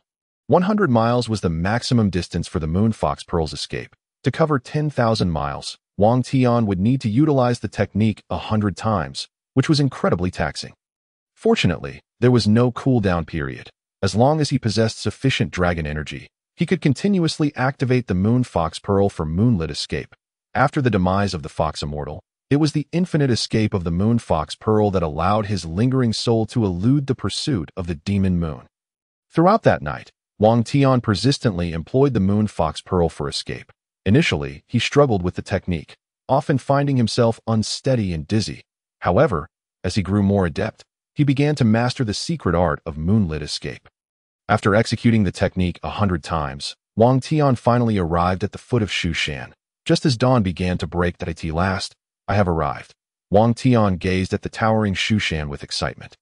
After a night of escape, traversing a significant portion of the great Qian Empire, he had finally reached his destination, Zhuxian. situated at the edge of the Great Qin Empire, was the second highest mountain range. Perpetually abundant in spiritual energy, making it ideal for cultivation, the Zhuxian sect was established within its confines. As dawn's light crept in, several early rising disciples of Zhuxian were already sweeping the entrance at the foot of the mountain. Upon spotting them, Wang Tian approached without hesitation. "Greetings, young sir. I wish to meet with your sect leader," Wang Tian inquired politely. "You wish to see our leader?" The young disciple, clad in a Taoist robe, scrutinized Wang Tian's attire before scoffing lightly. "What is your status? Our leader is not someone you can simply request to meet." It was no surprise that he held Wang Tian in such low regard. Zhuxian rarely entertained outsiders, and Wang Tian's masked visage only compounded the disdain. "Technically, I am also a disciple of Zhuxian, as I am a pupil of the sword sage, immortal." Wang Tian had no choice but to invoke the name of the sword sage. His mastery of the myriad swords return originated from immortal's teachings, thus rendering him a sort of disciple. "You are a disciple of sword sage immortal? Huh. If you are truly his disciple, then I must be the ancestral master's father." The young disciple laughed heartily, entirely dismissing Wang Tian's claim. After all, immortal had perished over 1,000 years ago, and anyone would find such a statement ludicrous. Wang Tian, feeling helpless, resolved not to waste further words with the Zhuxian disciple. Instead, he would employ the simplest method to gain an audience with the sect leader. "Sword, come forth." Wang Tian, sensing the area within a 5-kilometer radius, shouted towards the heavens. That single proclamation of sword come sent shockwaves through Zhuxian. Chapter 36. The visionary leader of Zhuxian. Zhuxian boasted an impressive roster of disciples, numbering a total of 100,000 that excluding those dispatched on missions. Approximately 50,000 resided within the mountain. Most of these disciples wielded swords, and Wang Tian's sword heart resonated within a 5-kilometer range, encompassing a significant portion of the Zhuxian sect. The utterance of sword come ignited a frenzy throughout Zhuxian. Countless flying swords descended from the mountain like a swarm of locusts, densely converging upon Wang Tian. The young disciple standing before Wang Tian was left utterly dumbfounded. "What is going on? Why are so many flying swords rushing towards us all of a sudden?" The young disciple had never witnessed such a grand spectacle of flying swords, and was rendered pale with fear, his legs trembling. "Return to the myriad swords." Wang Tian paid no heed to the young disciple, instead exerting his energy to unleash Zhuxian's unique sword technique. Return to the myriad swords. Only by employing this unparalleled sword art would he capture the attention of the sect leader. Otherwise, his words would hold no weight. As Wang Tian's voice echoed, countless flying swords congregated above him, swirling around in a vortex, exuding an icy sword aura that seemed capable of tearing the very fabric of space asunder. The young disciple, witnessing such a formidable sword array, was no longer merely frightened. He was engulfed in profound terror, as the unmatched sword energy within the array made him acutely aware of his impending doom. Meanwhile, atop Zhuxian, many others were equally astonished. Disciples, stewards, elders, and more were roused from their meditations, rushing outside to retrieve their swords, only to be greeted by the sight of the awe-inspiring sword array at the foot of the mountain. "What is happening? Why is my sword flying down to the foot of the mountain on its own?" I share the same sentiment. Moreover, look over there at the foot of the mountain. There lies a colossal sword formation. My heavens, the grandeur of this sword array is truly overwhelming. It has absorbed tens of thousands of swords. What kind of sword formation is this? It is the first time I have ever encountered such a sight. Such an impressive sword array, far surpassing the might of the sword techniques we have cultivated, in an instant. The entire Zhuxian mountain was abuzz with discussion.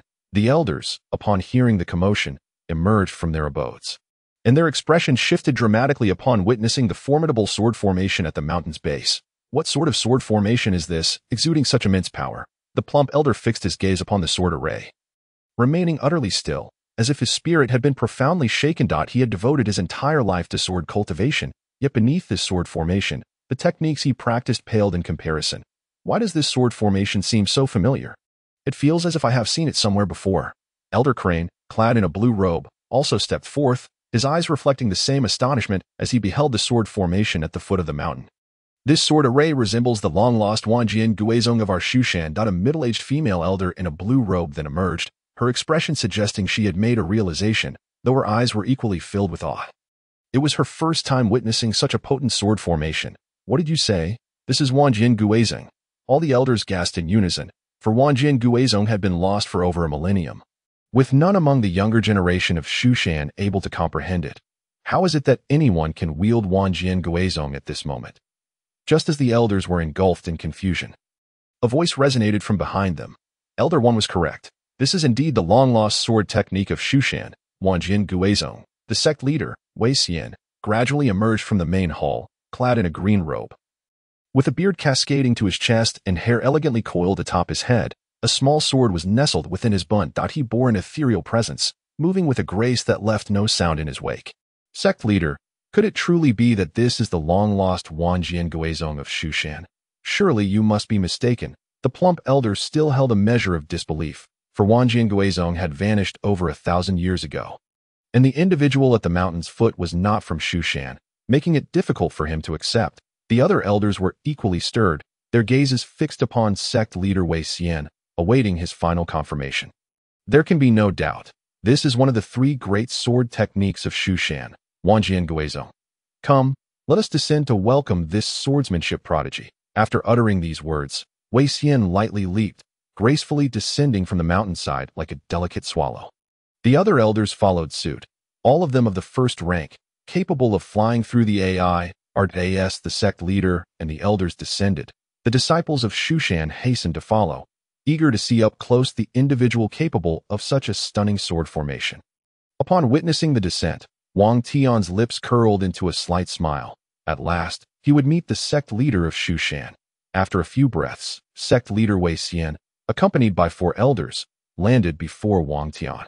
I am Wei Xian, the sect leader of Zhuxian. May I inquire your name, Sir Swordsman? Whom do you follow, and how is it that you wield the unique sword technique of Wang Tian Guizhong? Wei Xian commenced with 3 probing questions. Despite his calm exterior, he was inwardly tumultuous. His curiosity piqued regarding Wang Tian's identity. My name is Tian Wang, disciple of sword Saint Qilin. As for Wang Tian Guizhong, it was she who imparted it to me.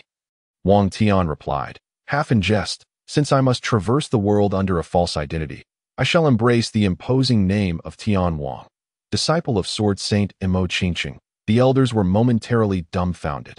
Sword Saint Imo had passed away over 1,000 years ago. How could there possibly be a disciple?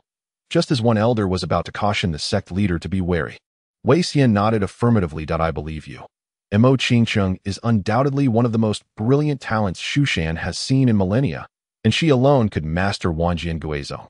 This statement astonished not only the elders, but also Wang Tian. This sect leader possesses remarkable foresight. He believed a mere fabrication I conjured.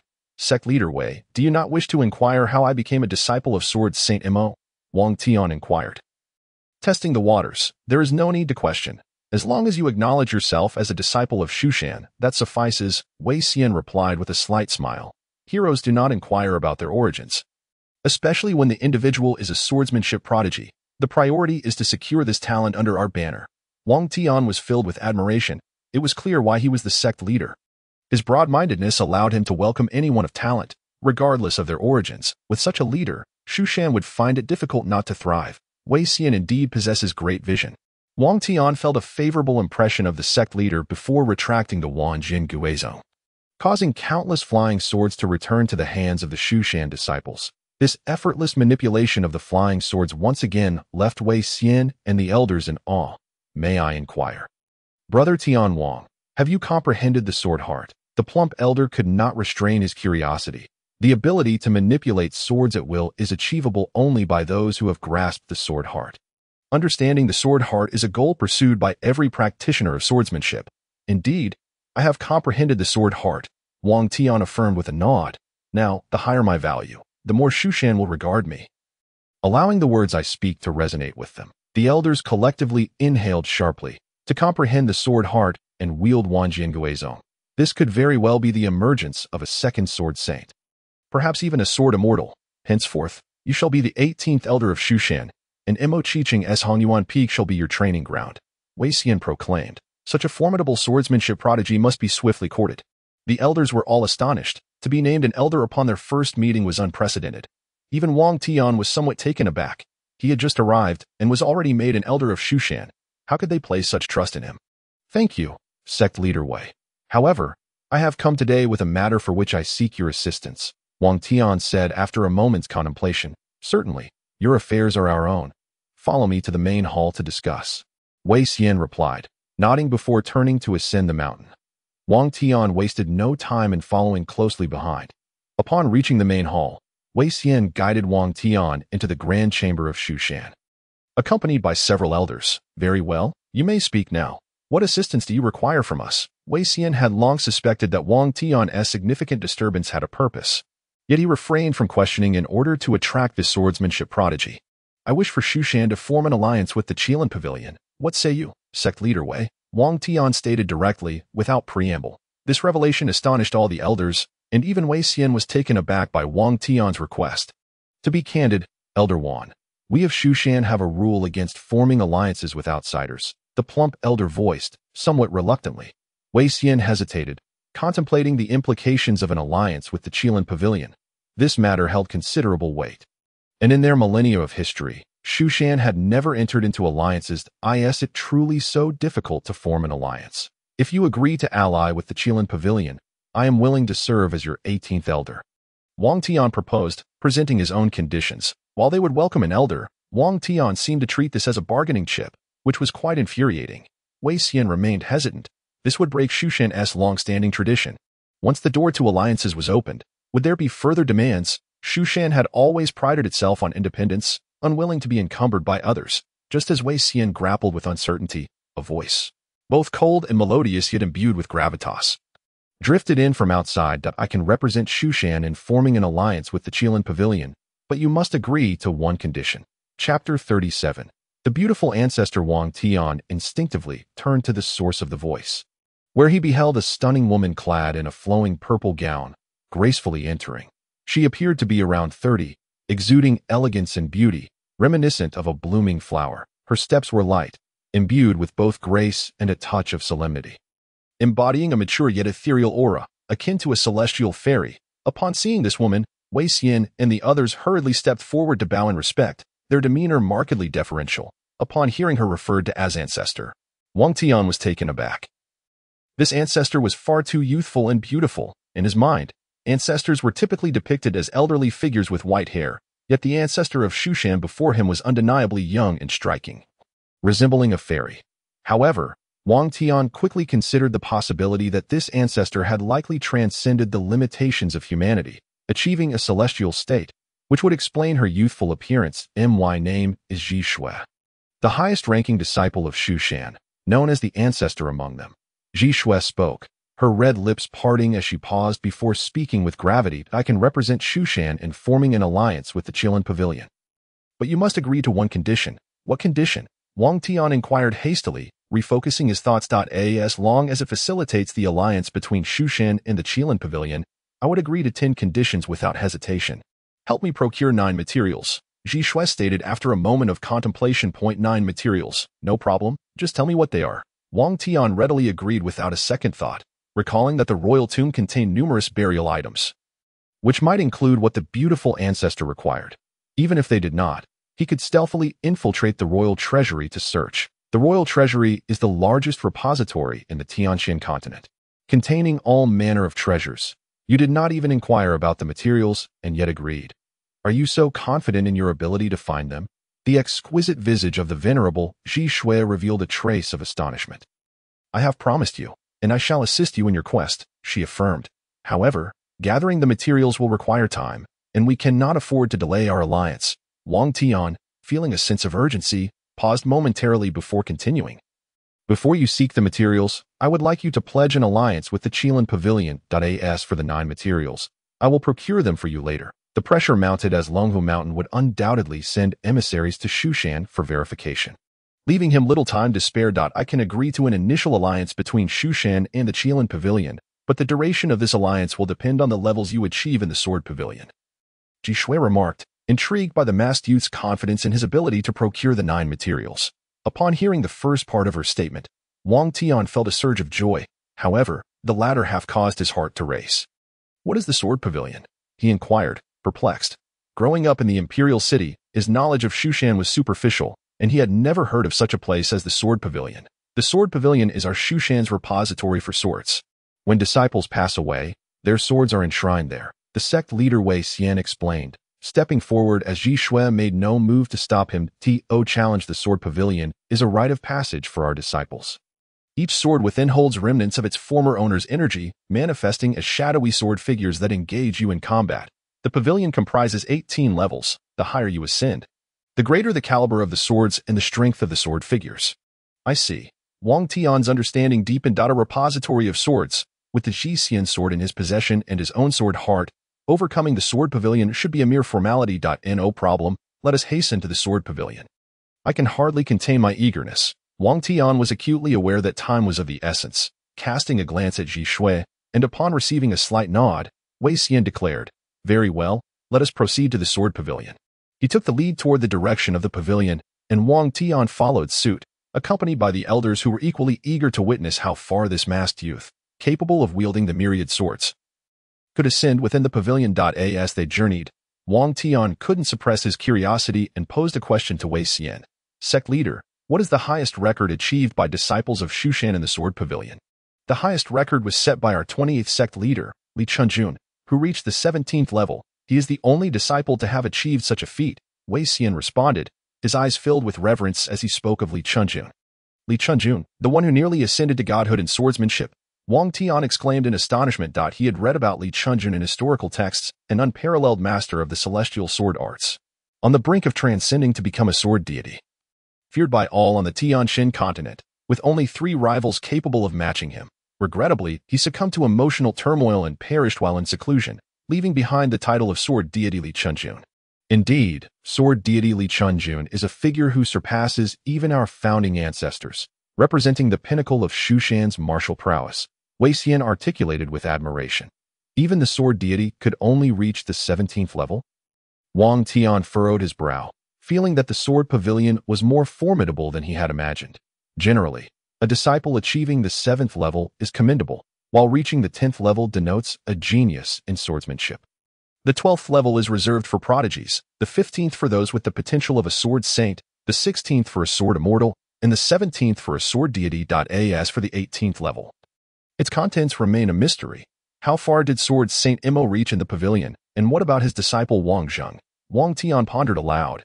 His sword heart was derived from sword Emperor Wang Zheng, and his mastery of the myriad swords came from sword Saint Imo. Thus he had amalgamated the strengths of 2 swordsmanship geniuses. Wang Tian sought to ascertain their achievements to set his expectations. Both reached the 16th level, possessing the potential of sword immortals. Unfortunately, one descended the mountain to claim the throne, while the other was ensnared by love, Wei Xian lamented. These 2 could have propelled Zhuxian to greater heights.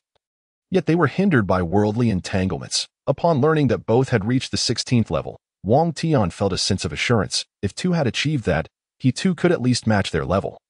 And beyond that, it would depend on his own fortune. Engaged in conversation, they arrived at the sword pavilion, a grand edifice crowned by a massive sword that descended from the heavens, exuding an aura of unparalleled sword energy. "Here we are. This is the sword pavilion. You may enter through this door." Wei Xian gestured toward the pavilion's entrance. The duration of the alliance with the Qilin pavilion would hinge upon this endeavor. Wang Tian took a deep breath and stepped forward into the sword pavilion. Chapter 38. The First Genius of Zhuxian. As Wang Tian entered the sword pavilion, an infinite anticipation flickered in the eyes of Wei Xian and the elders. Even the beautiful elder harbored profound expectations for him. "Elder, how far do you believe this new elder can ascend within the pavilion?" Wei Xian respectfully inquired of Ji Shui, whose prowess eclipsed all present. Having reached the realm of sword immortals, upon hearing this, the elders instinctively turned their gazes toward her, eager to discern the potential of this newcomer. "What are your thoughts?" Ji Shui posed the question back, her enchanting gaze fixed upon Wei Xian. After some contemplation, he replied, "I believe he can at least reach the 15th level." 15th level. The elders gasped in unison that if he were to truly ascend to that level, it would indicate that this new elder possessed the potential of a sword saint. Given that the Tianwang elder has already comprehended the sword heart and mastered sword Saint Mo's myriad swords, reaching the 15th level is a conservative estimate. He may very well achieve the 16th level. Wei Xian elaborated. It is indeed plausible. Possessing the sword heart and the myriad swords could grant him the potential of a sword immortal. The portly elder concurred. The other elders nodded in agreement, while Ji Shui remained silent, her profound and alluring eyes resting upon the 17th level, embodying her expectations for Wang Tian. Only by reaching this level could he gather the 9 materials she required. Upon entering the sword pavilion, Wang Tian discovered an expansive space, larger than a football field, filled with swords suspended in midair, each radiating a chilling sword energy. So many swords, there must be at least 10,000. Wang Tian exclaimed in a "Weas." He voiced his astonishment. The surrounding swords began to emit a resonant hum, and shadowy figures swiftly manifested above each blade. These must be the shadowy sword figures? Is the battle about to commence so soon? Without a moment's hesitation, Wang Tian retrieved the Zhuxian sword from his spatial realm and infused it with dragon energy, causing it to resonate with a thunderous roar. Under the resounding echoes of the sword's cry, the surrounding swords scattered in fear. Indeed, the Zhuxian sword is remarkably effective, though it only intimidates these lower-tier swords. As their caliber increases, such tactics will no longer suffice. Wang Tian mused, witnessing the swords parting to grant him passage. Without further delay, he ascended to the 2nd level. Upon stepping into the 2nd level, the sound of bells resonated from above. Each level of the sword pavilion was adorned with a bell that chimed upon the entrance of a new challenger. As levels progressed, the bells grew larger and their tones more resonant. Has he already reached the 2nd level? It hasn't even taken a half incense stick's worth of time, the portly elder remarked in surprise. Indeed, it took only 10 breaths from the moment Wang Tian entered the sword pavilion for the bell to sound, shattering the previous record for Zhuxian disciples passing the 1st level. Wei Xian's eyes sparkled with excitement as he stated, "This speed is beyond anything we have witnessed." The other elders were equally astonished. This rapid pace surpassed all their expectations. I am now eager to see the record he sets for the 2nd level. The fastest time recorded was half an incense stick. Before Wei Xian could finish his thought, the bell for the 3rd level rang, indicating that Wang Tian had successfully passed the 2nd level and ascended to the 3rd. Is this a joke? He completed the 2nd level in less than 10 breaths, faster than the 1st. The portly elder's jaw dropped in disbelief. How could he have achieved such swiftness? The swords in the 2nd level are significantly more advanced than those in the 1st. Yet his time was remarkably quicker. Could it be that he spent most of his time familiarizing himself with the sword pavilion during the 1st level? An elderly elder conjectured, prompting astonishment among the elders and the sect leader. Even Ji Shui felt a stir of excitement upon witnessing Wang Tian's rapid progress. As they debated fervently, Wang Tian continued to blaze through the 3rd, 4th, and 5th levels at lightning speed, each ascent resetting the records established by previous disciples of Zhuxian. My heavens, the 6th level already! In less than half an incense stick's time, he has reached the 6th level. This speed is simply astonishing. The portly elder was utterly flabbergasted, recalling how he had taken half an incense stick to clear the 3rd level. Not only him, but the other elders and Wei Xian were equally astounded by Wang Tian's record-breaking speed, a phenomenon that surpassed even their earlier amazement at his mastery of the myriad swords. This young man is indeed intriguing. It appears his confidence is not unfounded. He truly possesses remarkable abilities, Ji Shui remarked, her lips curving into a slight smile, her anticipation for him growing ever stronger. Wang Tian swiftly ascended to the 10th level, a pivotal juncture distinguishing the swordsmanship prodigies from the mediocre. Beyond this threshold, one would be deemed a genius of the sword arts, while remaining here would confine one to the ranks of the ordinary. Was this truly the 10th level, emblematic of swordsmanship brilliance? Wang Tian gazed ahead, where over 1,000 swords materialized in ethereal forms. He contemplated employing the Zhuxian sword to intimidate them once more. Yet this time, the sword's fearsome aura merely prompted a slight retreat, failing to genuinely repel them. Now, the challenge was beginning to stir his interest. Up until this point, he had carelessly surged through the previous 9 levels, wielding his sword with little effort. Observing that these swords had not been frightened away, he finally felt the need to stretch his muscles. However, as soon as he opened his sword heart, he found these swords directly under his control. Stand aside. With a swift motion of his hand, the swords obediently parted. Although the task remained effortless, Wang Tian now understood why some degree of swordsmanship talent was requisite to pass the 10th level. Without further ado, he pressed on to the next tier. Wang Tian harbored no sentiment of nostalgia as he advanced to the subsequent level, outside the sword pavilion. The elders collectively drew a sharp breath upon witnessing Wang Tian's swift passage through the 10th level. If he navigated the 10th level with such ease, surely even the legendary Jianshan of yore could not have matched such speed. The plump elder was at a loss for words, utterly astonished. Indeed, at this pace, he might well reach the 17th level. Sect Master Wei, who had initially believed he had overestimated Wang Tian, now realized he had grossly undervalued this new elder. Yet, his heart swelled with excitement. The faster Wang Tian progressed, the greater the potential of this new elder, promising even higher achievements. As he traversed the 11th, 12th, 13th, and 14th levels with the aid of the Zhuxian sword and his sword heart. It was only upon stepping into the 15th level that the corresponding bronze bell suddenly began to swing vigorously, emitting a resounding chime. The echoing sound reverberated throughout Mount Shu, causing all disciples to stir in astonishment. Could it be? This sounded like the bell of the 15th level of the Sword Pavilion. Indeed, it was the very same sound that had echoed when the former sect master reached the 15th level. Had Mount Shu produced yet another talent with the potential to become a sword saint? My heavens, the 15th level. Who could this be? In an instant, discussions erupted throughout Mount Shu. A talent of sword saint caliber was a once-in-a-century prodigy. Outside the Sword Pavilion, Sect Master Wei and several elders were rendered speechless, having witnessed Wang Tian reach the 15th level in a mere half-day. Sect Master, how long did it take you to ascend to the 15th level? The plump elder could not help but inquired. I took a full 5 days. Yet this Wang Tian has accomplished it in only half a day. Sect Master Wei was too stunned to articulate his thoughts. He had once considered himself quite the genius, but in comparison to this new elder, he felt woefully ordinary at this level. Wang Tian encountered a modicum of difficulty. 14 swords, each a holy sword, retained the residual energy of their original wielders. Neither the Zhuxian sword nor his sword heart proved effective against them. As he observed the 14 holy swords materializing spectral forms, Wang Tian grew solemn. Among them, one red holy sword caught his attention, leaving him momentarily stunned. Simultaneously, the Qilin sword within his system space trembled violently. Chapter 39. Lovers ultimately become sword companions. This red holy sword appeared increasingly familiar to Wang Tian, reminiscent of the sword runes he had seen on the coffin of the sword Emperor Wang Zheng. Why did this sword resemble the Hong Yuan sword? Just as Wang Tian pondered this, the Qilin sword in his system space began to vibrate intensely. Why was the Qilin sword suddenly quaking so violently? After a brief moment of confusion, he made a connection. Could this truly be the Hong Yuan sword? The tremors of the Qilin sword solidified Wang Tian's suspicions, prompting him to withdraw it from the system space.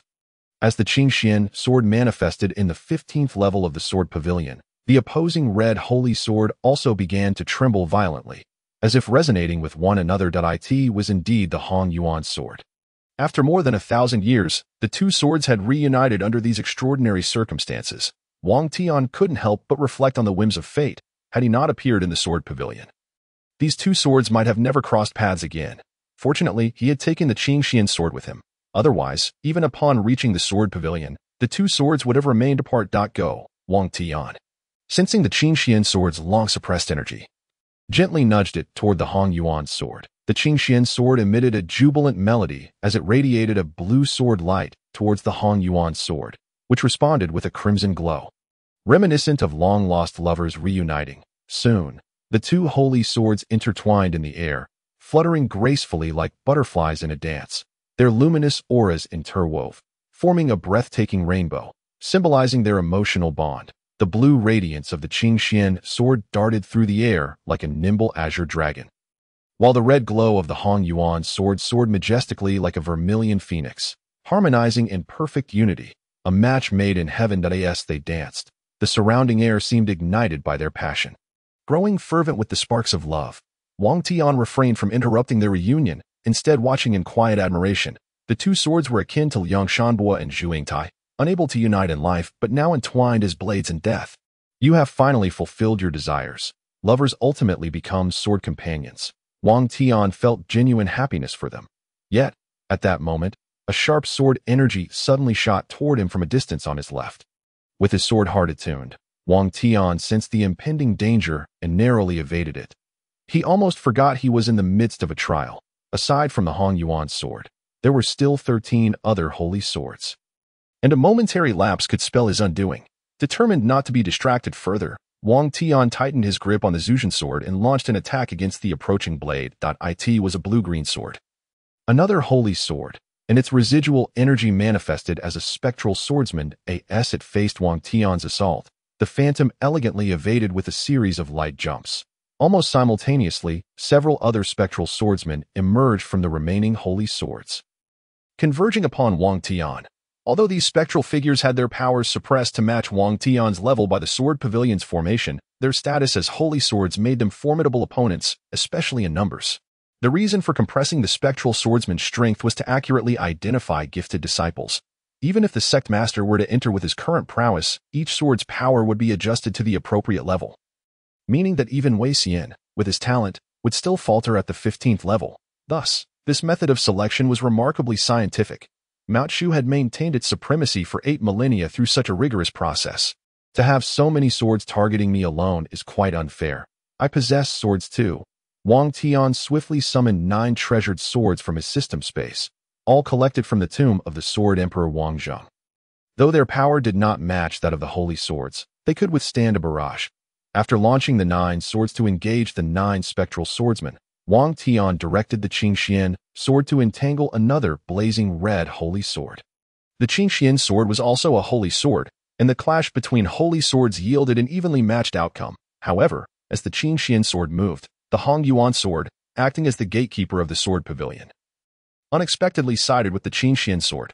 Its fierce radiance overwhelmed the blazing red sword, which faltered under the onslaught, leading Wang Tian to stare in astonishment. Impressive. The Hongyuan sword is remarkably formidable. Wang Tian had not anticipated that.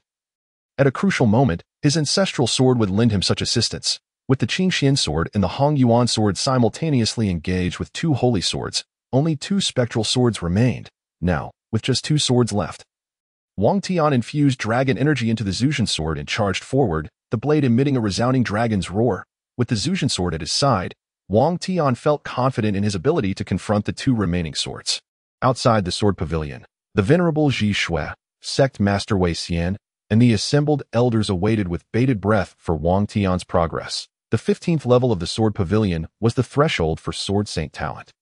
Those who could surpass it were at least of sword immortal caliber, a rarity among thousands. Sect master Wei Xian himself had been halted at the 15th level. It has been an hour.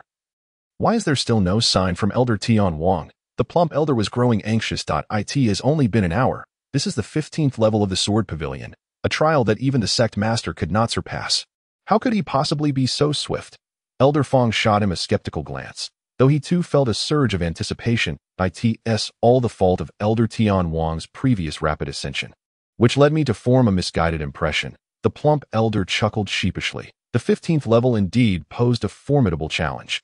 It housed 14 holy swords, while their powers were suppressed to match Elder Tian Wang's level.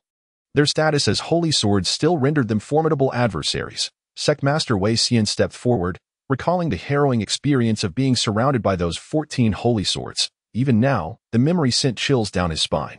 Sect Master, how many holy swords did you defeat during your own trial? The plump elder inquired curiously. I managed to vanquish half, but the remainder proved insurmountable, particularly the Hongyuan sword wielded by the sword Saint Mo. Its sword light was the sharpest among the 14 holy swords, and even when suppressed to my level, I could not withstand its 3 strikes. Sect Master Wei Xian reflected with a hint of nostalgia. As I reflect on the matter, Wei Xian still harbors a degree of trepidation towards the Hongyuan sword, as if this blade is imbued with an overwhelming aura of lethality. Alas, it is a pity for the sword sage Mo, who once ascended to the 16th level. Such potential for a sword immortal. Yet, she ultimately fell short of becoming a sword sage. The rotund elder and the others could not help but express their lamentations. Beyond these elders, the disciples of Zhuxian were all eagerly anticipating Wang Tian's journey through the trials. It has been quite some time since anyone managed to reach the 15th level of the sword pavilion. One wonders whether this brother can surpass it. I estimate it unlikely, considering even the sect leader could not achieve it. How could he? It seems plausible. Indeed, to reach the 15th level of the sword pavilion is already indicative of sword sage potential. A talent that might only manifest once in a century. I concur with this sentiment. Let us disperse, for it is improbable that the bell for the 16th level will toll again. However, just as this young Zhuxian disciple's words fell silent, the resounding chime of the 16th level's bell echoed throughout the entirety of Zhuxian, its sonorous tone reverberating into every nook and cranny, even reaching the disciples practicing in secluded areas. At that moment, Zhuxian erupted in astonishment. When the bell for the 16th level of the sword pavilion rang out across Zhuxian, All disciples collectively drew a sharp breath. To think, someone has actually reached the 16th level of the sword pavilion. Such prowess is indicative of a sword immortal. Presently, only the esteemed Zhuxian Laozu has ever achieved such a feat. Remarkable. Moreover, the transition from the 15th to the 16th level took merely an hour. What astounding talent in swordsmanship must this individual possess? Indeed, it is extraordinary. To have passed the 15th level in such a brief period suggests they may surpass even Zhuxian Laozu. Who could it be that has reached the 16th level of the sword pavilion?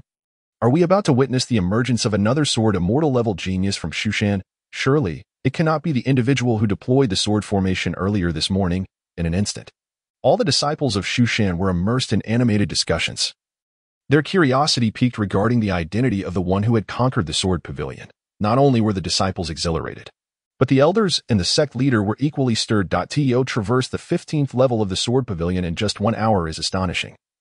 Elder Tian Wang has once again set a record, this time for the 15th level. The excitement was palpable on the face of the rotund elder, his flesh quivering in delight. Indeed, I had thought it would take at least half a day. Yet Elder Tian Wang accomplished it in just 1 hour, truly a magnificent surprise. The middle-aged female elder was also exceedingly exhilarated. This marks the rise of yet another sword immortal. How could she not be thrilled? Elder Tian Wang has indeed exceeded my expectations, reaching the 16th level, embodying the potential of a sword immortal. The sect leader, Wang Tian, was filled with excitement, yet his eyes shimmered with anticipation and envy. He himself had halted at the 15th level and could not help but feel a pang of jealousy towards Wang Tian, who had ascended to the 16th level. Perhaps only Zhuxian Laozu remained composed amidst the turmoil. For her expectations for Wang Tian extended beyond the 15th level, faster than I. Within Zhuxian Laozu's tranquil gaze lay a flicker of surprise, yet her formidable spirit swiftly reigned in this emotion. Upon entering the 16th level, Wang Tian immediately sensed 3 formidable auras of sword intent, compelling him to summon his dragon energy for defense. What an intense sword intent! Wang Tian focused his gaze and beheld 3 celestial swords gleaming brilliantly. Suspended mid-air, this sword intent is merely slightly weaker than the Zhuxian sword. It appears these are indeed 3 celestial swords. Wang Tian dared not underestimate the situation, firmly gripping the Zhuxian sword.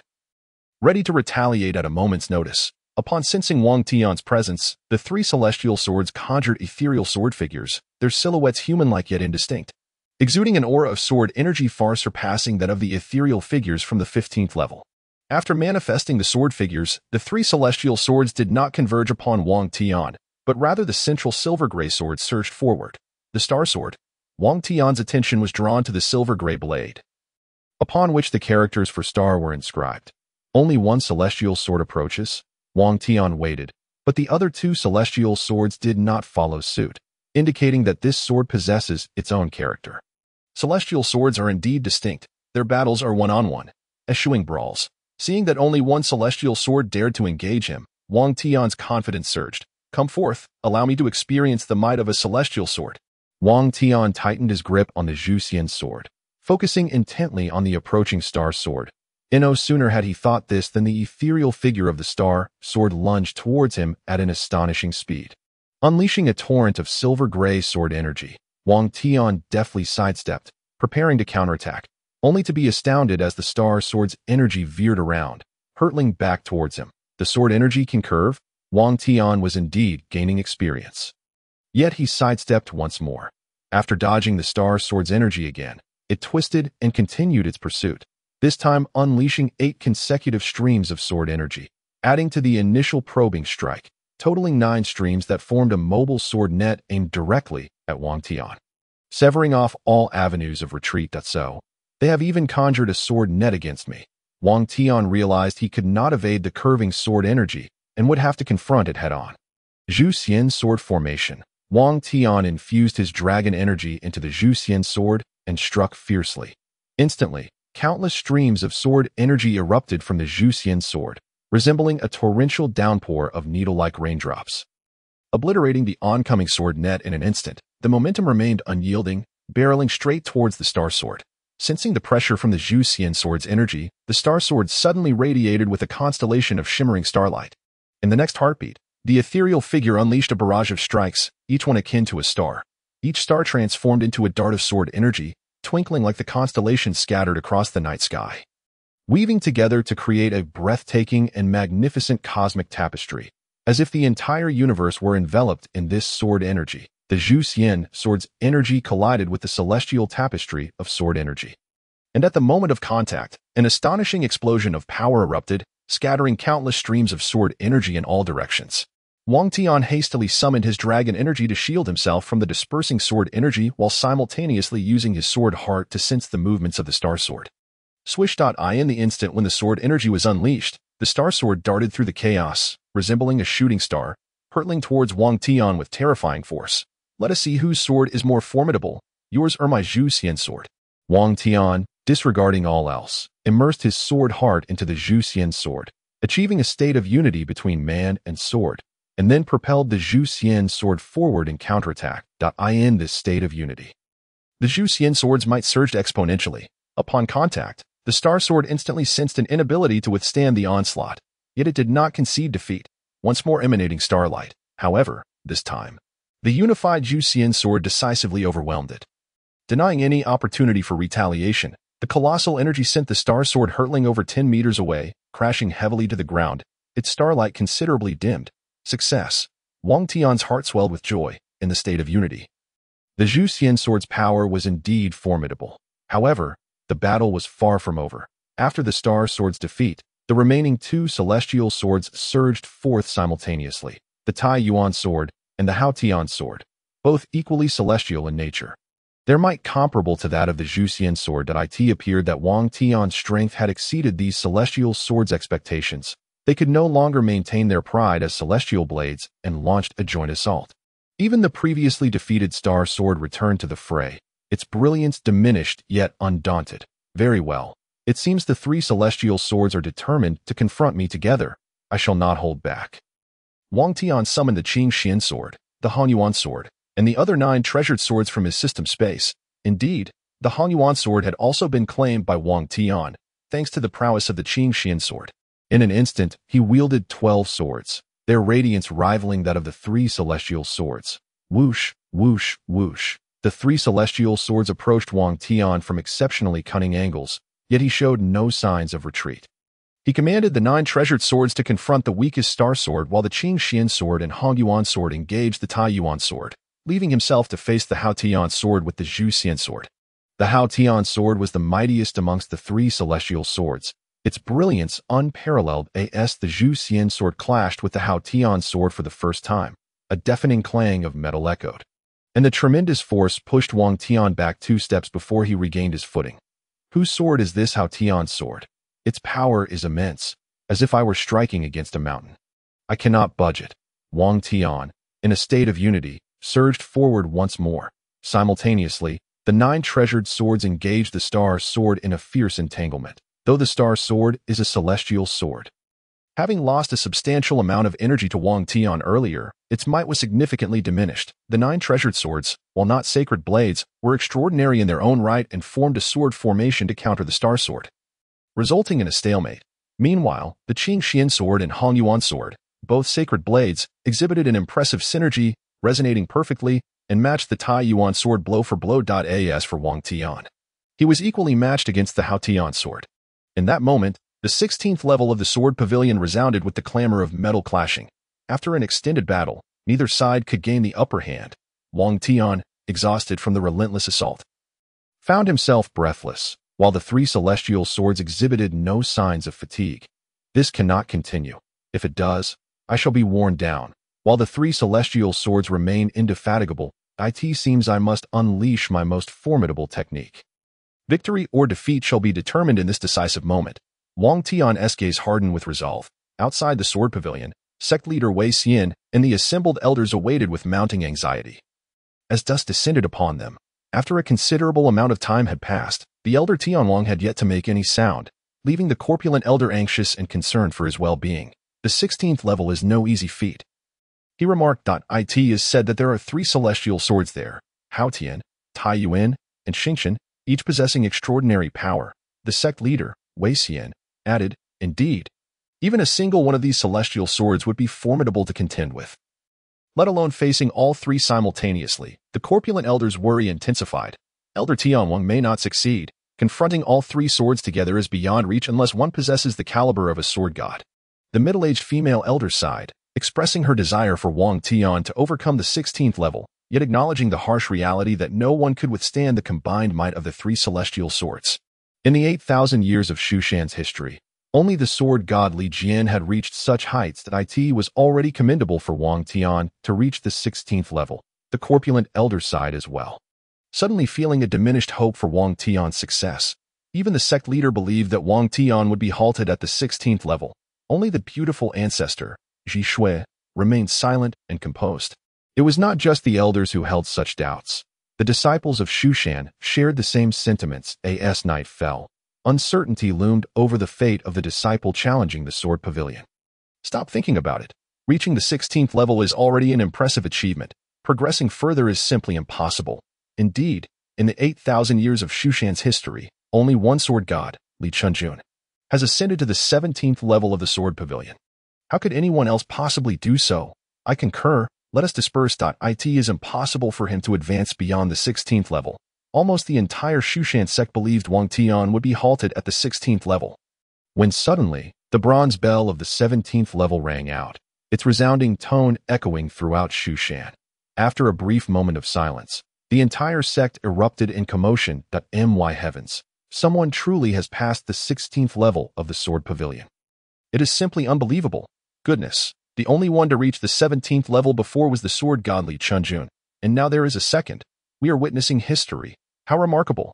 Who could this genius be challenging the sword pavilion? I too wish to know which prodigy has emerged. In an instant, the disciples of Zhuxian were filled with exhilaration. This was a historic moment that could not help but ignite their excitement. Beyond the disciples, sect leader Wei Xian and the elders were equally stunned, taking a long while to regain their composure. Elder Tianwang has actually reached the 17th level of the sword pavilion.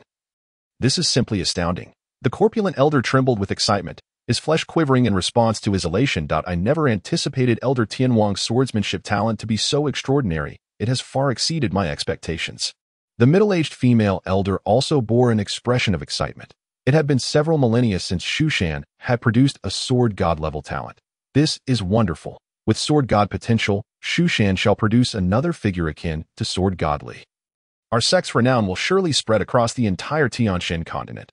Sect leader Wei Xian was the most ecstatic. Under his leadership, Zhuxian had birthed another sword god-level individual, and their prestige would surely ascend to unprecedented heights, possibly establishing Zhuxian as the foremost sect of the Tianshan continent.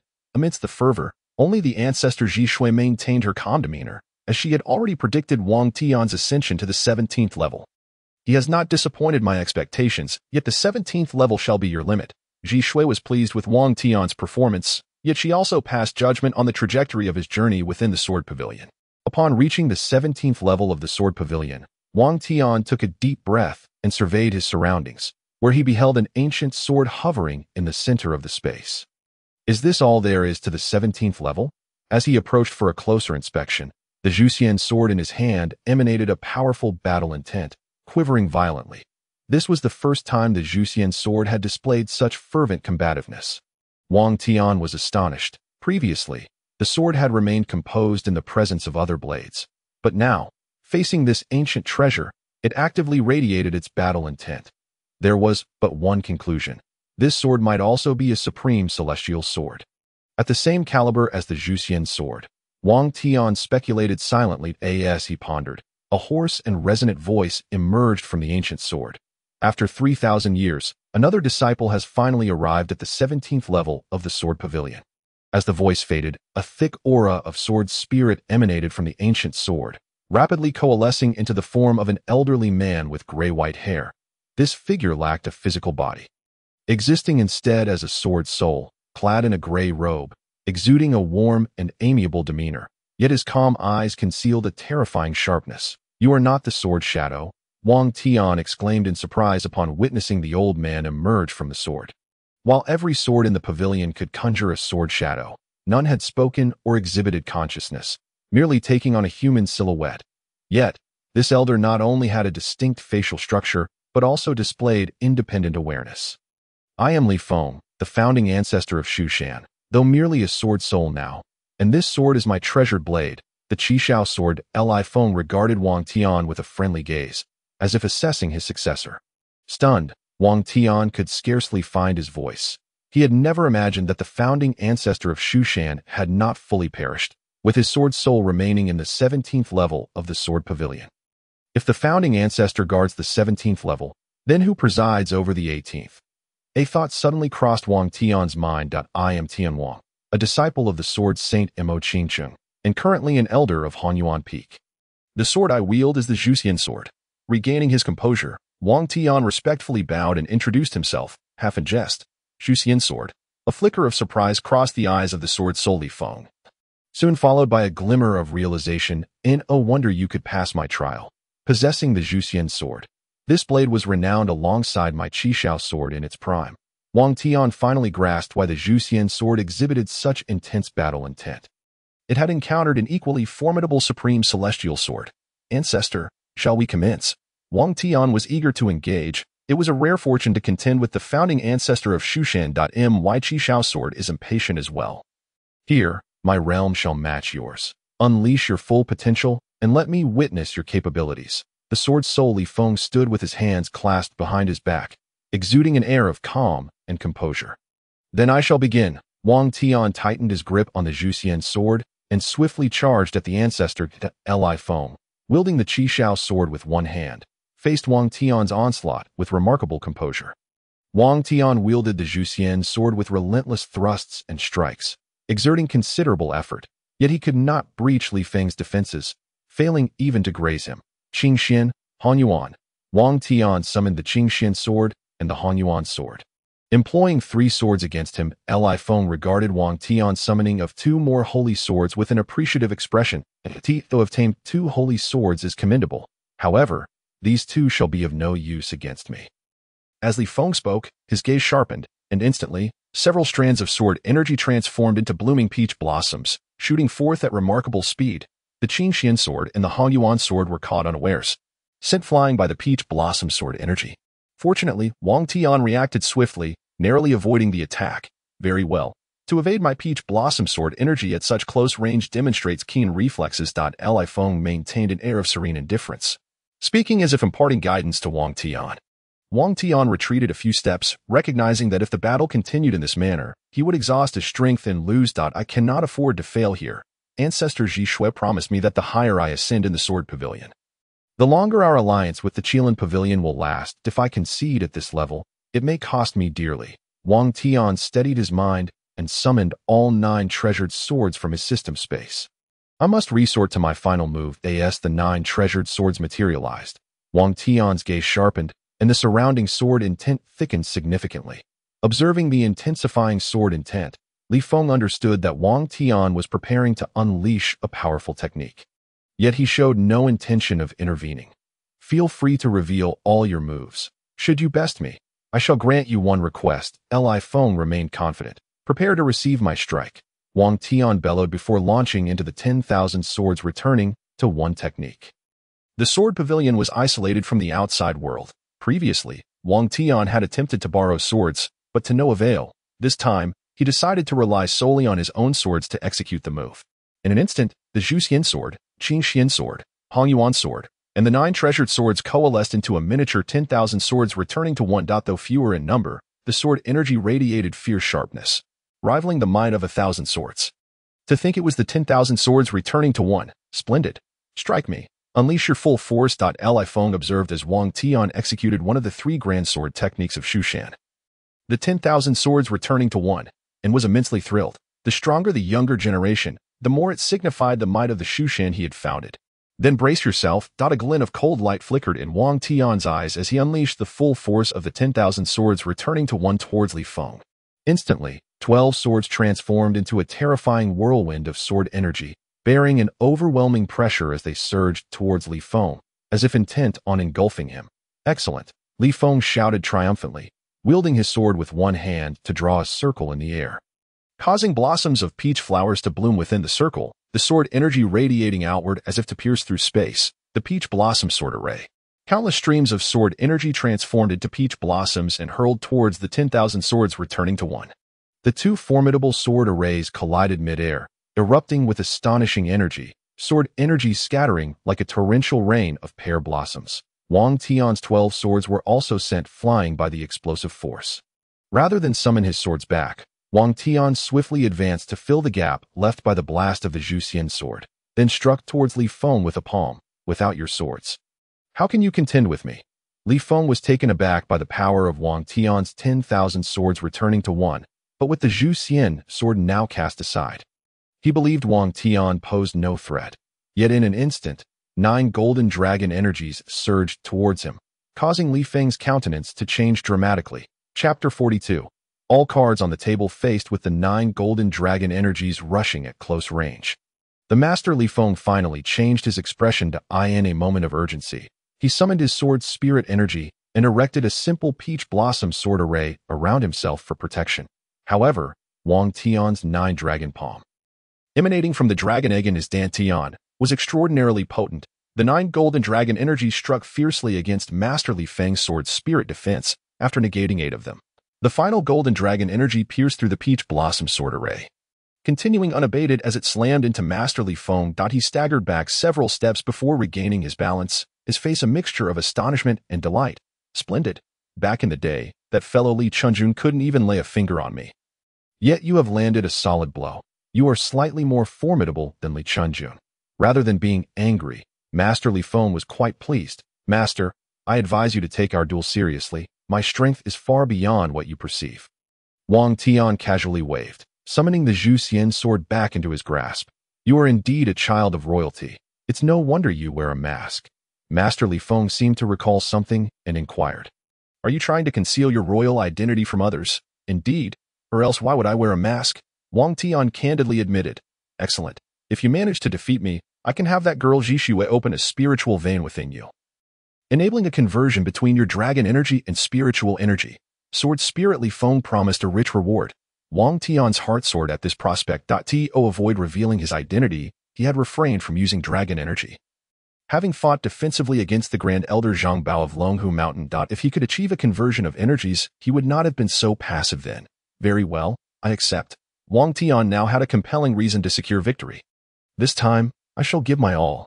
You should be cautious. Master Li Feng swiftly charged at Wang Tian, who, not daring to be negligent, summoned all 12 swords back. He wielded the Zhuxian sword in combat with Li Feng while incessantly harassing him with the other 11 swords.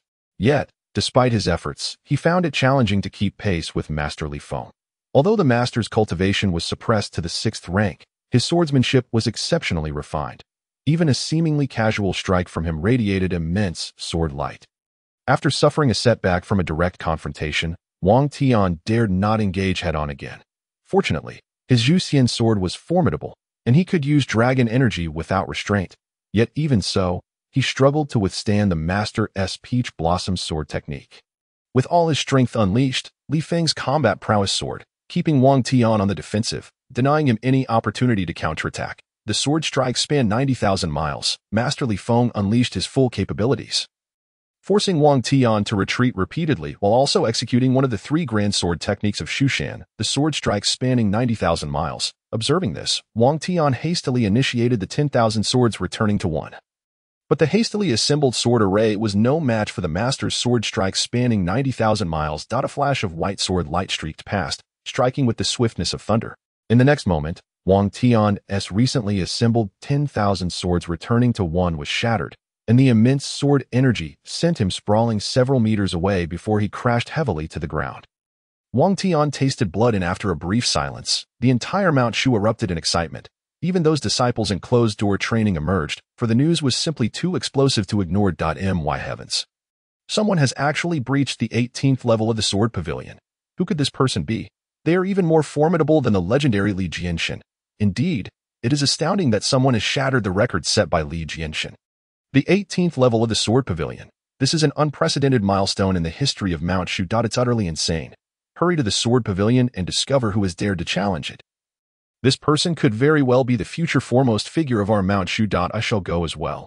I wish to pay homage to this divine being. In an instant, all the disciples rushed towards the Sword Pavilion, eager to witness the identity of this extraordinary challenger. Unfortunately, the sect leader, Wei Xian, had already anticipated this surge of disciples. To avoid disrupting Wang Tian's challenge, he had set up a barrier 10 kilometers away from the Sword Pavilion, preventing them from entering. The elders, regaining their composure, were equally astounded. This is the bronze bell of the 18th level of the Sword Pavilion. Elder Tian, Wang has actually reached this level. Surely, I must be dreaming, exclaimed the plump elder in disbelief, convinced he was in a dream. For 8,000 years since the founding of Mount Shu, no disciple had ever ascended to the 18th level of the Sword Pavilion. As soon as he finished speaking, the middle-aged female elder slapped him across the face. Ouch! Why did you hit me, Elder One? The plump elder cried out in confusion. The pain proves you are not dreaming. Elder Tian Wang has indeed reached the 18th level of the Sword Pavilion, creating yet another historical moment for Mount Shu. Elder One exclaimed, his eyes filled with excitement. His entire body trembling. A once in 8,000 years prodigy has emerged in Mount Shu. This presents an immense opportunity that could elevate our sect to new heights. The sect leader, Wei Xian, was similarly exhilarated, fully aware of the significance Elder Tian Wang's emergence would bring to Mount Shu. Even Elder Ji Shui displayed a look of shock upon hearing the bronze bell of the 18th level. This young man is even more formidable than I had imagined. What hidden cards does he possess to surpass our ancestral trials? Elder Ji Shui mused, curiosity igniting for the first time regarding Wang Tian. As Wang Tian stepped into the 18th level of the Sword Pavilion, he was instantly enveloped by an overwhelming sword intent emanating from all directions. As if the entire level were composed of swords, yet, when he focused his gaze around him, he found no sword in sight. How could there be no sword at all? Yet the sword intent remained palpably intense. Sensing something amiss, Wang Tian instinctively activated his dragon qi to shield himself, fearing he would be obliterated by this potent sword intent. That moment, a silent sword energy shot towards him from a distance. By the time Wang Tian sensed this sword energy, it was too late. Fortunately, he instinctively sidestepped just in time, the invisible sword energy narrowly grazing him and tearing a hole in his clothing. There is indeed a sword. Wang Tian retreated several steps and looked in the direction from which the sword energy had come, yet still saw no sword. Why can't I see the sword? Yet feel its energy. Furrowing his brow, Wang Tian closed his eyes, focusing his sword heart to sense his surroundings. Indeed, not far behind him, an invisible sword floated gracefully, possessing an intense sword intent. Stronger than any sword he had ever encountered. There truly was a sword, albeit one that was imperceptible to the naked eye. Wang Tian quickly understood the reason behind this. Now that he had located the sword, it would be simpler to confront. As he pondered, he summoned Qin Xin, Hong Yuan, and the 9 treasured swords from his system space, preparing to employ a strategy of numbers against this singular opponent. However, the 11 swords, upon emerging, were frightened and huddled behind him, not daring to confront the foe head-on. Only the Zhuxian sword displayed a hint of courage, yet even its sword energy appeared significantly diminished, lacking the fighting spirit it had shown against the Qishao sword. How could this be? Even the Zhuxian sword lacked zeal. Wang Tian, grasping the limp Zhuxian sword, felt a sense of foreboding. If even the weapon in his hand lacked fighting spirit, how could he contend with the invisible sword? Could it be a true divine sword? Suddenly, a thought struck him. Only a sword of a higher caliber could suppress the supreme immortal artifact, the Zhuxian sword. Whoosh, whoosh, whoosh as Wang Tian became lost in thought. Countless sword energies erupted from the shadowless sword. Wang Tian activated his dragon qi, only able to evade the onslaught, and fortunately, his agility allowed him to narrowly avoid each strike. However, continuing to evade was a certain path to defeat. I cannot keep dodging like this. All swords return to their origin. Wang Tian forced his sword heart to control the 12 swords, attempting to unleash the technique of 1,000 swords returning to their origin. Yet, aside from the Zhuxian sword, which barely complied, the other 11 swords inexplicably flew towards the shadowless sword. This was not betrayal. Rather, it seemed that the 11 swords had been forcibly controlled by the shadowless sword. Wang Tian was left utterly dumbfounded. My goodness, is the shadowless sword of such high caliber? It can control other swords. His horizons had certainly expanded. However, what shocked him even more followed. The controlled 11 swords began to form their own array of 1,000 swords returning to their origin. Their sword energy even more intense than his own. Wang Tian's heart raced. This sword can also execute the technique. How am I supposed to fight this? Right. I still have the Qilin mirror. Wang Tian retrieved his hidden card. The Qilin mirror. However, the mirror could not reflect the existence of the sword. Wang Tian could sense the shadowless sword due to his sword heart, but the Qilin mirror lacked such a heart, and thus could not reveal the shadowless sword. Moreover, the Qilin mirror could only reflect once a day. Even if it did reveal the sword, it could not activate any effects. This is hopeless. All my tactics are ineffective against the shadowless sword. For the first time, Wang Tian felt despair. Faced with such a sword, he found himself utterly powerless. In this case, I must go all out. Zhuxian sword, you must show some spirit. Wang Tian directed the solitary Zhuxian sword's array of 1,000 swords towards the shadowless sword. Although the Zhuxian sword was launched, it lacked the previous force and its damage was greatly diminished. In contrast, the array of 1,000 swords controlled by the shadowless sword surged forward with great momentum. Howling towards Wang Tian, the two arrays of 1,000 swords clashed mid-air, and Wang Tian's Zhuxian sword only held its ground for a moment before being overwhelmed by the opposing energy. Wang Tian's expression changed. Luckily, he had anticipated that the Zhuxian sword would falter, so he had prepared a backup plan as the Zhuxian sword flew out. Wang Tian dashed towards the shadowless sword, keeping low to the ground. At the moment the two arrays collided, he slipped through and struck at the shadowless sword with an open palm. 9 Dragon Palm. Wang Tian shouted, unleashing 9 streams of golden dragon energy towards the shadowless sword. He believed this unexpected move would surely allow him to land a hit, but he was mistaken. The shadowless sword deftly evaded, and the next moment, his chest was slashed, blood spilling forth. Chapter 44. To forge an alliance. Must one risk their life? A glint flashed as the fabric of Wang Tian's chest was torn open, revealing a 10-centimeter wound from which blood gushed forth, splattering onto the shadowless sword and finally revealing its location to Wang Tian. But what did it do to see it now? The sword energy of the Zhuxian sword was suppressed, while Qing Xian, Hong Yuan, and the 9 treasured swords were controlled by the shadowless sword. And his 9 dragon palm could not reach it. The Qilin mirror had also become useless. I concede. After careful consideration, Wang Tian admitted defeat. If he did not concede now, he might lose his life here. This shadowless sword was too sinister, and with his current strength, he could not prevail. The moment he conceded, the 9 treasured swords, Qing Xian and Hong Yuan seemed to regain their freedom, swiftly returning to his side. Sword Senior, I shall return. Wang Tian collected the 12 swords back into his system space, clutching his chest in despair as he retraced his steps. Though Wang Tian had wished to conquer this challenge to secure more time for alliance negotiations with the Qilin Pavilion, his strength was insufficient, and retreat was his only option. He could not risk his life here. After Wang Tian vanished entirely from the 18th level of the Sword Pavilion, the shadowless sword finally revealed its true form. It was a flawless, snow-white longsword, its body elegant and unblemished, yet stained with a splash of bright red blood, resembling a plum blossom on its pristine surface.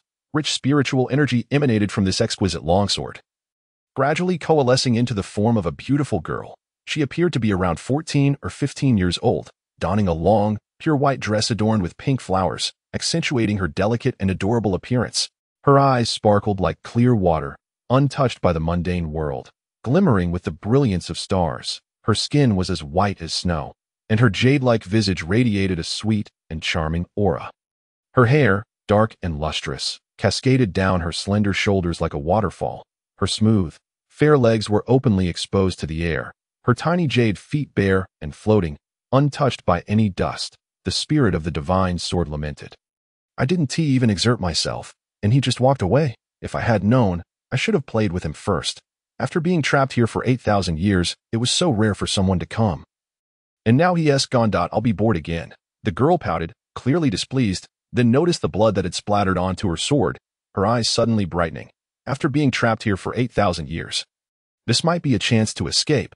Although it would forge a bond with him, it is certainly preferable to being eternally confined in this place. The girl spoke as she summoned the power of the sword spirit, beginning to absorb the blood from the blade. Before long, the crimson droplet of blood that clung to Wang Tian's sword transformed into a beam of red light, penetrating her mind. In the next moment, a blood-red plum blossom mark appeared in the center of her delicate forehead. With a look of despondency, Wang Tian retraced his steps. However, halfway through, a shadow of a sword suddenly emerged in his mind.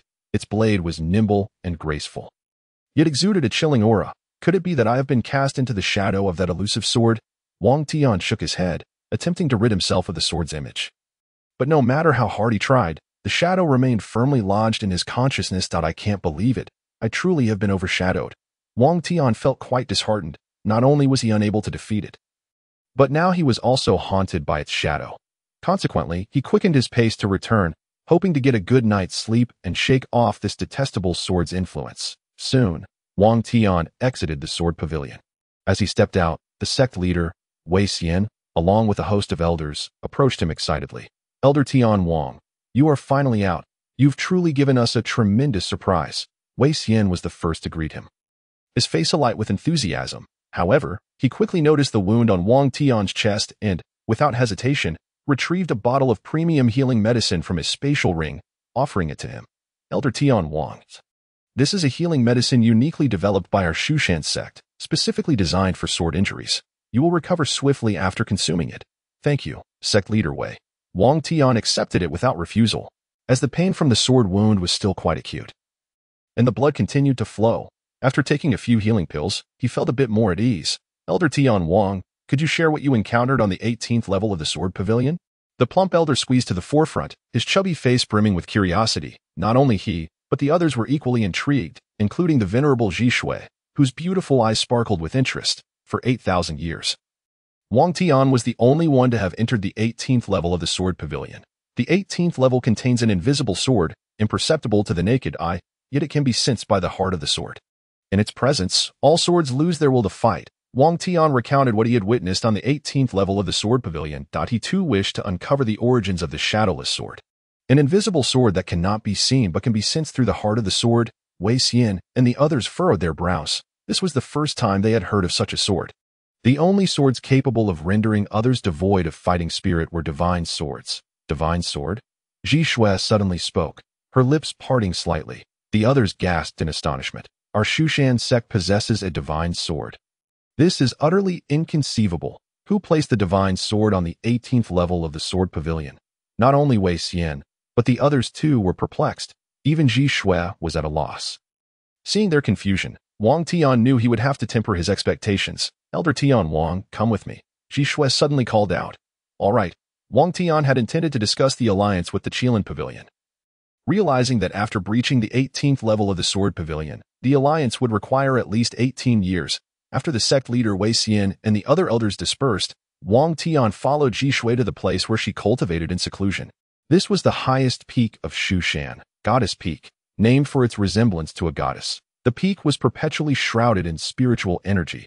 Apart from Zhuxian, her disciples also practiced here, alongside numerous avian spiritual beasts, creating a harmonious coexistence. After arriving at Goddess Peak, Zhuxian led Wang Tian directly to a secluded chamber.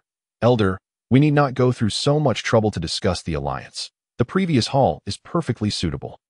Wang Tian urged, eager to finalize the alliance. However, Zhuxian seemed to have other intentions. For such matters, the hall is not appropriate. My chamber is more fitting. Zhuxian replied coolly. Such matters, Wang Tian sensed something amiss. But for the sake of a smooth alliance, he followed Zhuxian into her usual chamber of cultivation. Once inside, the door was closed behind him with a heavy thud, causing his heart to skip a beat. Elder, I'm in your chamber now. Let us finalize the alliance with the Qilin pavilion, Wang Tian said, urgency lacing his tone. There's no hurry about the alliance. First, you need to remove your clothes. Zhuxian turned around and spoke softly. What? Wang Tian exclaimed, startled. Could it be that Zhuxian intended to impose some hidden rule upon him? Was he to sacrifice his own body for the sake of the alliance with the Qilin pavilion? Chapter 45. Opening the spirit veins. Upon hearing Zhuxian's request to undress, Wang Tian's heart raced, a foreboding sense of impending humiliation creeping over him. Elder, let us discuss the alliance first. Wang Tian steadied his nerves, determined to prioritize the alliance discussion, but Zhuxian remained unyielding. When I say undress, you undress. Why are you talking so much? Zhuxian frowned, clearly displeased. Seeing her irritation, Wang Tian swallowed hard. If he angered her, would the alliance be jeopardized? Was his journey to Zhuxian for naught? No, he must ensure the alliance between Zhuxian and the Qilin pavilion. Otherwise, all his efforts would be in vain.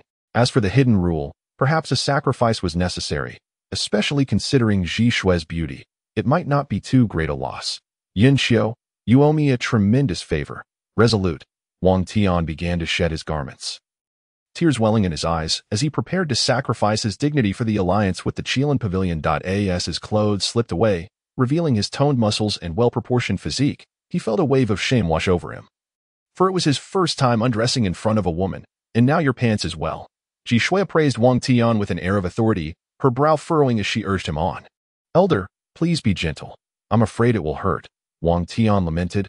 Feeling helpless, he wished to resist, yet he knew that opposing Zhuxian, a sword immortal, would be futile. Since resistance was not an option, he could only lie down and endure. Wang Tian, in a state of humiliation, removed his pants, leaving only his undergarments. Come on, Elder, regardless of what happens, I only ask that you fulfill your promise regarding the alliance with the Qilin pavilion afterward. Wang Tian closed his eyes, bracing himself for what was to come, determined to endure for the sake of manhood.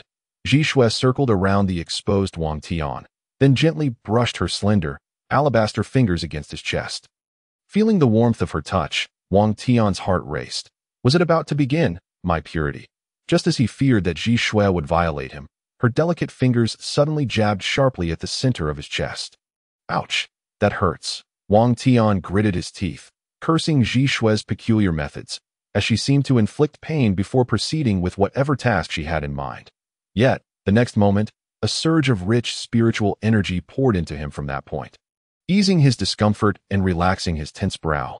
Following that, Zhuxian continued to press on various acupuncture points on Wang Tian's body. Each time she struck, he would wince in pain, only to be soothed once more by the influx of spiritual energy. Elder, if you're going to do this, could you please be swift? Why are you playing around? Wang Tian could no longer contain himself. If this was T playing with him, then who was playing with you? I am simply getting things done, Zhuxian replied, seemingly oblivious to his protests, as her exquisite hand pressed against the sensitive area near his thigh. This location, belonging to a man's privacy, elicited a strong reaction from Wang Tian. Yet Zhuxian remained unfazed. The pain radiating from his thigh made him clench his teeth, but soon after, another wave of warmth flowed from that area into his body, once again alleviating his suffering. After unblocking that point, Zhuxian moved to Wang Tian's back, her delicate hand poking at the acupuncture points there. As the number of unblocked points increased, Wang Tian felt a growing abundance of spiritual energy within him, circulating independently without transforming into dragon energy. This led Wang Tian to realize that Zhuxian was indeed opening his spirit veins. Elder, are you opening my spirit veins? Wang Tian finally grasped the situation. What do you think I'm doing? Zhuxian shot him a glance, continuing her work on his back. Wang Tian recalled that during his encounter with the sword soul of the ancestor at the 17th level of the sword pavilion, he had been promised that should he defeat it, Zhuxian would open his spirit veins for him. He had not anticipated that the promise would be fulfilled. However, he wondered why it was necessary for him to undress for this process. Couldn't the spirit veins be opened while clothed? Wang Tian remained puzzled. It's difficult to locate the acupuncture points while clothed, and during the process of opening the spirit veins, a significant amount of heat is generated. If you wear clothes, you might suffocate yourself, Zhuxian explained patiently. Upon hearing this, Wang Tian realized he had misjudged Zhuxian's intentions and noticed that warmth was indeed radiating from his body. Elder, I truly appreciate your assistance. Wang Tian expressed his gratitude profusely. Opening the spiritual veins for others is an endeavor that demands immense mental and spiritual fortitude. I in her commitment to opening Wang Tian's spiritual veins. The venerable Zhuxian was visibly affected, with beads of fine sweat dotting her alabaster forehead, dampening both her bangs and sideburns. Moreover, a hint of pallor graced her otherwise cool and enchanting visage, underscoring the depth of her dedication. As the number of acupoints she successfully unblocked increased, the spiritual energy within Wang Tian's body began to swell. Once a sufficient amount had accumulated, this energy commenced its circulation in accordance with the sequence of the acupoints.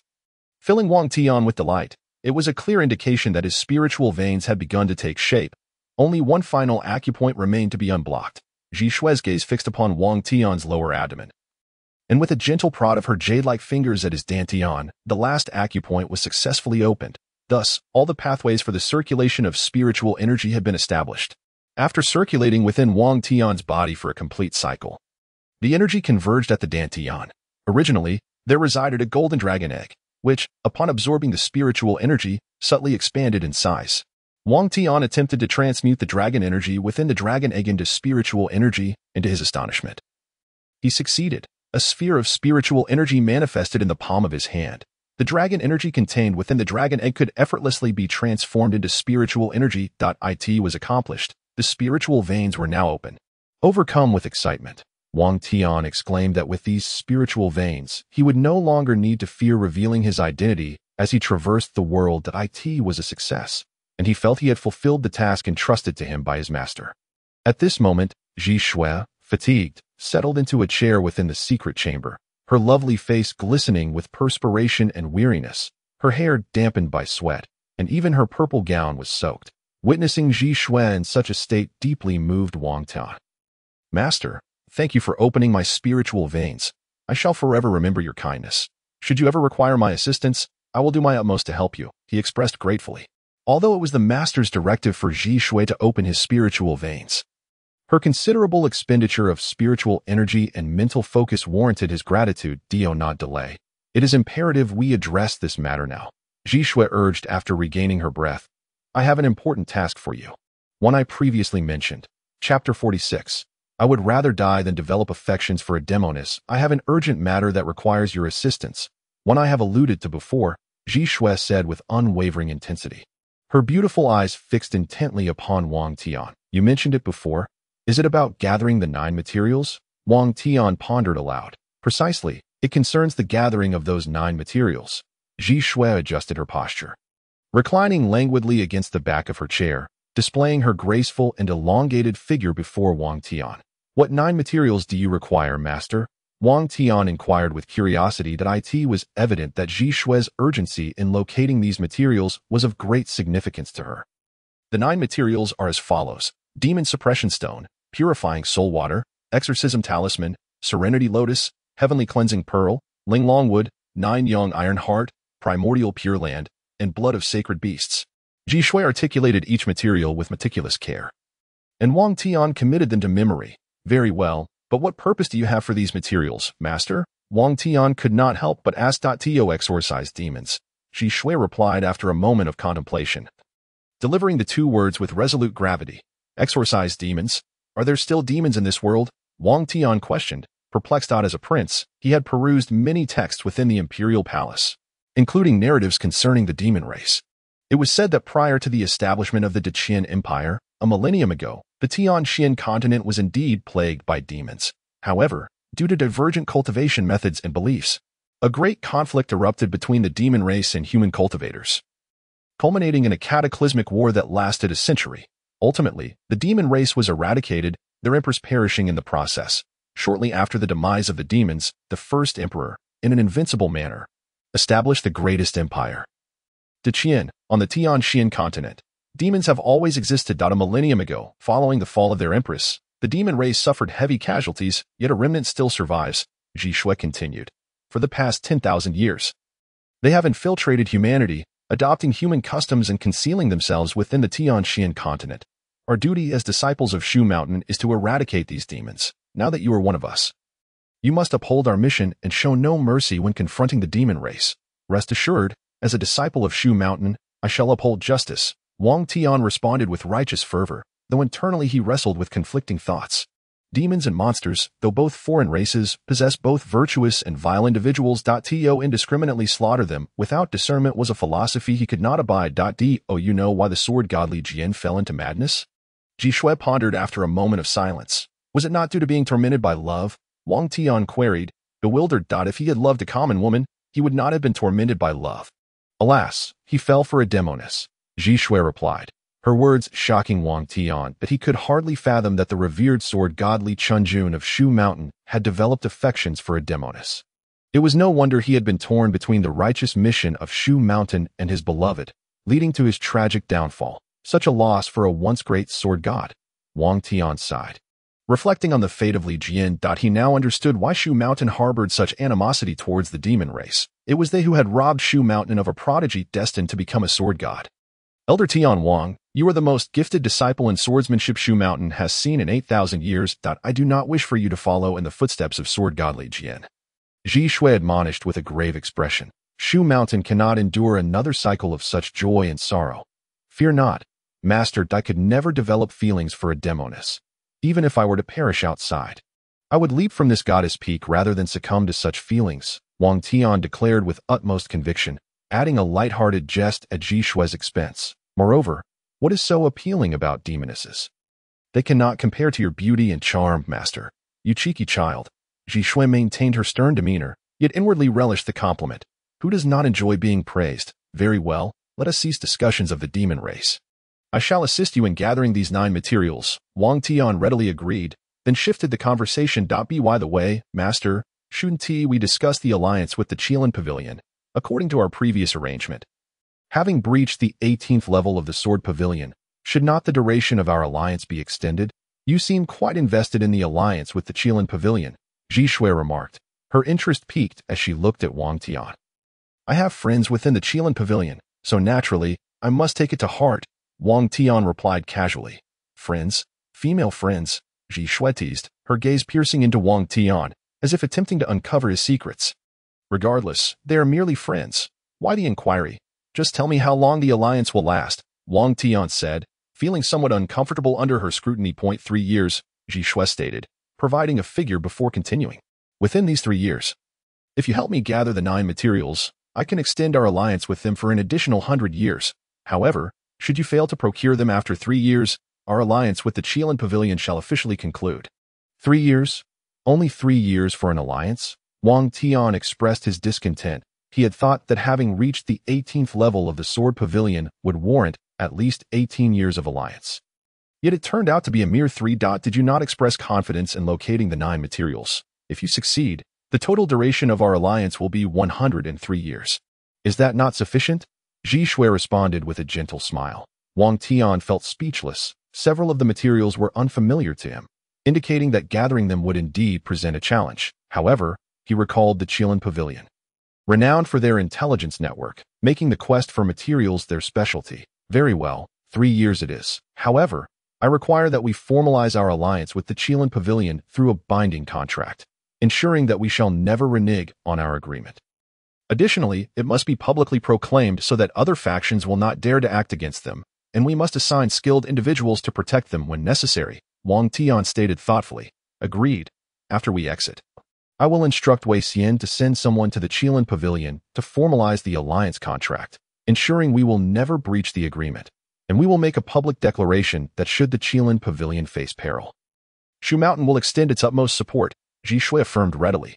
Hearing this, Wang Tian felt a sense of relief. Now, he merely needed to focus on gathering the 9 materials, once they emerged from the Goddess Peak. Zhuxian personally led Wang Tian to meet the sect leader Wei Xian and ensured that the alliance with the Qilin Pavilion was arranged properly. Rest assured, master, that I will see to it that this matter is handled with utmost diligence. I shall accompany Elder Tian Wang to the Qilin Pavilion immediately. Sect leader Wei Xian bowed respectfully. Very well. Off you go. Zhuxian nodded. Before departing, she once again cautioned Wang Tian. Remember my words. Do not tread the same path as those swordsmanship prodigies. Master, are you referring to the romantic entanglement of Mo Jiansheng or the love between sword god Li Jian and a demoness? Wang Tian probed, fixated on Zhuxian. Both had forfeited promising futures due to their affections for those deemed unsuitable. Zhuxian's expression shifted, momentarily flustered, before she regained her composure and stated firmly, neither is acceptable. Understood, master. Let us be on our way, Wang Tian replied, trailing closely behind sect leader Wei Xian. The leader's command. They soared into the air, swiftly making their way towards the Qilin Pavilion. The gaze of the venerable Zhuxian remained fixed upon Wang Tian until he vanished from sight, her eyes still lingering long after his departure. Chapter 47. Yunzhu's subtle thoughts within the grand estate of Qilin Pavilion. Yunzhu sat by the window, her hand deftly wielding a brush as she immersed herself in her artwork. Soft rays of light filtered through the window, gently cascading upon her, as if draping her in a golden veil, rendering her a vision of ethereal beauty, akin to a celestial being descended to the mortal realm.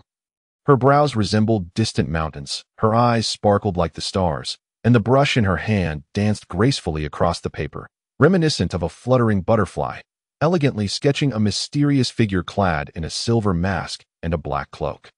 As she gazed at the figure on the paper, Yunzhu found herself momentarily lost in thought. That fleeting glance they exchanged had evoked an extraordinary feeling within her, as if it transcended time. Why did his sword resonate with my zither? Could it be that he was the one who gifted me the instrument? The astute Yunzhu seemed to have pieced together a realization. Promptly retrieving the note once more, the handwriting still vivid in her mind. Just as she was lost in contemplation, her maid, Xiao Hong, rushed in, breathless. Miss, that person has arrived, Xiaohong stammered, struggling to articulate her words. Which person? Yinzhu furrowed her brow. The gentleman from your painting has come, and the sect leader of Zhuxian is accompanying him. Xiaohong managed to catch her breath before completing her statement. The young Master Tian has come. A smile brightened Yinzhu's delicate features as she prepared to step outside, only to suddenly sit back down. She took a copper mirror to check her reflection, smoothing her bangs and adjusting her hair until she felt satisfied before rising to leave. Inside the grand hall of Qilin Pavilion, Yin Zhongzi was warmly welcoming Wang Tian and Wei Xian. Sect leader Wei, young Master Tian, please sample the latest tea from Tianyan Mountain, Yin Zhongzi said, his face beaming with enthusiasm. Initially skeptical about the alliance with Zhuxian, given that they had never allied in the past 8 millennia. The sight of sect leader Wei Xian arriving alongside the young master made him feel that the prospect of an alliance was indeed hopeful. Guild Master Yun, I shall not beat around the bush. I am here to represent Zhuxian in forming an alliance with your Qilin Pavilion. May I inquire if you would be amenable to this? Wei Xian stated, taking a leisurely sip of tea. Absolutely, we are more than willing. Yun Zhongzi nodded eagerly, his heart racing with excitement.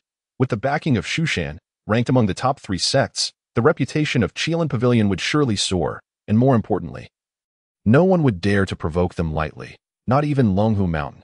However, the initial duration of our alliance will be 3 years, once Elder Tian gathers the 9 materials required by the ancestor. Zhuxian will extend the alliance with you for an additional century, Wei Xian clarified in advance. That is perfectly acceptable. Should Zhuxian require any assistance, do not hesitate to reach out to us at Qilin Pavilion. Yun Zhongzi replied, untroubled by the brevity of the initial alliance, knowing that this opportunity was invaluable. While our combat prowess may be lacking, our intelligence network is quite advanced, Yun Zhongzi remarked. Guild Master, I happen to have 9 materials that I need to locate. Would you assist me? Wang Tian, cutting to the chase, handed a note to Yun Zhongzi, which listed the 9 materials requested by Ji Shui. Let me take a look, Yun Zhongzi said, examining the note closely. His brow furrowing further with each item he read, realizing that many were exceedingly rare, with some he had never even heard of before. However, 3 items he recognized. Young Master Tian, I am familiar with the Saint Beast blood. Linglong Wood and Jiaoyang Iron Heart on this list. As for the other 6, I will need some time to investigate. Rest assured, I will uncover their whereabouts without delay, Yun Zhongzi assured, his tone imbued with confidence. As the head of Qilin Pavilion, he understood the extent of his intelligence network. Could you please elaborate on these 3 items that you know? Wang Tian inquired eagerly, knowing that they possessed more knowledge than he did. Firstly, Linglong Wood is derived from the Linglong tree and is a primary material for crafting exquisite mechanical puppets. Yun Zhongzi explained earnestly. Exquisite mechanical puppets? Wang Tian's thoughts turned to Xiao Nu, who was a remarkable puppet, crafted by the Master Luban himself. Indeed, in the entire Decayed Empire, only Tianji Pavilion possesses the Linglong tree. Thus, to obtain Linglong Wood, you must seek out Tianji Pavilion, Yun Zhongzi stated seriously. As acquiring Linglong Wood from Tianji Pavilion would be akin to scaling the heavens. Tianji Pavilion, the one founded by Master Mozi and expanded upon by Master Luban, Wang Tian queried. Precisely. Linglong Wood is the treasure of Tianji Pavilion, and obtaining even a fragment from them poses significant challenges. Yun Zhongzi continued. As for Jiaoyang Iron Heart, it originates from Jiaoyang Mountain, the domain of the Tiangong sect. Jiaoyang Mountain periodically erupts with Jiaoyang Mountain fire, and Jiaoyang Iron Heart can be found within that blaze. It is also the finest material for forging exquisite immortal swords, but to procure Jiaoyang Iron Heart, one must first pass through Tiangong sect, and then brave the peril of volcanic flames. Wang Tian frowned at this revelation, realizing that none of the 9 materials entrusted to him by the ancestor would be easily obtained. And what about the Saint Beast blood? He inquired, unable to suppress his curiosity. The Saint Beasts are elusive, making it difficult to track their movements. However, not far from the capital, in the Moonfall Valley, there resides a Saint Beast known as the 9-headed Ao, born of the union between dragons and flood dragons. Yun Zhongzi elaborated, pausing before continuing. However, Moonfall Valley is a forbidden ground for the Fox Demon clan, guarded by the 9-tailed tribe, making entry perilous. Even if one manages to enter, the 9-headed Ao, having cultivated for millennia, is likely to possess strength rivaling that of the human immortal realm, or even higher. The mention of Moonfall Valley. Wang Tian suddenly recalled an important matter he needed to attend to there. Moreover, half a month prior, He had sent Fox Granny to arrange a meeting with the leader of the nine-tailed tribe, Yao Wan, and the timing seemed just right. That I understand. Thank you, Guildmaster Yun, for providing these clues. That I hope you can assist me in finding the remaining 6 materials. Wang Tian expressed his gratitude with a bow. Certainly, young Master Tian's matters are our Qilin Pavilion's concerns. Were it not for your timely assistance, our Yun family would have faced dire consequences, Yun Zhongzi replied, grateful to Wang Tian, finally finding an opportunity to repay his kindness. After discussing the material search, Wei Xian and Yun Zhongzi proceeded to formalize the alliance agreement. An alliance necessitated proper procedures, and this contract bore legal weight. Once signed, any violations would invoke consequences to at that moment. The enchanting Yunju gracefully entered the room. Upon her arrival, she greeted Wei Xian and Wang Tian, casting a furtive glance at Wang Tian before addressing her father. Father, I believe young Master Tian's name should also be included in the alliance contract, as he played a pivotal role in facilitating our connection. Is that appropriate? Yun Zhongzi pondered, slightly taken aback, as it seemed the alliance agreement only required the signatures of the 2 sect leaders, without provisions for others. I agree with Miss Yun. Our 2 sects can form this alliance largely due to Elder Tian's mediation, so it is only fitting that his name be included. Wei Xian readily concurred. Though there was no precedent for multiple signatures since the sect leader had spoken, Wang Tian acquiesced. Very well. I shall add my name as well. Wang Tian seized the brush and inscribed his name on the agreement, eliciting a quiet thrill of joy in Yunju upon witnessing his signature. Chapter 48. Let the Fox Lady attend to His Highness properly. After the alliance contract was signed, Yun Zhongzi warmly hosted a banquet in their honor. Preparing an extravagant feast, the atmosphere was lively, and after indulging in the sumptuous meal, Yun Zhongzi invited them to stay the night. However, both Wei Xian and Wang Tian politely declined. The entire Zhuxian sect relied on Wei Xian, who returned that evening, while Wang Tian did not accompany him back to Zhuxian, instead citing other matters that required his attention. Yunju accompanied her father to see them off, lingering until Wang Tian's figure disappeared around the corner. Reluctant to return to her, young Master Tian has already departed. Yun Zhongzi gently reminded her. I know, Yunju replied, realizing she had been too overt in her demeanor, quickly adopting a more composed facade. Once back in her room, Yunju immediately borrowed the alliance contract from her father. Locking the door behind her, she carefully unfolded the document, her eyes widening at the sight of Wang Tian's signature emblazoned upon it. Young Master Tian, such elegant handwriting. It appears identical to that on the note. Yunju's heart raced. To confirm her suspicion, she retrieved the note once more. Comparing the 2 samples meticulously, she noted that not only did they share a similar style, but even the strokes and curves matched perfectly. It was certain the handwriting on the note was indeed penned by young Master Tian. Excitement coursed through her as her gaze shifted to the Tianma zither resting on the table. It was, without a doubt, a gift from young Master Tian. No wonder his sword resonated with her zither. It seemed to be due to their connection. With her doubts dispelled, Yunju's spirit soared, and she felt an overwhelming sense of gratitude towards Wang Tian. This man he had assisted them at least once before. When next she encountered him, she would be sure to express her heartfelt thanks. Yunju resolved silently, her determination firmly set. As the night gradually descended, Wang Tian utilized the Moonfox Pearl to teleport back to the imperial mausoleum. Having been away for several days, he found himself somewhat nostalgic for this royal resting place. Upon his return, he discovered a familiar enchanting figure awaiting him before the mausoleum. Under the pallid moonlight, her silhouette appeared exceptionally vivid, as though she had emerged from the very beams of light. Her graceful form and alluring visage were captivating. A delicately hued blue gown barely enveloped her exquisite figure, leaving her snowy shoulders and the alluring valley of her cleavage exposed to the cool night air, an enticing sight that could ensnare any onlooker's soul.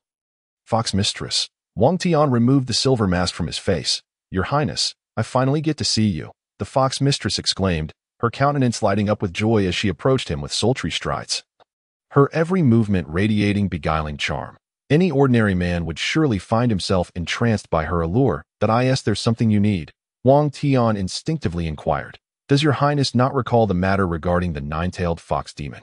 Wan, the Fox Mistress replied, her breath fragrant like orchids. I remember. Has she arrived? Wang Tian's eyes sparkled with interest, as he hoped to enlist the assistance of Wan to enter the Moonfall Valley. Originally, his intention for entering the valley was solely to aid the fox immortal in breaking the corporeal restrictions on his spirit, allowing for his reincarnation. However, now he had an additional task: acquiring the sacred beast's blood from the nine-headed AO. She is already en route and should arrive by midnight tonight, the fox mistress informed him. Excellent. I shall go to meet her as midnight approaches, Wang Tian replied. Your Highness, would you not prefer to relax a bit first? Why not come to my place? The hot springs I mentioned last time are right there. We could soak while we await Luan's arrival, the fox mistress suggested, her eyes glimmering with anticipation. Soaking in hot springs. Wang Tian suddenly realized it had been quite a while since he had bathed. Indeed, it was time for a thorough wash. Very well, let us indulge in the hot springs for a while. Your Highness, let us hurry, the fox mistress exclaimed joyfully, convinced that if she served him well, he would surely become enamored with her. With a nod, Wang Tian stepped into the moonlight alongside the fox mistress. After their departure, a stooped old man with white hair emerged from the shadows cast by the moonlight. Observing the retreating figures, the old sage refrained from calling out, instead expressing his astonishment. This lad has only been away for a few days, yet he seems to have grown stronger. The old sage's curiosity regarding this so-called waste of a sixth prince deepened. He was well aware of the disturbances Wang Tian had caused within the mausoleum. Yet he had chosen not to intervene. Ever since Wang Tian had entered the Black Tomb, he realized that the sixth prince was far from the inept fool that rumors suggested. His public persona as a weakling could very well be a facade. Thus, he sought to observe the sixth prince's true capabilities in solitude. After more than a month of covert observation, he noted not only Wang Tian's rapid advancement in cultivation, but also a significant improvement in his swordsmanship. The old sage contemplated for several nights and ultimately attributed this transformation to the influence of the Black Tomb. Before entering, Wang Tian had indeed been a weakling, but upon his return, his talents had flourished, and his strength had surged.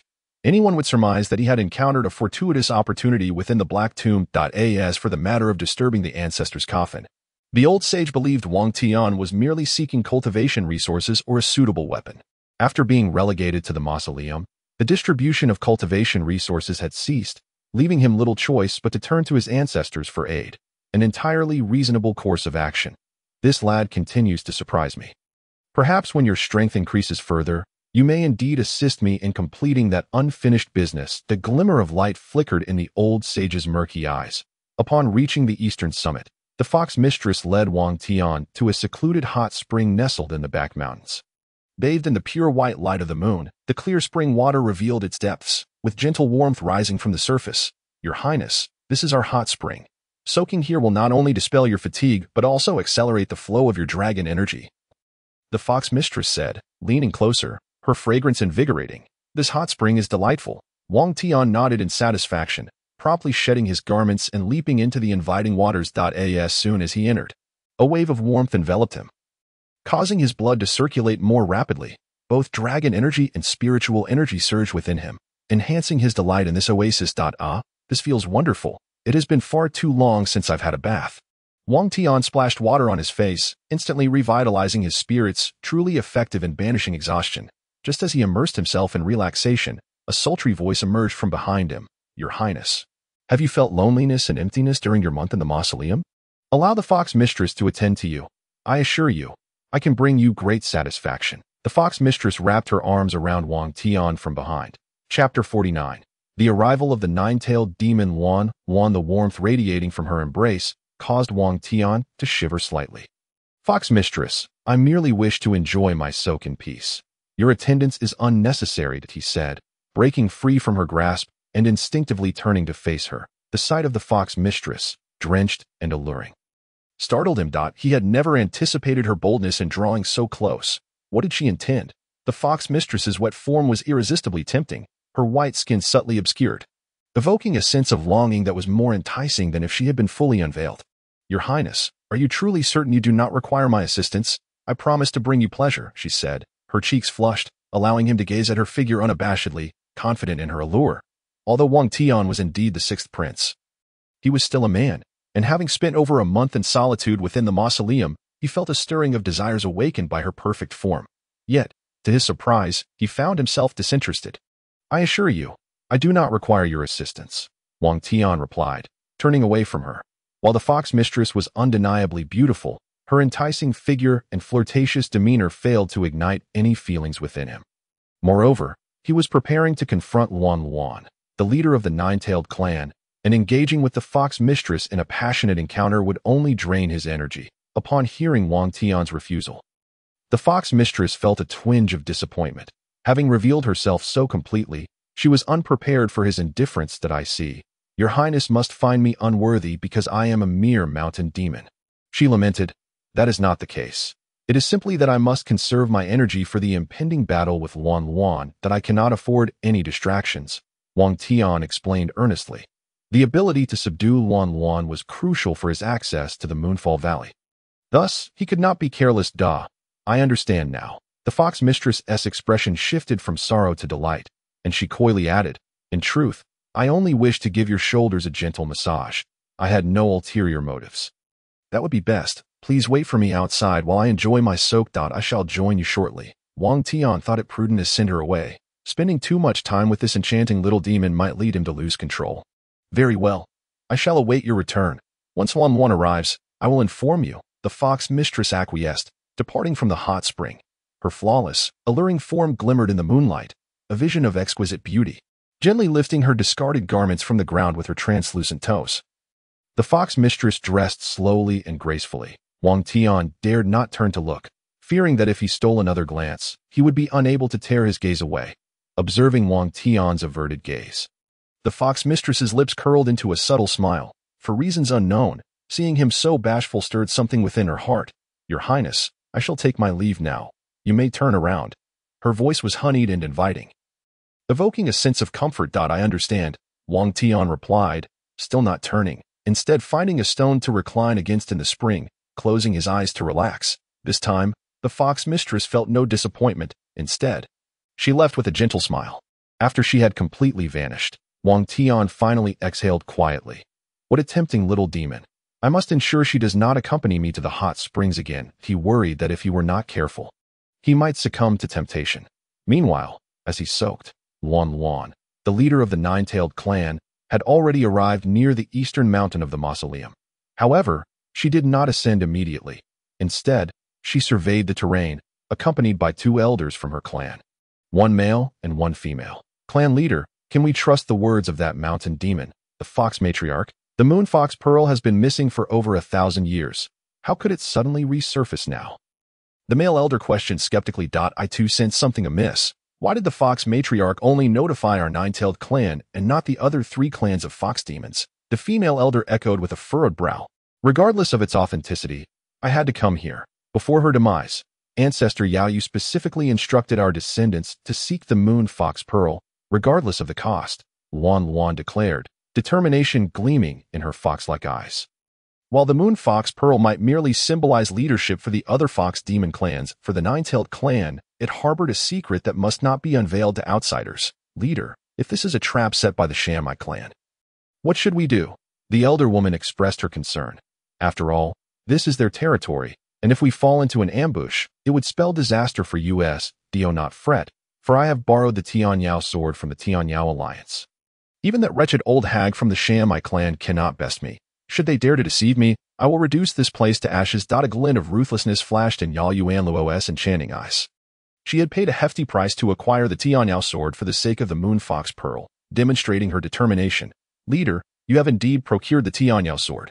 Both elders' eyes sparkled with intrigue. It is known that the Tianyao sword is a top-tier weapon of the earth grade, an unparalleled treasure for our kind. With this sword in hand, there is no need to fear that old hag from the Shamai clan. Even if we are ambushed, we can turn the tables with the Tianyao sword. In an instant, the 2 elders felt a surge of confidence. Indeed, I have not only secured the Tianyao sword, but also brought along the blood fox. Our nine-tailed clan has nurtured it for 20 years, and it is time to unleash it in battle. Yao Yuanluo produced a blood-red pearl from her possession, within which resided a miniature blood-red fox. Currently asleep with its eyes closed, yet a fierce aura emanated from it. Upon seeing this blood fox pearl, the 2 elders instinctively took a step back, their eyes flashing with fear. Only the members of the nine-tailed clan understood how many life essences, including humans, animals, and even their kin, this blood fox had devoured, its aura suffocating. Very well, let us proceed. We must not keep that old hag waiting for too long. Soon, Yaoyuenluo led the two elders towards the mountain peak. Shortly after their ascent, the fox princess hurriedly returned to the hot spring's edge. Your Highness, Yaoyuenluo has arrived. The fox princess reported earnestly with abow.at last. She has come. A glimmer of light flashed in Wang Tian's eyes. He had awaited Yaoyuenluo's arrival for quite some time. On the highest peak of the eastern mountain, an open pavilion stood, where the fox matriarch and several members of the Shamai clan awaited. As the moon reached its zenith, Yaoyuenluo, clad in a flowing red gown, gracefully approached with her two clansmen.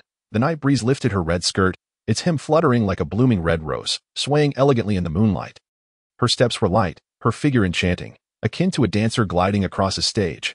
Her long hair danced in the evening breeze, reminiscent of willows swaying in spring. A mysterious smile graced her lips, leaving one guessing. Yaoyuenluo, you have arrived. Come, taste the fruit tea I have brewed for you. The fox matriarch did not rise to greet her, but instead placed a cup of brewed tea on the stone table. I shall pass on the fruit tea. What of the moon fox pearl you spoke of? I did not journey here merely to sample your tea. Yaoyuenluo arched an eyebrow, showing no regard for the fox matriarch. The moon fox pearl is not in my possession. The fox matriarch took a leisurely sip of her tea. Not with you. Are you toying with me? Yaoyuenluo's voice rose in anger. I am not toying with you. The moon fox pearl is indeed not with me. The fox matriarch continued to sip her tea nonchalantly. Then where is it? Yaoyuenluo pressed, suppressing her fury. It is with me. A booming voice answered in place of the fox matriarch. Upon seeing the newcomer, the fox matriarch, who had been casually sipping her tea, quickly stood and bowed. My lord. My lord. Yaoyuenluo furrowed her brow. When did the Shamai clan acquire a lord? Her gaze instinctively shifted toward the source of the voice, revealing a man clad in silver armor and a black cloak, slowly approaching, with the fox princess following closely behind, her face filled with reverence. Who are you? The moon fox pearl truly lies with you. Yaoyuenluo cared not whether he was the lord of the Shamai clan. All she desired was the moon fox pearl. I am called Tianwang, the lord of the Shamai clan. The moon fox pearl is indeed in my possession. Wang Tian stated leisurely. To conceal his identity, Wang Tian had chosen to present himself as Tianwang to Yaoyuenluo, and had specifically instructed the fox matriarch and the fox princess not to reveal his true identity. Oh, since the moon fox pearl is with you, may I see it? Yaoyuenluo raised an eyebrow. You think I will simply show it to you upon your request? What are you? Wang Tian smirked slightly. Then what would it take for me to lay eyes on the moon fox pearl? Yaoyuenluo clenched her delicate fist, a hint of fury brewing within. Have your two clansmen retreat down the mountain first. Wang Tian's gaze flicked toward the two clansmen behind Yaoyuenluo. These two clansmen were both peak-level experts of the third rank. To ensure Yaoyuenluo's complete submission, he needed to reduce the number of opponents and secure victory without a doubt. Do not push your luck. One of the male elders behind Yaoyuenluo erupted, fearing that if they retreated, only the leader would remain to face potential assault. This is my only condition. Whether you wish to see the moon fox pearl is up to you. Wang Tian replied coolly. Yaoyuenluo clenched her fist tighter, her gaze toward Wang Tian growing fierce. This man had grasped her vulnerability perfectly. Very well, I agree to your terms. You two, retreat down the mountain for now. Yaoyuenluo commanded them. But leader, if we withdraw, what will happen to you? The female elder expressed her concern, anxious that with so many adversaries, the leader would be left vulnerable to an onslaught. Fear not, I possess 2 trump cards. And even if they all attack, I am confident I can vanquish them. You both retreat down the mountain and await my return. Yaoyuenluo urged again, confidence radiating from her expression, with thoughts of the terrifying Tianyao sword and blood fox in mind. The 2 elders reluctantly agreed to descend the mountain. Very well, leader, take care. We shall await you at the foot of the mountain. Should you find yourself in peril, you may ignite the 9-tailed signal fire. And we will certainly rush to your aid. The male elder spoke earnestly. Understood. Yaoyuenluo nodded. Only then did the 2 elders depart, albeit with reluctance. Once they had fully retreated, Yaoyuenluo turned her gaze back to Wang Tian. My clansmen have left. May I now see the moon fox pearl? Yaoyuenluo's tone was icy. Certainly, Wang Tian nodded and retrieved the moon fox pearl from the system space. As the pink moon fox pearl emerged, it sparkled brilliantly, radiating an enchanting glow. Its hues resembled the evening glow of the horizon, vivid and captivating, illuminating the pitch-black night. The entire eastern mountain peak was bathed in a pink hue, resembling a beautiful painting, drawing one into a gentle atmosphere, making it difficult to extricate oneself. Yao Yuanluo felt the intoxicating energy of the fox spirit emanating from the moon fox pearl. Her body trembling with excitement. It truly is the moon fox pearl. I have finally found it. Yao Yuanluo could hardly contain her exhilaration, her beautiful eyes shimmering with fervent light. Now that you have seen the moon fox pearl, is it not time to acknowledge me as your lord? Wang Tian gazed intently at her. Acknowledge you as my lord. Yao Yuanluo's brows knitted, as if she had heard the greatest joke. Indeed, did your fox demon clan not once declare that whoever possesses the moon fox pearl becomes the sovereign of your 5 clans? Now that the moon fox pearl is in my hands, should you not acknowledge me as your lord? Wang Tian stated calmly. Acknowledge you as my lord? What an absurdity. You are hardly worthy of such a title. Hand over the moon fox pearl, Yao Yuanluo declared, unleashing the power of her fox demon, lunging toward Wang Tian with lightning speed. Yao Yuanluo transformed into a pink comet, speeding towards Wang Tian with astonishing velocity. Surrounding her was a shimmering pink aura, like a magnificent ribbon dancing through the air. The meteor sliced through the night sky, accompanied by a deafening roar, akin to the universe's wrath. Yet before she could reach him, the fox matriarch suddenly leaped in front of Wang Tian. Yao Yuanluo, how dare you act so recklessly toward my lord? Do not blame me for being impolite. The fox matriarch tightened her grip on her staff and swung it fiercely at Yao Yuanluo. The staff was no ordinary walking stick but a sacred vine staff, crafted from sacred vines and infused with fox demon power over the course of 49 years, making it comparable to an earth-grade weapon. The sacred vine staff hurtled towards the swiftly approaching Yao Yuanluo with terrifying force, akin to a comet striking the earth. However, rather than retreating, Yao Yuanluo surged forward, a dark green longsword appearing in her hand. And she struck fiercely at the sacred vine staff. The sword and staff collided in an instant, unleashing a wave of dark green energy that tore through the night sky, reaching towards the heavens. Meanwhile, the sacred vine staff bore a crack, its fox demon energy easily shattered by the dark green sword energy.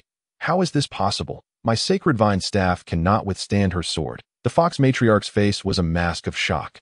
And the fox princess, who had been standing behind Wang Tian, was equally astonished. It should be noted that the sacred vine staff was on par with a low-grade earth weapon, the strongest in their Shammai clan.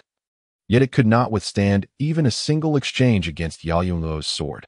What kind of sword is that? The fox matriarch steadied herself, her expression one of disbelief as she gazed at the sword in Yao Yuanluo's hand. To cleave a crack in a low-grade earth weapon like the sacred vine staff is no ordinary feat. Tian Yao sword, a superior grade of the earth level, while your sacred vine staff is merely of the inferior earth level. How could it possibly withstand my Tian Yao sword? Yao Yuanluo gripped the Tian Yao sword, brimming with confidence, as if she were already invincible in this realm. She stood on par with Fox Grandmother, both at the pinnacle of the second rank. However, with the addition of the Tian Yao sword, her combat prowess far surpassed that of Fox Grandmother. You possess the Tian Yao sword? Have you truly bent the knee to the Tian Hao alliance? Fox Grandmother exclaimed in anger. The Tian Yao alliance is a coalition formed by beasts that have attained sentience, akin to human sects, yet it remains unrecognized by the world and often faces persecution from human cultivators. Thus, the Tian Hao alliance has always remained hidden, developing in secrecy. What of it if I have bent the knee to the Tian Hao alliance? If it aids me in seizing the moon fox pearl? Such a price is worth paying. Yao Yuanluo's gaze turned fierce. She was willing to risk everything to acquire the moon fox pearl. You traitor of the fox demon clan, Fox Grandmother scolded vehemently.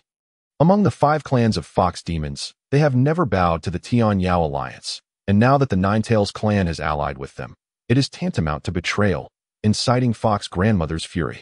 What of being a traitor? If I can reclaim the moon fox pearl, then all will be worth it. Die, old hag.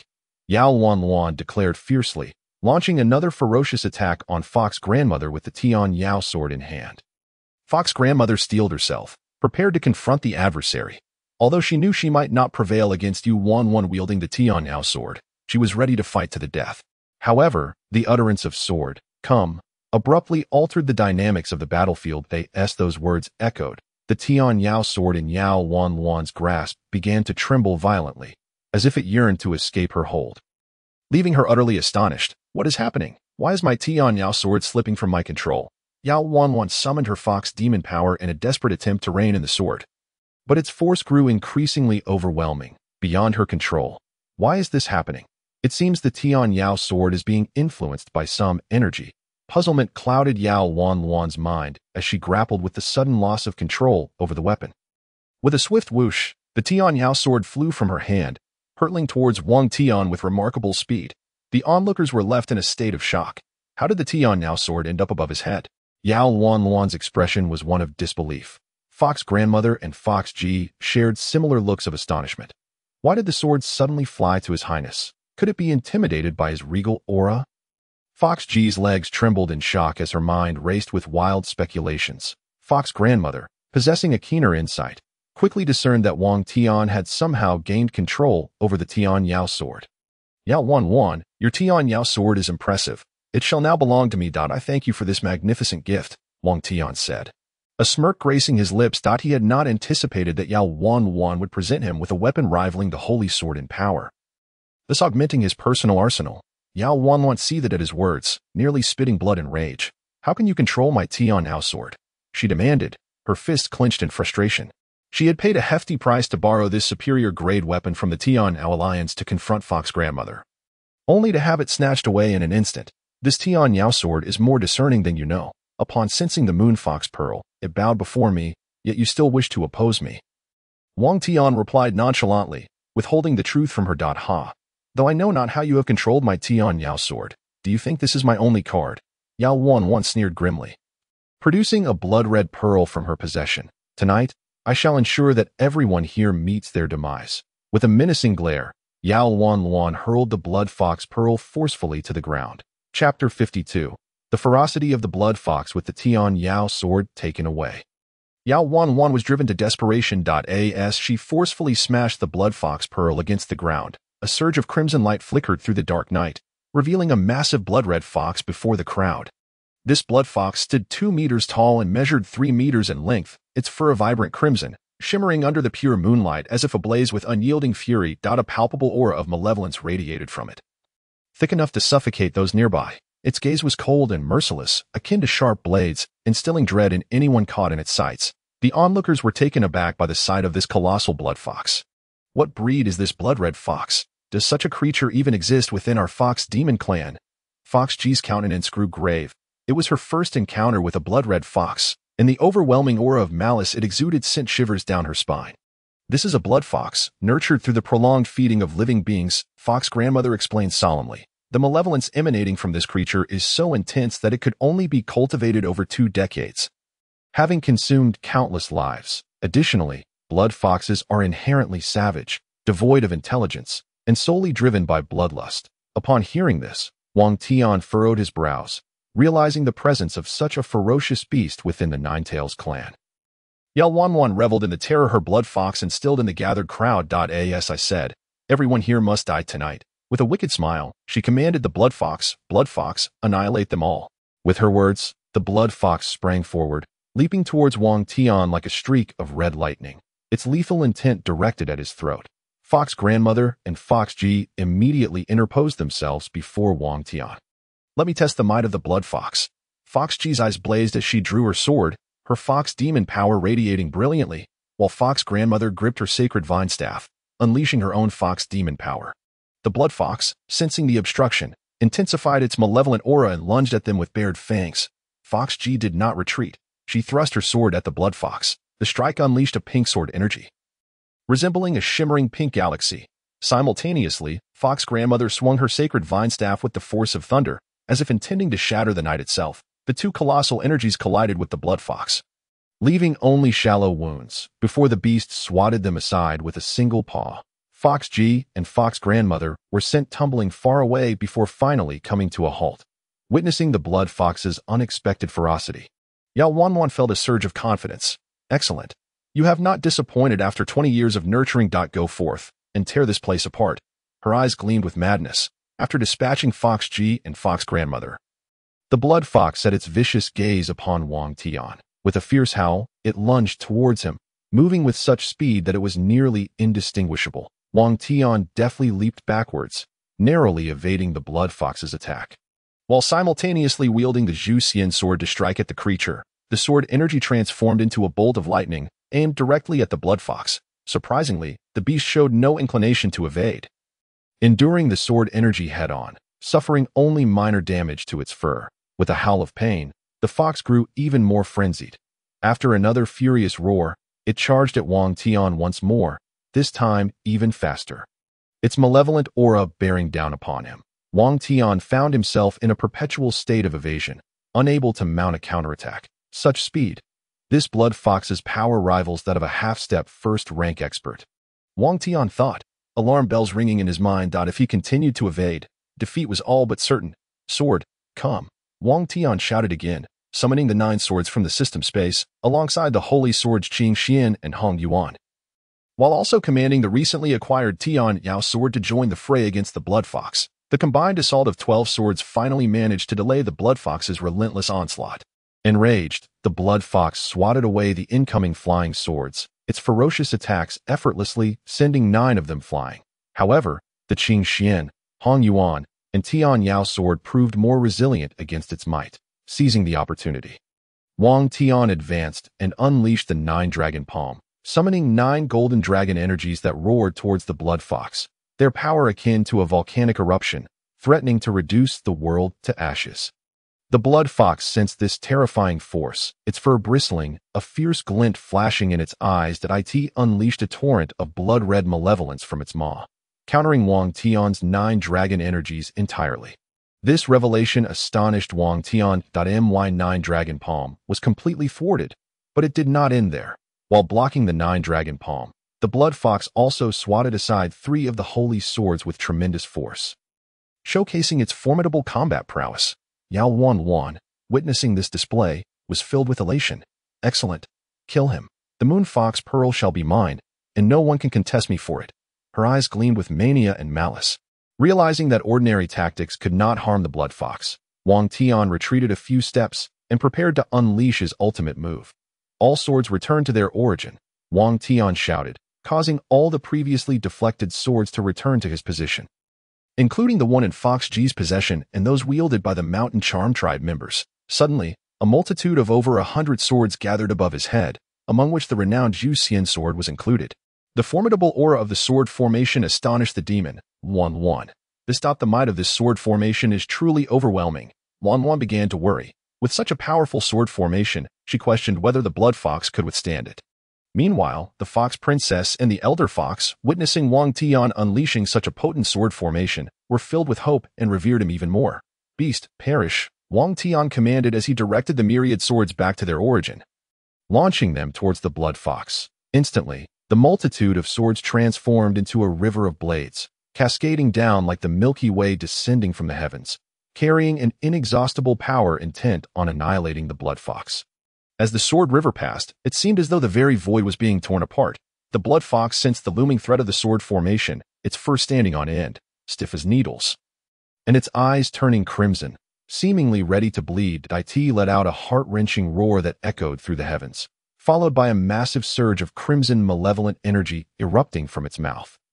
This malevolent energy was several times more potent than before, morphing into a gigantic blood-red fireball hurtling towards the myriad swords.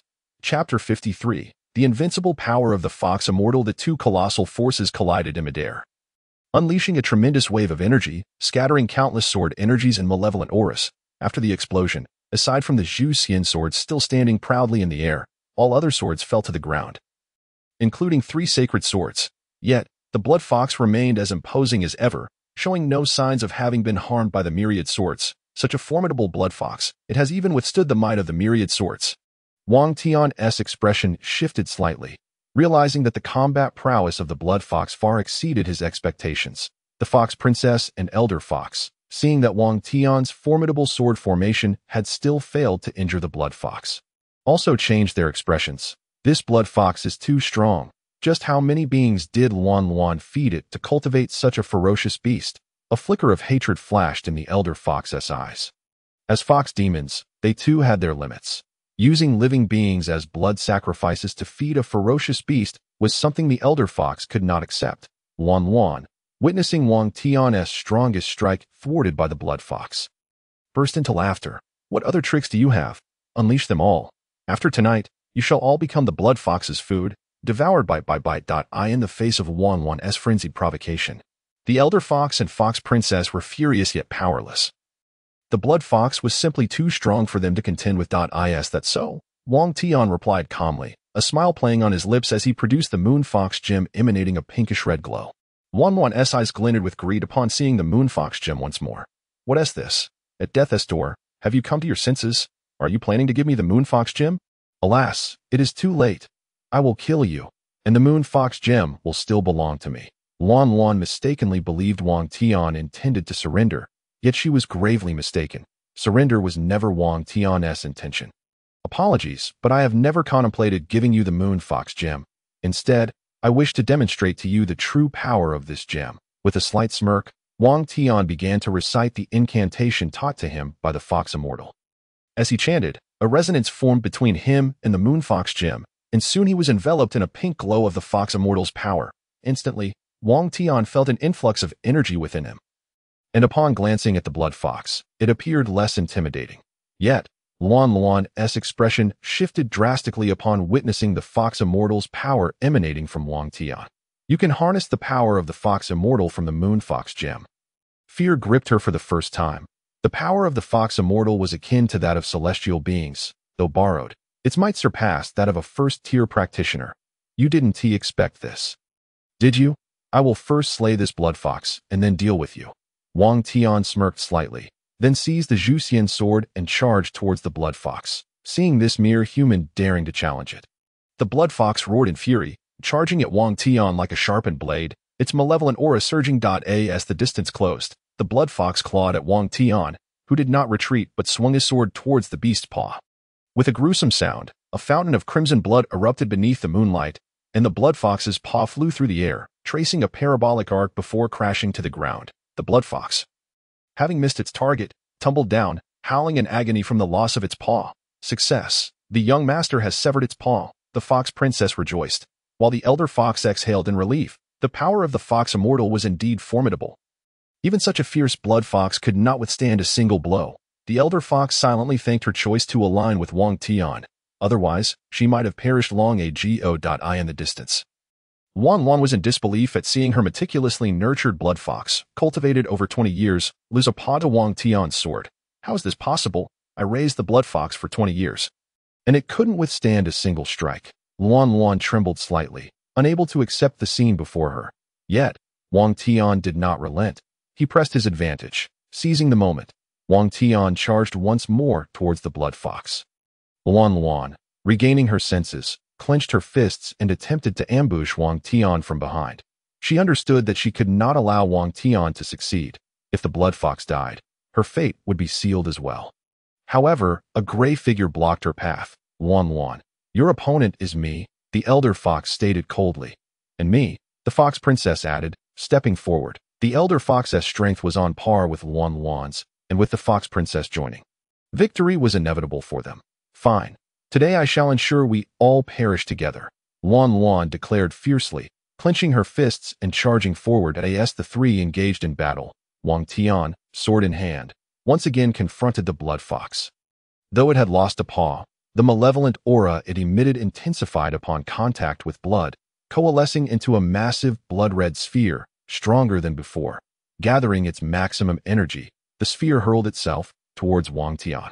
In that critical moment, Wang Tian focused his mind, merging with the Zhuxian sword, and struck fiercely. Their unity, combined with the fox immortal's power, produced a blow akin to a divine descent, wielding the force of a thunderstorm.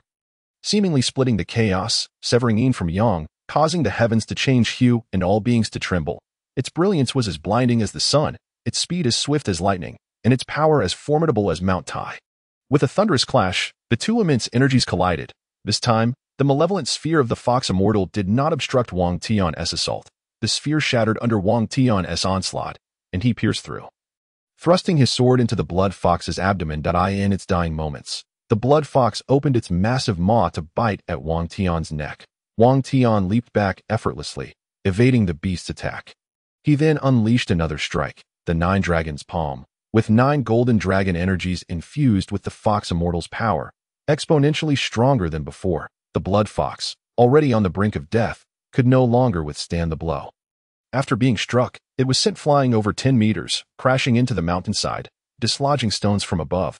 After suffering 2 grievous blows, the blood fox collapsed to the ground, blood pooling around it, and before long, it breathed its last. "It is finally dead." Wang Tian breathed a sigh of relief, then withdrew the fox immortal-less power. This power was energy-consuming.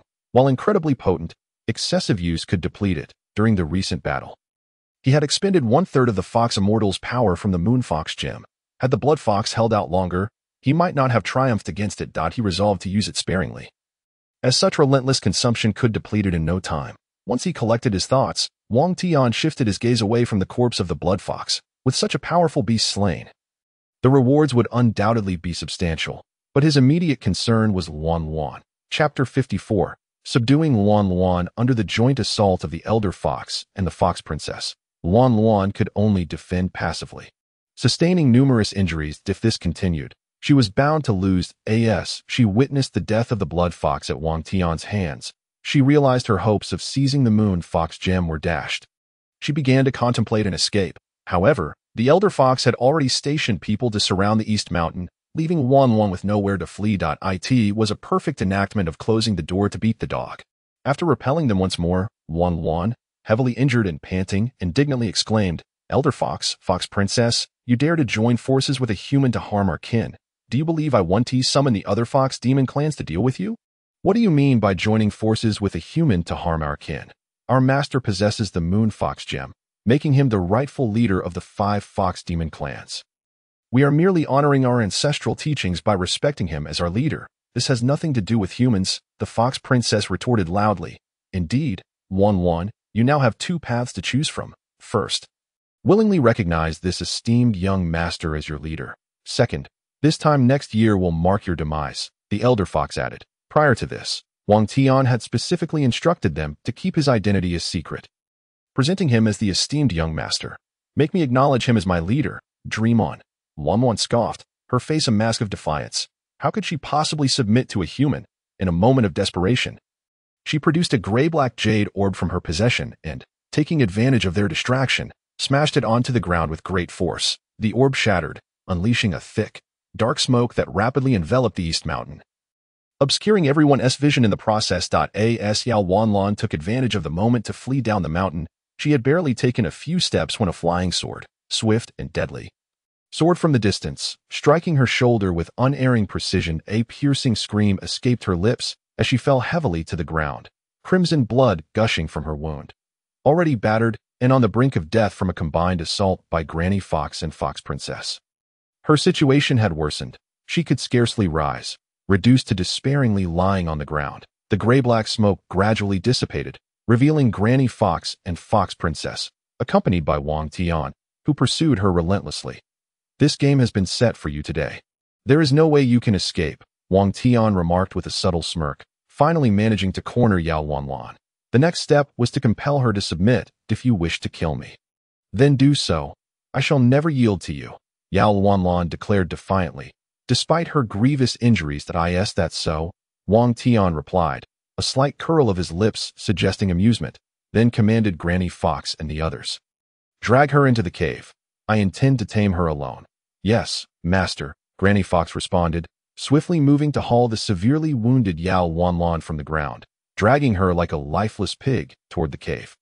Lacking strength to resist, Luan Luan could only endure the humiliation as she was dragged into the cave. Once inside, Granny Fox and the others retreated, leaving Wang Tian alone with Luan Luan. "You may have brought me into this cave, but I will not yield to you. Do not waste your efforts," Luan Luan asserted, her spirit unbroken despite her wretched state. "Your death is inconsequential, but your 9-tailed clan may find themselves buried alongside you." Wang Tian replied coolly. "What do you mean by that? Do you intend to annihilate our 9-tailed clan single-handedly?" Luan Luan's expression shifted, for as the leader of the 9 tails, she held her kin in high regard. "To extinguish your 9-tailed clan, why would I need to lift a finger?" Wang Tian retorted with a sly smile directed at Luan Luan. Under his unwavering gaze, a tremor coursed through Luan Luan, this smile igniting a flicker of anxiety within her, yet she remained steadfast. "Your threats are futile. Our 9-tailed clan numbers 50,000. You cannot hope to destroy us." She countered boldly. "Do you know why I can harness the power of the Fox Immortal within the Moon Fox Pearl?" Wang Tian did not answer directly. Instead, retrieving the Moon Fox Pearl from his spatial system, the mention of the pearl, Yao Wanlan's body quivered slightly, as if a realization dawned upon her. What are you implying? Her tone softened. The reason the Moon Fox Pearl houses the power of the Fox Immortal is that the first Fox Immortal infused their life force into it before their death. A death orchestrated by your nine-tailed ancestor, Yao Yu. Furthermore, this venomous woman sealed the first Fox Immortal's body. Wang Tian's voice grew increasingly cold, laced with menace. Tell me, if I were to disclose this information to the other 4 clans of fox demons, do you think they would not unite against your nine-tailed clan? Moreover, your allegiance to the Heavenly Demon Alliance is intolerable to the Fox Demon clans. Nonsense. Our ancestor Yao Yu had no intention of harming the Fox Immortal. That is, Yao Wanlan's emotional outburst faltered abruptly, fear creeping into her heart. If this information were to be revealed, the Fox Demon clans might indeed join forces to attack them. After all, the first Fox Immortal held immense significance in the hearts of the Fox Demon race, especially for the Tianhu clan, their revered ancestor. Should they learn of the tragic circumstances surrounding her death, they would undoubtedly mobilize their entire clan against the Nine-Tails. Wang Tian, observing her hesitance, sensed that this tragic romance may harbor deeper secrets. Why do you hesitate to continue? Is there more to this tale? Wang Tian probed, intrigued. If you venture to Moonfall Valley and witness the tombs of the Fox Immortal and ancestor Yao Yu, you will understand. Yao Wanlan replied weakly. Moonfall Valley? Is that not a forbidden ground for your Fox Demon clan? Am I permitted to enter? Wang Tian's curiosity was piqued. The notion of it being a forbidden ground was propagated by our nine-tailed clan to protect the treasures within and to guard against the invasion of the Black Fox clan. Yao Wanlan reluctantly divulged the truth. I see. Wang Tian exclaimed, realization dawning upon him. Moreover, based on Yao Wanlan's words, this matter might also involve the Black Fox clan, that if you are willing to pledge your allegiance to me and acknowledge me as your master, not only will I spare your life, but I can also help your nine-tailed clan clarify this situation. Why should I trust you? Yao Wanlan gazed at Wang Tian with skepticism. This secret had long been a source of pain for the nine-tailed clan. If unresolved, they would forever be at risk of being attacked by the other 4 clans. Just for this, Wang Tian presented the Moon Fox Pearl before Yao Wanlan, observing the pearl up close and feeling the potent power of the Fox Immortal emanating from it. Yao Wanlan's perspective shifted once more. Very well, I shall acknowledge you as my master, she conceded, her resolve crumbling. There was no alternative. While she feared not for her own life, the safety of the entire nine-tailed clan was paramount. Moreover, after enduring centuries of blame for the past, it was time for the truth to surface. Her desire for the Moon Fox Pearl stemmed not only from her ambition to lead the Fox Demons, but also from a longing to clarify the events of that fateful day. Since you are willing to pledge your allegiance, you must offer me your soul essence, Wang Tian stated, determined to ensure his control over her. You wish for my soul essence? Yao Wanlan protested, her reluctance evident.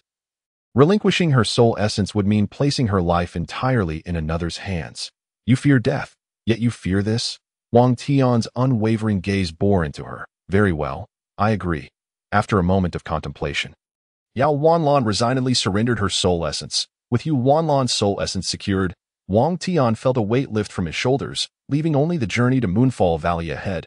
Chapter 55. The Mechanism Emperor. Before heading to Moonfall Valley, Wang Tian inquired in detail about the environment within from Yao Wanlan.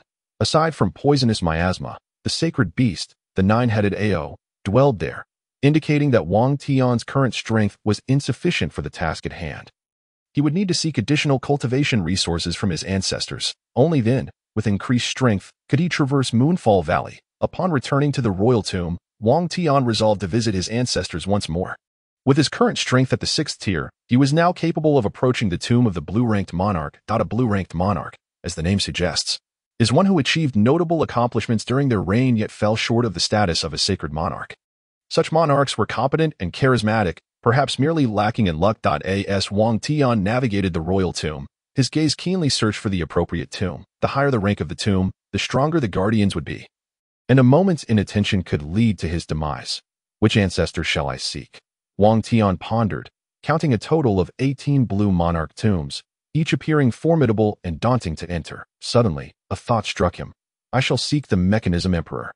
Wang Qi. The Mechanism Emperor, Wang Qi, was the father of the Spirit Treasure Emperor, Wang Hao. It was likely that the latter's late ambition to create mechanized puppets to replicate the beloved cold concubine was influenced by his father's legacy.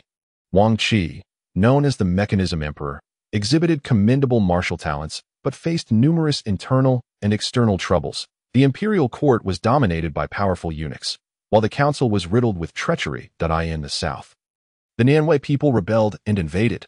Alone and vulnerable, he ultimately chose to cultivate the art of mechanisms, believing that only mechanical puppets would be utterly loyal to him. To this end, he secretly apprenticed under Master Liu Ban, designating him as his imperial teacher. With innate talent coupled with diligent effort, Wang Qi quickly grasped the true essence of mechanism arts, crafting a formidable army of mechanical puppets in a remarkably short span. At that time, cultivators generally looked down upon mechanical puppets, viewing them as incapable of advancement and lacking combat prowess. They were often clumsy and prone to failure mid-battle due to insufficient energy. However, thanks to Master Liu Ban's enhancements, mechanical puppets underwent a revolutionary transformation, capable of even producing first-tier mechanical puppets. In the Battle of Zhuxian Palace, Wang Qi's mechanical puppet army decisively eradicated the influence of the eunuchs and the council, allowing him to seize genuine control of the court. He then invested substantial resources to forge an even more powerful army of mechanical puppets, successfully incorporating the vast territory of Nanwei into his realm.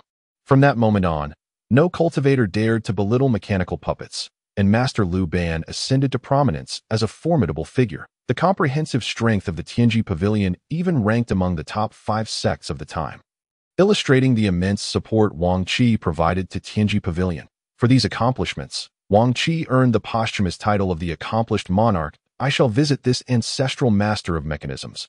I should be able to obtain a considerable amount of dragon stones from him, and perhaps even uncover the secrets of advanced mechanism arts. With this decision made, Wang Tian hastened toward the tomb of the Mechanism Emperor, accompanied by his servant, Xiaonu. Currently, Xiaonu's combat prowess rivaled that of a third-tier expert. However, her limitation was glaring. Once her energy was depleted, her combat effectiveness would plummet. Should Wang Tian find a solution within Wang Qi's tomb, Xiaonu's combat capacity would see a remarkable increase. Before long, Wang Tian arrived at the entrance of Wang Qi's tomb. The tomb was grand in scale, resembling a military encampment, and a palpable air of hostility emanated from within. What a heavy atmosphere of hostility!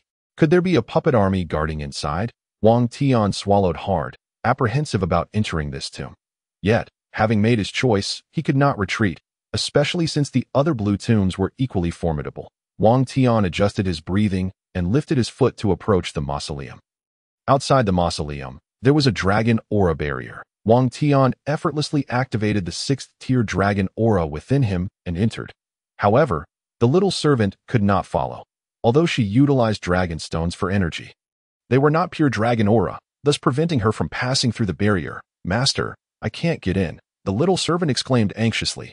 "Just wait for me outside," Wang Tian replied helplessly, resigning himself to face the challenges alone. Upon entering the outer courtyard, Wang Tian felt an even more intense aura of slaughter, as if he had stepped into a military camp. After a moment of self-adjustment, he continued deeper inside. After traversing a long corridor and ascending several steps, he finally stood before the grand entrance of the mausoleum. The instant he pushed open the massive doors, the sight that met his eyes utterly startled him.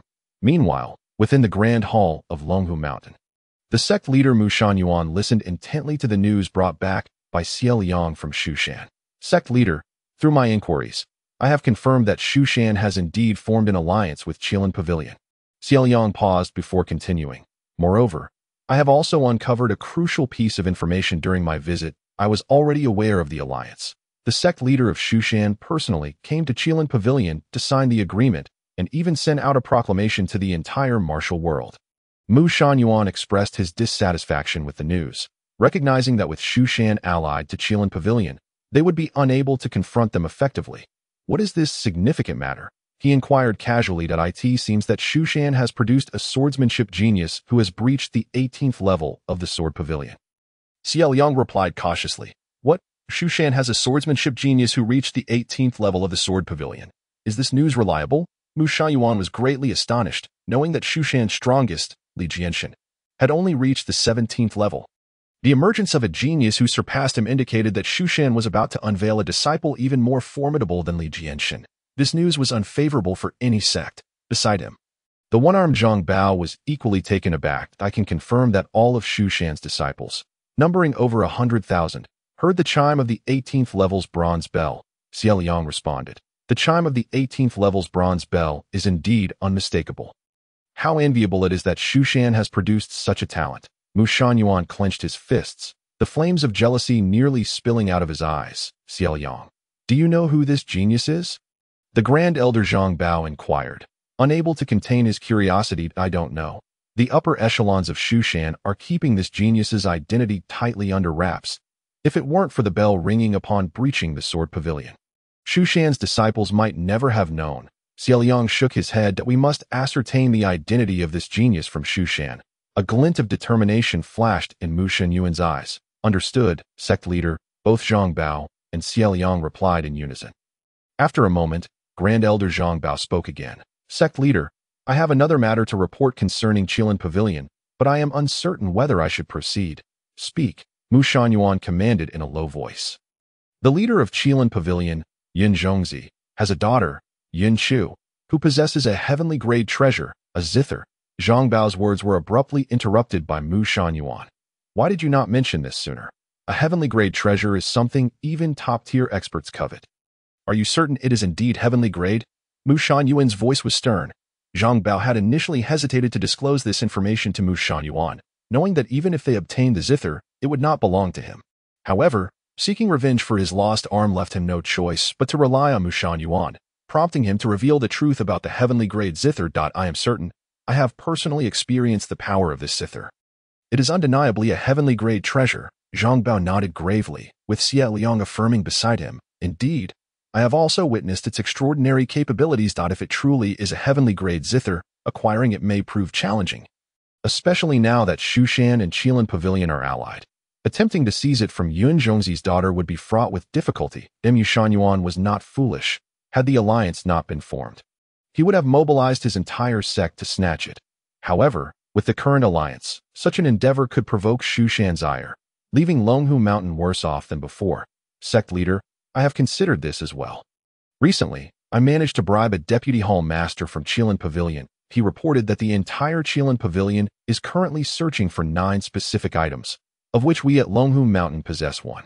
Perhaps we can use this to lure Yin Chu out and secretly seize her zither, Zhang Bao proposed. Handing Mu Shangyuan a note, in his quest for revenge, he was willing to employ any means necessary.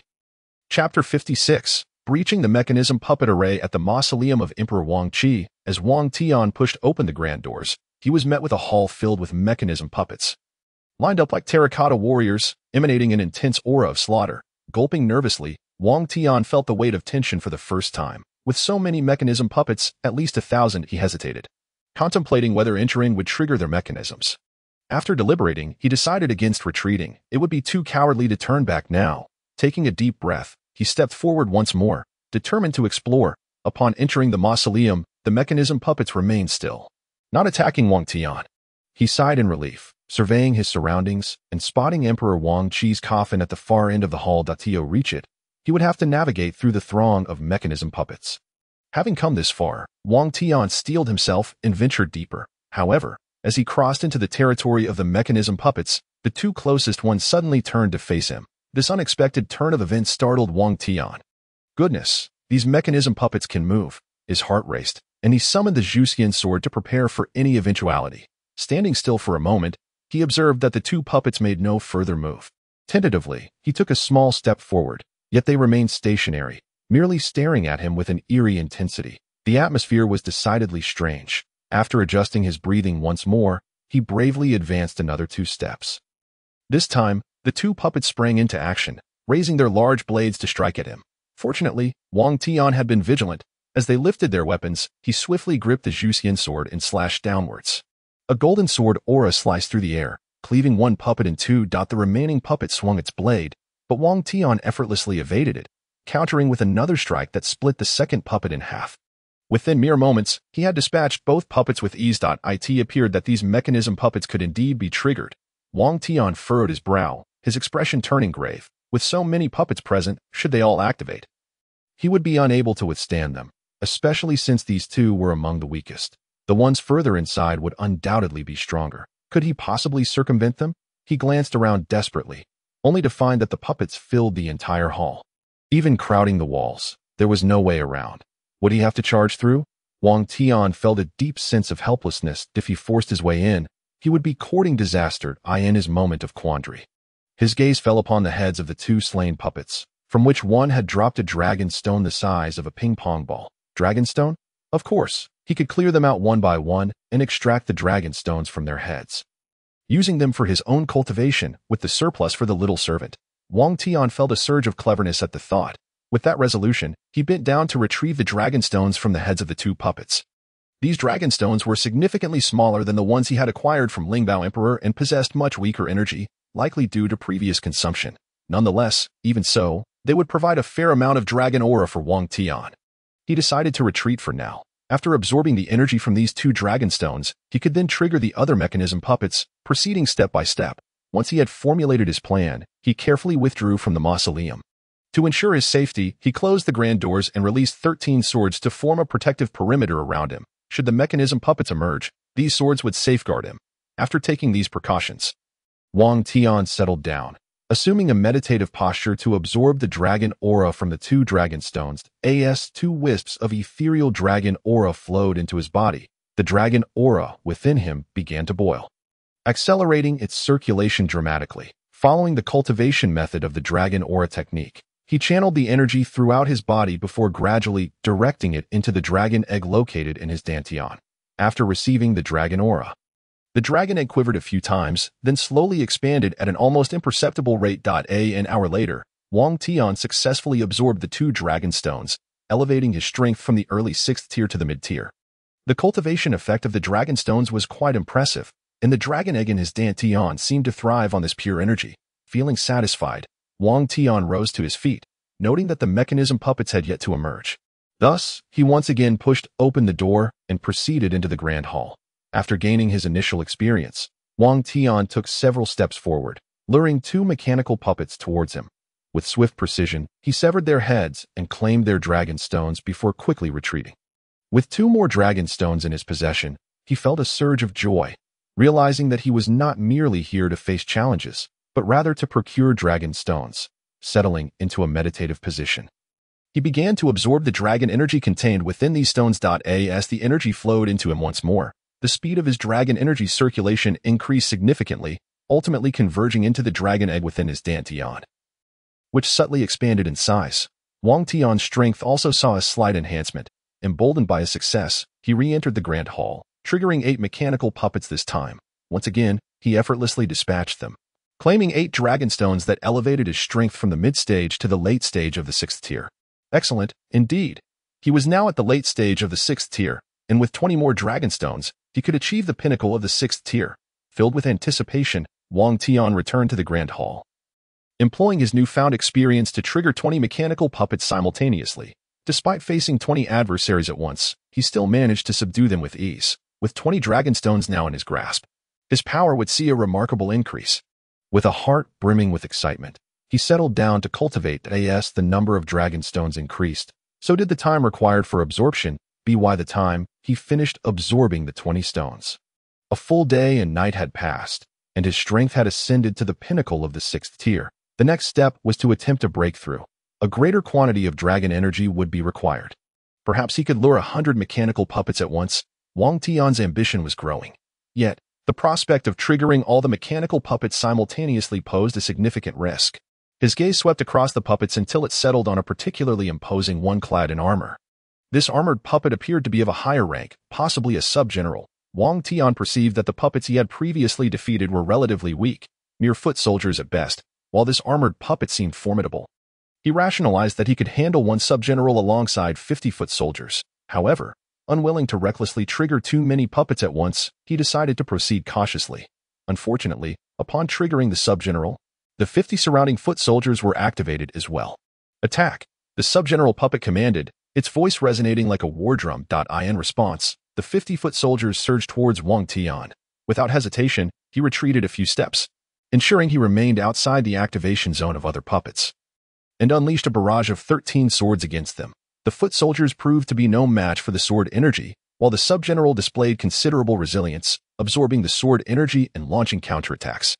Indeed, the sub-general puppet was formidable, indicating a significantly greater reservoir of dragonstone energy compared to the foot soldiers. With fervent determination, Wang Tian maneuvered his 13 swords to contend with the foot soldiers while he himself charged at the sub-general.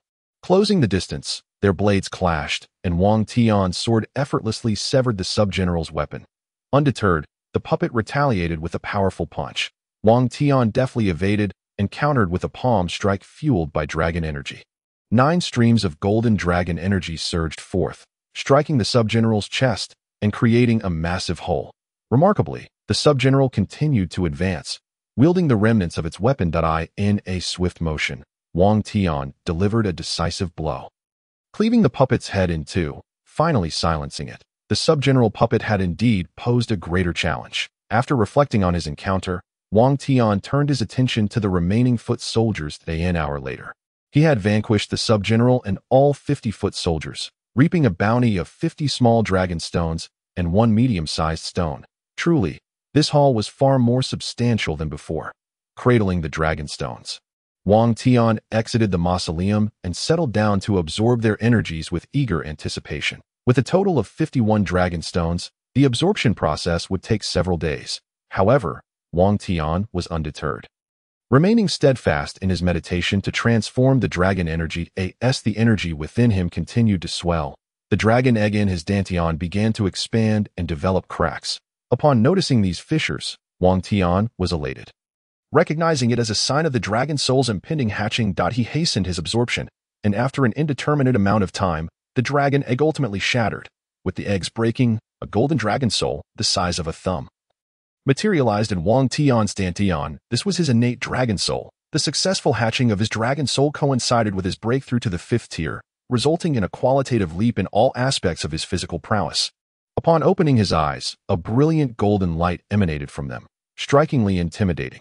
Astonishingly, he had hatched his dragon soul while still at the 5th tier. Wang Tian's face radiated exhilaration. Throughout the vast history of the Zhuxian Empire, spanning over 10,000 years, only the first emperor had ever hatched a dragon soul, achieving this milestone at the 3rd tier. Wang Tian, however, had achieved it at the 5th tier, effectively rewriting history and setting a precedent. Even the first emperor, upon rising from the grave, would commend him for his remarkable feat, yet the dragon soul remained small, its power limited. He resolved to nurture it further. The strength of the dragon soul was intrinsically linked to his own power. His strength would directly enhance the soul's battle capabilities. Nevertheless, Wang Tian would not readily unleash his innate dragon soul. It was his trump card, reserved for moments of life and death, as its destruction would also adversely affect him. In addition to hatching the dragon soul, Wang Tian experienced a significant enhancement in all his physical attributes upon reaching the 5th tier. He tested his strength with a punch, witnessing golden energy coalesce into a small whirlwind, much to his delight. If he could generate such force with a mere punch, he wondered how it would translate when transformed into spiritual energy. He concentrated, channeling his internal spiritual power, converting dragon energy into spiritual energy, and unleashed another punch. The small whirlwind erupted forth once again, albeit slightly weaker, yet retaining 90% of the dragon energy's might. Satisfied with this revelation, Wang Tian nodded in approval, confirming that dragon energy indeed surpassed spiritual energy in potency. With his findings complete, he stretched his limbs and re-entered the grand hall. Facing the multitude of mechanical puppets once more, he felt no trace of the anxiety he had experienced upon his initial entry. Instead, he was filled with excitement and anticipation. How could one not be thrilled in the presence of so many dragon stones? Onward, he declared, stepping forward. After luring 10-foot soldiers and skillfully retreating, he found himself once again besieged by the puppets wielding their massive blades. Wang Tian gripped his sword firmly, effortlessly defeating them and collecting 10 small dragon stones. However, this time he refrained from immediate absorption, choosing instead to continue luring the mechanical puppets, intending to accumulate a larger quantity before absorbing them all at once. With newfound audacity, he successfully drew 50-foot soldiers and 1 sub-general puppet, a total of 51 mechanical puppets attacking him simultaneously. Having faced such a configuration before, and now bolstered by his improved strength, Wang Tian dispatched them with relative ease. Within less than a stick of incense's duration, he joyfully gathered 50 small dragon stones and 1 medium-sized stone. Feeling increasingly invigorated, Wang Tian pressed on, after several rounds of triggering, eliminating and collecting dragon stones. The number of mechanical puppets in the grand hall had significantly dwindled, while his inventory of dragon stones had swelled impressively. Just as he was about to proceed with the next cycle of steps, he inadvertently triggered a general-level mechanical puppet, clad in silver armor and wielding a green dragon crescent blade. This puppet's eyes glowed ominously red upon activation. Intruder detected. Attack. It roared, raising its weapon with the ferocity of a tiger descending from the mountain. The sound of its roar was akin to a thunderous clap, reverberating through the air. It was as if mountains were crumbling and the earth was splitting beneath them. In an instant, the remaining 400 mechanical puppets surged towards Wang Tian. Their movement synchronized and formidable. Wang Tian's expression shifted dramatically. He had never anticipated triggering a general-level puppet. If all 400 puppets had been mere foot soldiers, he could have managed, but the presence of 8 sub-general puppets, alongside the one general-level puppet wielding the green dragon crescent blade, posed a significant threat. 10,000 swords returned to 1. Without hesitation, Wang Tian summoned his ultimate technique, the 3 sacred swords Zhuxian, Hong Yuan, and Tian Yao, along with 9 additional swords, combined to form an extraordinary display of power. Swiftly, Wang Tian pointed with his hand, and instantly, 12 swords surged forth with an unparalleled momentum, resembling a tempest or a torrential rain of blades. Hurtling towards the enemy like meteors, they intertwined in the air, weaving a dense net of swords, as if intent on enveloping the entire world within it. The front line of lesser soldier puppets disintegrated into mere fragments upon contact with the sword energy of Wanjian Guizong, while 2 sub-generals stepped forward, attempting to fend off the onslaught, only to be shattered by the same sword energy. Observing this, the general puppet at the rear, wielding a Qilin Yanwei Dao, leapt to the forefront and with a powerful swing of his blade, unleashed a series of crimson blade energies that materialized into a colossal red dragon, roaring as it charged towards Wanjian Guizong. Under the formidable pressure of the red dragon's blade energy, the thunderous assault of Wanjian Guizong was unexpectedly halted. Was the strength of this general puppet truly so formidable? It was astonishing that he could single-handedly withstand my Wanjian Guizong. Wang Tian was taken aback. Knowing he had reached the 5th rank, the power of Wanjian Guizong had significantly increased, yet it was still thwarted by this general puppet. This general puppet's combat prowess surpassed that of the lesser puppets. After Wanjian Guizong was blocked, the remaining soldier puppets, led by the sub-generals, continued to charge towards Wang Tian. Faced with the overwhelming number of mechanized puppets, Wang Tian reluctantly activated his berserk skill. This earth-grade technique, acquired from the Blood Fox, could instantaneously double the user's physical attributes for a duration of 15 minutes. Upon entering the berserk state, Wang Tian felt an inexhaustible surge of power, his pupils transforming into a vivid crimson.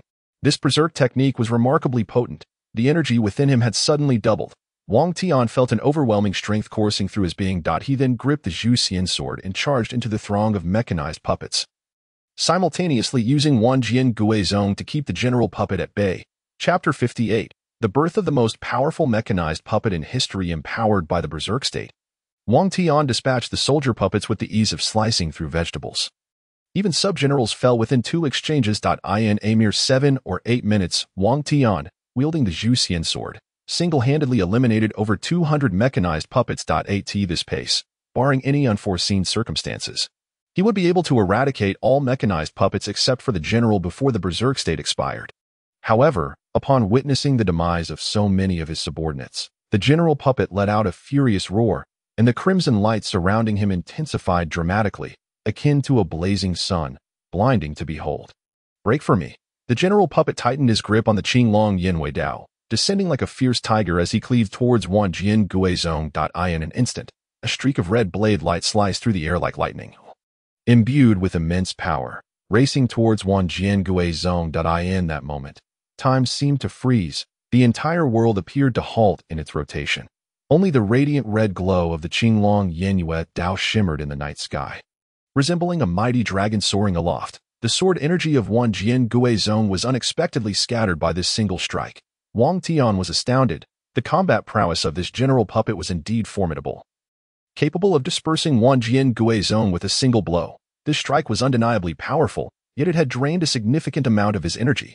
Each battle for the mechanized puppets required energy expenditure, and once consumed, it could not be regenerated, diminishing their combat effectiveness. After executing this strike, the crimson glow enveloping the general puppet waned considerably. Intruders of the tomb shall perish. The general puppet, having shattered Wanjian Guizong, charged towards Wang Tian. Wielding the Qinglong Yenue Daoat this moment, Wang Tian was far less intimidated, as the opponent's momentum had diminished by more than half. Come on, Wang Tian advanced rather than retreating. Gripping the Zhuxian sword as he prepared to confront him head-on, a resounding clash of metal reverberated throughout the grand hall as Wang Tian's grip on the sword trembled from the impact. The opponent's strength exceeded his expectations. This adversary still possessed considerable power despite having expended half of his energy. Wang Tian, now at the 5th rank, boasted physical attributes comparable to a 4th-rank expert, augmented by the berserk state and the Zhuxian sword, delivering a blow equivalent to a full-powered strike from a 3rd-rank expert. Yet, this general puppet, after expending half his energy, was still able to withstand Wang Tian's strike. Wang Tian had no time for astonishment. Stabilizing his grip on the Qinglong Yenue Dao with his right hand, he summoned dragon energy with his left, launching a palm strike towards the puppet's head. As the strike was unleashed, 9 golden streams of dragon energy roared forth, akin to 9 bolts of lightning, crashing against the general puppet. The crimson glow managed to deflect 5 of the golden streams, while the remaining 4 struck directly at its head. The tremendous force shattered its skull, and a sizable dragon stone tumbled from the debris. Success. Wang Tian rejoiced, yet he had no time to claim the dragon stone, as the remaining mechanized puppet army had already surged toward him. With a swift kick, he sent the remnants of the general puppet flying, then tightened his grip on the Zhuxian sword and charged forward. At this moment, his berserk state had not yet dissipated, and he resembled a divine being, clearing the mechanized puppets as effortlessly as slicing through vegetables. Just as the berserk state concluded, Wang Tian eliminated the last mechanized puppet. Exhausted, he collapsed onto the ground. The aftermath of the berserk state left him feeling utterly drained, struggling to catch his breath. The side effects of the berserk technique were considerable, leaving him feeling utterly depleted. Wang Tian sat on the ground, channeling dragon energy to recuperate until his breath stabilized, allowing him to rise with great effort, gazing at the remnants of the puppets and the dragon stones scattered about. He felt invigorated, as if he could repeat the feat 4 or 5 more times. With such an abundance of dragon stones, he was poised for prosperity. Once outside, he would assist Xiaonu in acquiring several. Wang Tian approached and began collecting the dragon stones within the grand hall. After a lengthy endeavor, he finally gathered all the dragon stones within. In total, there were over 900 small dragon stones, 19 medium dragon stones, and 1 large dragon stone. Wang Tian gleefully counted the dragon stones, feeling as though he had struck gold overnight. Just as he immersed himself in counting, a rustling sound suddenly arose behind him. Wang Tian's keen senses detected the faint noise, which, despite its subtlety, could not escape his notice. Something was amiss. He swiftly redirected his gaze toward the source of the sound, realizing it emanated from the coffin of Emperor Wang Qi.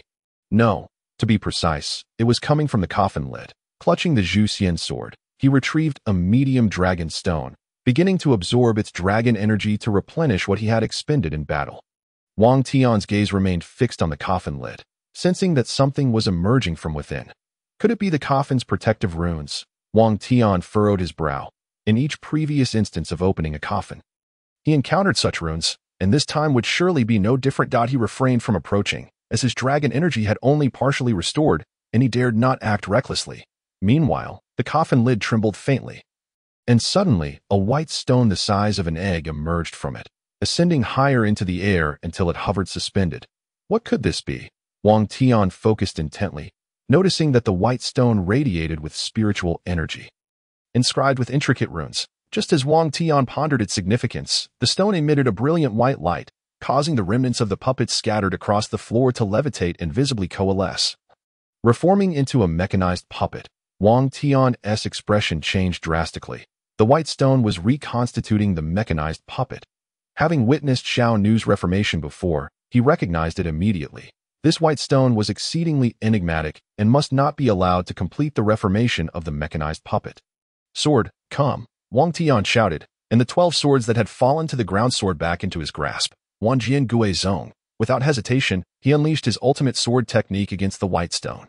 Instantly, the 12 swords hurtled towards the white stone with a thunderous force, their powerful sword energy threatening to rend the fabric of space itself. However, just as they were about to strike, the white stone vanished. Wan Jian Gui Zong found its target absent, losing its aim. Where did it go? Wang Tian scanned the surroundings, finally spotting the white stone once again atop the reconstituting mechanized puppet's head. Not good.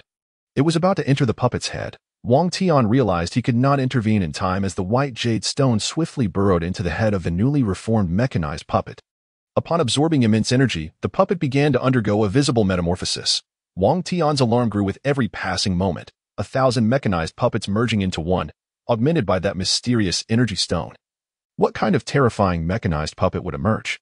Chapter 59. The ability to automatically recharge. The newly reformed mechanized puppet stood over 2 meters tall, wielding a colossal sword, clad in resplendent red armor, resembling a magnificent statue within the grand hall. Its body was crafted from unique materials, impervious to any assault. Its eyes glimmered with a crimson light, as if ablaze with an inferno, imbued with boundless combat and killing intent. Faced with such a formidable mechanized puppet, Wang Tian felt an overwhelming pressure, as if an immense mountain were bearing down upon him, rendering his breath labored. What an oppressive mechanized puppet! Wang Tian tightened his grip on the Zhuxian sword with his right hand, while hastening the absorption of dragon energy from the medium dragon stone with his left. Those who dare to trespass the tomb shall perish. Upon uttering this foreboding proclamation, the mechanical puppet brandished its colossal sword and charged towards Wang Tian. The ground trembled beneath its swift strides. Reminiscent of a minor earthquake, in merely 3 strides, the mechanical puppet stood before Wang Tian, raising its enormous sword with ferocity and bringing it crashing down upon him. The strike resembled a ferocious tiger emerging from the mountains. Imbued with an intense aura and boundless murderous intent, pouncing towards Wang Tian with alarming speed. It was akin to a meteor streaking across the night sky, trailing a long tail as it hurtled towards its target with overwhelming force. It also resembled a colossal wave, surging forth with relentless vigor, attempting to obliterate all obstacles in its path. Faced with such a formidable strike, Wang Tian dared not meet it head-on. In the instant the giant's sword descended upon him, he leaped backward. The sword cleaved through the air, striking the ground with a resounding thud, creating a substantial crater in the tomb's floor. What immense power! The sight of the crater sent a shiver of trepidation through Wang Tian. If the sword could carve a pit into the ground, what fate would befall him if it struck his body? As the initial strike missed, the mechanical puppet swiftly pivoted and launched another onslaught towards Wang Tian at an astonishing speed, leaving a flurry of afterimages in its wake. Wang Tian had presumed that something of such size would lack swiftness, yet its shadow-like speed left him momentarily bewildered. How swift? Wang Tian could only evade repeatedly while summoning 12 flying swords from the air to assault the puppet. Whoosh, whoosh, whoosh! The 12 swords shot forth like lightning towards the mechanical puppet. Sensing the whistling of the swords, the puppet waved its massive hand, effortlessly swatting away half of them as if shooing away mere flies. The remaining swords struck true against the puppet's form, yet they failed to inflict any damage, leaving not even a trace, merely momentarily stalling its relentless assault. This revelation filled Wang Tian with alarm. 3 holy swords and 9 treasured blades could not breach its defenses. Wang Tian inhaled sharply, realizing he had encountered the most formidable of mechanical puppets. After narrowly evading another attack, Wang Tian harnessed his dragon energy and leaped several times, finally creating some distance between himself and the puppet. He then retrieved the Qilin mirror from his system space, in the face of an unbeatable adversary. The Qilin mirror was the most appropriate tool to employ. Upon being illuminated by the Qilin mirror, the mechanical puppet momentarily faltered, and a duplicate of identical stature and wielding a giant sword appeared before Wang Tian, emanating an eerie red glow. The only difference was that the duplicate's eyes bore slightly less murderous intent. Destroy him, Wang Tian commanded, and the replicated puppet, though equal in combat prowess to its original, would suffer double the damage and could only sustain itself for a brief quarter of an hour. In a one-on-one confrontation, the duplicate would be unable to defeat the original, thus serving merely as a distraction, while the true offensive would rely on Wang Tian himself. Following Wang Tian's command, the duplicate puppet swung its massive sword at the original. The original puppet did not flinch. It met the blow head-on. The 2 powerful mechanical puppets clashed violently, and the duplicate quickly found itself at a disadvantage due to the double damage it sustained. I have only a quarter of an hour. If I can't defeat it using the Qilin mirror, I may have to concede. Wang Tian's gaze sharpened as he summoned the energy from his dragon essence, preparing to unleash a powerful sword technique. 10,000 swords returned to the sect. This time, he incorporated the Zhuxian sword, a supreme celestial blade of immense power, significantly enhancing the might of the sword array. Failure this time would mean he would never have another chance. Under Wang Tian's command, the 10,000 swords array surged forth with cataclysmic energy towards the foe, before the array even reached its target.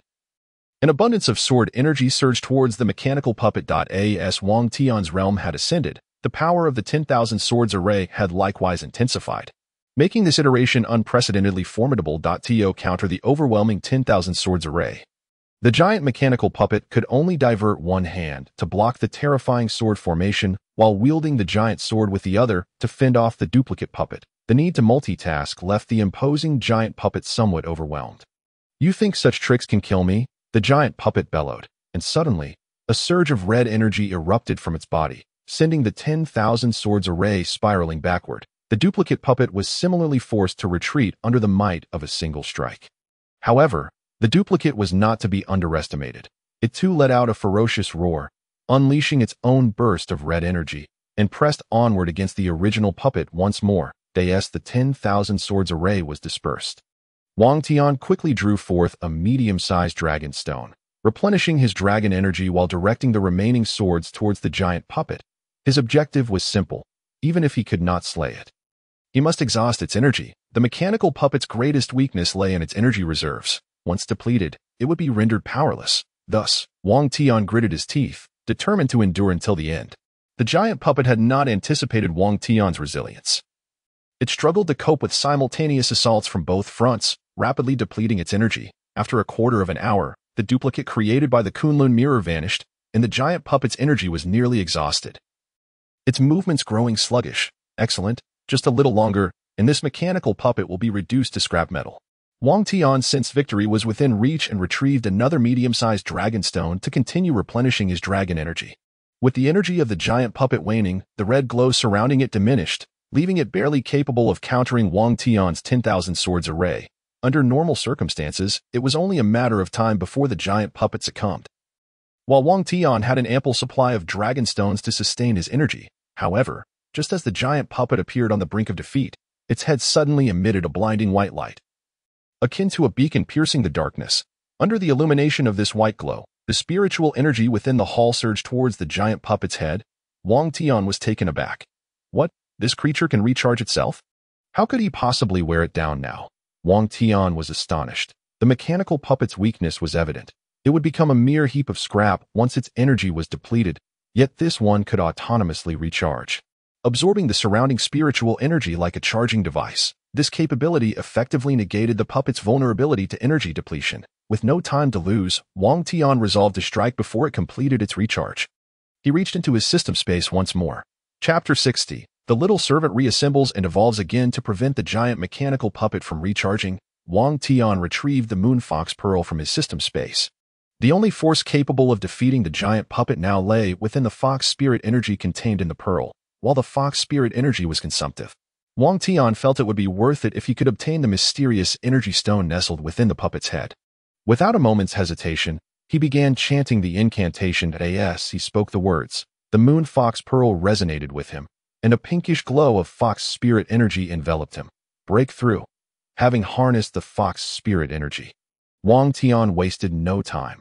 He vanished from his original position and reappeared before the giant puppet. With a significant portion of its energy drained, the puppet was much slower to react by the time it registered Wang Tian's presence. It was already too late. Wang Tian swiftly summoned the Zhuxian sword and brought it down upon the puppet's head. The giant puppet attempted to block the strike, but its red energy had diminished significantly, rendering it incapable of withstanding the force of Wang Tian's powerful blow.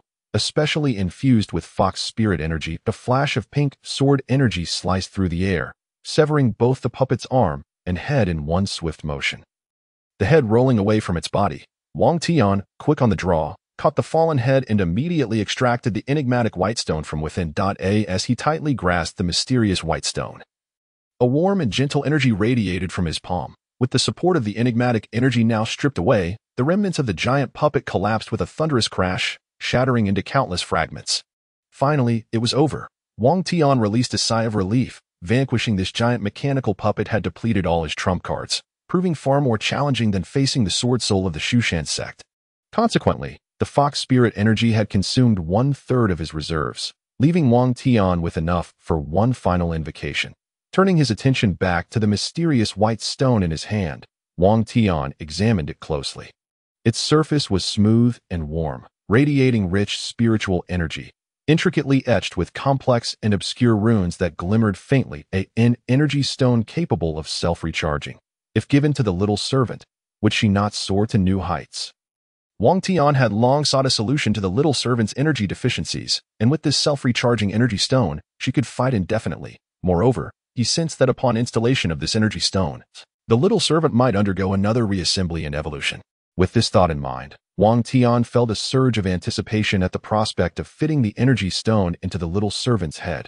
However, before he could proceed, he needed to have a moment with his charming and adorable ancestor. Wang Tian stowed the white energy stone in his system space and redirected his gaze towards the coffin of Emperor Wang Qi, though the white energy stone had emerged from the coffin lid. Wang Tian approached cautiously, sword in hand, ready for any unforeseen circumstances. As Wang Tian gradually approached the coffin of Emperor Wang Qi, the runic energy upon the coffin lid did not assail him. It appeared that the mysterious energy stone he had encountered earlier was indeed the protective rune for the coffin. After a moment of silent reflection, Wang Tian skillfully employed the Zhuxian sword to pry open the ancestral coffin lid. His audacious behavior had become increasingly refined. Soon, the coffin lid yielded to his efforts, releasing a foul odor of decay into the air. Fortunately, Wang Tian had come prepared, using dragon qi to isolate the putrid stench. The passage of millennia had transformed Emperor Wang Qi into nothing but a skeleton. Peering inside, Wang Tian discovered that the coffin contained no burial items, save for an object that resembled neither sword nor blade, but rather appeared akin to a ruler, albeit with an exceptionally sharp edge. What could this be? Wang Tian retrieved the sharp ruler, examining it closely in his hand. Upon attempting to sense it with his sword heart, he was astonished to find that he could manipulate it, eliciting both surprise and joy. It seemed to be a sword. I can control it with my sword heart. Since it is a sword, I shall borrow it, and once I have finished, I shall return it to you. If you remain silent in your dissent, I shall take it as your tacit approval. Wang Tian addressed the skeletal remains of Emperor Wang Qi, then contentedly stored the ruler sword within his system space. Next, it was time to explore the remains of his ancestor. Rubbing his hands together in anticipation, he reached out towards the bones of Emperor Wang Qi. The instant his hand made contact, the system's voice resonated through his mind. Ding! Congratulations, host. You have encountered a ground-level corpse, gaining the Great Ascension Mechanism Technique. With the system's announcement, a wealth of knowledge regarding the Great Ascension Mechanism Technique flooded Wang Tian's mind, which he assimilated instantaneously. At this moment, he had ascended to the status of a top-tier mechanism master. Truly, the legacy of the Mechanism Emperor proved to be invaluable. Wang Tian was thoroughly pleased with the Great Ascension Mechanism Technique. Master Lu Ban had utilized this very technique, and during his time, many within the Tianji Pavilion were also adept in it, allowing them to create remarkably advanced mechanical puppets, some of which could rival the most elite practitioners. Xianu was one such exemplary creation. However, following Master Lu Ban's demise, his disciples had declined in skill with each generation, and now, few within the Tianji Pavilion could grasp the Great Ascension Mechanism Technique, leading to a noticeable drop in the quality of the mechanical puppets they produced, without Master Lu Ban to guide them. The comprehensive strength of the Tianji Pavilion had gradually fallen out of the top 50 rankings and had now devolved into a second or third-tier sect. Excellent. With the Great Ascension Mechanism Technique and that mysterious energy stone, I can now enhance Xianu. Wang Tian resolved quietly. After completing his endeavors, he surveyed the surroundings once more, realizing there was nothing else to be borrowed. He then carefully closed the coffin lid and offered 3 bows to his ancestor. Upon exiting the mausoleum, Wang Tian noticed that night had fallen, with Xianu waiting outside for him. As soon as she saw Wang Tian emerge, Xianu rushed forward. Master, it's been 8 days. You have finally returned. Has it been 8 days already? Wang Tian felt as though he had merely lost track of time within the mausoleum, quickly coming to terms with it, as he had indeed spent considerable time absorbing dragon stones. Come, Master has a treasure to show you. Wang Tian walked eagerly towards the small dilapidated house, his mind fixated on the enhancement of Xianu. What treasure does the master have for me? Xianu inquired, a hint of anticipation gleaming in her eyes. Despite being a mechanical puppet, she possessed a soul, and thus, human emotions. You will find out soon enough. Wang Tian teased, quickening his pace, and Xianu instinctively followed suit, Soon, they arrived at the modest abode, with Xiaonu closely trailing behind.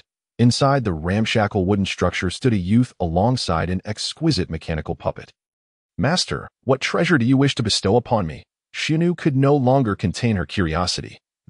Wang Tian produced the mysterious white energy stone from the system space, placing it in his palm. "What is this?" Xiaonu blinked her large eyes, her face a canvas of confusion. "This will grant you eternal energy. Once depleted, it will automatically absorb the surrounding spiritual energy to recharge." Wang Tian revealed the secret of the stone to Xiaonu, then bit his finger to draw a drop of blood, marking it as a blood bond. Though a glitch, it was undeniably effective. Is it truly? Xiaonu's eyes sparkled with excitement, for as a mechanical puppet, she understood all too well the significance of automatic recharging.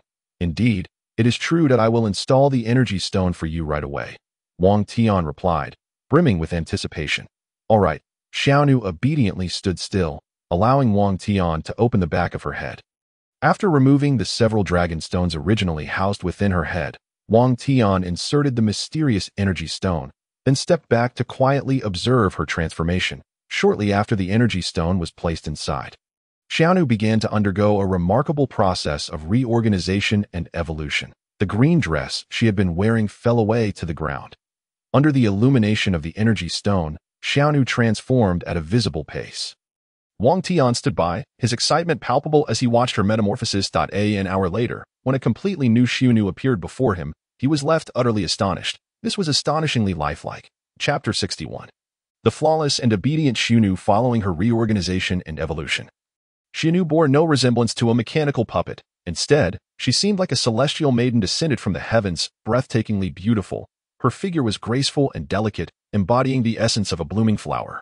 Her skin was as fair as snow, smooth as silk, causing droplets of water to bead and dance upon its surface. Her hair cascaded like a waterfall over her alabaster shoulders, gently brushing against her flawless skin, flowing like silk. Her eyes sparkled like stars, radiating a captivating brilliance that ensnared the heart at a mere glance. The evolved Xiaonu resembled a perfect work of art, devoid of flaws, and merely gazing upon her would lead one to be entranced. How beautiful! The four great beauties of the capital pale in comparison. She is truly akin to a fairy, Wang Tian could not help but exclaim, then circled around Xiaonu, inspecting every detail, increasingly convinced that the evolved Xiaonu was exceptionally stunning. A veritable celestial being. "Master, I feel invigorated, and I can now absorb the surrounding spiritual energy to recharge." Xiaonu's delicate face radiated joy. After her evolution, she resembled a human even more, and particularly, the ability to absorb spiritual energy was a dream come true for her. Now that it had finally come to fruition, she owed it all to Wang Tian's enhancements. "Excellent. Your power is now at least at the first rank, and with the ability to absorb surrounding spiritual energy, you will soon become a top-tier expert." Wang Tian admired Xiaonu's form from every angle. She was his first exquisite puppet creation, and she was undeniably perfect. Her features, physique, and other details were strikingly realistic.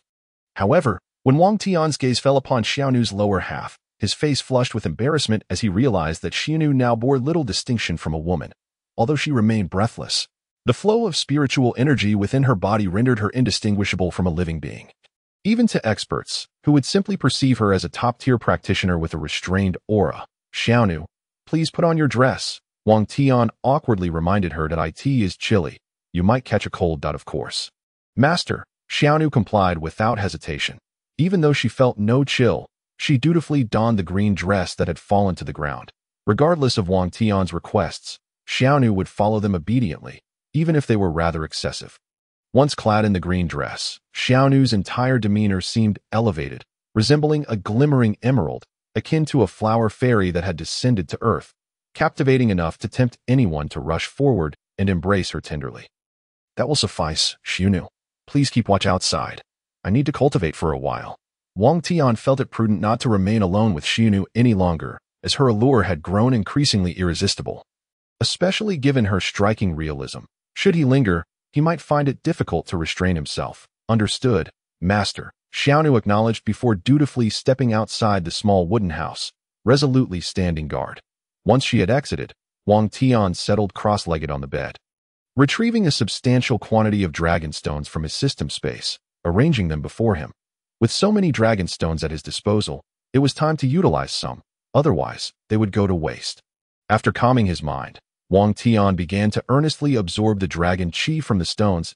As the dragon qi surged into his body, the dragon soul, the size of a thumb residing in his dantian, began to joyfully draw in the energy. With an increased intake of dragon qi, the dragon soul began to grow at an imperceptible rate. As the dragon soul expanded, Wang Tian's strength soared as well.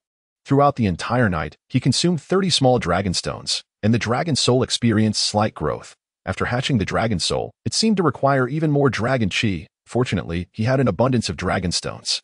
Wang Tian retrieved another 200 small dragon stones and 4 medium ones from his system space.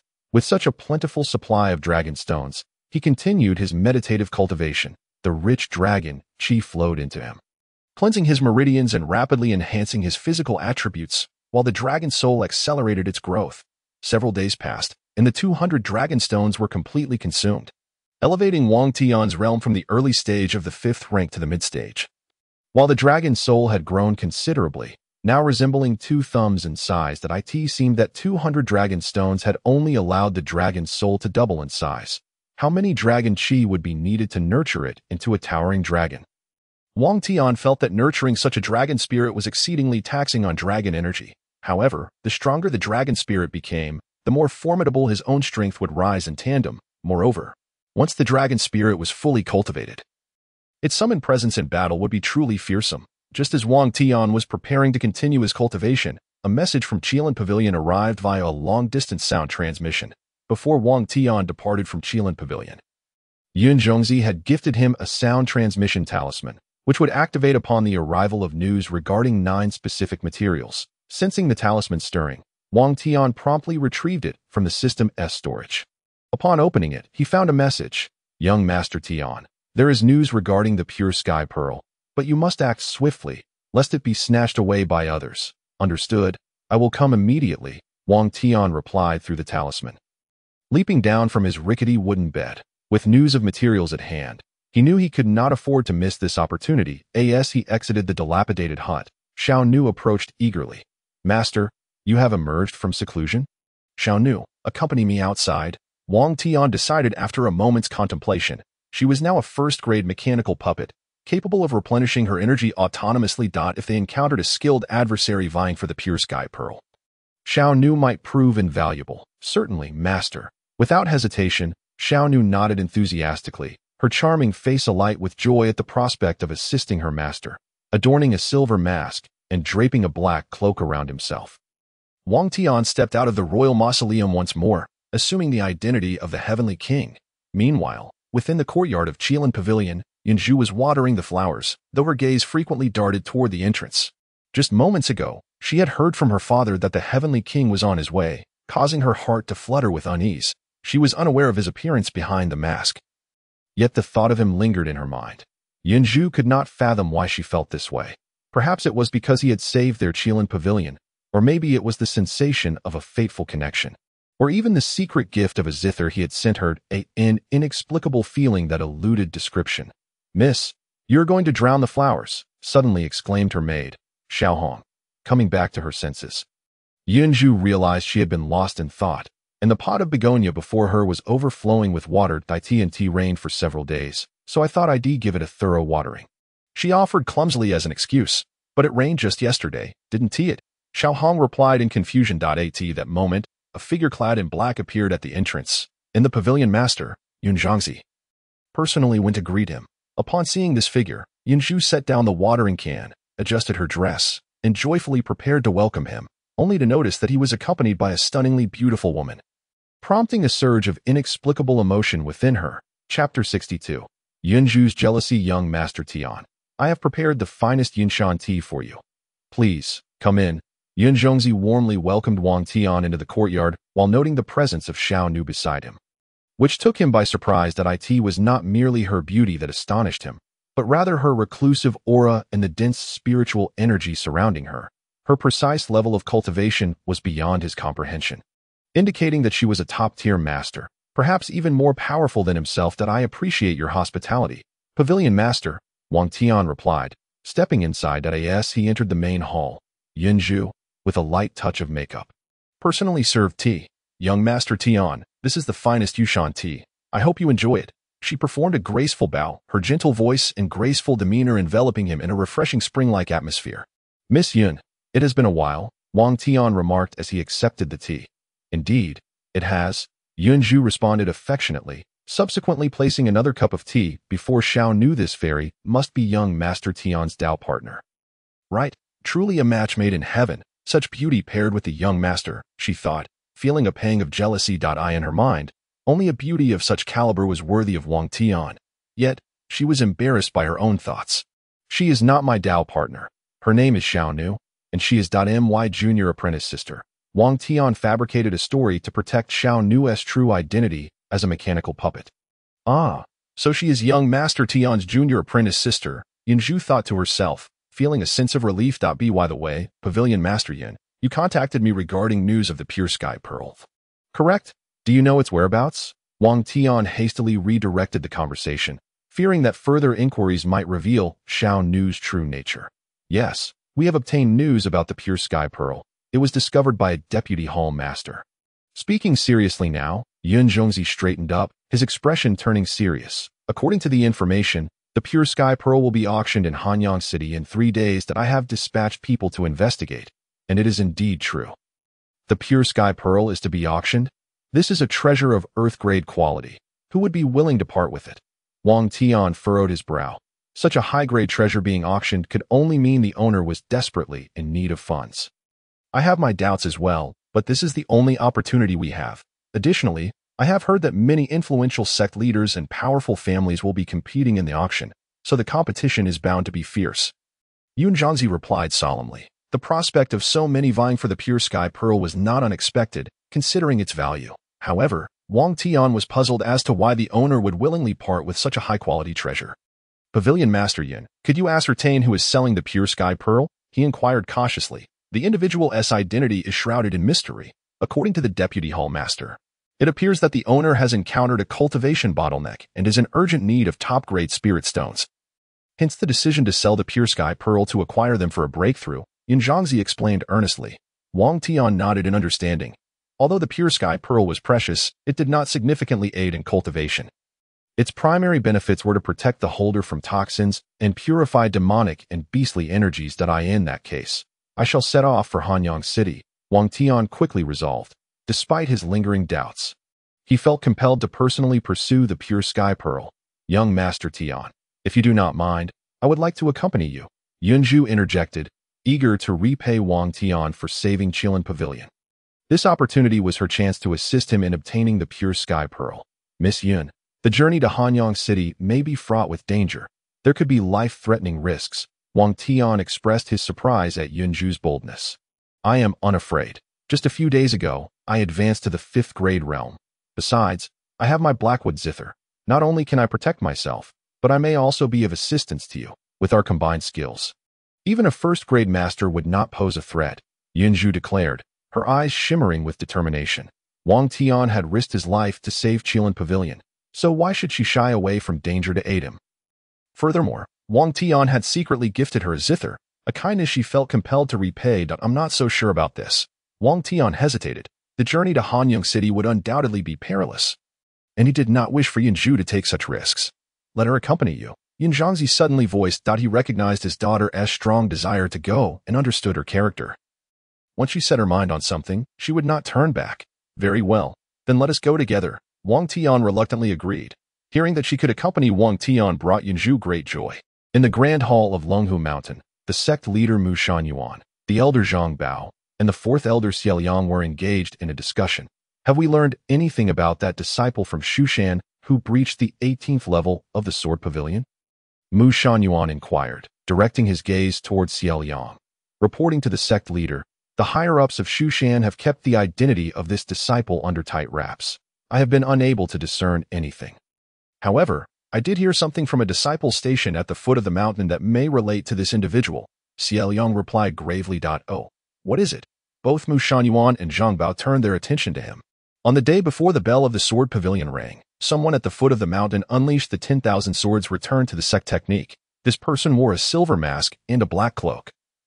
Xiaoliang recounted after a moment of contemplation. wearing a silver mask and a black cloak, and using the 10,000 swords return to the sect technique. Could this person be the heavenly king? Zhang Bao exclaimed, rising excitedly. Ever since Wang Tian had severed one of his arms, he had been tirelessly investigating Wang Tian's identity. It seemed likely that the one who breached the 18th level of the Sword Pavilion was indeed this heavenly king. Among the nearly 100,000 disciples of Zhuxian, only he possessed the talent to wield the 10,000 swords returned to the sect technique. That a flicker of murderous intent crossed Mu Shunyuan's eyes. To breach the 18th level of the Sword Pavilion signified that Zhuxian was on the verge of producing another Li Jianshan, which boded ill for Longhu Mountain, with such limited cultivation resources on Tianxian continent. If their adversary grew stronger, it would mean fewer resources for Longhu Mountain. Moreover, their enmity with Zhuxian's heavenly king could lead to disaster for Longhu Mountain once he matured. By the way, has everything been arranged for the matter in Hanyang City? Mu Shunyuan's gaze shifted to Zhang Bao, reporting to the sect leader, everything is in place. The news regarding the pure sky pearl has been disseminated. We shall see if we can lure. Zhang Bao's elder brother is the third elder of the erased sect, possessing unparalleled prowess in formations, particularly the infamous life and death array, which has claimed countless lives. Even a master at the first rank, if unwittingly ensnared within this array, would find their fate uncertain. Speaking of this life and death array, both the sect leader, Mu Shunyuan, and Jie Liang visibly paled, indicating they had witnessed the array's terror firsthand. Chapter 63.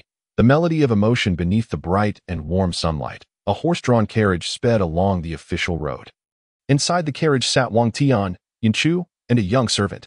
Wang Tian and the servant occupied one side, while Yunchu sat opposite them, cradling the Tianma Qin wrapped in black cloth, with her beautiful eyes.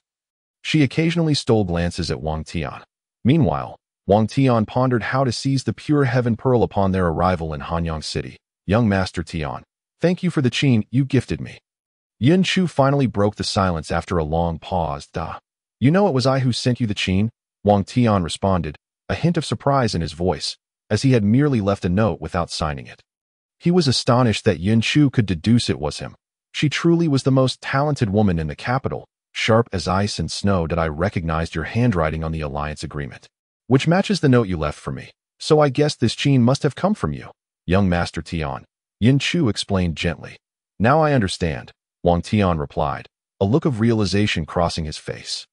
By the way, Miss Yun, do you like the Qin? I do. This Qin feels intimately familiar to me. I play it effortlessly, with no sense of strangeness at all, Yunchu said as she tenderly caressed the Tianma Qin. As if it were a long-lost friend, the Qin emanated a mysterious aura that made Yunchu feel an indescribable closeness. I'm glad to hear that. It seems I made the right choice in gifting it to you. Wang Tian responded with delight, pleased that Yunchu appreciated the Qin. It was merely an ornament, but in her hands, it transformed into a priceless treasure capable of lethal melodies. Young Master Tian, you have bestowed upon me this Qin and later saved our Qilin pavilion.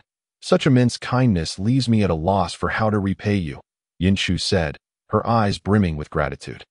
Such kindness, perhaps you could offer yourself in return, Wang Tian jested, aiming to tease the esteemed young lady. Upon hearing this, Yunchu's cheeks flushed crimson, her heart racing like a startled deer. Her small hands nervously fidgeted with her skirt. Just as she mustered the courage to respond, Wang Tian interrupted her. I was merely joking.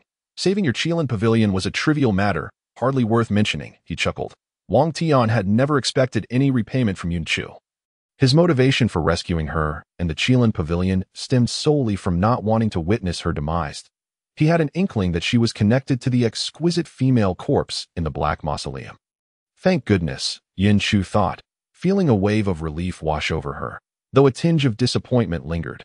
After all, how could someone like him desire her, with her beautiful senior sister around? Speaking of that exquisite female corpse, Wang Tian couldn't help but inquire further. By the way, Miss Yun, does your ancestor resemble you? The corpse had lain there for so many years, it couldn't possibly be Yunchu's sister or mother. Thus, Wang Tian directly asked about her ancestor, specifically one from millennia ago. I don't know. I have no idea what our ancestors look like. Yunchu shook her head, puzzled by Wang Tian's sudden interest in her lineage. That makes sense. Wang Tian nodded, acknowledging that it was unlikely anyone would know the appearance of their ancestors after so many years. Young Master Tian, you needn't call me Miss Yin anymore. It feels a bit distant. Just call me Xiao Chu or Chua, Yanchu said, her cheeks slightly flushed. Feeling the distance in their address, she didn't wish to maintain such formality with Wang Tian any longer. Then I'll call you Xiaoqiu. Wang Tian replied, somewhat awkwardly scratching his head before continuing. You can call me Tian Ge from now on. All right, Tian Ge. Yanchu exclaimed cheerfully, her tone filled with joy. This endearing address made Wang Tian feel as if he were basking in the warmth of spring. Refreshing and delightful. Tian Ge, the journey to Hanyang City is long. Let me play the qin for you to alleviate the tedium, Yanchu suggested, gently touching the Tianma qin, eager to entertain Wang Tian while also itching to play. Sure, I'm all ears, Wang Tian replied excitedly, feeling fortunate to have the capital's most talented woman perform solely for him. Soon, enchanting and lively melodies filled the carriage, akin to celestial music, sometimes resembling flowing rivers and mountains. At times like a gentle breeze, and at others, a torrential downpour. Wang Tian was entranced, as if lost in a dreamlike world. Under the influence of the exquisite music, Wang Tian felt the dragon energy within him surge dramatically. And the dragon soul in his Tian began to dance joyfully. As the performance concluded, Wang Tian remained immersed in the enchanting sounds. Tian Ge.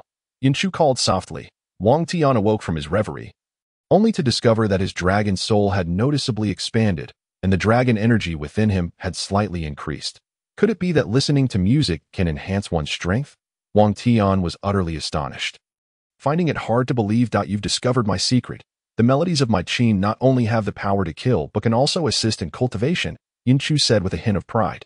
So bringing you along was indeed the right choice, Wang Tian thought, utterly surprised by the Tianma qin's remarkable ability to aid in cultivation. Your performance is truly captivating, with the qin in your hands.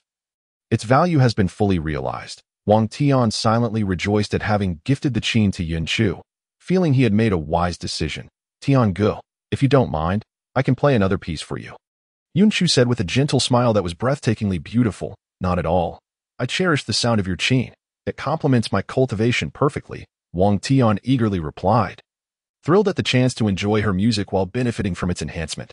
Then I shall do my best. Yanchu placed her delicate, fair hands upon the strings once more, letting forth a beautiful melody infused with deep emotions. At the front of the carriage, a valiant female warrior, upon hearing the music, smiled slightly.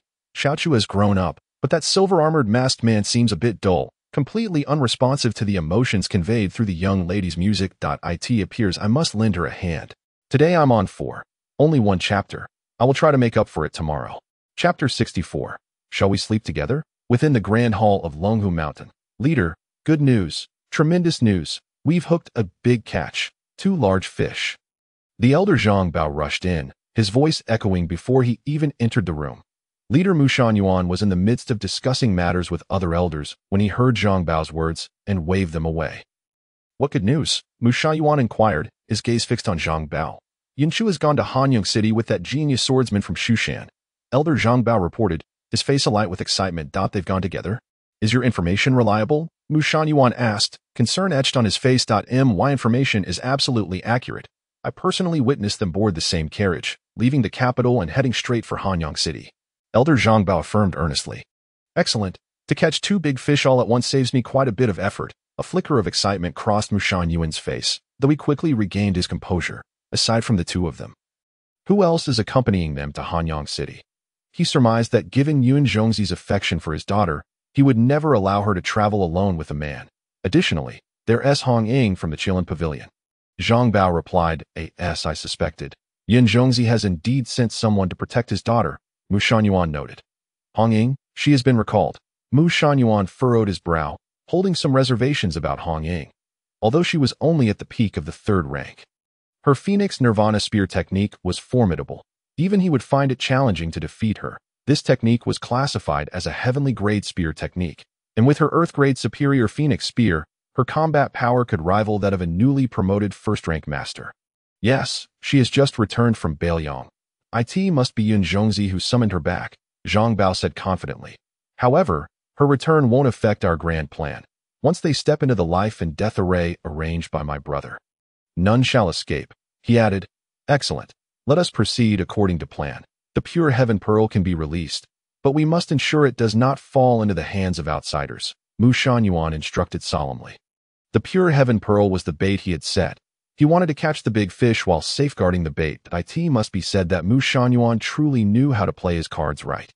Rest assured, I will ensure they do not return. Zhang Bao instinctively glanced at his severed arm, his eyes flashing with a murderous intent. He vowed not to rest until he avenged this grievance. After a day of travel, before the sun set, Wang Tian and his companions finally arrived at Hanyang City, a place rich in culture and heritage. Xiao Chu, young Master Tian, we have arrived in Hanyang City. Hong Ying exclaimed, leaping down from the carriage. To aid Wang Tian and his companions in acquiring the pure heaven pearl, Yin Zhongzi had specially summoned Hong Ying from Bailiang, where she had been overseeing affairs. She was one of the most powerful figures in the Qilin pavilion, second only to Yin Zhongzi himself. In terms of combatability, she might even surpass him. Had it not been for Hong Ying being occupied with a critical mission during the attack on the Qilin pavilion, the pavilion would not have suffered such dire consequences. Have we arrived so soon? Wang Tian emerged from the carriage. Staying with Yunqiu, he unexpectedly lost track of time, feeling a sense of blissful oblivion. We have already arrived at Hanyang City. After expertly securing the carriage, Hong Ying proceeded to make arrangements with remarkable efficiency. As dusk approached, we decided to seek accommodation for the night at an inn, planning to register for the bidding event at the prize pavilion tomorrow. Thank you, Sister Hong Ying. Yunqiu leaned out of the carriage, her delicate figure visible, for she shared a close bond with Hong Ying, often referring to each other as sisters. For you, sister, what is a little toil? Hong Ying's words carried a deeper meaning as she promptly entered a nearby inn, her actions decisive and efficient. Wang Tian, witnessing this, followed closely behind, with the little maid trailing last. Upon entering the inn, Hong Ying had already completed the check-in process. Only 2 rooms remained, one for young Master Tian and Sister Qiu, and another for myself and this little maid. Without hesitation, Hong Ying made her decision. What? You want me to share a room with Qiu? Wang Tian's mouth fell open. Surely, it would not be appropriate for a lone man and woman to share a space like that. Yunqiu was likewise taken aback, as she had anticipated that Sister Hong Ying would share a room with her, not expecting such an arrangement. You're not sharing a room with Sister Qiu. Do you wish to share with me instead? Hong Ying did not allow Wang Tian a chance to retort, swiftly making her decision while giving Yunqiu a knowing wink. The latter, possessing a keen intellect, immediately grasped Hong Ying's intent, her cheeks flushing crimson. Sharing a room with Sister Qiu? Even if I agreed, she would never consent. I think I should rather share with the little maid. Wang Tian felt that this arrangement was rather inappropriate, especially without consulting Yunqiu first. In his mind, how could a young lady possibly wish to share a room with him? However, this time, Wang Tian was mistaken. I am willing. Yunqiu, initially hesitant, upon hearing Wang Tian's intention to share with his pretty junior maid, immediately voiced her agreement, disregarding any modesty. See, Sister Qiu agrees as well. Then it is settled. Hong Ying's lips curled into a subtle smile, leading the way upstairs. As she passed by Yunqiu, she leaned down and whispered in her ear. Good sister, this is a rare opportunity. You must seize it. Upon hearing this, Yunqiu's face burned even more, her gaze cast downward, unable to meet Wang Tian's eyes. Wang Tian felt somewhat helpless, yet since Yunqiu had consented, he could not oppose further, lest he be seen as disdainful. The little maid felt even more put out, as no one had sought her opinion throughout this process. When she glanced at Wang Tian for confirmation, he could only nod resignedly, and thus she reluctantly accepted the arrangement. Wang Tian and Yunqiu's room was on the 3rd floor, while Hong Ying and the little maid occupied a room on the 2nd floor. Separated by a level and a considerable distance, emboldened yet bashful, Yunqiu entered the room behind Wang Tian, clutching her guqin. The accommodations were rather refined, featuring a large bed, a table, 2 chairs, a screen, and a wooden tub for bathing. The room was satisfactory, but why was there only one bed? Wang Tian furrowed his brow at the sight of the bed. How were they to share it? Brother Tian, you take the bed. I will sleep on the floor. Yunqiu chirped cheerfully. How can I allow a young lady to sleep on the floor? You shall sleep on the bed, and I will take the floor. Wang Tian decisively stated. As a gentleman, how could he permit a young woman to sleep on the floor while he took the bed? However, the floor was rather cold. Perhaps we could share the bed. Yunqiu's face flushed, summoning the courage to voice this suggestion. Chapter 65. Hong Ying facilitates romance. Yunqiu mustered her courage to utter those words. And after saying them, her lovely face glowed as if kissed by the evening glow, radiant and fervent, seemingly igniting the very air around her. Her heart raced wildly, akin to a startled deer, as if it might leap from her chest. Her delicate hands anxiously gripped the hem of her skirt, nearly tearing it in her tension. We share the bed. Wang Tian's eyes widened, convinced he had misheard. Do you mean I sleep on the floor while you occupy the bed? Not quite. I meant to say the floor is cool. Yunqiu blushed, preparing to clarify, but was interrupted by Wang Tian, the oblivious fool. It's fine. The chill of the floor is nothing to me. Rest easy on the bed. I shall take the floor. Wang Tian spoke with commendable integrity. Very well. Seeing Wang Tian's stance, Yunqiu could only sigh, feeling a twinge of disappointment within, yet simultaneously appreciating that Brother Tian was a man of virtue. As night deepened, the solitary man and woman cohabited the room, and with Yunqiu's striking beauty, Wang Tian, in earnest, sat on a chair, eyes closed in meditation, preparing to spend the night in this manner. Observing Wang Tian's focused state, Yunqiu decided to take a bath. As a young woman, she felt uncomfortable not bathing daily, so seizing the moment while Wang Tian meditated, she called for hot water from the inn servant, after pouring the hot water into the wooden tub. Yunqiu carefully positioned a screen between herself and Wang Tian. Surely, Brother Tian cannot see me now, and since he is in deep meditation, he should not be able to perceive me either. As Yunqiu contemplated this, she stole a glance at Wang Tian, confirming his eyes were still closed, and then proceeded to unfasten her garments. The white gown slipped gracefully from her form, revealing her flawless, porcelain skin, akin to jade.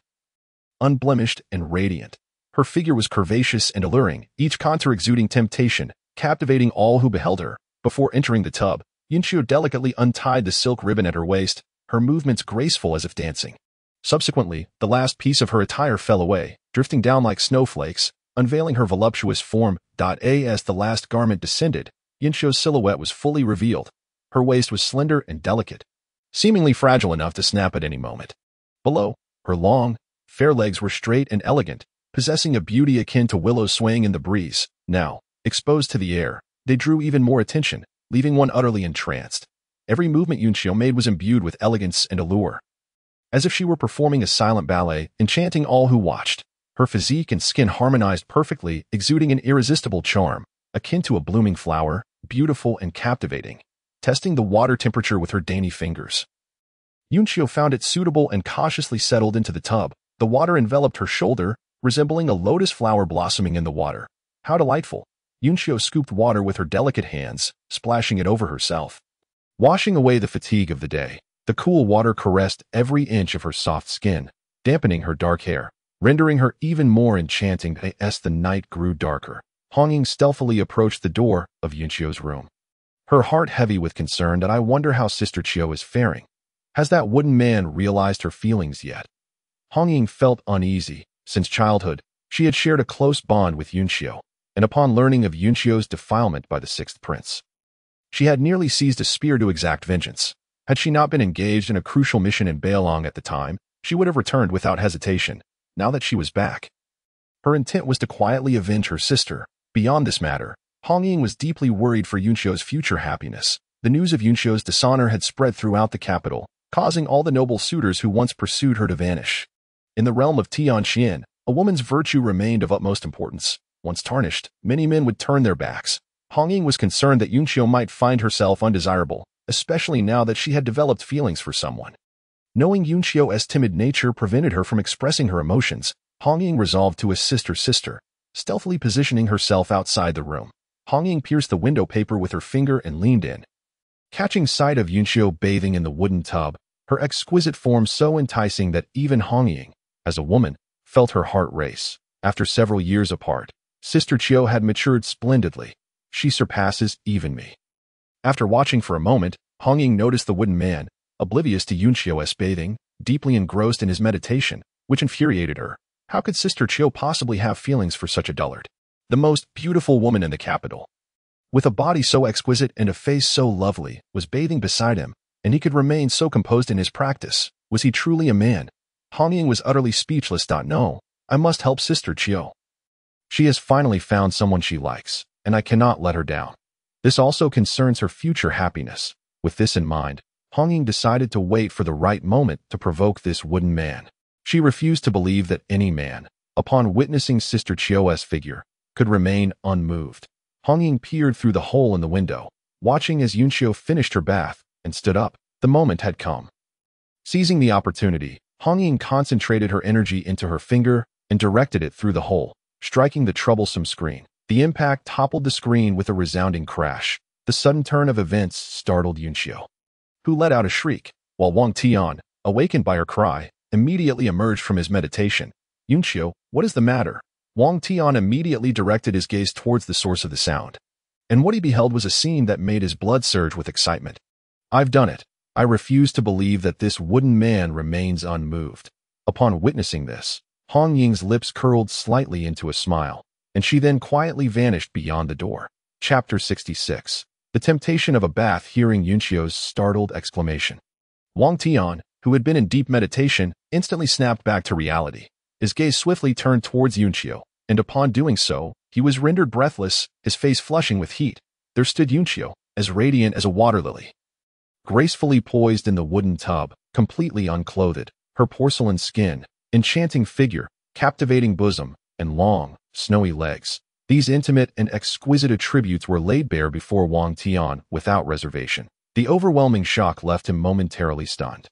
Such a beautiful form, he yearned to embrace her tenderly. However, upon realizing Wang Tian was looking at her, Yunqiu was instantly overwhelmed with embarrassment and quickly crouched down, retreating back into the tub. Her cheeks blushed like the evening sky. A gentle pinch would surely yield droplets of water. Her heart raced like a startled deer, and she dared not meet Wang Tian's gaze, as the situation felt unbearably humiliating. How mortifying it was that her body had been fully exposed to Brother Tian. Damn that screen. How could it have fallen at such a moment? Tomorrow, I shall certainly lodge a complaint with the innkeeper.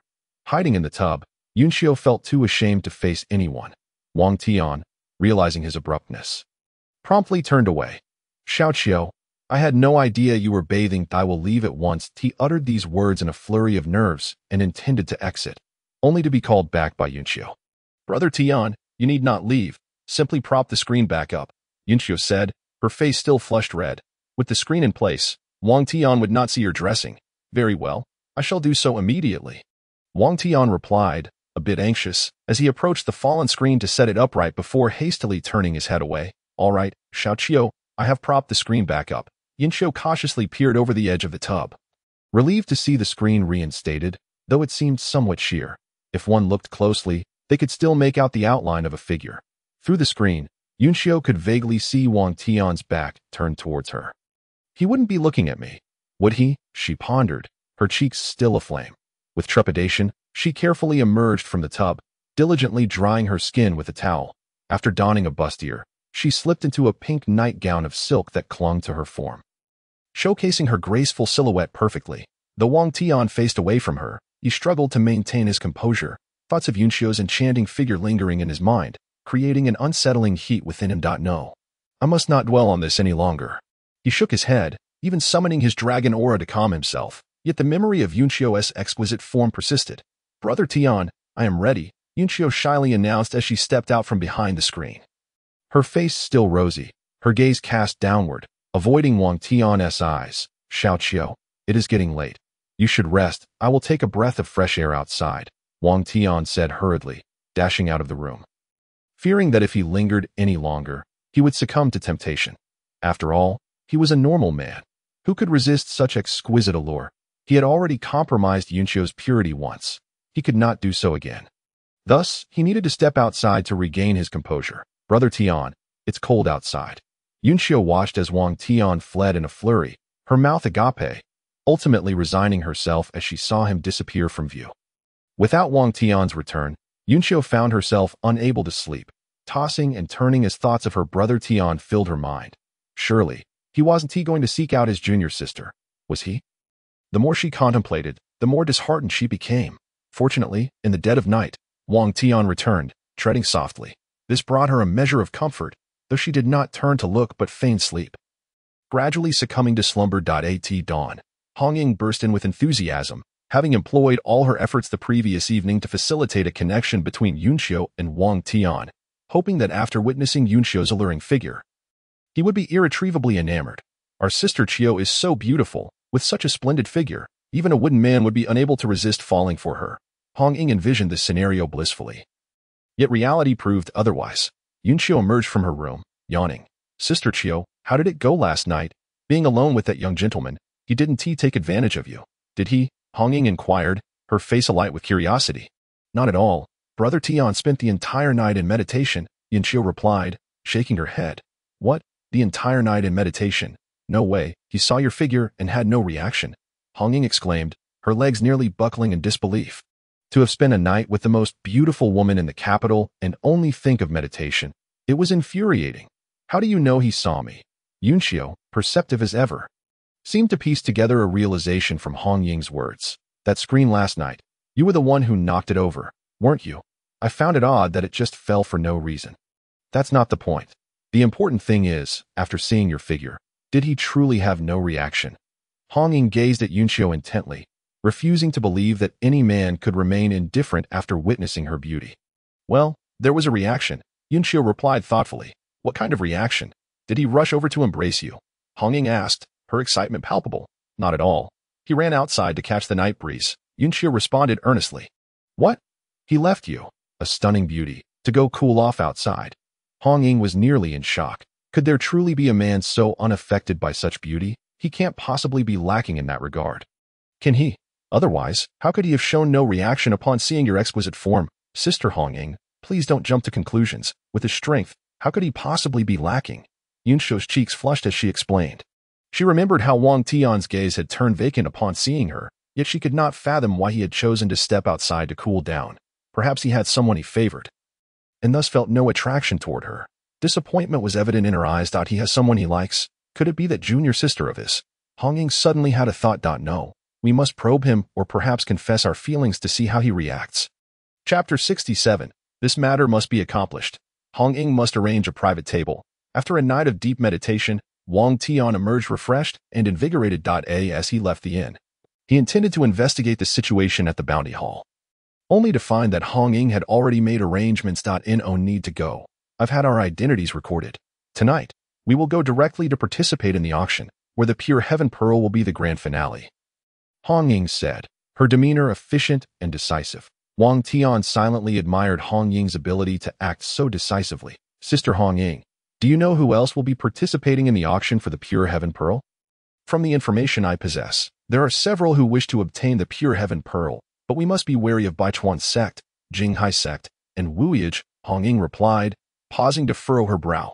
Each of these sects is well-funded, and competing against them for the pure heaven pearl may prove challenging. It is indeed somewhat daunting, Wang Tian acknowledged, feeling the weight of the task ahead.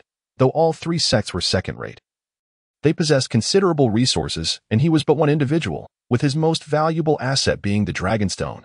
However, standing alone against a sect was a formidable challenge. Fear not. I have a way to acquire the pure heaven pearl without spending a single coin, Hong Ying said mysteriously, a sly smile gracing her lips. What method? Wang Tian asked, curiosity piqued. Patience, you will find out tonight, Hong Ying teased, then suggested, let us have breakfast first. Once we are nourished, we can pay a visit to the Qian Temple in Hanyang City. It is said that this temple is very effective. With sincere devotion, there is a considerable chance your wishes will be granted. Is that true? Wang Tian felt skeptical. After all, it was merely a clay statue. How could it possibly possess the power to fulfill wishes? If that were the case, he could wish for invincibility and a harem, and surely the goddess could grant that. Absolutely true. Many have had their wishes fulfilled. If you don't believe me, we can go see for ourselves. Hong Ying urged eagerly. All right, I'll go. I have nothing else to do during the day. Wang Tian promptly agreed. I want to go too. Yunqiu chimed in excitedly, eager to make a wish of her own. With Wang Tian going, the junior sister naturally followed. Thus, the four of them, after enjoying breakfast, set off for the Qian Temple. The temple lay to the east of Hanyang City, and even from a distance, Wang Tian could see throngs of people rushing towards it, men and women of all ages. Some sought love, others wished for children, while some prayed for health or martial prowess. Each individual wore an expression of earnest devotion. There are so many people. Is this temple truly that miraculous to attract such crowds? Wang Tian found himself astonished. I shall merely express that the Qian Temple is indeed extraordinary. Allow me to consult a few individuals, and you shall surely believe. With a subtle smile curling at the corners of her lips, Hong Ying began to scan the crowd and soon spotted an elderly lady carrying a basket of vegetables. She hastily approached her and inquired, Madam, could you share your thoughts on the efficacy of the Qian Temple? Of course, it is remarkably effective. My daughter-in-law had been unable to conceive for 8 long years. But after visiting the Qian Temple last year, She became pregnant within a month. Just a few days ago, she gave birth to a healthy baby boy. I have come today to express my gratitude. The elderly woman replied with palpable excitement. See, I told you it was effective. If you remain skeptical, I can gather more testimonies, Hong Ying insisted, determined to convince Wang Tian of the temple's power. She continued to seek out others in the crowd, bringing forth several individuals of varying ages and genders. Please, share your experiences with my friend here regarding the Qian New Temple's efficacy. As the individuals spoke, their faces radiated sincerity. One recounted. I suffered from a painful abscess on my backside. And after consulting numerous doctors who declared I had but a month to live, I decided to make a wish at the Qian New Temple. Miraculously, within days, the abscess healed. Truly astonishing.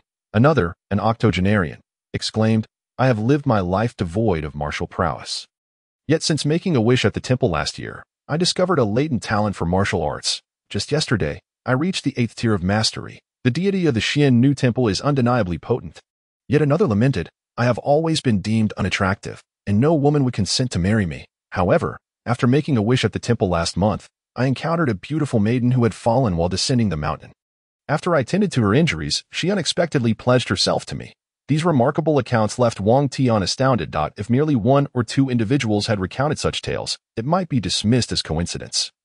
But with so many attesting to the temple's power, it began to seem plausible. What do you think? I told you the Qian New Temple is effective, Hong Ying proclaimed with an air of triumph. Wang Tian remained silent, yet Yin Qiu's eyes sparkled with renewed hope. I believe Sister Hong Ying is correct. So many have come to worship at the Qian New Temple. Surely it must be effective for them to do so. She mused, her anticipation growing. Soon, their quartet arrived at the Qian New Temple, where a throng awaited, necessitating a queue. You all queue here.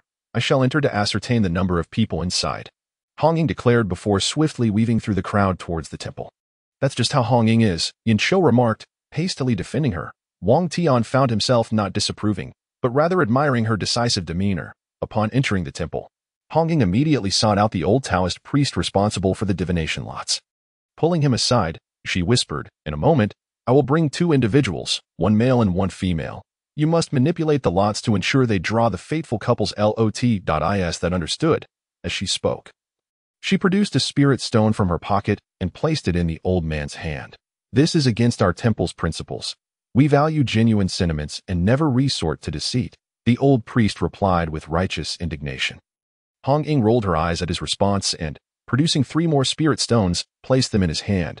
Surely this will suffice. Your sincerity is commendable. You shall surely see your desires fulfilled, the old priest conceded. Accepting the stones and bowing slightly to Hong Ying, very well, I shall return shortly with my companions, she said. Satisfied as she turned to leave, Hong Ying was fully committed to uniting Yin Qiu and Wang Tian. Should they succeed, she would host a separate banquet in their honor. After her departure, the old priest summoned a novice Taoist disciple and instructed him, fetch 2 lots and replace the contents with only the fateful couple's lots. Master, why must we replace them all with the same lot? It would render them ineffective, the young disciple protested, bewildered. Why do you have so many questions? Just do as I say and do not question it. The old priest snapped. Yes, master, I will do it at once, the young disciple replied, carrying 2 lots off to change them. The old priest was accustomed to such dealings and knew the temple housed numerous lots. Once at the back of the temple, the young disciple exchanged the lots for the designated ones but was suddenly struck by a sharp pain in his abdomen. I must attend to a personal matter, he announced, abandoning the lots to seek relief. During his absence, another young disciple arrived and unknowingly seized the newly exchanged lots. The back of the temple was filled with identical lots, and when a visitor at the front sought to draw one, this disciple unwittingly took the wrong ones. Upon returning from his brief respite, the young disciple found the old priest waiting for him.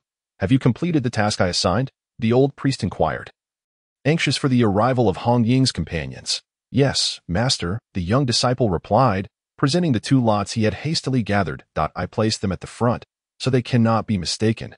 Such tardiness, the old priest berated, clutching the lots as he departed in a huff to the temple. It was now Wang Tian and Yin Qiu's turn to approach the lots. Young Master Tian, Sister Qiu, the most effective practice at the Qian New Temple is the drawing of lots.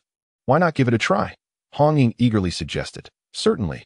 Yin Qiu nodded, eager to seek a romantic destiny. If they could both draw the fateful couple's lot, it would be perfect. I suppose I could give it a try as well, Wang Tian remarked, finding it a fitting opportunity. Upon seeing their agreement, Hong Ying signaled the old priest, who promptly approached with the lots.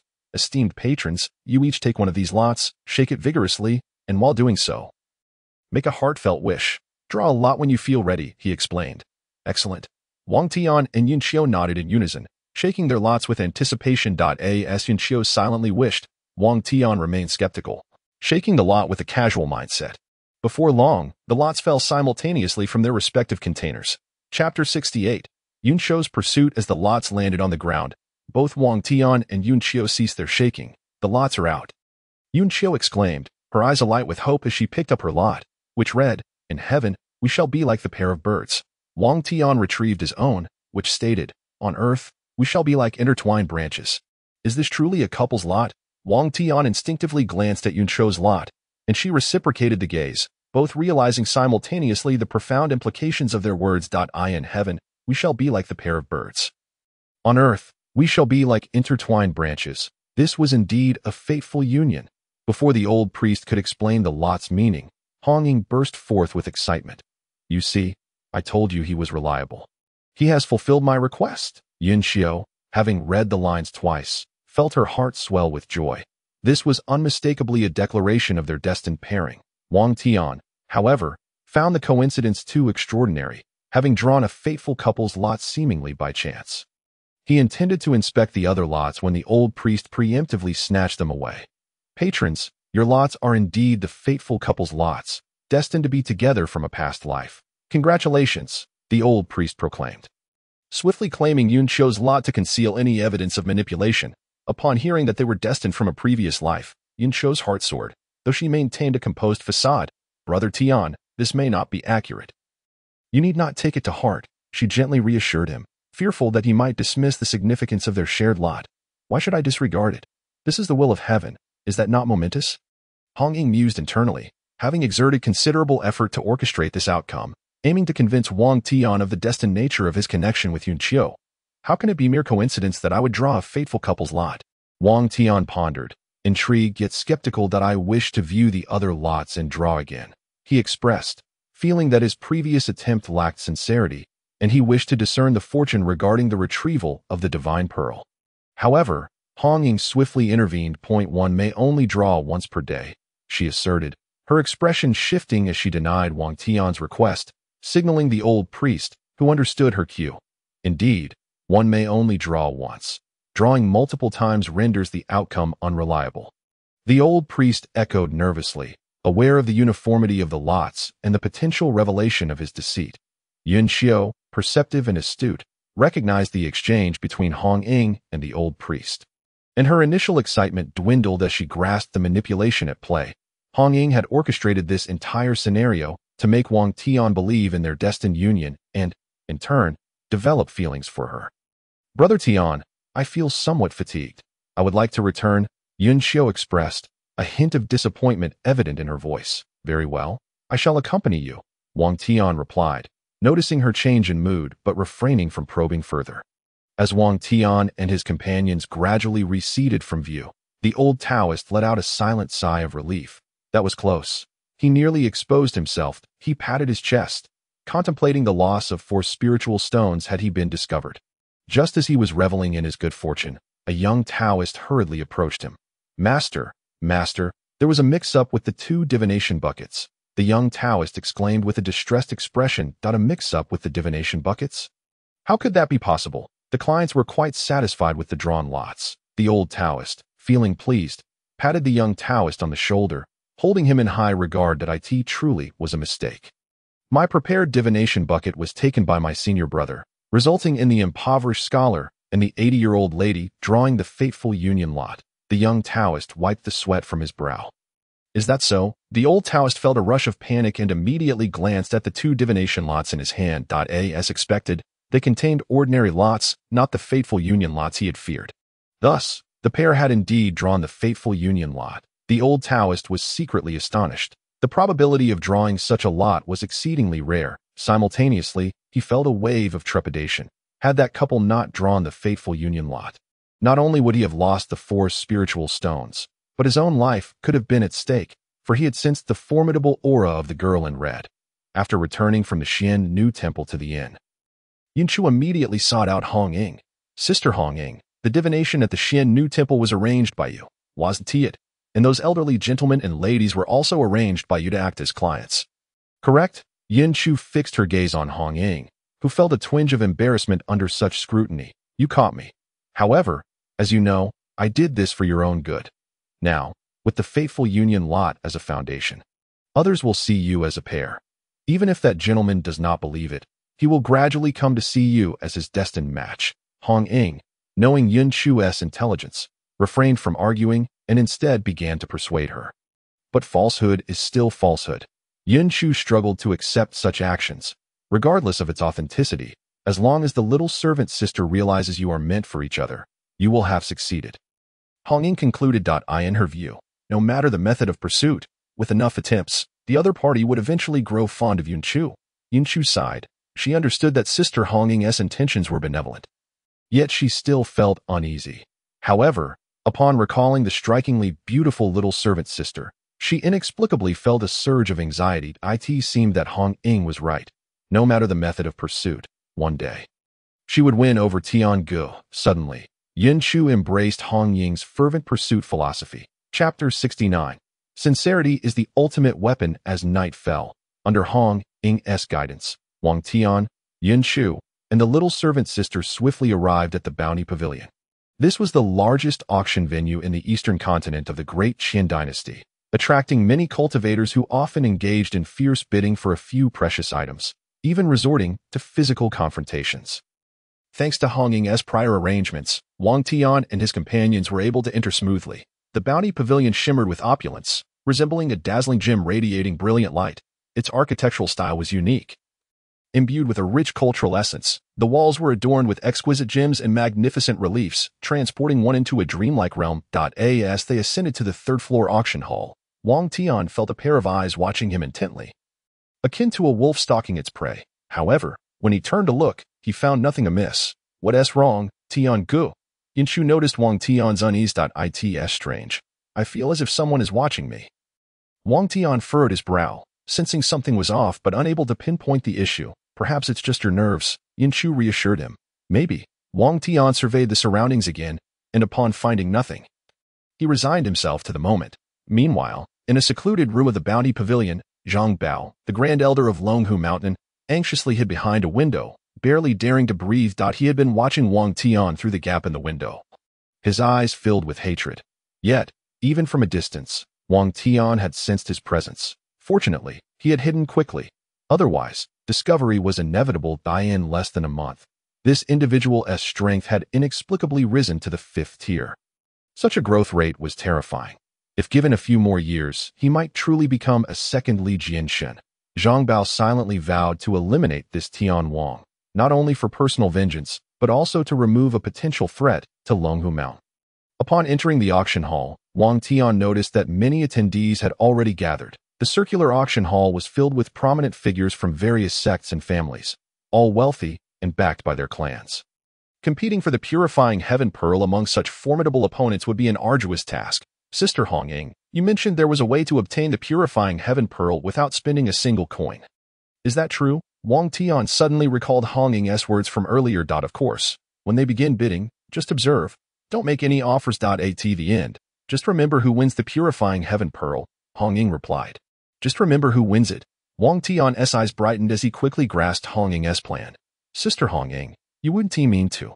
Wang Tian left the sentence incomplete, yet his meaning was clear, and he wholeheartedly agreed with the idea. Good, then close your eyes and rest for a bit, Hong Ying said, actually closing her eyes to relax. Wang Tian quietly admired her decisiveness, since they had resolved to implement this plan. He too closed his eyes to rest. In contrast, Yin Chu attentively observed every item up for auction. Throughout the first 2 rounds, she remained calm and uninterested in the items. However, during the 3rd round, she suddenly raised her bid. 10 medium-grade spiritual stones. Her delicate voice instantly startled Wang Tian and Hong Ying, prompting them to turn their gaze toward the auction stage, eager to see what treasure had caught the attention of the capital's foremost talented lady. Yet, upon closer inspection, they realized it was hardly a treasure, merely a mid-grade black mink fur cloak, and even then, it only had fur on the shoulders, with not a single hair elsewhere. Why did you bid on a black mink cloak? Sister, And it doesn't even match your little fairy style. Hong Ying questioned, puzzled. I'm buying it for Gugu. His black cloak seems a bit worn, so I wanted to get him a new one. Yunchu replied earnestly. My cloak is worn. I had no idea. Wang Tian instinctively glanced at his black cloak, discovering indeed several tattered spots, likely from the sword energy encountered during his previous adventure in the sword pavilion. But he had remained oblivious until now. Tian Gu, do you like this black mink cloak? Yunchu asked with sincere eyes. Yes, I suppose I do. Wang Tian felt a warmth in his heart upon seeing Yunchu's genuine expression. Realizing that she cared more about this than he had, that's wonderful. Yunchu beamed, waving her hand at the auctioneer to raise her bid. 30 medium-grade spiritual stones, though Yunchu agreed with Hong Ying's pursuit philosophy. She was not fond of her methods. Whether through seduction or deception, it felt insincere to her. Yunchu believed that sincerity was the ultimate weapon to win someone's heart. Congratulations to this young lady for successfully bidding on the black mink cloak, the auctioneer declared, sending someone to deliver the cloak to Yunchu. Without hesitation, she paid the 30 medium-grade spiritual stones and immediately presented the cloak to Wang Tian. Tiangu, let me drape this on you, Yunchu said, her eyes filled with affection and tenderness. I can do it myself, Wang Tian began, but Yunchu insisted on helping him. Eventually, he had no choice but to acquiesce. Yunchu gently removed his old cloak and carefully draped the new black mink cloak over his shoulders, meticulously adjusting his attire with utmost care and tenderness. As Wang Tian watched Yunchu's gentle attentiveness, his heart inexplicably raced. Faced with Yunchu's exquisite allure, his heart had remained steady, even with the fateful union lot. He had not chosen to believe. Yet, in that moment, as Yunchu lovingly adorned him with the new cloak, his heart fluttered. He realized that at this moment, Yunchu was breathtakingly beautiful, a sight that took his breath away. And he longed to embrace her tightly and cherish her. All done, Yunchu looked at Wang Tian, satisfied with the cloak she had purchased for him. Wang Tian finally emerged from his reverie. Thank you, little Chu, he expressed his heartfelt gratitude. For Yunchu, a mere cloak seemed inconsequential. She smiled lightly, her smile reminiscent of flowers blooming in spring, beautiful and warm. Wang Tian caressed the black mink cloak. Instantly enamored. Now, we shall present the final auction item of the evening, the purifying heaven pearl, with a starting bid of 10 top-grade spiritual stones. Bidding begins now, the auctioneer announced loudly. As soon as he finished, the prominent figures in the auction hall stirred with excitement. Most had come specifically for the purifying heaven pearl. Consequently, within a short span, the bidding for the pearl soared to 100 top-grade spiritual stones. Such a substantial resource was beyond what Wang Tian could afford on his own, and this was far from the final figure. In the presence of esteemed individuals, a fierce competition ensued, resulting in the auction price soaring to unprecedented heights. However, Wang Tian and his companions exhibited no inclination to engage in the bidding war. This left Zhang Bao, who had been observing them covertly, feeling increasingly anxious. This fellow, to refrain from placing a bid. Could he possibly have other intentions? Suddenly, Zhang Bao's gaze fell upon the figure clad in red, Hong Ying. Indeed, she was known for her unconventional methods, and it seemed that this time, she too was determined to deviate from the norm. Bring forth our own people, arrange for us to secure the pure heaven pearl at a high price, Zhang Bao commanded loudly to one of his subordinates. Yes, elder, came the obedient reply, and the subordinate set off to carry out the order. Since you wish to play covertly, I shall accompany you to the end, leading you all into the life and death formation and seeing how you survive, Zhang Bao thought, his eyes glimmering with malice. Chapter 70. The stunning debut of the little servant. Ultimately, the pure heaven pearl was sold at the exorbitant price of 300 exquisite spirit stones, with Wang Tian's personal strength.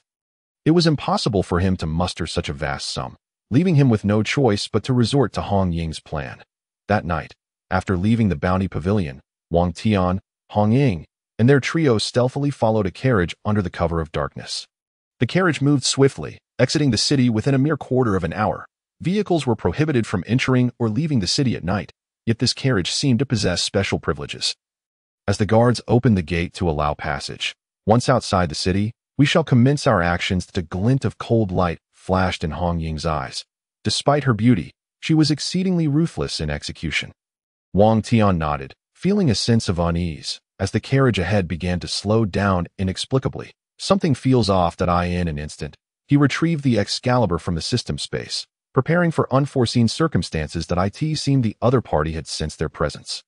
Hong Ying furrowed her brow, summoning a crimson spear that blazed with flames, resembling a dancing fire phoenix.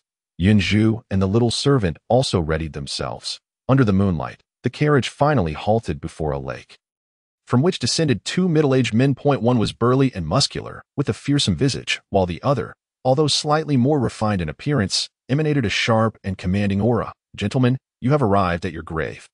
Do not pursue any further." The refined man, hands clasped behind him, wore an expression of calm confidence, as if everything was under his control. "Your grave? Such audacity! I advise you to surrender the pure heaven pearl, or this place shall become your tomb." Hong Ying stepped forward, aiming the phoenix spear directly at the two men, flames erupting from its tip. "Hong Ying, you are overly confident," a voice called from behind Wang Tian and his companions.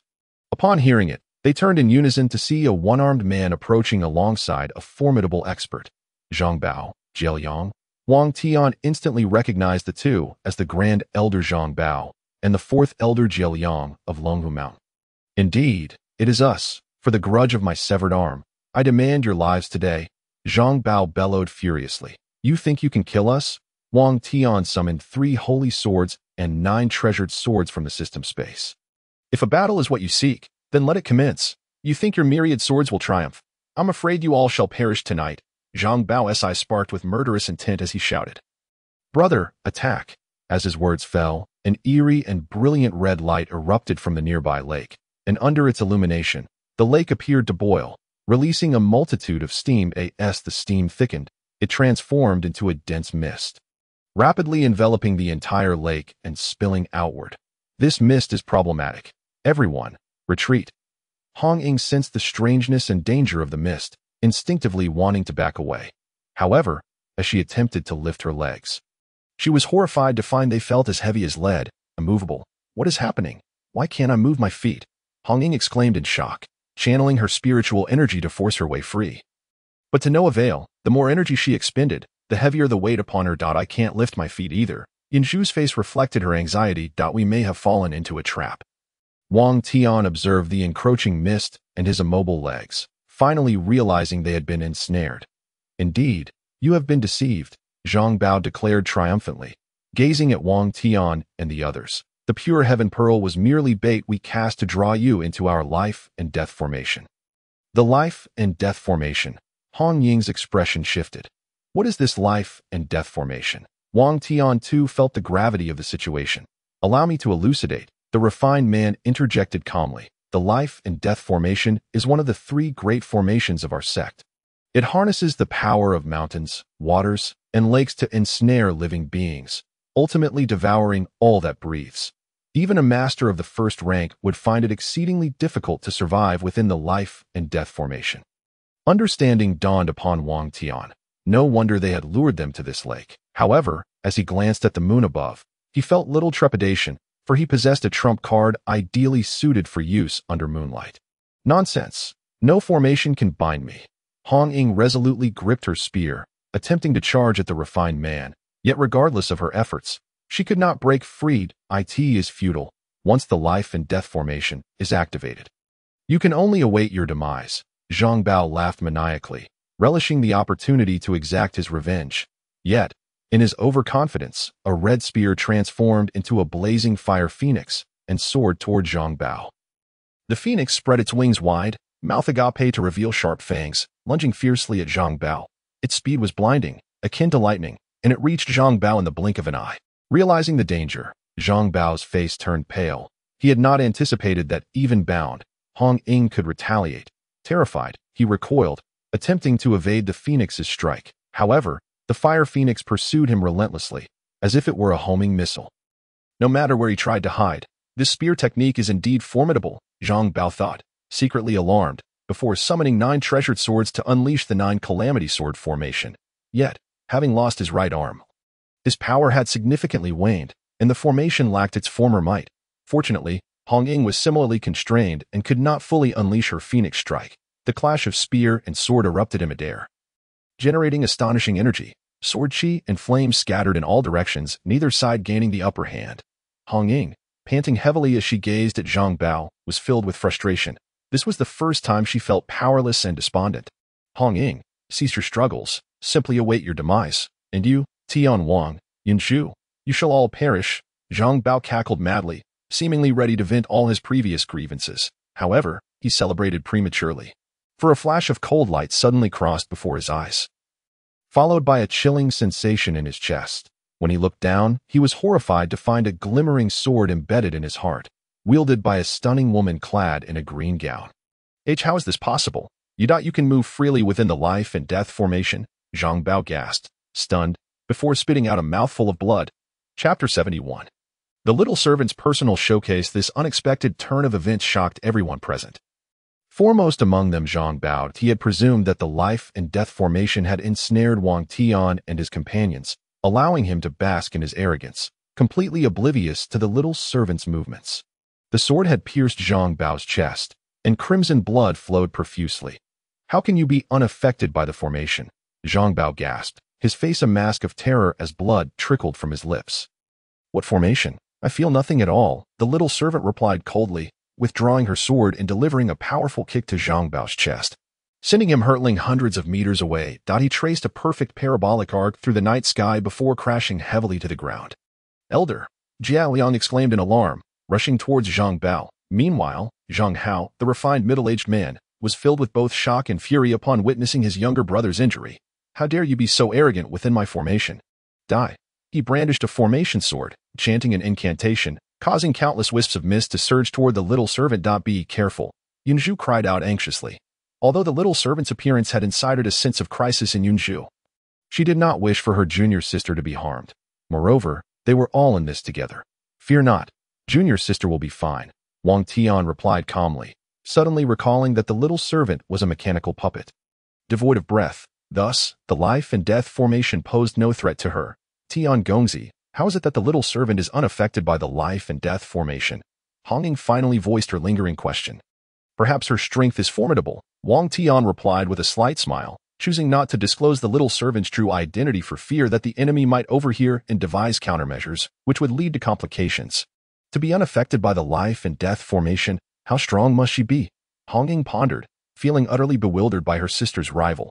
Amidst the relentless onslaught of mist, Xiaonu pressed forward rather than retreating, gripping her longsword tightly as she charged directly at Zhang Hao. Her speed was astonishing, akin to a specter, as she carved through the night sky, leaving behind fleeting green afterimages before plunging headlong into the fog.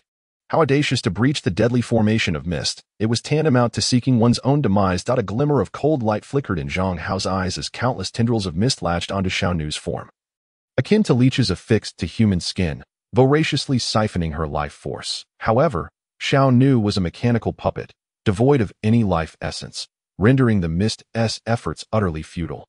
Ignoring the mist entirely, she continued to weave through it with breathtaking speed, transforming into a streak of green light. Mere breaths later, she found herself before Zhang Hao. With a swift motion, a blade of light lunged towards Zhang Hao's neck. Fortunately, he had been vigilant, narrowly evading the deadly strike by deftly sidestepping at a critical moment. You possess no vitality. What manner of creature are you? Zhang Hao's expression shifted to one of grave concern as he grasped the implications that a first-tier master unbound by the constraints of the deadly formation had thoroughly derailed their plans and strategies. I am a monster you cannot contend with. Xiaonu's anger ignited at the audacity of those who dared to conspire against her master. She would not hold back.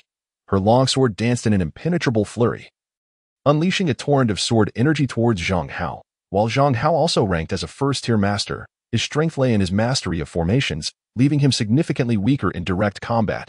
Chang Wu, Zhang Hao called out, overwhelmed by the relentless onslaught. In the next instant, a sword beam suddenly surged from behind Xiaonu, aiming for her. Although she sensed the impending danger, Zhang Hao employed his ultimate technique to keep her occupied, relentlessly applying pressure that prevented her from addressing the threat looming behind her. With a piercing thrust, Chang Wu, a burly middle-aged man of second-tier mastery, struck Xiaonu's back. Zhang Hao's heart leapt with joy at the sight. A full-force blow from a second-tier master should incapacitate her if not kill her. Yes, we've succeeded, Zhang Hao reveled, believing they were on the verge of eliminating Xiaonu yet, to his astonishment. After being Zhang Hao spat out a mouthful of fresh blood, his face a mask of shock as he gazed down at the small servant. Severed in two, I have already stated that I am not human. How can you perceive me through the lens of human anatomy? The small servant chuckled ominously, and then, At a visible speed, its bisected body merged back together, returning to its original form in mere moments. You can actually reconstruct your physical form. Zhang Hao fell into utter despair. On the Tianxin continent, all mechanical puppets were incapable of such regeneration, for the techniques and materials necessary for corporeal reconstruction had been lost to time hundreds of years ago. This was precisely why Zhang Hao believed that by severing the small servant, he would achieve victory. However, this particular small servant was evidently a genuine monstrosity, capable not only of self-replenishment but also of reforming its body. Such a level of mechanical puppet far surpassed that of an ordinary first-tier master. As I have said, I am a monster. After merging its body, the small servant rose once more, its expended spiritual energy rapidly replenishing. Zhang Hao, watching the small servant approach step by step, finally felt the cold grip of fear and the specter of death. You are indeed formidable, but should I perish, I will take your friends down with me. Ha ha. Zhang Hao laughed maniacally, a torrent of blood erupting from his mouth before he fell lifelessly to the ground. The small servant's earlier strike had pierced Zhang Hao's vital point. His ability to endure thus far was impressive. Soon, Zhang Hao lay motionless on the ground, devoid of life. After his demise, the mist within the great formation ceased its pursuit of the small servant and began to disperse outward.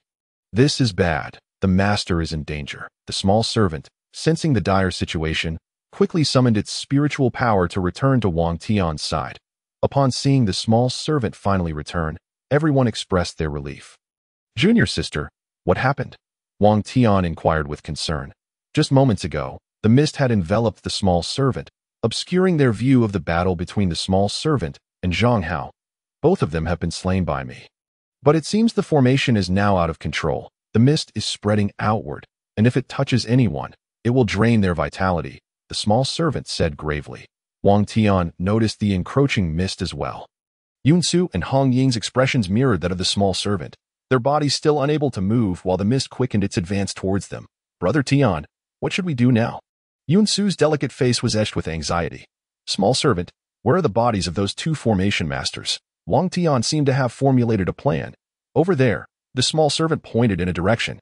This is the only method we can employ. Wang Tian glanced at the sky and then retrieved the moon fox pearl from his spatial storage. In the next instant, his figure vanished from sight. Chapter 73. Extracting the essence of the formation under the moonlight. Wang Tian utilized the moon fox pearl's teleportation ability to instantly appear beside a second-tier master's lifeless body. The deceased was a portly second-tier master, the fourth elder of the formation sect, who had been closely associated with Zhang Hao and had come to assist him this evening, never anticipating his untimely demise here. After death, his head was completely gone. Without hesitation, Wang Tian crouched down and reached for the headless corpse. Ding! Congratulations to the host for touching a ground-level corpse. You have obtained the Eye of Formation AS. The system's voice echoed. A surge of formation energy surged within Wang Tian's body. By condensing this energy within his eyes, he could instantly perceive the focal point of the formation. Tio mastered the art of formations. Understanding the Eye of Formation was indispensable. Excellent. With the Eye of Formation, I can discern the center of this life and death formation. However, to dismantle or control the formation, merely possessing the Eye of Formation is insufficient. Wang Tian quickly recalled Zhang Hao's corpse, since he had set up the life and death formation. The key could only be found on him. Utilizing the Moon Fox Pearl's teleportation ability once more, Wang Tian reappeared next to Zhang Hao's lifeless form and immediately reached for him. Ding! Congratulations to the host for touching a ground-level corpse. You have obtained the essence of 72 formations. As the system's voice faded, 72 advanced formation techniques and their nuances flooded Wang Tian's mind. How to arrange them, what materials to use, how to harness momentum, and their power, all contained within. Among them was the life and death formation, causing Wang Tian's eyes to light up. Excellent. With the essence of the life and death formation, I can control this formation for my own purposes. With this thought, Wang Tian teleported to the edge of the lake. The focal point of the life and death formation lay within this lake. By seizing control of it, Wang Tian could dominate the entire formation. 10 meters underwater lay the focal point, but Zhang Hao likely left behind protective energies. Wang Tian turned to glance at the mist, which was rapidly closing in on Yun Su and Hong Ying. And without hesitation, he used the Moon Fox Pearl to teleport 10 meters underwater. Indeed, there lay a strikingly beautiful and peculiar red formation stone, rhythmically pulsating like a human heart. Surrounding this formation stone was a small protective formation. 2 meters in diameter, arranged with spirit stones to safeguard the stone itself. This is the focal point. As long as I destroy this red spirit-devouring stone, the life and death formation will become ineffective. Halfway through his thought, Wang Tian suddenly changed his mind. If I can extract this red spirit-devouring stone intact, it will also render the life and death formation powerless. Now, with the eye of formation and mastery of 72 formation arrangements, possessing this spirit-devouring stone as the focal point would allow him to deploy the life and death formation at will, thus significantly enhancing his actual combat power. Moreover, the life and death formation was one of the 3 major formations of the formation sect. A formidable array that even first-tier masters found peerless to acquire the spirit-devouring stone. He first needed to dismantle the surrounding protective formation. Wang Tian conjured the exquisite sword in an instant. Forcefully destroying the protective formation would only hasten the life and death formation's consumption of Yun Su and Hong Ying. So to dismantle it smoothly without provoking the spirit-devouring stone, he had to proceed with caution. Fortunately, Wang Tian was already well-versed in this life and death formation. By systematically dismantling the spirit stones of the protective formation in a specific order, he could silently dismantle it. Time was of the essence. Otherwise, Yun Su and Hong Ying would not be able to withstand the onslaught. Wang Tian tightened his grip on the exquisite sword and struck at one of the spirit stones within the protective formation. A flash of sword chi sliced through, instantly shattering the spirit stone, and the protective formation's power diminished without provoking a reaction from the spirit-devouring stone. Wang Tian exhaled in relief. It seemed the essence of the formations he had acquired was indeed beneficial. After the initial success, subsequent demolitions proceeded much more smoothly. Within a few breaths, the protective formation was nearly obliterated. With the protective formation gone, the red spirit-devouring stone was now fully exposed before Wang Tian's eyes. Excellent. This spirit-devouring stone is mine. Wang Tian bent down to grasp the spirit-devouring stone and, without pausing to examine it, placed it into his spatial storage. With the spirit-devouring stone's support removed, the life and death formation immediately became ineffective. Simultaneously, the dense mist had already reached Yun Su and Hong Ying, just an inch away from engulfing them and draining their vitality. Yun Su and Hong Ying were steeped in despair, but just then, the mist halted its advance and swiftly retreated back to the lake. The mist. It's retreating. Hong Ying gazed in disbelief. It seems to be true. I can move again. Yun Su flexed her limbs, a wave of relief washing over her. Indeed, how wonderful. We have survived. Hong Ying exclaimed with excitement. Though typically decisive, facing death had instilled fear in her. Now, their survival was a cause for jubilation. Where's Brother Tian? Yun Su immediately sought out Wang Tian. I am here. Wang Tian appeared before her in an instant, promptly stowing away the moon fox pearl. Brother Tian, where did you go just now? How could you move within the life and death formation? And what about the small servant? Yun Su asked, her face filled with curiosity. This question piqued Hong Ying's interest as well. The life and death formation was lethally dangerous to living beings. Even first-tier masters would tremble before it. Yet, the small servant and Wang Tian seemed to disregard it entirely, moving freely and even eliminating its creator. Perhaps it is due to the unique constitution of our disciples from Zhuxian. Wang Tian offered no further explanation, as the nature of the small servant as a mechanical puppet could not yet be revealed. Presently, the small servant served as his hidden trump card. Should its existence become known, it would no longer be a secret, and others would devise ways to counter it, placing him at a disadvantage. Is that so? Hong Ying clearly found this reasoning hard to accept, yet she refrained from pressing further. If someone did not wish to share, she would not lack the courtesy to pry. Regardless, I am immensely grateful to both of you for your timely rescue tonight. By the way, we have yet to retrieve the pure heaven pearl. Hong Ying suddenly recalled something and dashed toward Zhang Hao's corpse like a gust of wind. Crouching down, she rummaged through his body, but found nothing until she noticed the spatial ring on Zhang Hao's hand and swiftly removed it. The pure heaven pearl should be within here. After probing with her spiritual energy, she indeed discovered the pure heaven pearl. Found it. The pure heaven pearl is truly on him. Hong Ying exclaimed, excitedly extracting the pure heaven pearl from the spatial ring. With 9 materials, they had finally located the first one. Wang Tian, upon seeing the pure heaven pearl, breathed a sigh of relief. After all the effort and near brushes with death, it was fortunate that their endeavors had not been in vain. Chapter 74.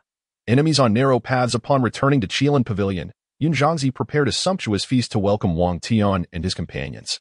Young Master Tian, congratulations on acquiring the pure heaven pearl. I raise my glass to you, Yin Zhongzi said, lifting his cup in reverence towards Wang Tian, who reciprocated with his own raised cup. This is all thanks to the information provided by Pavilion Master Yun. Otherwise, I would have been oblivious to the whereabouts of the pure heaven pearl. It is merely our duty. In comparison to young Master Tian's selfless rescue of our Qilin pavilion, our assistance is but a trifling matter. Yun Zhongzi expressed his deep gratitude towards Wang Tian. In the past, when Qilin pavilion was besieged by Longhu Mountain, not a single faction or individual was willing to extend a helping hand, all choosing to distance themselves. Only Wang Tian ventured forth to aid them, and for this kindness, Yin Zhongzi would forever remain indebted. Brother Tian, I also raise my glass to you, Yun Xiu chimed in. Lifting her cup towards Wang Tian, her beautiful eyes glimmering with a hint of concealed affection. Excellent. Wang Tian returned her toast, having developed a fondness for the gentle Yin Xiu during their recent escapade in Hanyang City. As the revelry continued, a subordinate hurriedly approached, whispering something into Yun Zhongzi's ear. Really? Upon hearing the news, Yun Zhongzi was visibly agitated, confirming without a doubt. The subordinate nodded in affirmation. This exchange piqued the curiosity of those present. But Wang Tian refrained from probing further, as it pertained to Qilin Pavilion's affairs. After dismissing his subordinate, Yun Zhongzi turned to Wang Tian with a face full of excitement. Young Master Tian, we have news regarding the Tranquil Heart Lotus. Oh, you have inquired about the Tranquil Heart Lotus? Where might this treasure be located? Wang Tian responded with both surprise and joy, never expecting to receive news of the second material so swiftly. Just recently, our people discovered that this year's capital city Qinglong competition offers the Tranquil Heart Lotus as the grand prize. Yun Zhongzi stated solemnly. The Qinglong competition is about to commence. As a native of the capital, Wang Tian was well aware of this event. Initially, the Qilin competition was exclusively for the royal family's younger generation honing their dragon energy, but as the royal lineage dwindled, its scope expanded to encompass the entire capital. Any individual aged between 16 and 25 from the capital could participate.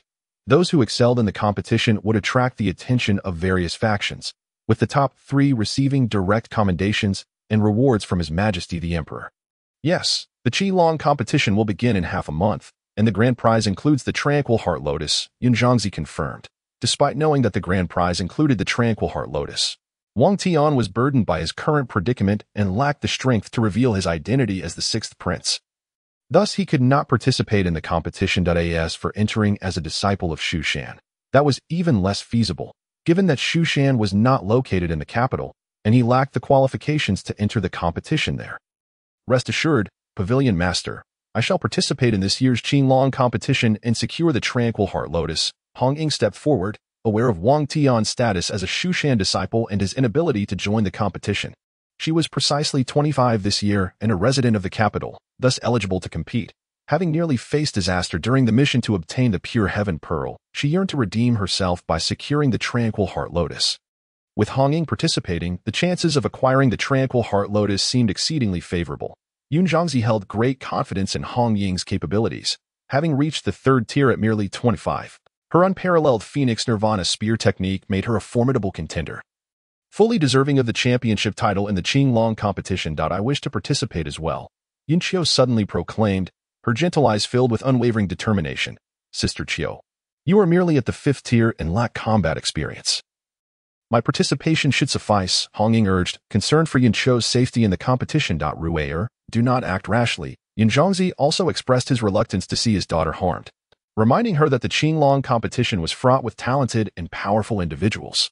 A girl like Yin Qiu, who favored the arts over martial prowess, stood little chance of placing and could potentially be injured. No, I insist on participating. I shall register tomorrow, Yin Qiu declared with resolute determination. Perhaps we should allow little Qiu to give it a try. Her musical talent seems quite impressive. Wang Tian observed the determination and dedication in Yin Qiu's eyes. Very well, but let it be known that should you falter, you must withdraw swiftly. You are aware of the Qilin competition's rules, where fatalities are not uncommon, Yun Zhongzi cautioned with concern.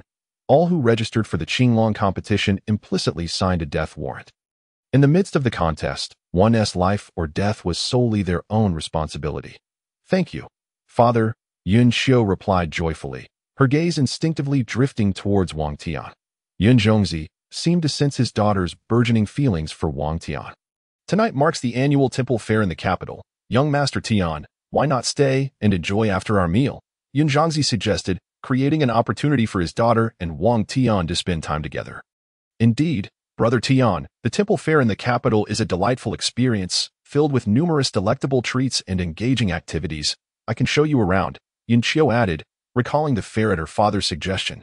Young Master Tian, this temple fair is a rare occasion. Let us go, Hong Ying exclaimed, seizing Wang Tian's hand and pulling him along without waiting for his consent, offering him no chance to decline. Truly, a splendid matchmaker, Wang Tian did not refuse, as he too wished to explore the fair. As the sun dipped below the horizon, Dongdajie and the capital came alive with festivities, lined with an array of delectable snacks and curious trinkets. The atmosphere was filled with lanterns, riddles, fireworks, and much more, creating a vibrant spectacle. After being drawn out by Hong Ying, Xiaonu also followed, but Hong Ying, finding Xiaonu to be an unwelcome presence, concocted an excuse to lead her away, thereby granting Yun Qiu and Wang Tian an opportunity for private interaction. Yun Qiu felt a surge of joy within her, yet the two walked in silence. Brother Tian, this stinky tofu is delectable. Let us sample it, Yun Qiu exclaimed, her eyes lighting up at the sight of the street vendor. Certainly. Wang Tian was about to reach for his money when Yun Qiu stopped him. Tonight, I shall treat you. Enjoy yourself and have a splendid evening, she said with a gentle smile that bloomed like a flower. Then I shall graciously accept your offer. Wang Tian felt at ease and content in Yun Qiu's company. Admiring her exquisite beauty, after purchasing the stinky tofu, Yun Qiu promptly offered a piece to Wang Tian, holding it aloft with a bamboo skewer. Brother Tian, do give it a taste. This stinky tofu is truly delicious. Her gentle, sparkling gaze was utterly captivating. Instinctively, Wang Tian opened his mouth to sample the delicacy, and was met with a burst of flavor that lingered delightfully on his palate. Delicious. Although Wang Tian had tasted stinky tofu many times before, none compared to this experience, perhaps due to the fact that Yun Qiu had personally fed him. Is it to your liking? Does Zhuxian have stinky tofu? Yun Qiu asked, her face aglow with happiness. Indeed, but none are as delectable as yours, Wang Tian replied earnestly. Yun Qiu's cheeks flushed crimson, and just as she was about to guide Wang Tian towards other culinary delights, a familiar, mocking voice rang out from behind them. Oh, is this not the once pure talented lady? Why do you seem so chummy with a masked man? Has no one else shown interest? Chapter 75. The provocation from former fiancé, Zhuxian Yun Qiu. Why do you fall silent upon seeing me? The taunting voice echoed once more. Yun Qiu clenched her delicate fists, unwillingly turning to face the speaker. Zhuxian, what do you want? She glared at the intruder. The very woman who had drugged her, left her unconscious, and cast her onto the bed of the sixth prince, thus tarnishing her virtue. Upon hearing the familiar voice, Wang Tian's brow furrowed slightly. He was all too familiar with it. Once, he had entertained thoughts of marrying the owner of that voice. But her malicious intent had nearly cost him his life, and now he was utterly disillusioned. As he turned to face the source of the voice, he indeed found himself confronted by the familiar figure. Dressed in a striking red gown, Zhuxian resembled a red plum blossom defying the snow, splendid yet aloof. Her icy demeanor was tinged with mockery and derision. Beside her stood a man clad in opulent garments, his handsome features casting a condescending glance at both Yun Qiu and Wang Tian. Nothing much, just happened upon you today and thought I would come by to say hello. Zhuxian teased, her gaze scrutinizing Wang Tian, who was dressed plainly and masked, unable to suppress a mocking remark. I never imagined that the capital's foremost talented lady, after being sullied, would resort to associating with a hideous man. She assumed that a masked individual must surely be too ugly to show his face. Enough. Yun Qiu trembled, indignant that a woman's virtue is her most cherished possession, and to have her disgrace revealed before the man she cherished was both infuriating and distressing. Oh, how amusing. You were sullied, yet you do not permit me to speak. You have become nothing more than a withered flower. Zhuxian seemed to revel in ridiculing Yun Qiu, though both women were counted among the four beauties of the capital. Yun Qiu's talent and beauty had consistently overshadowed Zhuxian, stirring her resentment. This fueled Zhuxian's desire to tarnish Yun Qiu's reputation by casting her into the bed of the sixth prince, effectively ruining her. Did I command you to cease? Yun Qiu's eyes brimmed with tears as she nearly screamed in desperation. Her urgency to silence Zhuxian stemmed from a fear that Wang Tian would abandon her upon learning of her disgrace.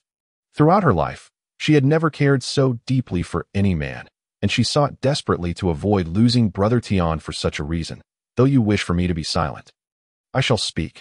Upon witnessing Yunqio's fury, Zhuxian felt an unsettling sense of exhilaration, a joy derived from the suffering of others. Yunqio has commanded you to be quiet. Thus, you ought to comply, Wang Tian declared. An overpowering aura emanating from him, compelling Zhuxian to take a step back. Despite both Zhuxian and Wang Tian being at the 5th tier of cultivation, Wang Tian's connection to dragon bones and dragon souls rendered him nearly invincible among his peers, able to suppress 4th tier experts even without wielding the Zhuxian sword. After being forced back, Zhuxian glared at Wang Tian in fury. Do you know who I am? How dare you offend me? Zhuxian's delicate features were twisted in malice. I care not for your identity. Whoever dares to provoke Yunqio shall face my wrath, Wang Tian retorted, his presence surging once more, pressing down on Zhuxian so heavily that she struggled to stand upright. Even the 4th Prince Wang Hong felt a hint of pressure. What an overwhelming aura, Zhuxian thought, her heart racing. She never anticipated that the one who would take on the fallen flower Yunqio would possess such formidable strength. How audacious to act recklessly before this hall. Are you seeking death? The 4th Prince Wang Hong scoffed, releasing his own dragon aura, for as a prince, he could not allow himself to be overshadowed. However, despite his 4th tier prowess, he found himself at a disadvantage in terms of presence, which left him incredulous. How is this possible? The opponent is clearly at the 5th tier, yet his aura surpasses mine. Wang Hong was astounded, recognizing that he cultivated dragon aura, which should make him invincible within his tier, but here was someone at a lower tier exerting greater presence. Unbelievable. Impudent. A thunderous voice erupted from behind the 4th prince, instantly suppressing Wang Tian's aura, though it merely served to restrain him and did not impose any real pressure. The voice rang out. A burly, bearded guard stepped forward, revealing himself as Zhu Hao, the 4th prince's personal bodyguard. Do you think the 4th prince can be trifled with by mere country bumpkins? Seeking death, are you? Zhu Hao noted Wang Tian's unyielding stance against his aura with mild surprise. He was at the pinnacle of the 2nd tier, and yet this individual at the 5th tier had managed to withstand his pressure. I have declared that anyone who bullies Yunqio shall meet their demise, Wang Tian announced, drawing the Zhuxian sword from his system space, infusing it with spiritual energy, and a resounding sword chants soared into the heavens. This sound astonished Wang Hong and the others, particularly Zhu Hao, who seemed to recognize the weapon. You are the Sword King of Zhuxian? Zhu Hao's brow furrowed. The Sword King had gained notoriety after a fierce battle against the Elder of Longhu Mountain at Qilin Pavilion, where many had witnessed him severing the Elder Zhang Bao's arm with the overwhelming force of his sword technique.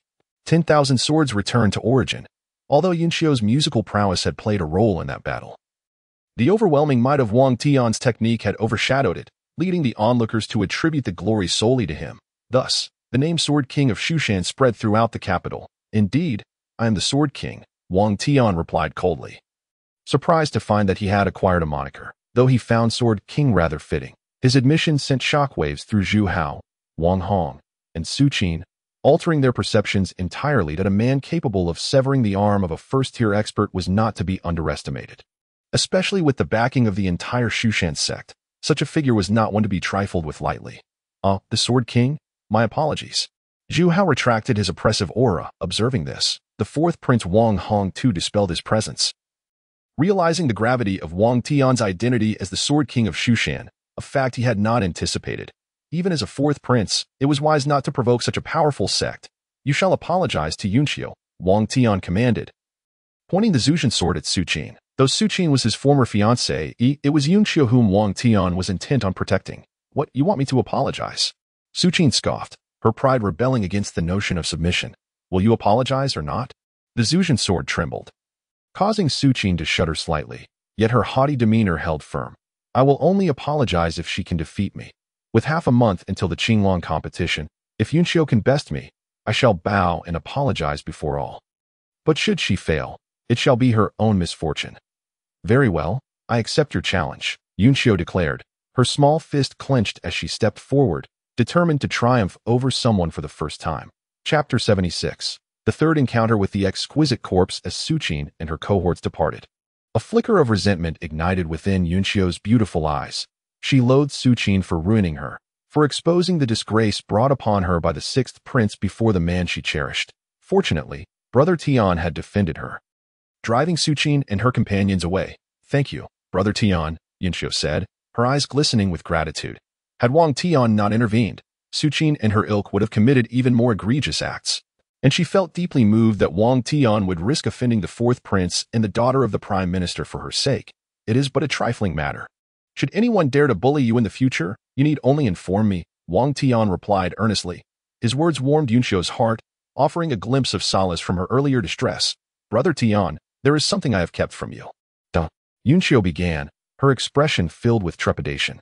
What is it? Wang Tian asked instinctively. The truth is, I am no longer pure. I fell victim to a scheme by Zhuxian and was defiled by the sixth prince, Yunxiu confessed after a lengthy hesitation. Summoning the courage to unveil the buried secret. As she uttered those words, she gazed anxiously at Wang Tian, fearing his disdain, her small hands nervously clutching the hem of her skirt, witnessing Yunxiu's anxious and fearful demeanor. Wang Tian felt a pang of compassion. I understand. It is all in the past. From now on, no one shall dare to bully you with me around, he reassured her, pulling Yunxiu into his embrace while fiercely clenching his fists in determination. Once he gained strength, he would ensure that Su Jianan and Wang Hong faced dire consequences. The warmth of Wang Tian's embrace soothed Yunxiu's previously tumultuous heart, instilling a sense of security that as long as Brother Tian was present, she had nothing to fear. In that moment, Yunxiu fell completely for Wang Tian. Though she had yet to glimpse his visage or determine whether he was handsome or not, she realized that regardless of his appearance, she wished to be by his side.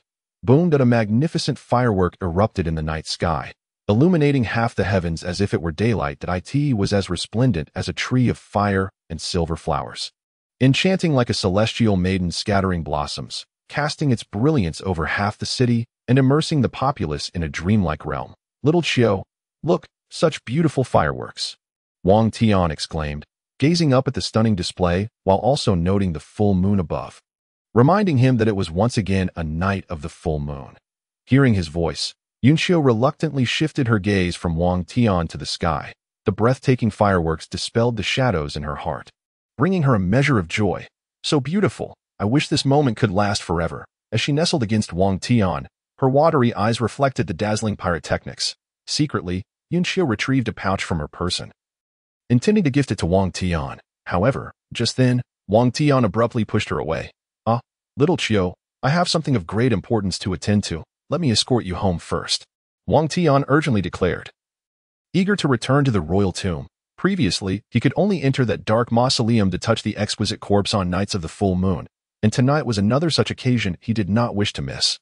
All right, Yunxiu replied, slightly crestfallen as she stealthily tucked the pouch away. There was a tradition at the temple fair whereby a girl would gift a pouch to a favored suitor. If he accepted, it indicated mutual affection, while refusal implied indifference. After escorting Yunxiu back to Qilin Pavilion, Wang Tian vanished from sight in an instant. Yunxiu stared blankly at the spot where he had disappeared, lost in thought, when suddenly Hong Ying rushed over, her face brimming with curiosity. So, did that gentleman show any interest in you? I didn't get the chance to give him the pouch, Yunxiu replied, her eyes filled with disappointment. I created a chance for you to be alone with him. How could you let such a golden opportunity slip away? Hong Ying lamented, frustrated.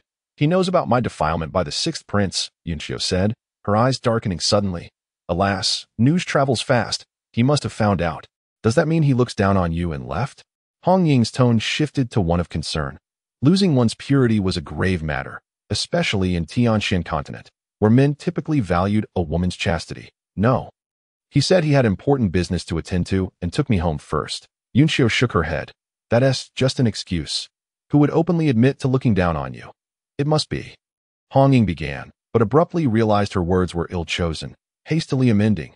I didn't mean it that way. We are so exceptional. If he doesn't want you, then it is his loss. As Hong Ying felt she was digging a deeper hole, Yunxiu's eyes suddenly glistened with tears, and she ran back to her room in distress. Watching Yunxiu in such despair, Hong Ying wished she could slap herself for her lack of tact. This sixth prince. One day I shall pierce you through with a single blow.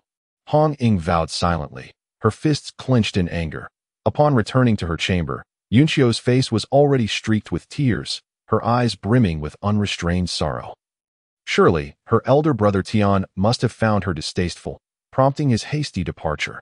Sitting before the bronze mirror, she clutched the pouch that she had failed to present, tears cascading down her cheeks. The more she contemplated, the more she felt her chances slipping away. After all, Her junior sister Xiunu was not only exquisite in appearance but also formidable in strength, while she herself had been sullied and lacked the prowess and talent of Xiunu. For the first time, Yunxiu felt the sting of inadequacy. She wept for an extended period, until dawn's light crept in, eventually succumbing to exhaustion and curling up in bed, still grasping the unpresented pouch.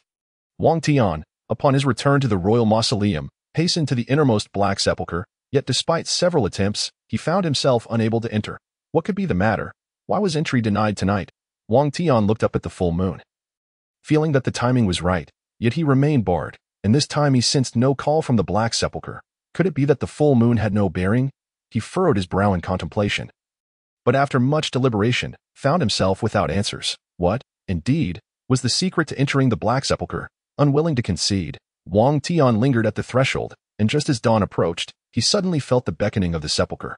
A surge of anticipation coursed through him. He had been on the verge of slumber, but now he was wide awake. Wang Tian glanced at the sky, which was beginning to lighten, and seized the moment to stride towards the grand entrance of the black sepulchre. The doors swung open in perfect timing, allowing him to enter once more. Indeed, it appeared that only on a full moon night could one gain entry, though he was perplexed as to why it had taken so long this time. With dawn nearly upon him, he found himself bewildered. Yet, with little time to ponder, he needed to hasten to touch the breathtaking female corpse. What might he discover this time? With eager anticipation, Wang Tian summoned the dragon energy within him and darted towards the exquisite corpse lying upon the icy bed. The instant his hand made contact, the system's voice reverberated once more. Ding! Congratulations, host, for touching a celestial-grade corpse. You have received. Chapter 77. Do you like Sister Chiu?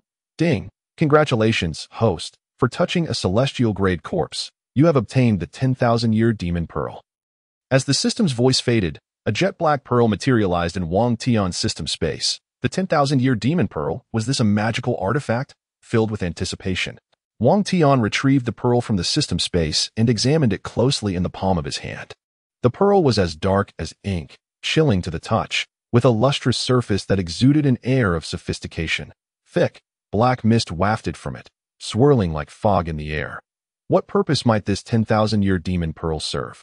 Wang Tian attempted to infuse it with dragon energy, yet it yielded no response. He then tried imbuing it with spiritual energy, still met with silence, akin to casting a stone into a vast ocean. Stirring not a ripple, could it serve as a weapon? He then hurled the 10,000-year demon pearl forward, but upon hitting the ground, it remained inert. How is one to utilize this? Wang Tian felt the pearl to be quite superfluous. He recognized its extraordinary nature, yet remained clueless as to its application. Just as he was at a loss, Wang Tian suddenly thought of Yunxiu. The Tianma-Qin had unleashed catastrophic power in her hands. Perhaps the 10,000-year demon pearl would reveal unexpected energy in her possession as well. Should he let her take a look? Wang Tian had always sensed a mysterious connection between this stunning corpse and Yunxiu. As he pondered earnestly, the doors of the black sepulchre swung open once more, and a surge of enigmatic energy expelled Wang Tian from its depths, though he had grown accustomed to it. Managing to steady himself upon his exit, in her chamber, Yunxiu lay curled up in bed, drowsily asleep. In her dreams, she found herself once again in that pitch-black world, devoid of any discernible objects, shrouded in absolute darkness and frigid cold. The chill enveloped her entire being, causing her to tremble uncontrollably, frost appearing upon her delicate brows. Suddenly, that familiar sound of footsteps echoed, drawing near with haste, and in the dream, Yunxiu felt a fleeting touch upon her thigh. It was a brief contact, yet the humiliation surged within her, awakening her abruptly. She gasped, her face slick with perspiration, her body trembling incessantly. Why did she dream once more of being touched? Embarrassed, Yunxiu bit her lip. She had always despised the fact that she had been sullied by the sixth prince, and now to dream of such a defiling encounter only deepened her self-loathing. She felt utterly devoid of purity. To cleanse herself of this shame, Yunxiu plunged into the bath, scrubbing her body with hot water, particularly her thighs.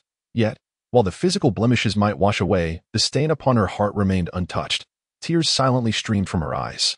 As dawn broke, a weary and disheveled Yunxiu emerged from her bath, when suddenly, maid Xiaohong rushed in. Miss, someone is here to see you." Before the visitor could arrive, Xiaohong's excited voice echoed through the room. "I wish to see no one," Yunxiu replied, her voice tinged with exhaustion, having only fallen asleep in the early hours of the morning and awakened abruptly from a nightmare, leaving her in a foul mood. "Oh, then I shall refuse young Master Tian, saying you do not wish to see him," Xiao Hong retorted, somewhat disappointed. "Wait, did you just say young Master Tian is here for me?" Yinshou's attention snapped back, thinking she had misheard. "Yes, the one wearing the silver armor mask. He arrived early this morning to see you." Xiao Hong nodded earnestly. "Tiange is here to see me. Why did you not say so sooner?" Yunxiu felt a mix of surprise and joy, but now she appeared haggard, with dark circles under her eyes, unadorned and with damp hair. How could she possibly face her elder brother Tian in such a state? "I did mention it. You were the one who said you did not wish to see him," Xiao Hong replied meekly. "Xiao Hong, stop lingering there and help me prepare." Yunxiu rushed to sit before the bronze mirror, ready to adorn herself, combing her hair, applying blush, and shaping her brows. Yunxiu was particularly meticulous in her preparations, sparing no detail, even retrieving the treasured golden hairpin she had kept for years. This pin, a memento from her mother before her passing, held not only sentimental value but also exuded spiritual energy, imparting an ethereal aura. After completing her light makeup, Yunxiu hurriedly began to select her attire. Various skirts of different colors and materials lay before her.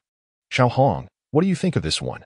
Yunxiu held up a blue gown against herself. "It looks beautiful. Miss, you would look lovely in anything," Xiao Hong replied, somewhat astonished, having never seen her mistress care so much for someone.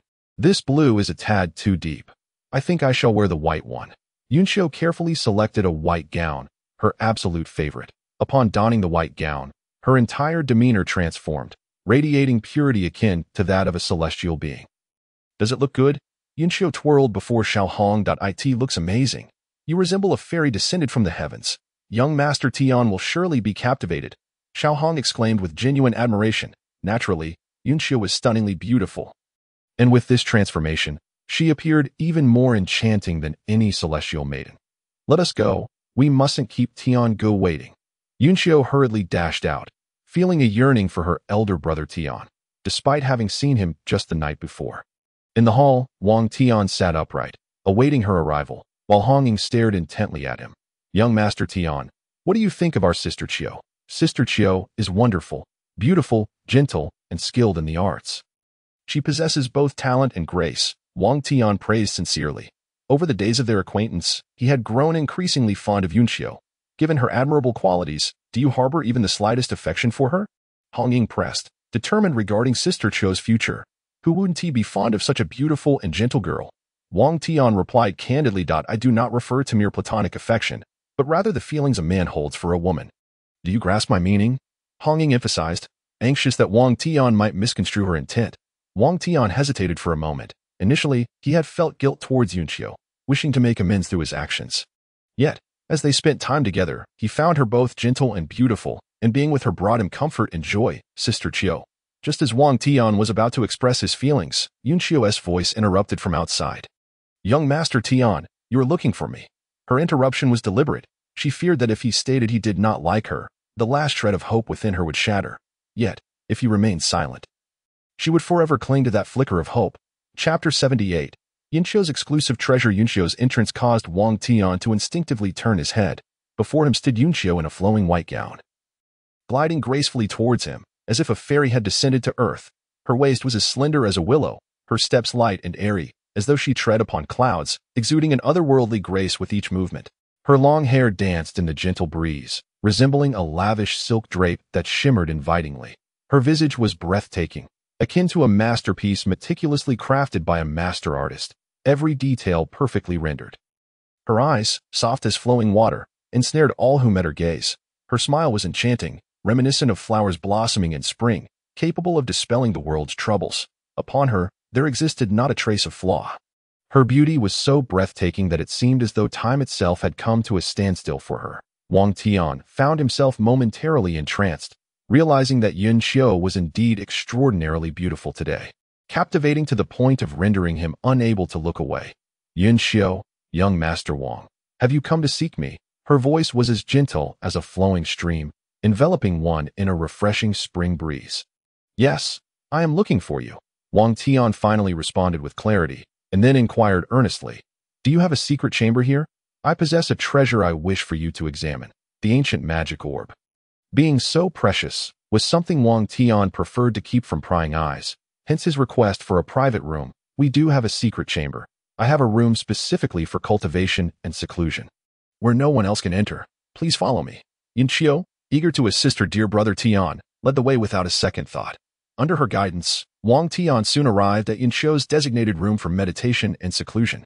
It was a subterranean chamber of approximately 10 square meters, surrounded by solid, thick walls, each adorned with luminous night pearls, illuminating the space brilliantly. In the center lay a spirit stone slab, roughly the size of a grinding stone, upon which Yunqiu would sit during her cultivation, enhancing her training speed. In such an enclosed space, the presence of a solitary man and woman created an atmosphere where, should anything transpire, outsiders would remain oblivious.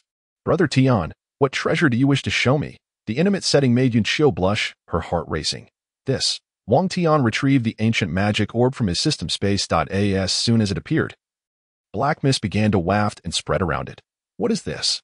Yunqiu gazed intently at the obsidian sphere, a strange sense of familiarity washing over her. It's merely a black orb. Could you help me discern its properties? Wang Tian refrained from mentioning the orb's name, fearing that Yunqiu might mistake it for a malevolent artifact. Curiosity piqued, Yunqiu gingerly accepted the black orb from Wang Tian, but before she could examine it closely, she felt her internal spiritual energy inexplicably boil with intensity. Brother Tian, this orb is truly marvelous, Yunqiu exclaimed, her mouth agape in astonishment, her breath quickening as she experienced this unprecedented sensation of spiritual energy boiling within her. What is so marvelous about it? Wang Tian inquired, perplexed.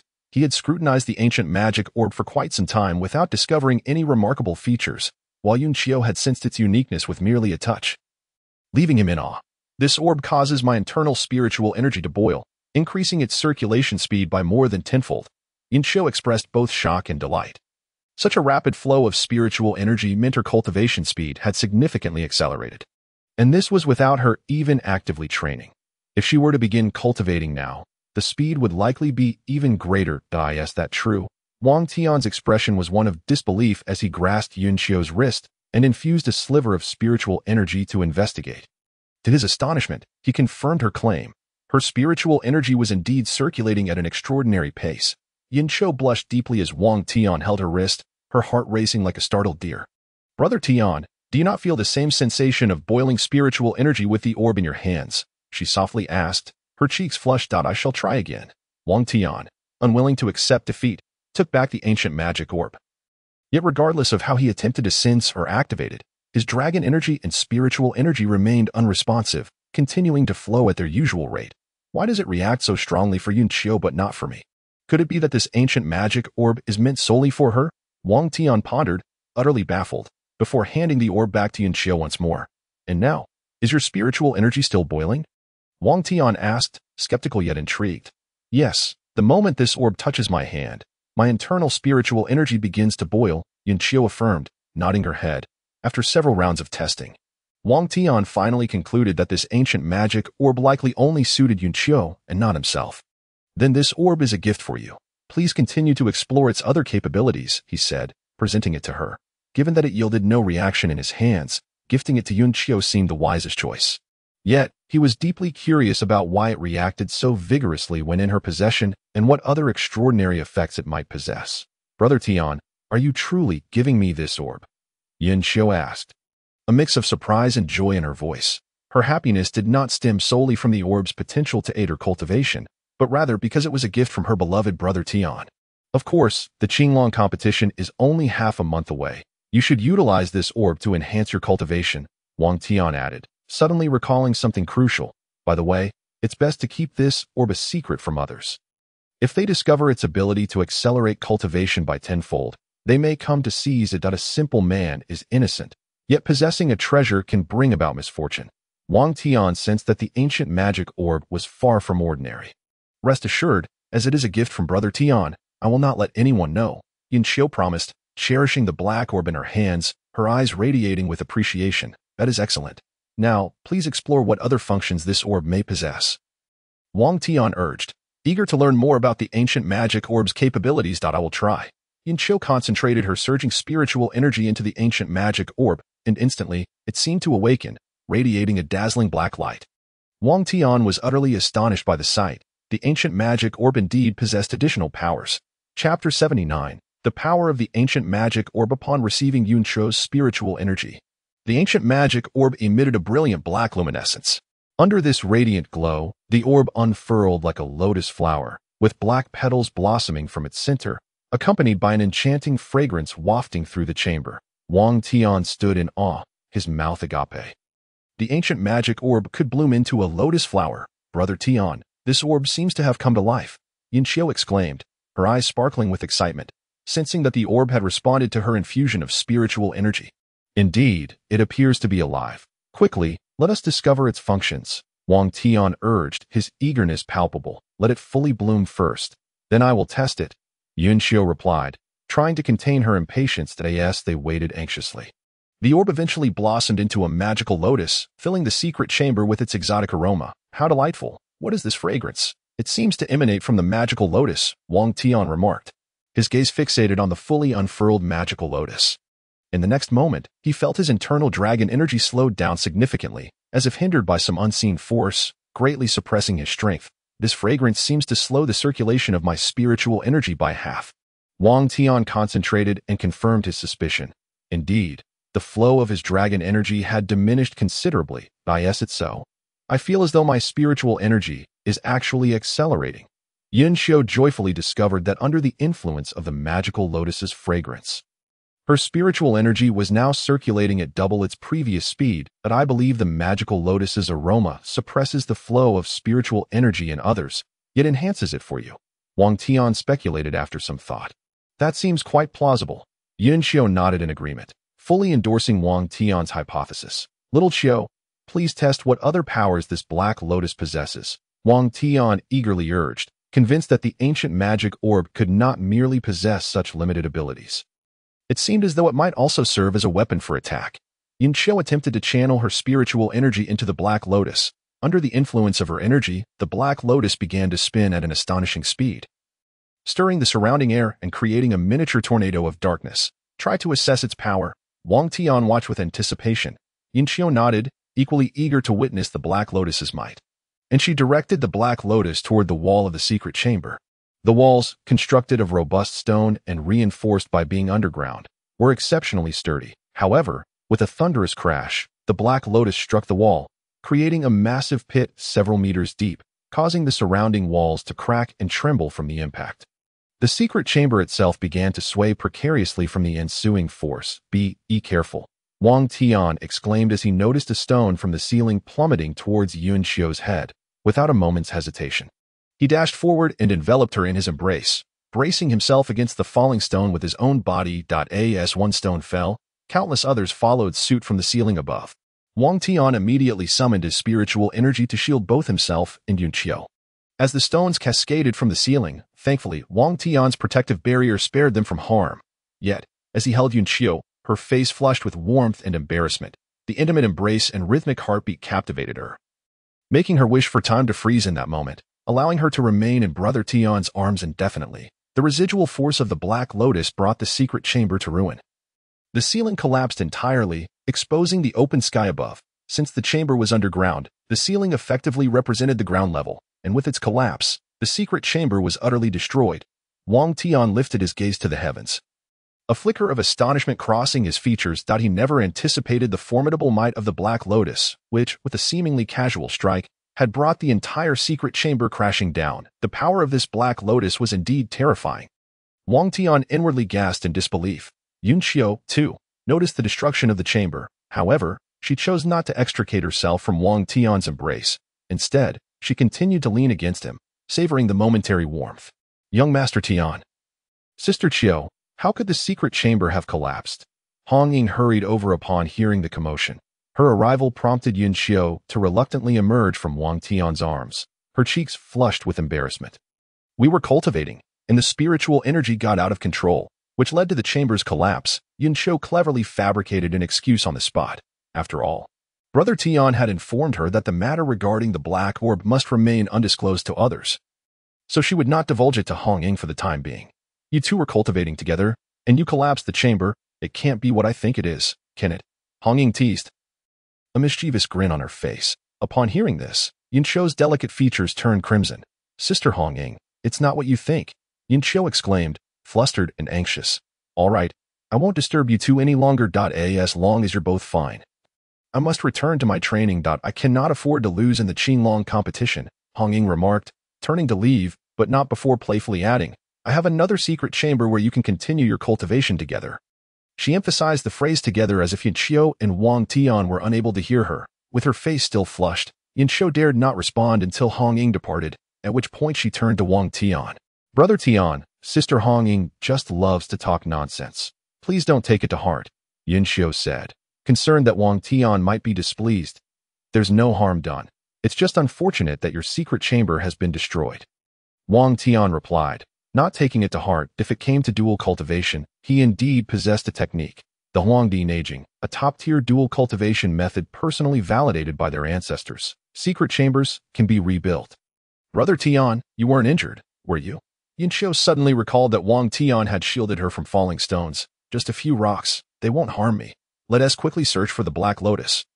It seems to be trapped beneath the ruins of the chamber, Wang Tian said, having realized the potential of this ancient magical orb after witnessing the power of the millennial demon orb. There's no need to search. I can summon it. Yin Qiu casually waved her hand, and the black orb flew out from the debris, landing steadily in her fair and delicate palm at that moment. The Black Lotus had reverted to its orb form. Its black radiance diminished. It truly so obedient. Wang Tian was taken aback once again. Although he had acquired the millennial demon orb from the system, it seemed to respond remarkably well to Yin Qiu's command. He felt like a mere porter, with the treasure delivered and his duties fulfilled. Indeed, holding it feels as though there is a connection between our bloodlines. It is quite marvelous, Yin Qiu remarked, her fondness for the black orb growing by the moment. It appears to suit you perfectly. Wang Tian increasingly believed that Yin Qiu had a connection to that exquisite female corpse. Otherwise, it would be impossible for her to wield such control over the millennial demon orb so effortlessly. Brother Tian, thank you for gifting me this orb. I truly adore it. Yin Qiu expressed her gratitude while secretly contemplating what gift she could offer in return. As long as you like it, focus on your cultivation. I must take my leave, Wang Tian said, leaping from the ruins of the chamber and striding away. Yin Qiu watched him depart, her gaze lingering until he vanished from sight. Reluctant to avert her eyes. Chapter 80. Has the old master taken action? Upon returning to the imperial mausoleum, Wang Tian did not rush to consult the ancestor. Instead, he sat cross-legged within the dilapidated hut to cultivate. Previously, he had acquired several hundred dragon stones from the tomb of Emperor Wang Qi, which he had yet to utilize. Now was the perfect opportunity to expend them all, with little Qiu possessing the millennial demon orb. Her cultivation speed would undoubtedly be meteoric, and he could not allow himself to be outdone. With this thought, Wang Tian retrieved the majority of the dragon stones from the system space, leaving only one top-tier dragon stone and 3 mid-tier dragon stones as reserves. The multitude of dragon stones nearly filled the rickety wooden bed. Wang Tian wasted no time. Sitting down, he immediately began to absorb the energy from these dragon stones. That a vast amount of dragon qi surged into his body, causing the small golden dragon soul in his dantian to swim joyfully. As he continued to absorb the dragon qi, the dragon soul gradually increased in size. Days passed, and while Wang Tian cultivated, Yin Qiu was also engaged in her own training within the new secret chamber. The millennial demon orb blossomed into a black lotus, floating above Yin Qiu's head. The extraordinary fragrance and the dual enhancement of the magical lotus allowed her cultivation speed to be aptly described as skyrocketing. The surrounding spiritual energy was continuously drawn into her body, and within just 5 days, her strength had surged from the 5th tier to the 4th tier. Brother Tian's gift of the black orb is truly extraordinary. It has allowed me to break through to the 4th tier in merely 5 days. With 10 days remaining until the Qilin competition, I must strive to reach the 3rd tier to stand a chance at securing first place. Yin Qiu's beautiful eyes sparkled with determination. For the sake of this tranquil heart lotus, Yin Qiu was resolute in her victory, as it was something Brother Tian desired.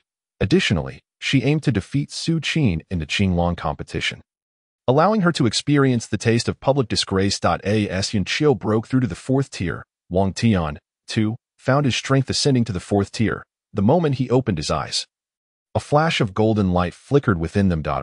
I've reached the 4th tier. Wang Tian exhaled deeply, surveying the bed covered with dragon stones. now rendered useless as he had absorbed all their dragon qi.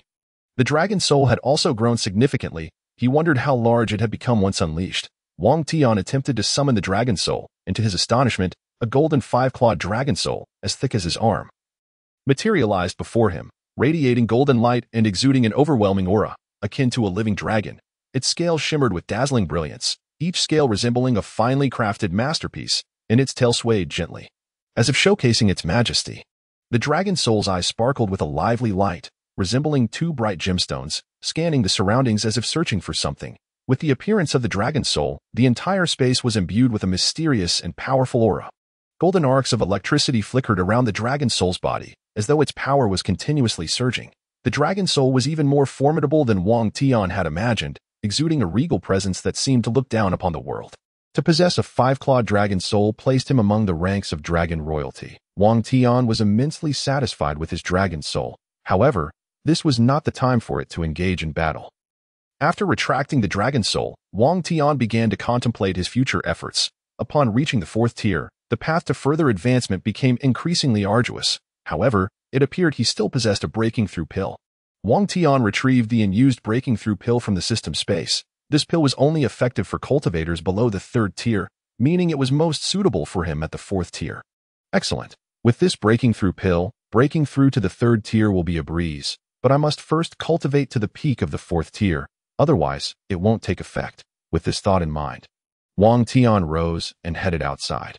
Lacking cultivation resources, he needed to borrow some from the ancestors once more. He contemplated which ancestor would be most suitable to approach for resources. Suddenly, he thought of a particular ancestor that would be ideal for his current needs. None other than the Emperor of Alchemy, Dan Di Wang Decayed. Dan Di Wang Decayed, known for his fervor in alchemy and disdain for politics, had abolished the position of prime minister and established a cabinet to manage the state affairs, retreating to the palace to focus on alchemical pursuits. Typically, a ruler who neglects political matters would be deemed a tyrant. Yet, during his 40-year reign, the state was remarkably stable, and he cultivated a multitude of elite experts through the pills he refined, bringing the military strength of the Zhuxian dynasty to its zenith. This peculiar approach earned Wang Decayed the title of a capable monarch. As he recalled the information about Dan Di. Wang Tian arrived at the tomb of this esteemed ancestor. Gazing at the blue mausoleum before him, Wang Tian was reminded of another individual connected to Dan Di Wang Decayed, his Empress, the Dugu clan. While the world knew that Wang Decayed had retreated behind the scenes for 40 years, stabilizing the court through the cabinet system and countless top-tier pills, few realized that his Empress, Dugu, played an equally vital role. As the prime minister of the cabinet was none other than her and Empress managing the court was a rarity in the history of the Zhuxian dynasty, yet she achieved it. With her wisdom and strength, she aided Dan Di in maintaining stability for 40 years. Now, Wang Tian considered the possibility of seeking the insights of both the Dan Di and Dugu. Both possessed remarkable talents, and Dugu was rumored to be an ice phoenix, leaving Wang Tian curious about what he might glean from them. Filled with anticipation, he approached the mausoleum of Dan Di. Upon stepping foot at the entrance, he encountered a formidable barrier of dragon qi. Fortunately, Wang Tian's current strength had reached the fourth tier, allowing him to effortlessly breach the barrier with his dragon qi. Once inside the outer courtyard, Wang Tian discovered that the mausoleum of Dan Di was impressively grand, featuring a massive bronze alchemical furnace at the entrance of the main hall. Is this the furnace used by the ancestor for alchemical creations? Wang Tian gazed at the bronze furnace, momentarily lost in thought, when suddenly, a potent suction force emanated from the furnace, attempting to draw him inside. This furnace is alive. Is it trying to suck me in to refine pills? Wang Tian quickly activated his dragon qi in resistance, but the more he struggled, the stronger the suction became. Wang Tian's expression shifted, and he summoned his dragon qi to strike the alchemical furnace with a powerful palm. With a powerful strike, a surge of energy transformed into 9 golden dragon auras that thundered toward the alchemy furnace. This was Wang Tian's full-strength attack, capable of demolishing a significant portion of the royal mausoleum with his fourth-tier prowess. However, as the 9 golden dragon auras approached the furnace, they were unexpectedly drawn inside. Moreover, after absorbing the dragon auras, the furnace's gravitational pull intensified, making it increasingly difficult for Wang Tian to resist. He was gradually being pulled closer. If this continued, it was only a matter of time before he was consumed by the furnace. Realizing the gravity of the situation, Wang Tian's expression shifted, and he swiftly retrieved the Zhuxian sword from his system space, swinging it toward the furnace. Yet, this strike not only failed to harm the furnace but also caused the Zhuxian sword to be drawn in. Was the furnace truly this formidable? Could it be a heavenly-grade alchemy furnace? Wang Tian's expression darkened as he resolutely summoned the 12 swords from his system space, intending to unleash the myriad swords returning to their origin to combat the furnace. However, as soon as he summoned the 12 swords, they too were swiftly absorbed, and the pull became even more potent. This left Wang Tian in despair. No wonder the Dan Emperor could create so many unparalleled masters with his alchemy. It turned out he possessed such a powerful furnace. Wang Tian felt he had underestimated the Dan Emperor. His alchemy skills were likely among the very best of his time. He felt himself being inexorably drawn in. Panic surged within him. Yet no amount of struggle proved effective. Just as his entire body was about to be consumed, a character composed of spiritual energy suddenly descended from above, with this spiritual character crashing down. The bronze alchemy furnace was instantly sent flying. The 13 swords that had been absorbed were expelled, and the gravitational force ceased abruptly. Wang Tian finally had a moment to catch his breath. What had just occurred? Why had the alchemy furnace been propelled away so suddenly? He scanned his surroundings but found no signs of anyone. Raising his gaze to the sky, he recalled the overwhelming spiritual energy that had descended just moments before the furnace was struck. Who had saved him? Wang Tian's eyes swept around before finally resting on the bronze alchemy furnace, where he faintly discerned the imprint of the character on its surface. This character had not been there moments ago. How had it appeared so suddenly? Could this character be the very spiritual energy that had just fallen? He began to speculate. The manifestation of spiritual energy as characters was emblematic of Confucian Taoism. Was there a master of Confucian Taoism within the royal mausoleum? Suddenly, he thought of Lao Fuzi. Masters of Confucian Taoism typically hailed from academies, and Fuzi was a title referring to the head of such an institution. Lao Fuzi might very well be the former headmaster of the academy. How had he not realized this sooner? He had foolishly assumed that Fuzi was merely his own humble self-reference. Wang Tian's mind cleared in an instant. However, he was not well acquainted with the Confucian Taoist Academy, and thus knew little of its former headmaster. He owed Lao Fuzi a debt of gratitude for saving his life. Once he escaped, he would be sure to express his thanks. Having made this silent vow, he approached the bronze alchemy furnace. The ability to absorb the celestial sword indicated that this furnace was indeed extraordinary. Without hesitation, Wang Tian stored the furnace in his system space. After completing this, he continued toward the main hall. With the alchemy furnace no longer obstructing him, he arrived at the grand hall, though he approached the door with caution. The higher the level of the mausoleum, the more potent the guarding energies, so he needed to remain vigilant. As he pushed the door open, a captivating fragrance wafted through the air. How delightful! What was this aroma? Just as this thought crossed his mind, a wave of dizziness washed over him, causing him to struggle to remain upright. Quickly, he summoned his dragon energy to bolster his spirit, but after a brief moment of clarity, the dizziness intensified, and his vital energy began to reverse. The reversal of vital energy was extremely perilous. Prolonged exposure could lead to catastrophic self-detonation. This fragrance must be toxic.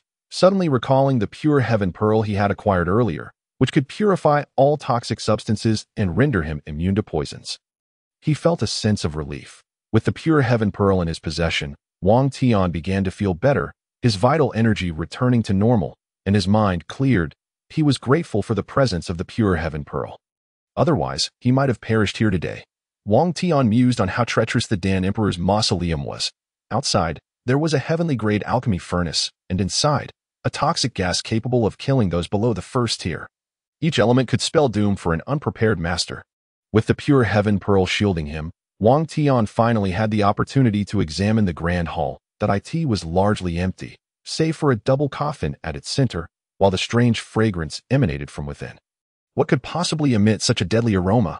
Wang Tian's gaze fixated on the double coffin as he approached with anticipation. The Zhuxian sword appeared in his hand, ready for whatever might come. As he recalled from past experiences that every coffin bore protective runes, this one would surely be no exception. As he drew near, two energies began to rise from the coffin, a massive azure dragon. Shimmering like a divine beast from the heavens, its scales glinting with the lustrous sheen of jade, and an ice-blue phoenix, its feathers transparent like ice crystals, each glistening with a chilling radiance, with a gentle flap of its wings. The phoenix stirred a bone-chilling wind, its gaze cold and unfeeling, seemingly capable of freezing anything in sight. The two energies intertwined in the air, forming powerful protective runes around the coffin. The Azure Dragon rune and the Ice Phoenix rune confirmed the historical accounts. The Dugu clan indeed possessed the Ice Phoenix body. Wang Tian tightened his grip on the Zhuxian sword and once again summoned the 12 swords from his system space. A fierce battle was inevitable. To reach his ancestor, he must first overcome this hurdle. The Azure Dragon opened its massive jaws and lunged at Wang Tian, its razor-sharp teeth sending a shiver down his spine. Wang Tian did not confront it head-on. Instead, he executed several agile leaps to evade the attack. Just as he dodged, the Ice Phoenix above him opened its beak, unleashing an intensely cold breath toward Wang Tian. The temperature plummeted in its wake. Wang Tian leaped once more to evade it, regaining his footing before unleashing the myriad swords returning to their origin. Instantly, 13 swords formed a colossal sword array, surging toward the Ice Phoenix with overwhelming momentum. Having advanced to the 4th tier, Wang Tian's manifestation of the myriad swords returning to their origin was significantly more powerful. The Ice Phoenix let out a cry and rapidly flapped its wings, conjuring an extreme cold whirlwind before as the myriad swords approached. The whirlwind was unleashed, and the two forces collided with a tremendous explosion. The immense energy burst forth, sending waves of icy breath and sword energy cascading outward. Desperate, Wang Tian retrieved a mid-grade dragon stone from his system space, absorbing dragon energy while simultaneously channeling his own into the myriad swords. The power of the myriad swords surged dramatically, beginning to suppress the extreme cold whirlwind. Observing this, the Azure Dragon roared and exhaled a breath of Azure Dragon fire, scorching the very air. The intense dragon fire struck the myriad swords, and Wang Tian felt the pressure mount as both energies bore down on him. Yet he refused to yield. Even if both of you attack together, I will not concede. Wang Tian pulled out a supreme-grade dragon stone, the most valuable stone he had acquired from the mechanized puppet general. A single supreme-grade dragon stone could trade for an entire city, rivaling treasures of the highest tier. With the aid of the supreme-grade dragon stone, the power of the myriad swords surged once again, pushing back the energies of the Azure Dragon and Ice Phoenix. If he could just hold on a little longer, victory would be within reach. Wang Tian gritted his teeth, continuously channeling his dragon energy. The Azure Dragon and Ice Phoenix energies, feeling the pressure, attempted to retaliate, but as rune energies, they lacked supplementary support, leaving them helpless against the ongoing suppression. After enduring a prolonged stalemate, the energies of the Azure Dragon and Ice Phoenix were finally shattered by Wang Tian's myriad swords returning to their origin. The rune energies dissipated as well. Success. Wang Tian exhaled in relief, his dragon energy nearly depleted. If he continued any longer, the outcome was uncertain. After a brief recovery of his dragon energy, he dared to approach the coffin. With the protective runes gone, he easily reached the coffin's edge and skillfully pried open the lid with the Zhuxian sword. The motion was executed with practiced ease. As the lid was removed, instead of a putrid stench, a rich fragrance greeted him. Fortunately, with the pure heaven pearl, this deadly aroma had no effect on him. The pure heaven pearl was indeed a blessing. He wondered what could possibly emit such a lethal scent. Wang Tian felt the pure heaven pearl had come at a most fortuitous time. It would also serve him well when he ventured into the Moonfall Valley to avoid its toxic mists. Cautiously, he leaned his head into the coffin, eager to discover what could produce such a deadly yet alluring fragrance. Chapter 81. Lao Fuzi and the female student. His gaze swept across the interior, where two translucent white skeletons lay, surrounded by numerous burial items, most of which were medicinal pills. The strange fragrance emanated from a multicolored pearl nestled among the offerings. What was this object that could emit such toxic energy? Wang Tian carefully grasped the colorful pearl, scrutinizing it closely. The bead felt cold to the touch, its surface smooth, and within it swirled a myriad of vibrant energies. Were it not for Wang Tian possessing the pure heaven pearl, a mere touch of this bead would have likely led to his demise. Uncertain of its nature, he decided to stow it away for the time being. He casually placed the multicolored bead into his system space, then turned his gaze towards the array of elixirs before him. These were undoubtedly concocted by the Pill Emperor, and any that could serve as burial treasures must be of superior quality or higher. Wang Tian felt a surge of excitement as he picked up a vial and opened it, the rich spiritual energy within almost intoxicating him. Indeed, it was a premium spiritual elixir. This single vial contained 5 exquisite pills, worth a fortune. With 30 vials present in the coffin, albeit not all containing premium elixirs, Wang Tian was still elated. It is well known that crafting a premium elixir is an arduous task. primarily due to the rarity of the materials, most of which are hard to find spiritual herbs, with some only flourishing in paradisiacal realms or extreme locales. 1 premium elixir could be valued at half a city. Some ethereal female cultivators would not hesitate to offer themselves up for a single premium elixir, underscoring their immense worth. Ancestors, I shall borrow some elixirs. If you remain silent, I shall take it as your consent. Faced with such an abundance of premium elixirs, Wang Tian wasted no time and promptly packed them all into his system space. Even if the ancestors wished to object, there was no venue for dissent. After securing all the elixirs, Wang Tian's attention turned to the remains of the Pill Emperor and the Empress Dugu. Why are these bones so translucent? They resemble jade. Wang Tian was puzzled, having encountered countless corpses. This was his first experience with such a phenomenon. Could it be that excessive consumption of elixirs has caused their bones to evolve? He did not dwell on it further and reached out to touch the remains of the Pill Emperor. Wang Dekang. Ding. Congratulations to the host for touching a terrestrial-level corpse, thus acquiring celestial-grade alchemy skills. The system's voice echoed in his mind. A wealth of alchemical knowledge flooded his consciousness that in just a few breaths. Wang Tian became the most elite alchemist in the Tianxian continent. Think the ancestral alchemy skills were so formidable. Wang Tian's eyes sparkled with excitement. Armed with celestial-grade alchemy, coupled with the ancestral alchemy furnace, he could continuously produce premium elixirs provided he had sufficient materials. Splendid. Now, let us see what I can glean from the Empress Dugu. Wang Tian's gaze shifted to the other corpse. It is essential to note that the Empress Dugu possessed the Ice Phoenix body, her strength and realm exceedingly high. Thus, any rewards obtained from her would surely be extraordinary. The moment Wang Tian's hand made contact with the Empress, the system's voice resonated once more. Ding! Congratulations to the host for touching a terrestrial-level corpse, thus acquiring the Ice Phoenix feather. The name alone suggested it was no ordinary item. Wang Tian eagerly retrieved the Ice Phoenix feather from the system space, placing it before him for a closer inspection. The feather resembled that of a peacock, shimmering in an icy blue hue, cool to the touch, exuding a dense spiritual aura, and it appeared almost alive, twinkling with blue light. If I refine this Ice Phoenix feather, will I gain the Ice Phoenix body? Contemplating this, Wang Tian attempted to refine it using dragon energy, but the Ice Phoenix feather rejected his effort. How intriguing. This feather seems to choose its wielder. Perhaps it is because I am a man that it refuses. Wang Tian tried again, channeling his dragon energy, but to no avail. It seems the Ice Phoenix feather truly looks down upon me. Feeling somewhat speechless, Wang Tian had no choice but to temporarily place the Ice Phoenix feather back into the system space, waiting for an opportunity to let Yanqiu try. After completing all this, there was little left to linger in the Pill Emperor's mausoleum. He replaced the coffin lid and bowed deeply to the Pill Emperor and Empress Dugu. Once he bid farewell, Wang Tian exited the Pill Emperor's mausoleum and returned to his modest dwelling.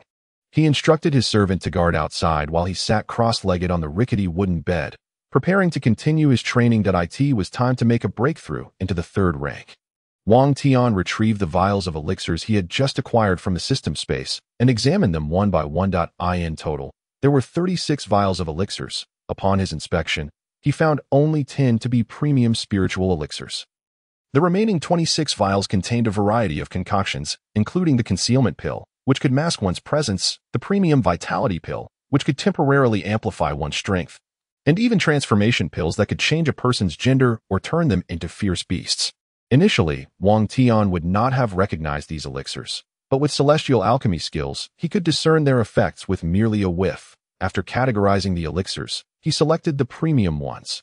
10 vials, each containing 5 exquisite elixirs, totaling 50. Rather than consuming them all at once, he poured out a single vial, which contained 5 premium elixirs. These should suffice for me to cultivate to the pinnacle of the 4th rank. With this thought, Wang Tian swallowed the 5 premium elixirs in one go. As they entered his stomach, an explosion of potent spiritual energy surged throughout his body. He realized he had been reckless. The sudden influx of energy almost felt as though it would rupture him. The effect of the premium elixirs was indeed overwhelming. Wang Tian quickly settled down to absorb and transform the energy. The rich spiritual energy converted into dragon energy within him, swiftly flowing into his dantian. The golden dragon soul, having absorbed the vast dragon energy, began to frolic joyfully, emanating a golden glow and visibly expanding. Wang Tian's strength surged rapidly. In just one day, his power escalated from the early 4th rank to the mid-4th rank, and 2 days later, he ascended once more to the late 4th rank. 5 days later, having consumed all 5 premium elixirs, Wang Tian successfully reached the pinnacle of the 4th rank. Now equipped to use the breakthrough pill, he retrieved the treasured pill from the system space and swallowed it. Upon ingestion, an exceptionally pure stream of spiritual power swept through his body, enhancing the vitality of his meridians, making the breakthrough remarkably smooth. In the span of a single incense stick, Wang Tian's strength broke through to the 3rd rank, and the golden dragon soul in his dantian expanded significantly. Exhaling a breath of turbid air, he felt considerably lighter, as if he were a feather. Finally, he had reached the 3rd rank. Wang Tian leaped down from the rickety bed, landing as gracefully as a feather. After completing his training, Wang Tian decided against continuing and instead opened the rickety door to step outside. It was time to express his gratitude to the old scholar. Without him, he might have been consumed by the alchemy furnace. With this thought in mind, Wang Tian took out a jar of fine wine from the system space and made his way to the old scholar's abode. This wine had been previously delivered by the Fox Maiden and was now perfect for the occasion.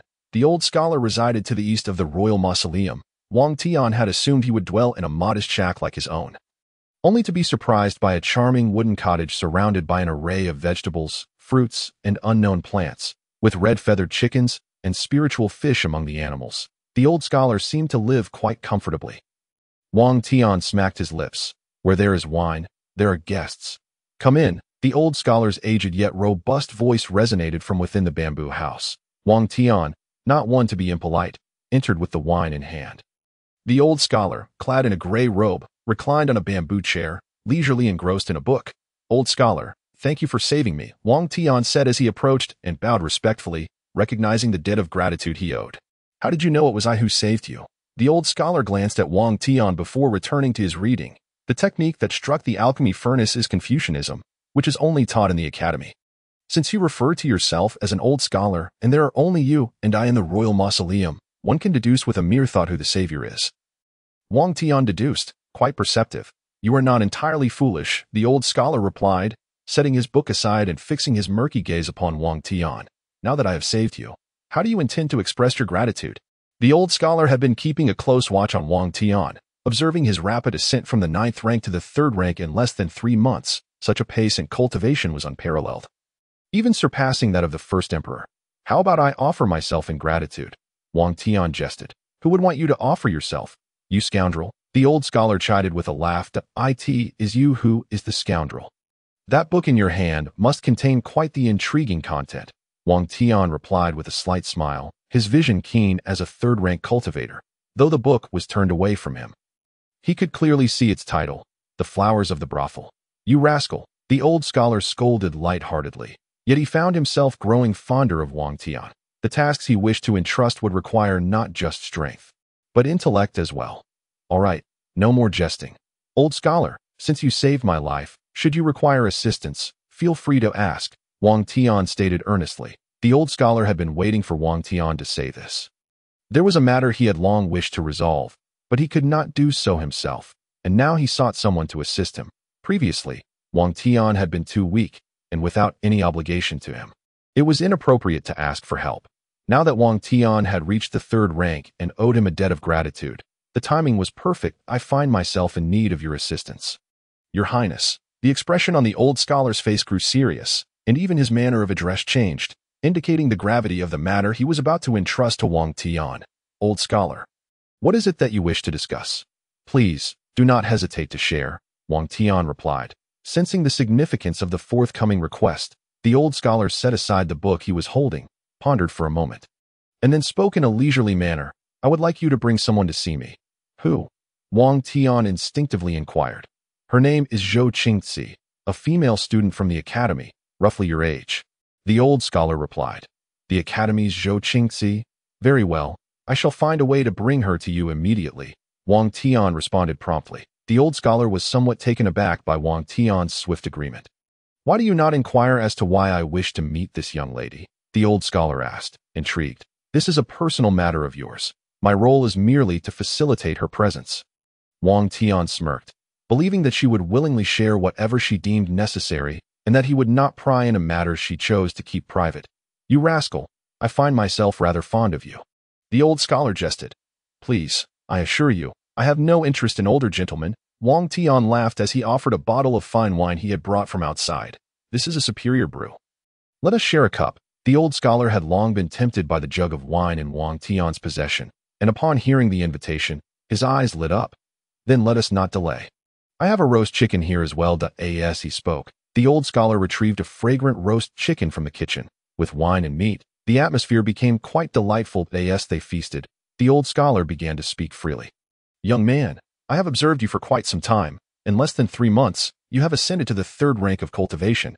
Such a pace surpasses even that of the first emperor. The old scholar's words brimmed with admiration for Wang Tian. Among the princes outside, who could possibly compare to you? Wang Tian felt a bit embarrassed, realizing he had been under the old scholar's scrutiny all along. Then why did you not intervene to stop me? Wang Tian instinctively asked, considering that trespassing into the imperial mausoleum was a grave offense punishable by death, and the old scholar was responsible for safeguarding the royal tombs.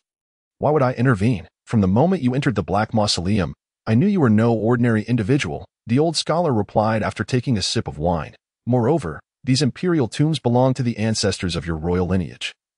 What harm is there in borrowing a bit of cultivation resources from one's forebears? As an outsider, I have no right to prevent you. These words struck a chord with Wang Tian. Indeed, he was merely borrowing resources from his ancestors, and he could always repay them later. He felt a sense of camaraderie with the old scholar, whose sentiments resonated deeply with him. By the way, have you considered vying for the throne? The old scholar probed. Emboldened by the wine, the mention of vying for the throne, a glimmer of determination flashed in Wang Tian's eyes.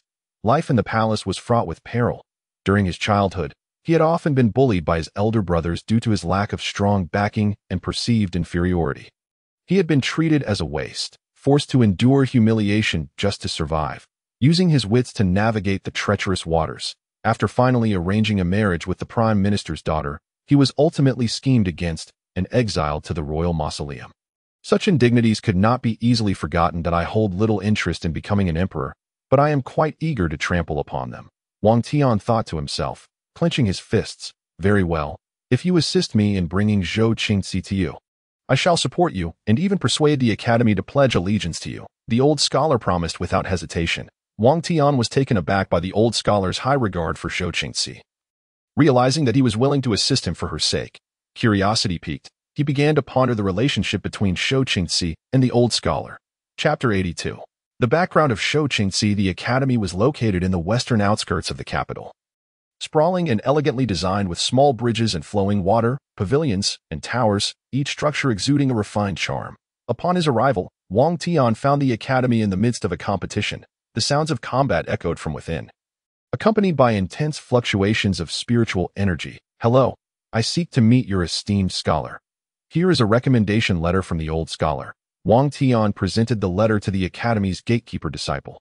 This letter had been penned by the old scholar himself, intended to facilitate Wang Tian's meeting with Zhuxian. That a recommendation letter from the old scholar.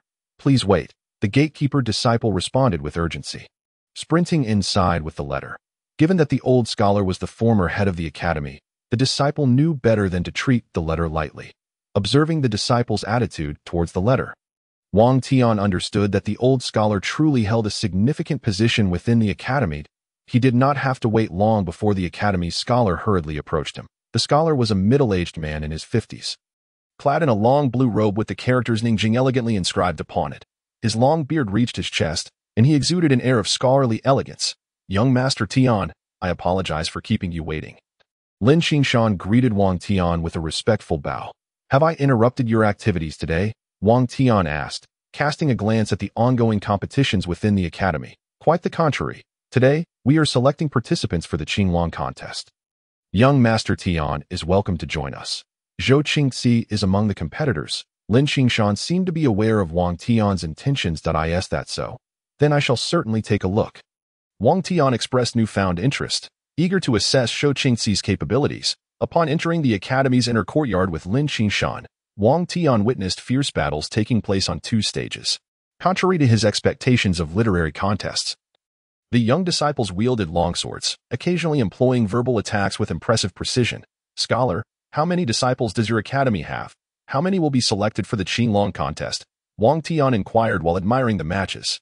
Currently, we have over 200 disciples eligible for the Qilin contest. We will select the top 2 to represent us. If their abilities are lacking, they would only bring shame upon themselves at the contest. The scholar explained, that means only a 1 in 200 chance of selection, Wang Tian mused, realizing that even internal selections were so arduous. The competition at the Qilin contest would undoubtedly be fiercer. He couldn't help but feel anxious for Yanqiu. Indeed, Lin Qingshan nodded. After observing the matches for a while, Wang Tian noticed a pale-faced scholar demonstrating exceptional swordsmanship and sharp verbal attacks. This young man is impressive. At the 4th rank, both his swordsmanship and verbal techniques are formidable. After 4 or 5 rounds, none have been able to match him. Wang Tian recognized the pale-faced scholar as a prodigy. His name is Lu Xi, a standout among our academy's younger generation. Currently, no one in his age group can rival him. If all goes well, he will secure a spot in the Qilin contest. Lin Qingshan spoke with pride. So, Lu Xi was his name. Wang Tian silently noted it, planning to inform Yanqiu to be wary of him. By the way, scholar, where's Zhuxian? Wang Tian asked, scanning the crowd for any remarkable figures. She is right over there. Lin Qingshan pointed to a girl who was shyly hiding among the crowd. Following his gesture, Wang Tian spotted a dainty girl, her beauty striking yet exuding a sense of purity. However, she appeared petite and timid, reluctant to step forward. Zhuxian, what is her character like? Wang Tian instinctively probed. Alas, Lin Qingshan sighed before elaborating. Zhuxian was exceptionally gifted in the Confucian way. By the age of 3, she could recognize characters.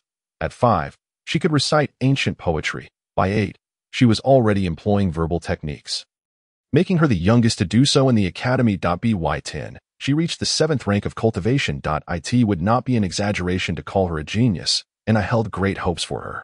Tragically, when she turned 12, her family suffered a calamity. Her parents were brutally murdered, and she was left with her meridians severed, rendering her incapable of further cultivation. I took her in at the academy, and the old scholar wrote to me, urging me to take care of her. Yet, despite this, her personality has grown increasingly reclusive, unwilling to engage with others. Lin Qingshan spoke with palpable regret, mourning the fall of a once promising talent. Leaving Wang Tian to ponder the tragic background of Zhuxian and her connection to the old scholar. Zhuxian is the granddaughter of the old scholar, but in his pursuit of the unity of man and the Confucian way, he almost forsook familial ties. Lin Qingshan continued with a sigh. Zhuxian's grandmother and parents all perished because of the old scholar, which is why she has harbored resentment towards him since childhood. Convincing her to meet him will be a formidable challenge. Listening to this, Wang Tian realized for the first time that this task would be far more difficult than he had anticipated. No wonder the old scholar had boldly promised to assist him if he could bring Zhuxian to him. Then why is the old scholar at the mausoleum? Do you have any knowledge of this? Wang Tian inquired further. Unfortunately, I do not know. All I am aware of is that after entrusting the abandoned Zhuxian to me, the old scholar ventured to the mausoleum alone and has not returned since. Lin Qingshan replied after some contemplation. The old scholar certainly had a story to tell. As they conversed, it was Zhuxian's turn to compete on stage. As Wang Tian observed her ascend the arena, he felt a surge of energy. Despite her current pitiful strength, which rendered her incapable of defeating her opponent, she still chose to step onto the stage, indicating a deep-seated tenacity. Within her, on the platform, stood a poised and aloof young lady. Upon noticing Zhuxian's arrival, Zhuxian wore an expression of disdain. You dare to compete? With a mere wave of my hand, I could send you tumbling off the stage. Spare us the waste of time. Zhuxian regarded her with utter contempt, unwilling even to grant her a glance. A useless individual like her was hardly worthy of anyone's consideration. As a disciple of the academy, I must stand upon the stage, regardless of the outcome, Zhuxian declared, drawing forth her silver sword, her demeanor transforming into one of resolute determination, starkly contrasting her previous timid self hidden within the crowd. Chapter 83. The Ice Phoenix Feather acknowledges its master. Seeing Zhuxian's persistence, Zhuxian could hardly be bothered to engage in verbal sparring. Fine. Why bother wasting breath on a useless person like you? I must be quite foolish. Let us just get this over with.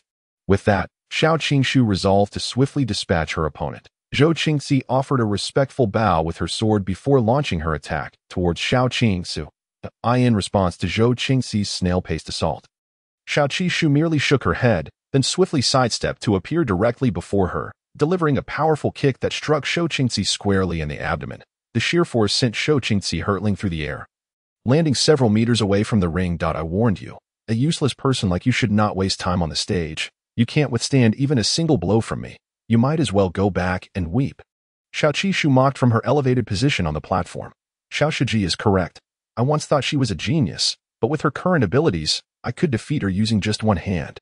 The surrounding disciples joined in the derision. Zhou Qingzi lay sprawled on the ground, utterly disheveled, her ears ringing with their taunts, which filled her with immense shame and indignation.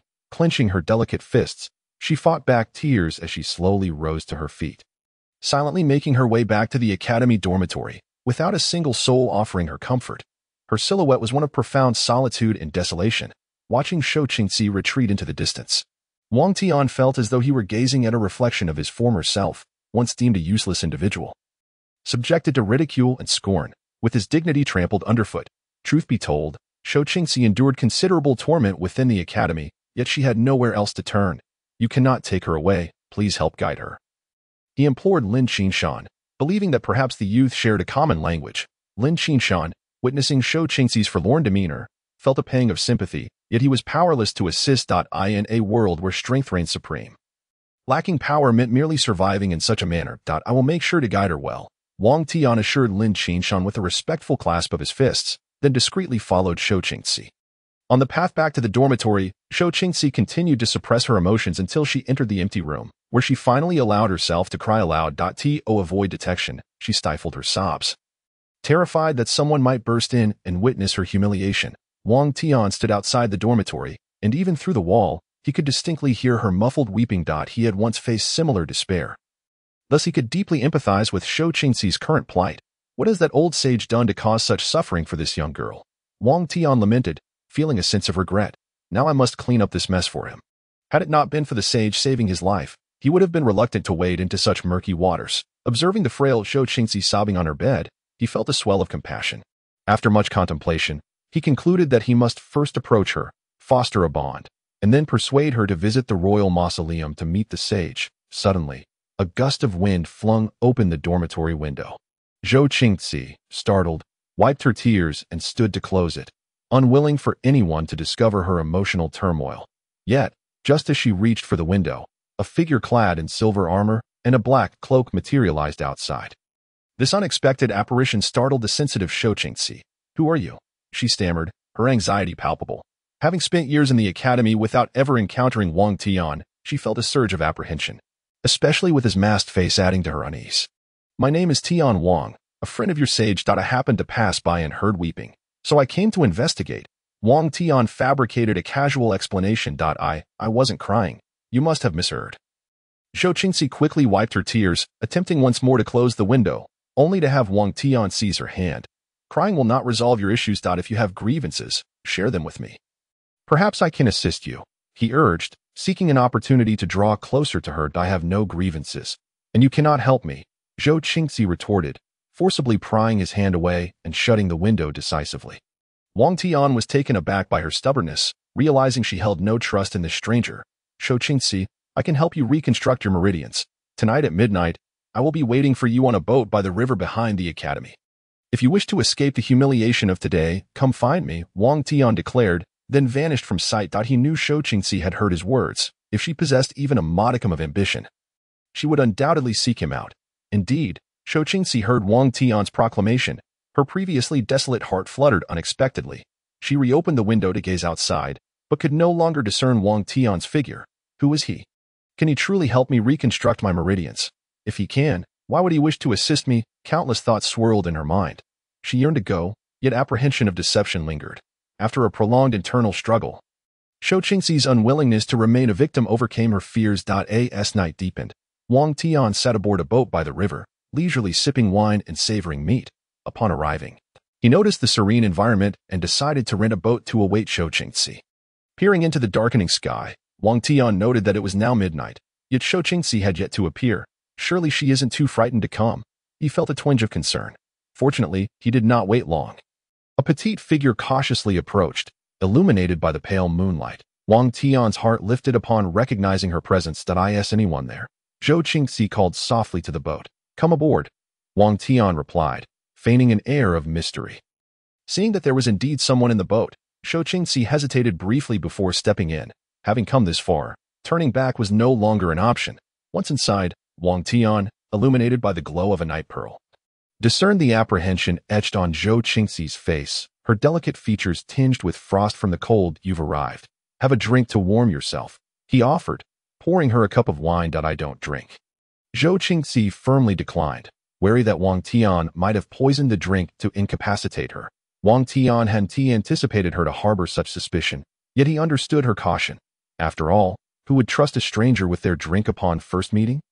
"Is what you said during the day true? Can you truly help me reconstruct my meridians?" Zhuxian asked, her eyes glistening with hope after a moment of silence. "Indeed, not only can I help you reconstruct your meridians, but I can also make you stronger than ever," Wang Tian replied, taking a sip of his wine. "But why would you help me?" Zhuxian questioned, her heart swelling with a mixture of hope and trepidation. "Because I see in you a reflection of my former self," Wang Tian explained. "You were also bullied like this?" Zhuxian gazed at him with curiosity, her large, expressive eyes fixed upon him. "Yes, I endured far worse. I merely survived day by day," he continued, recalling those painful memories that he wished to forget. Thankfully, he had persevered through that dark period. "Is your desire to help me truly genuine?" Zhuxian asked. Disbelief etched upon her features. "Yes, that is precisely the case." "What did you expect?" Wang Tian inquired, intrigued by her skepticism. "So, I won't have to pay any price?" Zhuxian asked, her anxiety palpable. "Is there truly such a thing as a free lunch in this world? Helping someone reconstruct their meridians without seeking anything in return is simply unthinkable. What could you possibly offer me in your current state?" Wang Tian fixed her with an unwavering gaze, feeling intimidated by his intense stare. Zhuxian clutched her clothes tightly. "If you can help me reconstruct my meridians, I will be your devoted servant," she finally uttered after much deliberation. "If I were to send you into the depths of peril, would you follow?" Wang Tian teased with a smile. "Yes," Zhuxian replied earnestly, her eyes filled with determination. She no longer wished to be the subject of mockery among her peers. She yearned to reclaim her former self. Brimming with confidence. "Good. Remember your words from tonight," Wang Tian said, retrieving the ice phoenix feather from his spatial pouch. This artifact, akin to dragon bones, not only could reconstruct one's meridians but also bestow upon its possessor the body of the ice phoenix. "What is this?" Zhuxian inquired, her eyes widening at the sight of the blue feather, feeling an inexplicable connection to it. "This is the ice phoenix feather. It will not only help you reconstruct your meridians, but also grant you strength. However, whether you gain its recognition depends on your own fortune," Wang Tian explained, initially intending to bestow it upon Yunsu, but sensing Zhuxian's greater need for it at this moment. "Ice phoenix feather." Zhuxian tentatively reached out to touch the blue feather, only to be astonished when the ice phoenix feather willingly flew into her hand. It then emitted a dazzling ice blue radiance that enveloped her completely. Wang Tian watched in astonishment. He had not anticipated that the ice phoenix feather would choose to merge with Zhuxian without the need for refinement. It seemed that the feather held a profound recognition of her. Chapter 84. The transformation of Zhuxian into a butterfly. Wang Tian was taken aback by the unexpected voluntary fusion of the ice phoenix feather with Zhuxian. Yet this development aligned perfectly with his intentions. For Zhuxian to lower her guard, he needed to guide her to the royal tomb to meet the old master. As the ice blue light surrounded Zhuxian, she felt the temperature around her plummet by several degrees. However, she did not feel cold at all. Instead, the icy chill brought her a sense of comfort. What a wondrous sensation! Zhuxian was acutely aware of this miraculous transformation. Under the enveloping cold energy, Zhuxian's body began to undergo a metamorphosis. The previously severed meridians within her reformed under the chilling aura, while her once feeble dantian was reshaped into an ice-cold dantian. This transformation filled Zhuxian with immense excitement. "Wonderful! My meridians are recovering at a visibly rapid pace."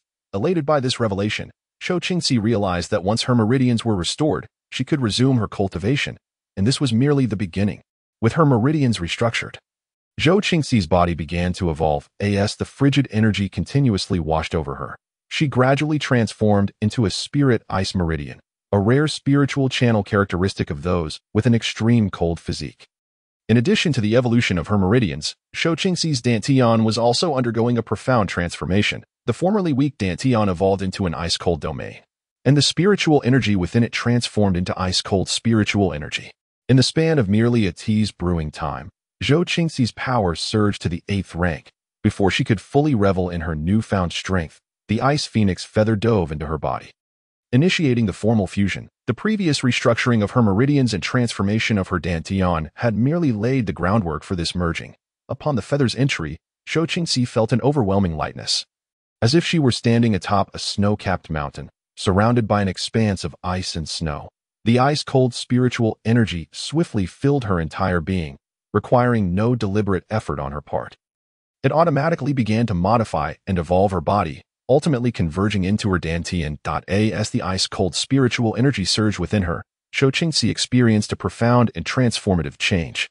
Her strength rapidly escalated, particularly at her back, where a pair of ice-blue wings materialized. These were the ice phoenix wings, not physical entities, but rather manifestations of the condensed cold energy, capable of flight and unleashing frigid tempests. The powerful ice-cold spiritual energy radiated outward, freezing everything in her vicinity into solid ice. Wang Tian harnessed the dragon energy within him to effortlessly shield himself from the dispersing cold energy. Then poured himself a cup of tea, leisurely continuing to sip while admiring Zhou Qingxi's transformation. From a once crippled individual with severed meridians, she was gradually evolving into a genius of the ice phoenix body. The emergence from her cocoon into a butterfly was unfolding before his eyes. Wang Tian marveled at the rapid changes taking place within Zhou Qingxi, recognizing the extraordinary nature of the ice phoenix feather. After an entire night of transformation, the ice phoenix feather fully merged with Zhou Qingxi, granting her the rare ice phoenix physique and the ability to cultivate the ice-cold spiritual energy, which was unattainable for ordinary individuals. The moment she opened her eyes, 2 streams of ice-cold energy emanated from her gaze that I can finally cultivate again. Zhou Qingxi looked at her body, her fair face alight with excitement. The modification brought by the ice phoenix feather not only endowed her with the ice phoenix physique, but also propelled her strength to the 6th rank overnight, completely transforming her. What does it feel like to merge with the ice phoenix feather? Wang Tian was astounded by the changes in Zhou Qingxi. Her entire demeanor had shifted. It feels wonderful. My meridians have not only recovered, but I now possess the ice phoenix physique, enabling me to manipulate the ice-cold spiritual energy that is beyond the reach of ordinary beings. Zhou Qingxi was exhilarated. With the ice phoenix physique, she would no longer be subjected to humiliation. That's excellent. Wang Tian calmly took another sip of tea. Thank you, benefactor, for bestowing upon me this ice phoenix physique. I would willingly brave any peril for you. Zhou Qingxi immediately knelt before Wang Tian, offering him a profound bow. She understood that without Wang Tian's assistance, her transformation would have been impossible. In truth, Wang Tian had given her a second chance at life. Rise. I helped you because I saw a reflection of my former self in you. Wang Tian aimed to alleviate any pressure on Zhou Qingxi, intending to take her to the royal tomb only once their relationship had deepened. If he were to propose such a request now, it might lead her to believe that his gift of the ice phoenix feather was merely a transaction, potentially provoking her resistance. Thank you, benefactor. Zhou Qingxi expressed her gratitude once more before standing up, earnestly assessing Wang Tian. She wanted to engrave his image deeply into her memory. He was the beacon of light during her darkest moments, and she would remember him well. Please, do not call me benefactor. Simply refer to me as Brother Tian. Wang Tian wished to bridge the gap between himself and Zhou Qingxi, facilitating her journey to meet the old master in the royal tomb. Tian, Brother Tian, Zhou Qingxi hesitantly called out, filled with reverence for Wang Tian. Upon disembarking from the ship, Zhou Qingxi realized that dawn had already broken. Suddenly recalling something, she exclaimed, Brother Tian, today is the final day of the internal selection for our academy's Qilin competition. I wish to give it another try. Zhou Qingxi felt a twinge of unwillingness to be bested by Xiao Qishu. She yearned to participate in the Qilin competition and ensure that everyone knew the genius Zhou Qingxi had returned. Very well, I shall accompany you and cheer you on. Wang Tian was equally eager to witness the extent of Zhou Qingxi's prowess following her transformation. Zhou Qingxi felt a surge of gratitude in her heart at Wang Tian's willingness to support her, further solidifying her determination. Chapter 85, The Return of the Talented Young Woman. After several days of arena battles, the Academy had already secured one spot in the Qilin competition for Lu Xi. Today, the final spot would be determined. 18 noon. Xiao Qishu had already defeated 4 Academy disciples in the arena, clearly demonstrating an invincible momentum. Who dares to challenge me now, standing on the stage with a sword in hand? Xiao Qishu exuded confidence, and no one dared to step forward to challenge her. Having defeated 4 disciples in a row, her formidable strength had instilled fear in them. Sister Xiao is truly impressive, after breaking through to the 4th rank. No one among the younger generation, aside from Lu Xi, can match her. Indeed, it seems likely that the remaining spot in the Qilin competition will belong to her. I also believe so. No one has the courage to stand up and challenge Sister Xiao now. Not only did the academy disciples think this way, but even the teachers and old master within the academy believed that the 2nd spot in the Qilin competition would go to Xiao Qingshu. However, at that moment, a clear voice rang out from a distance. I challenge you.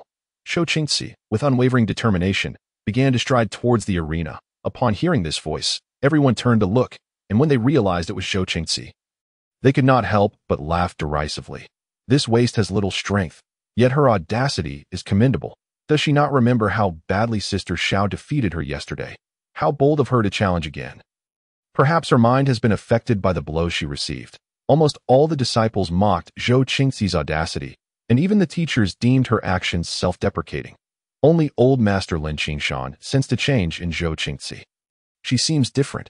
Lin Qingshan furrowed his brow. Xiao Qingxi had concealed her aura, making it difficult to discern her current transformation unless one were a top-tier expert. Even if some teachers vaguely noticed a shift in her energy, they attributed it to their own misperception, given her previous reputation as a waste.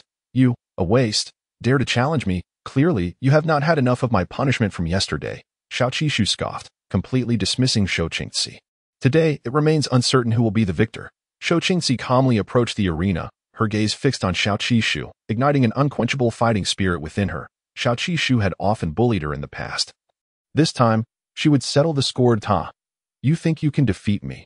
Dream on. Xiao Qingshu contemptuously shook her head and added, since you are so eager to be beaten, I shall gladly oblige you once more.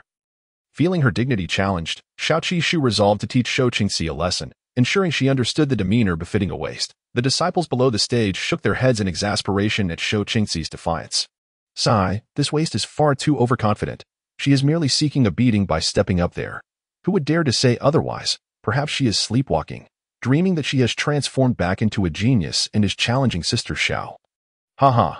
The disciples below the stage erupted in laughter, regarding Xiao Qingxi as a mere joke, with no one genuinely believing in her capabilities. Xiao Qingxi paid no heed to the mockery from below. Sister Xiao, you have already engaged with 4 disciples.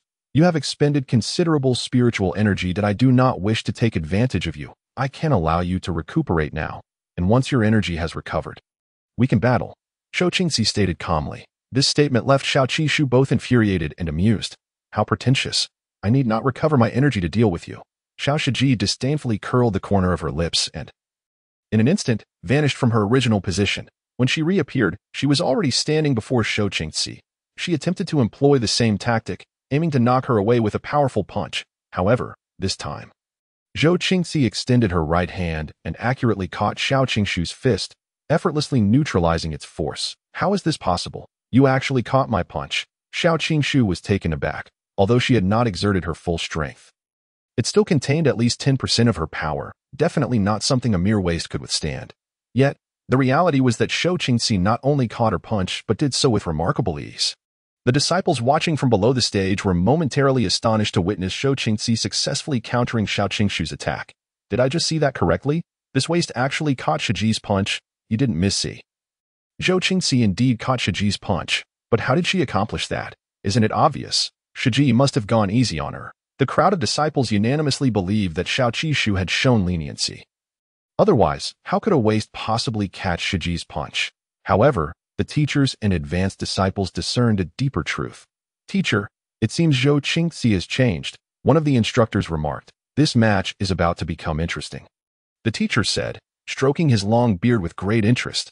Seeing Xiao Qingxi, whom she deemed a waste, catch her punch, Xiao Qishu felt a surge of embarrassment and anger. After one night apart, your strength has indeed improved.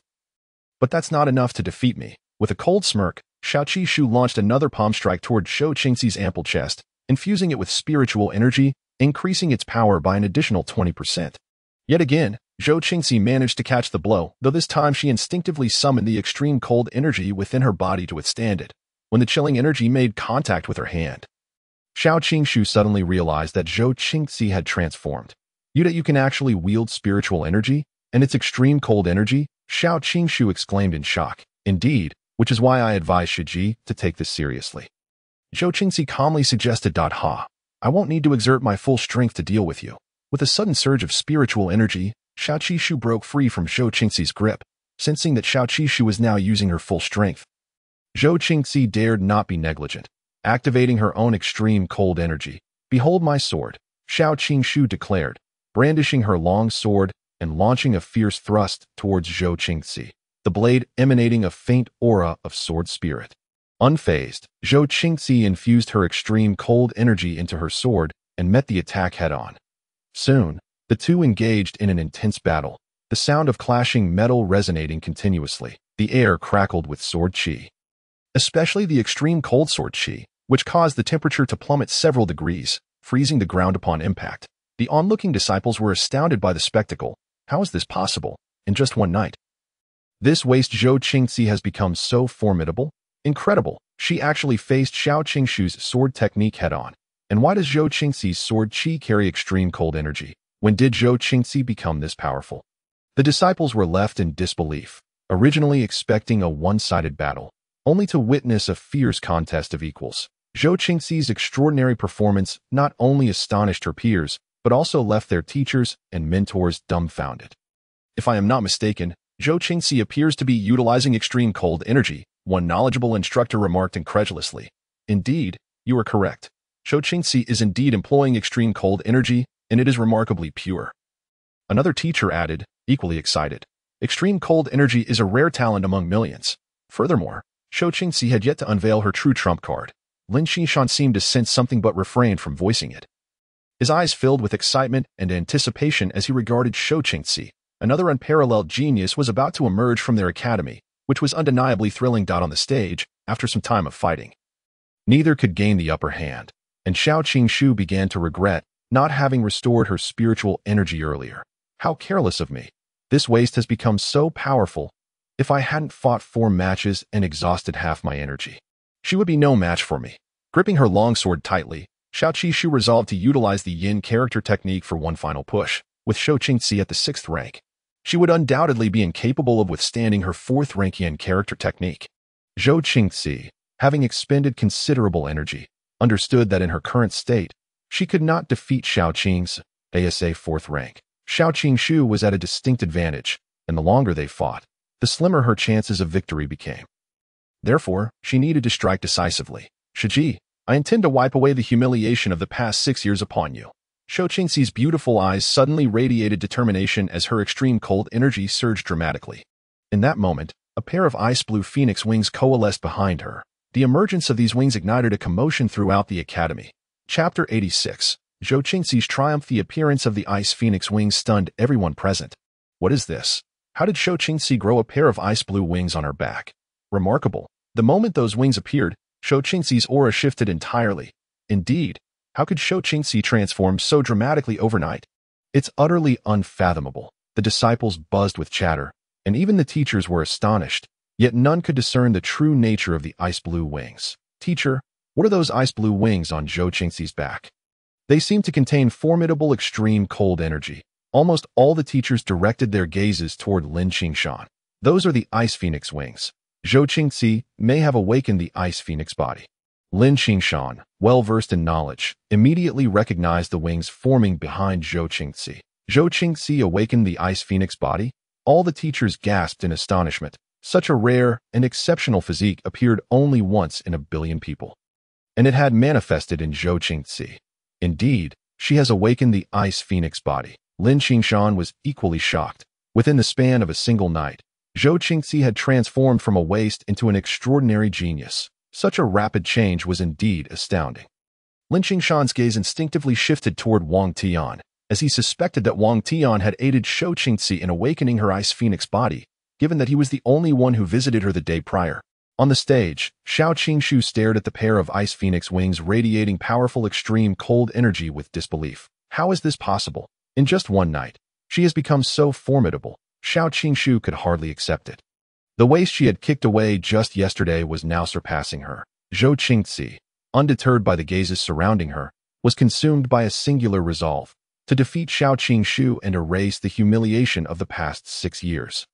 Extreme cold hurricane. The ice phoenix wings behind Zhou Qingxi flared open, unleashing a frigid tempest that seemed to summon a bone-chilling storm in an instant. A piercing extreme cold hurricane roared to life before her. Resembling a ferocious ice beast, clawing at everything in its path, the surrounding spiritual energy surged towards her like a raging tide, coalescing into a massive vortex.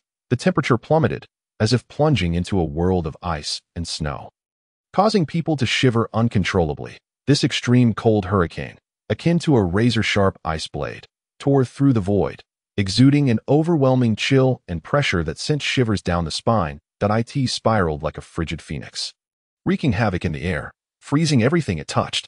The disciples encircling the stage retreated in fear, awed by the hurricane's might. On the stage, Xiao Qishu trembled, her body chilled to the bone, yet her eyes gleamed with defiance. "I will not lose." Xiao Qishu resolutely bit her lip and unleashed the yin character technique. With a graceful flick of her jade finger, she inscribed a mountain character in the air, and in that instant, a torrent of spiritual energy erupted forth like a dam breaking, imbuing the character with an imposing and majestic force. As the extreme cold hurricane gathered its strength to the utmost, it charged toward Xiao Qishu like a descending tiger. Wherever it passed, the stage appeared enchanted, instantly transforming into solid ice. Unyielding, Xiao Qishu retaliated, launching her mountain character technique like a cannonball. Resembling an indomitable mountain barreling toward the extreme cold hurricane, the two extraordinary forces collided in the center of the stage. Akin to two meteors crashing together, unleashing a cataclysmic energy, the towering power within the mountain character technique faltered momentarily before being shattered by the extreme cold hurricane. How is this possible? My mountain character technique was actually destroyed. Xiao Qingxu was utterly broken. For so long, the yin character technique had been her final pride, but now that pride lay in ruins at Zhou Qingxi's hands. The immensely powerful extreme cold hurricane, like a sharp sword, effortlessly shattered the mountain character technique and lunged toward Xiao Qingxu like a ferocious beast. In an instant, it struck her, the overwhelming energy akin to a ferocious beast, sending her crashing off the stage. Zhou Qingxi watched as Xiao Qingxu was flung from the arena and promptly retracted the extreme cold hurricane. Though she harbored a disdain for Xiao Qingxu, she had no intention of taking her life. "Shiji, you have lost." Zhou Qingxi stood proudly upon the arena, resembling a statue of the goddess of victory, her gaze cast down upon her opponent with an air of superiority. In stark contrast, Xiao Qingxu lay sprawled on the ground, her complexion as pallid as parchment, akin to a wilting flower. In the span of a single day, their roles had dramatically reversed. Such a turn of events was undeniably theatrical. The disciples surrounding the arena were equally taken aback by the unfolding spectacle. Could it be true? Did senior sister Xiao actually lose? My heavens! Within a day, Zhou Qingxi had transformed into someone so formidable that genius had returned. In an instant, the gazes of all disciples towards Zhou Qingxi shifted. No longer would they dare to mock or deride her. The instructors of the academy were equally astonished. In a mere day, a wastrel had been reborn as a genius. The unparalleled Zhou Qingxi had returned. Remarkably, with the acquisition of the Ice Phoenix body, her future cultivation would undoubtedly soar, heralding the emergence of yet another extraordinary talent from the academy. One by one, the instructors became invigorated. Lin Qinshan was equally thrilled. A prodigy was a rare gem for any sect. I hereby declare that the second slot for the Qinglong competition goes to Zhou Qingxi, the esteemed Lin Qinshan proclaimed as he leaped onto the stage to announce the result. This declaration sent shockwaves through the crowd once more. Prior to this, everyone had assumed the second slot would belong to Xiao Qishu, yet it had fallen into the hands of Zhou Qingxi. However, they quickly came to terms with it. The rejuvenated Zhou Qingxi indeed possessed the qualifications to participate in the Qinglong competition. On the ground, Xiao Qingxu, upon hearing the announcement, wore a look of utter defeat. Regretting her earlier underestimation, had she fully restored her spiritual energy, she would have had a substantial chance of victory. Zhou Qingxi, atop the stage, felt elated at the news. She had finally avenged her past humiliation. No longer would anyone dare label her a waste or subject her to ridicule. The one who had facilitated this transformation was the masked man. Zhou Qingxi's gaze drifted towards Wang Tian at the edge of the arena, her clear eyes brimming with profound gratitude. Wang Tian, witnessing Zhou Qingxi's triumphant demeanor, felt as though he were glimpsing his own future. Someday, he too would remove his mask and reveal himself as the unparalleled sixth prince, bringing those who had tormented him to their knees. Chapter 87. The Meeting of Two Women. Who do you wish to win? The Qilin competition commenced as scheduled. The venue was the Royal Gardens. With a total of 100 elite talents from the capital participating in this year's event, besides the competitors, a multitude of spectators, including external factions, had slipped in to witness the spectacle.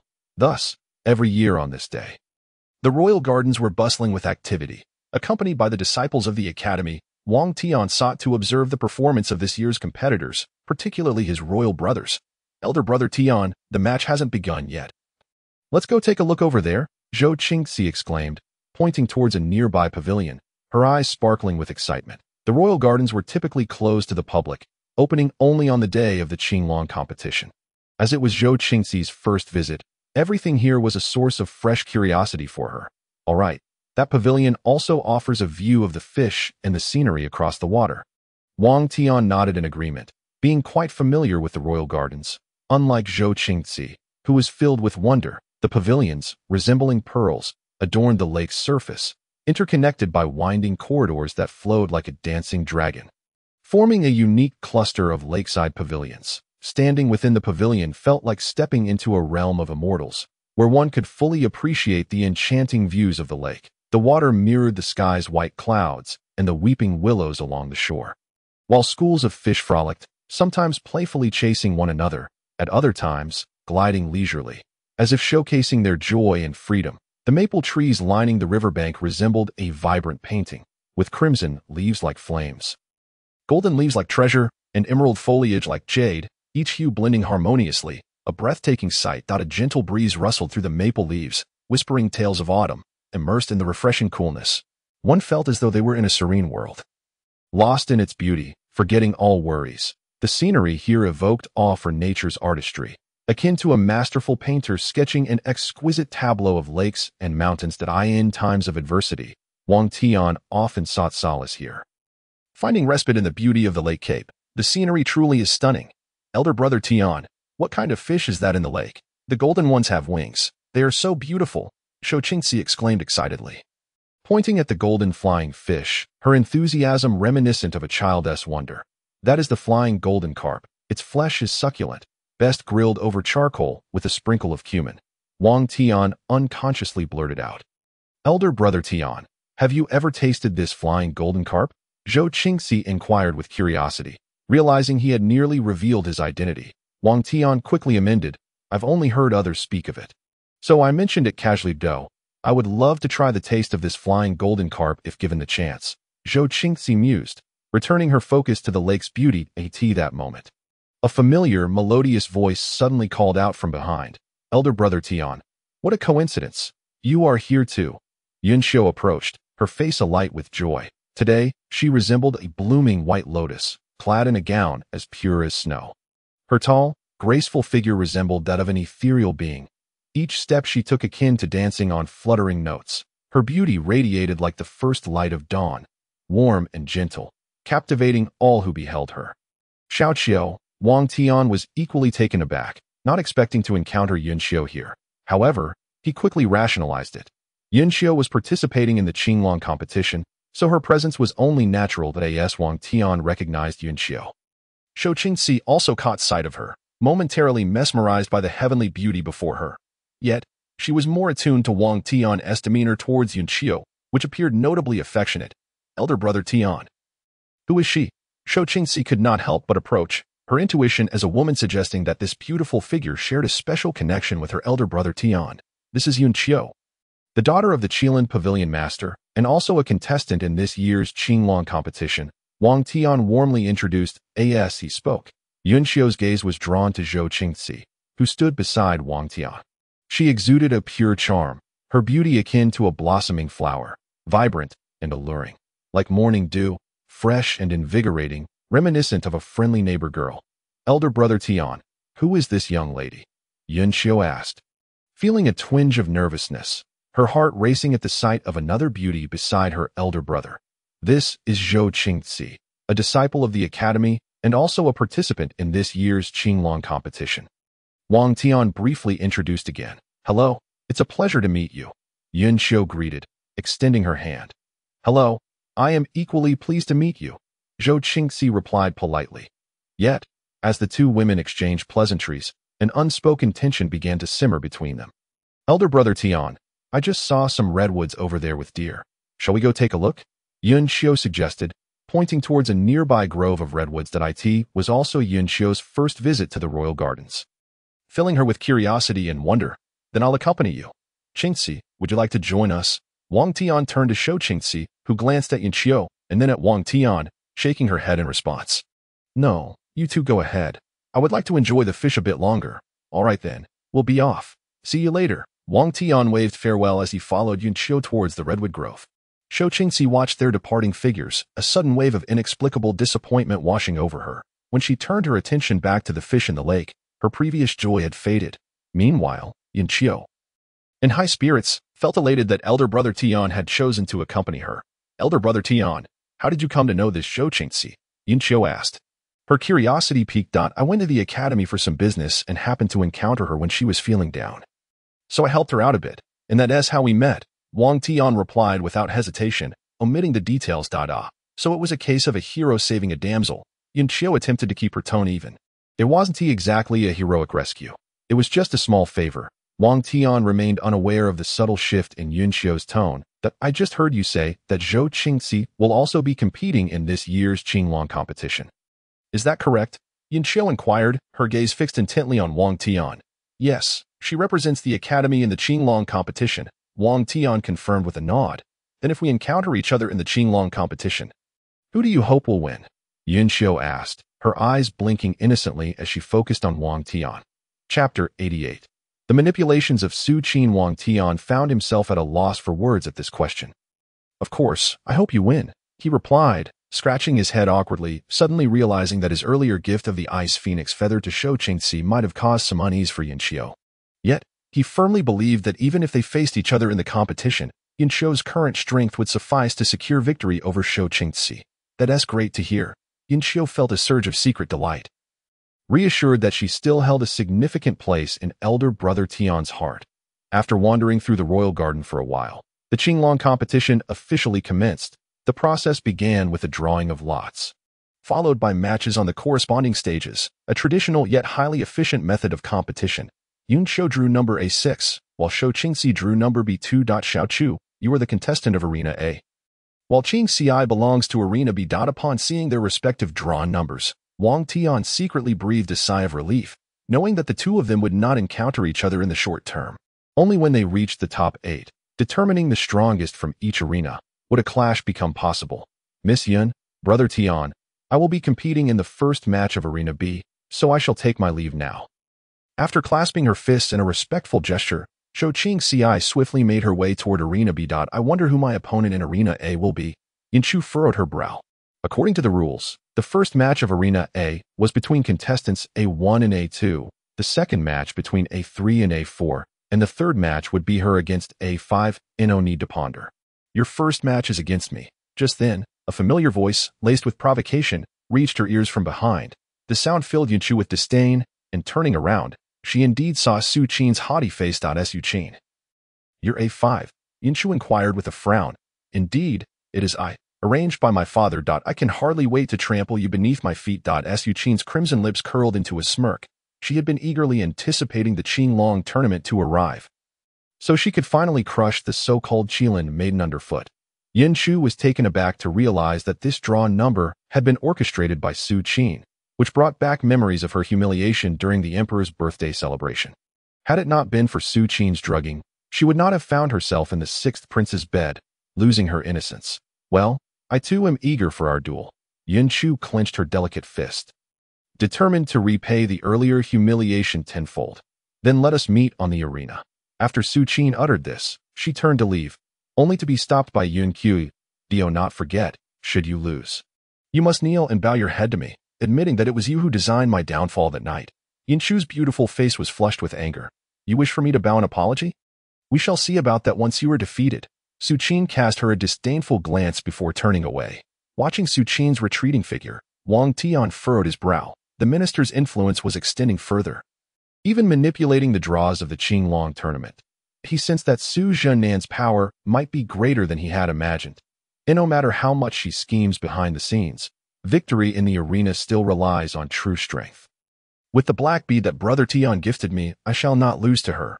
Yunchu felt confident in her abilities, although she had not yet broken through to the third-tier realm. Her perfect mastery of the fourth tier was sufficient to defeat Zhuxian. Still, it is wise to remain cautious. Zhuxian is capable of clandestine machinations during the draws, and he will surely have arrangements in place on the arena as well. Wang Tian understood Zhuxian all too well.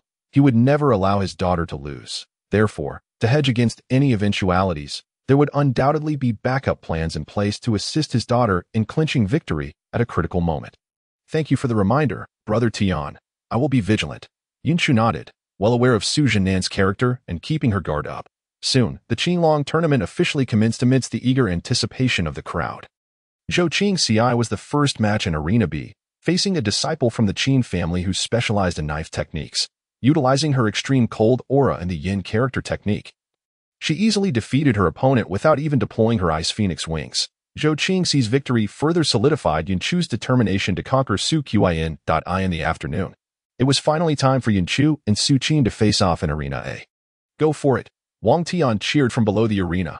Encouraged by Brother Tian's support, Yunchu felt a surge of confidence. The clash of these two beauties drew a considerable audience, filling the arena to capacity. Look, it's two of the four great beauties of the capital going head-to-head. Indeed, the Qilin maiden Yunchu and the minister's daughter Zhuxian. These two are old rivals. What happened? Do they have a grudge? Haven't you heard? The Qilin maiden seduced the sixth prince and was caught in his bed by Zhuxian, leading to the emperor's wrath, who then banished the sixth prince to the royal tomb and annulled his engagement to Zhuxian. Is that so? The Qilin maiden certainly has her wits about her. This match is bound to be entertaining. The onlookers below the arena engaged in lively gossip. Meanwhile, Yunchu, standing on the arena, felt her anger rise at the slanderous remarks. Zhuxian, I will force you to kneel and wash away this humiliation. Drawing her slender sword, Yunchu stood resolutely on the arena. Yunchu, you cannot win against me here. This time, I will not only ruin your reputation, but also disfigure you.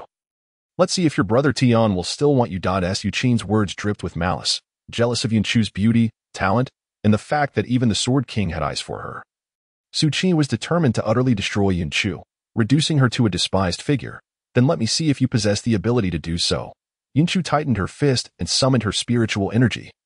Charging towards Zhuxian with a sword strike, Zhuxian, unyielding, gripped her long sword and met the attack head-on. The two women quickly engaged in combat on the arena. While Yunchu fought, Wang Tian observed the surroundings from below.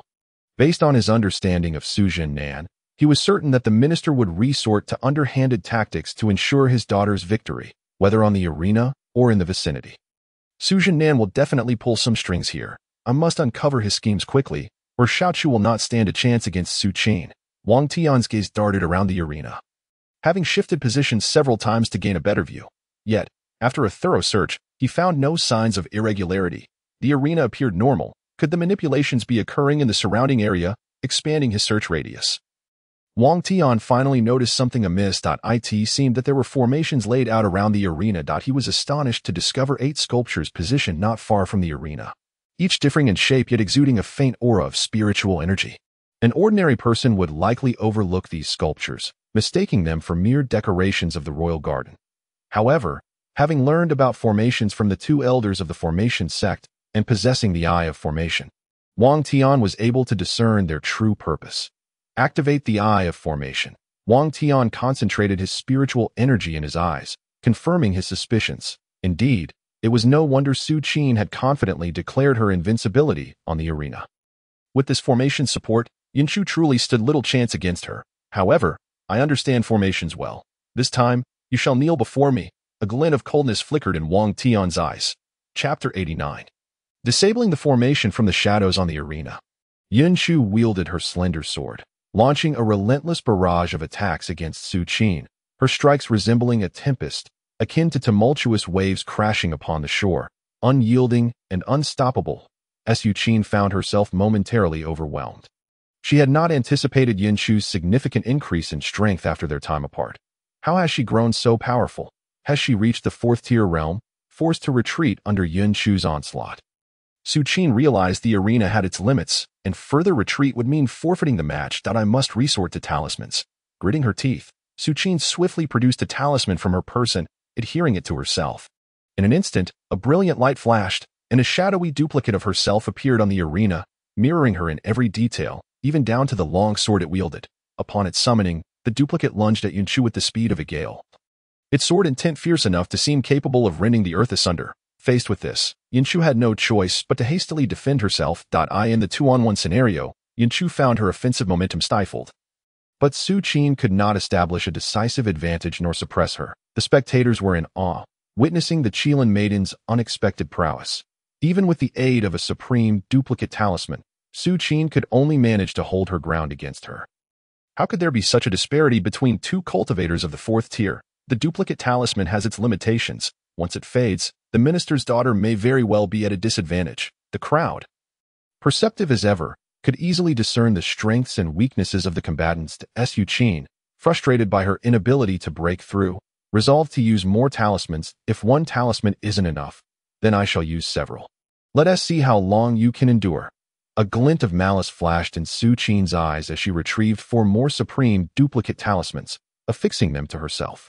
Instantly, 4 more duplicates appeared on the arena, eliciting gasps of astonishment from the audience. As expected of the minister's daughter, she produced 5 supreme duplicate talismans in one go. How many spirit stones must that have cost? The crowd marveled at Zhuxian's extravagant display. Faced with 5 duplicates in addition to Zhuxian herself, Yunchu began to feel the pressure mounting, forced back by the relentless onslaught. Damn it, Zhuxian actually brought this many duplicate talismans. In desperation, Yunchu retrieved a black wooden chain from her spatial bracelet, realizing that without employing some extraordinary technique, victory would slip from her grasp. You have your duplicates, and I have my black wooden chain. Even if you possess countless duplicates, it will be of no consequence. With determination, Yunchu unleashed the black wooden chain, immediately playing a piece titled Eastwind Breaks. The enchanting melody flowed like a gentle stream, like the wispy smoke rising from a hearth, like the soft drizzle of rain, and like delicate gossamer, melodious and uplifting, captivating all who heard it. Yet, within that melody lay an unparalleled power, as if it could pierce through the clouds and resonate within the soul, imparting an irresistible force. As the sound of the zither resonated, the 5 doppelgangers were immediately immobilized, rendering them incapable of advancing even an inch. Simultaneously, Zhuxian found herself ensnared by the same ethereal melody, her mind descending into chaos. Cursed be it. This girl has even mastered the art of attacking with zither music. In a haste, Zhuxian summoned her spiritual energy, striving desperately to resist the terrifying notes, attempting to maintain her lucidity through sheer force of will. Yet, the situation deteriorated further. The zither's sound not only assaulted her psyche but also impeded the flow of her spiritual energy, instilling a sense of dread within her. Should her energy cease to circulate, defeat in the competition would be imminent. Consequently, Zhuxian retrieved an exquisite spiritual pill from her possession and consumed it, resolved to endure against Yunqiu until the very end, wagering on who could outlast whom, especially since she still held her final trump card. Thus, the two engaged in a battle of attrition upon the arena. Observing this, Wang Tian seized the opportunity to approach one of the statues encircling the arena. This statue resembled a lion carved from white jade, its surface gleaming and infused with a rich flow of spiritual energy. At its base, esoteric runes were inscribed, indicative of a formation. His astonishment. It appeared unguarded. Did Su Zhuxian truly believe no one would discern the formation? Wang Tian surveyed the surroundings, confirming the absence of sentinels, which filled him with clandestine delight. With no watchers, he could proceed to dismantle it at will. He placed his palm against the base of the stone lion, channeling his spiritual energy to obliterate all the runes etched there. Without the formation runes, no matter how intricately the formation was arranged, it could not function. After eradicating the formation runes from the stone lion, Wang Tian swiftly moved to another statue. This one depicted a fierce tiger, its claws bared and exuding an intimidating presence, yet similarly bore runes at its base, with traces of spiritual energy circulating above. He set about erasing these as well. Wang Tian pressed his palm against the bottom of the stone tiger and quickly dispelled the runes inscribed upon it. Having completed this task, he advanced to the next statue. His movements were rapid, and his stays were brief. Even if someone were to notice, they would merely assume he had touched the statue and departed. Successfully erasing the formation runes from 2 statues, Wang Tian employed the same method to swiftly eliminate the runes from the 3rd, 4th, 5th, 6th, and 7th statues. Only one statue remained. If he could obliterate the runes from this final figure, the entire spirit-locking formation would be rendered utterly inoperative. Wang Tian once again placed his palm against the base of this statue and channeled his spiritual energy to expunge the runes inscribed upon it. With this, all 8 statues had been stripped of their formation runes, signifying the complete dismantling of the formation. Meanwhile, on the arena, Zhuxian, besieged by the zither's melody, began to falter. As time passed, the circulation of her spiritual energy slowed further. Despite her consumption of the exquisite spiritual pill, she found her energy stagnant. Without its flow, she could not resist the mental assault, trapping her in a vicious cycle. Desperation loomed. She had no choice but to unleash her final gambit, or she would face defeat today. Her fair visage pale, Zhuxian could no longer withstand Yun Qiu's melodic onslaught. In a moment of forced resolve, she decided to activate the spirit-locking formation, her father Zhuxian's ultimate safeguard, to be employed only in dire circumstances. Yet, it was now a decisive moment of victory or loss. Yun Qiu, I must admit your zither skills are exceptional. However, on this arena, no matter your prowess, you shall not prevail against me.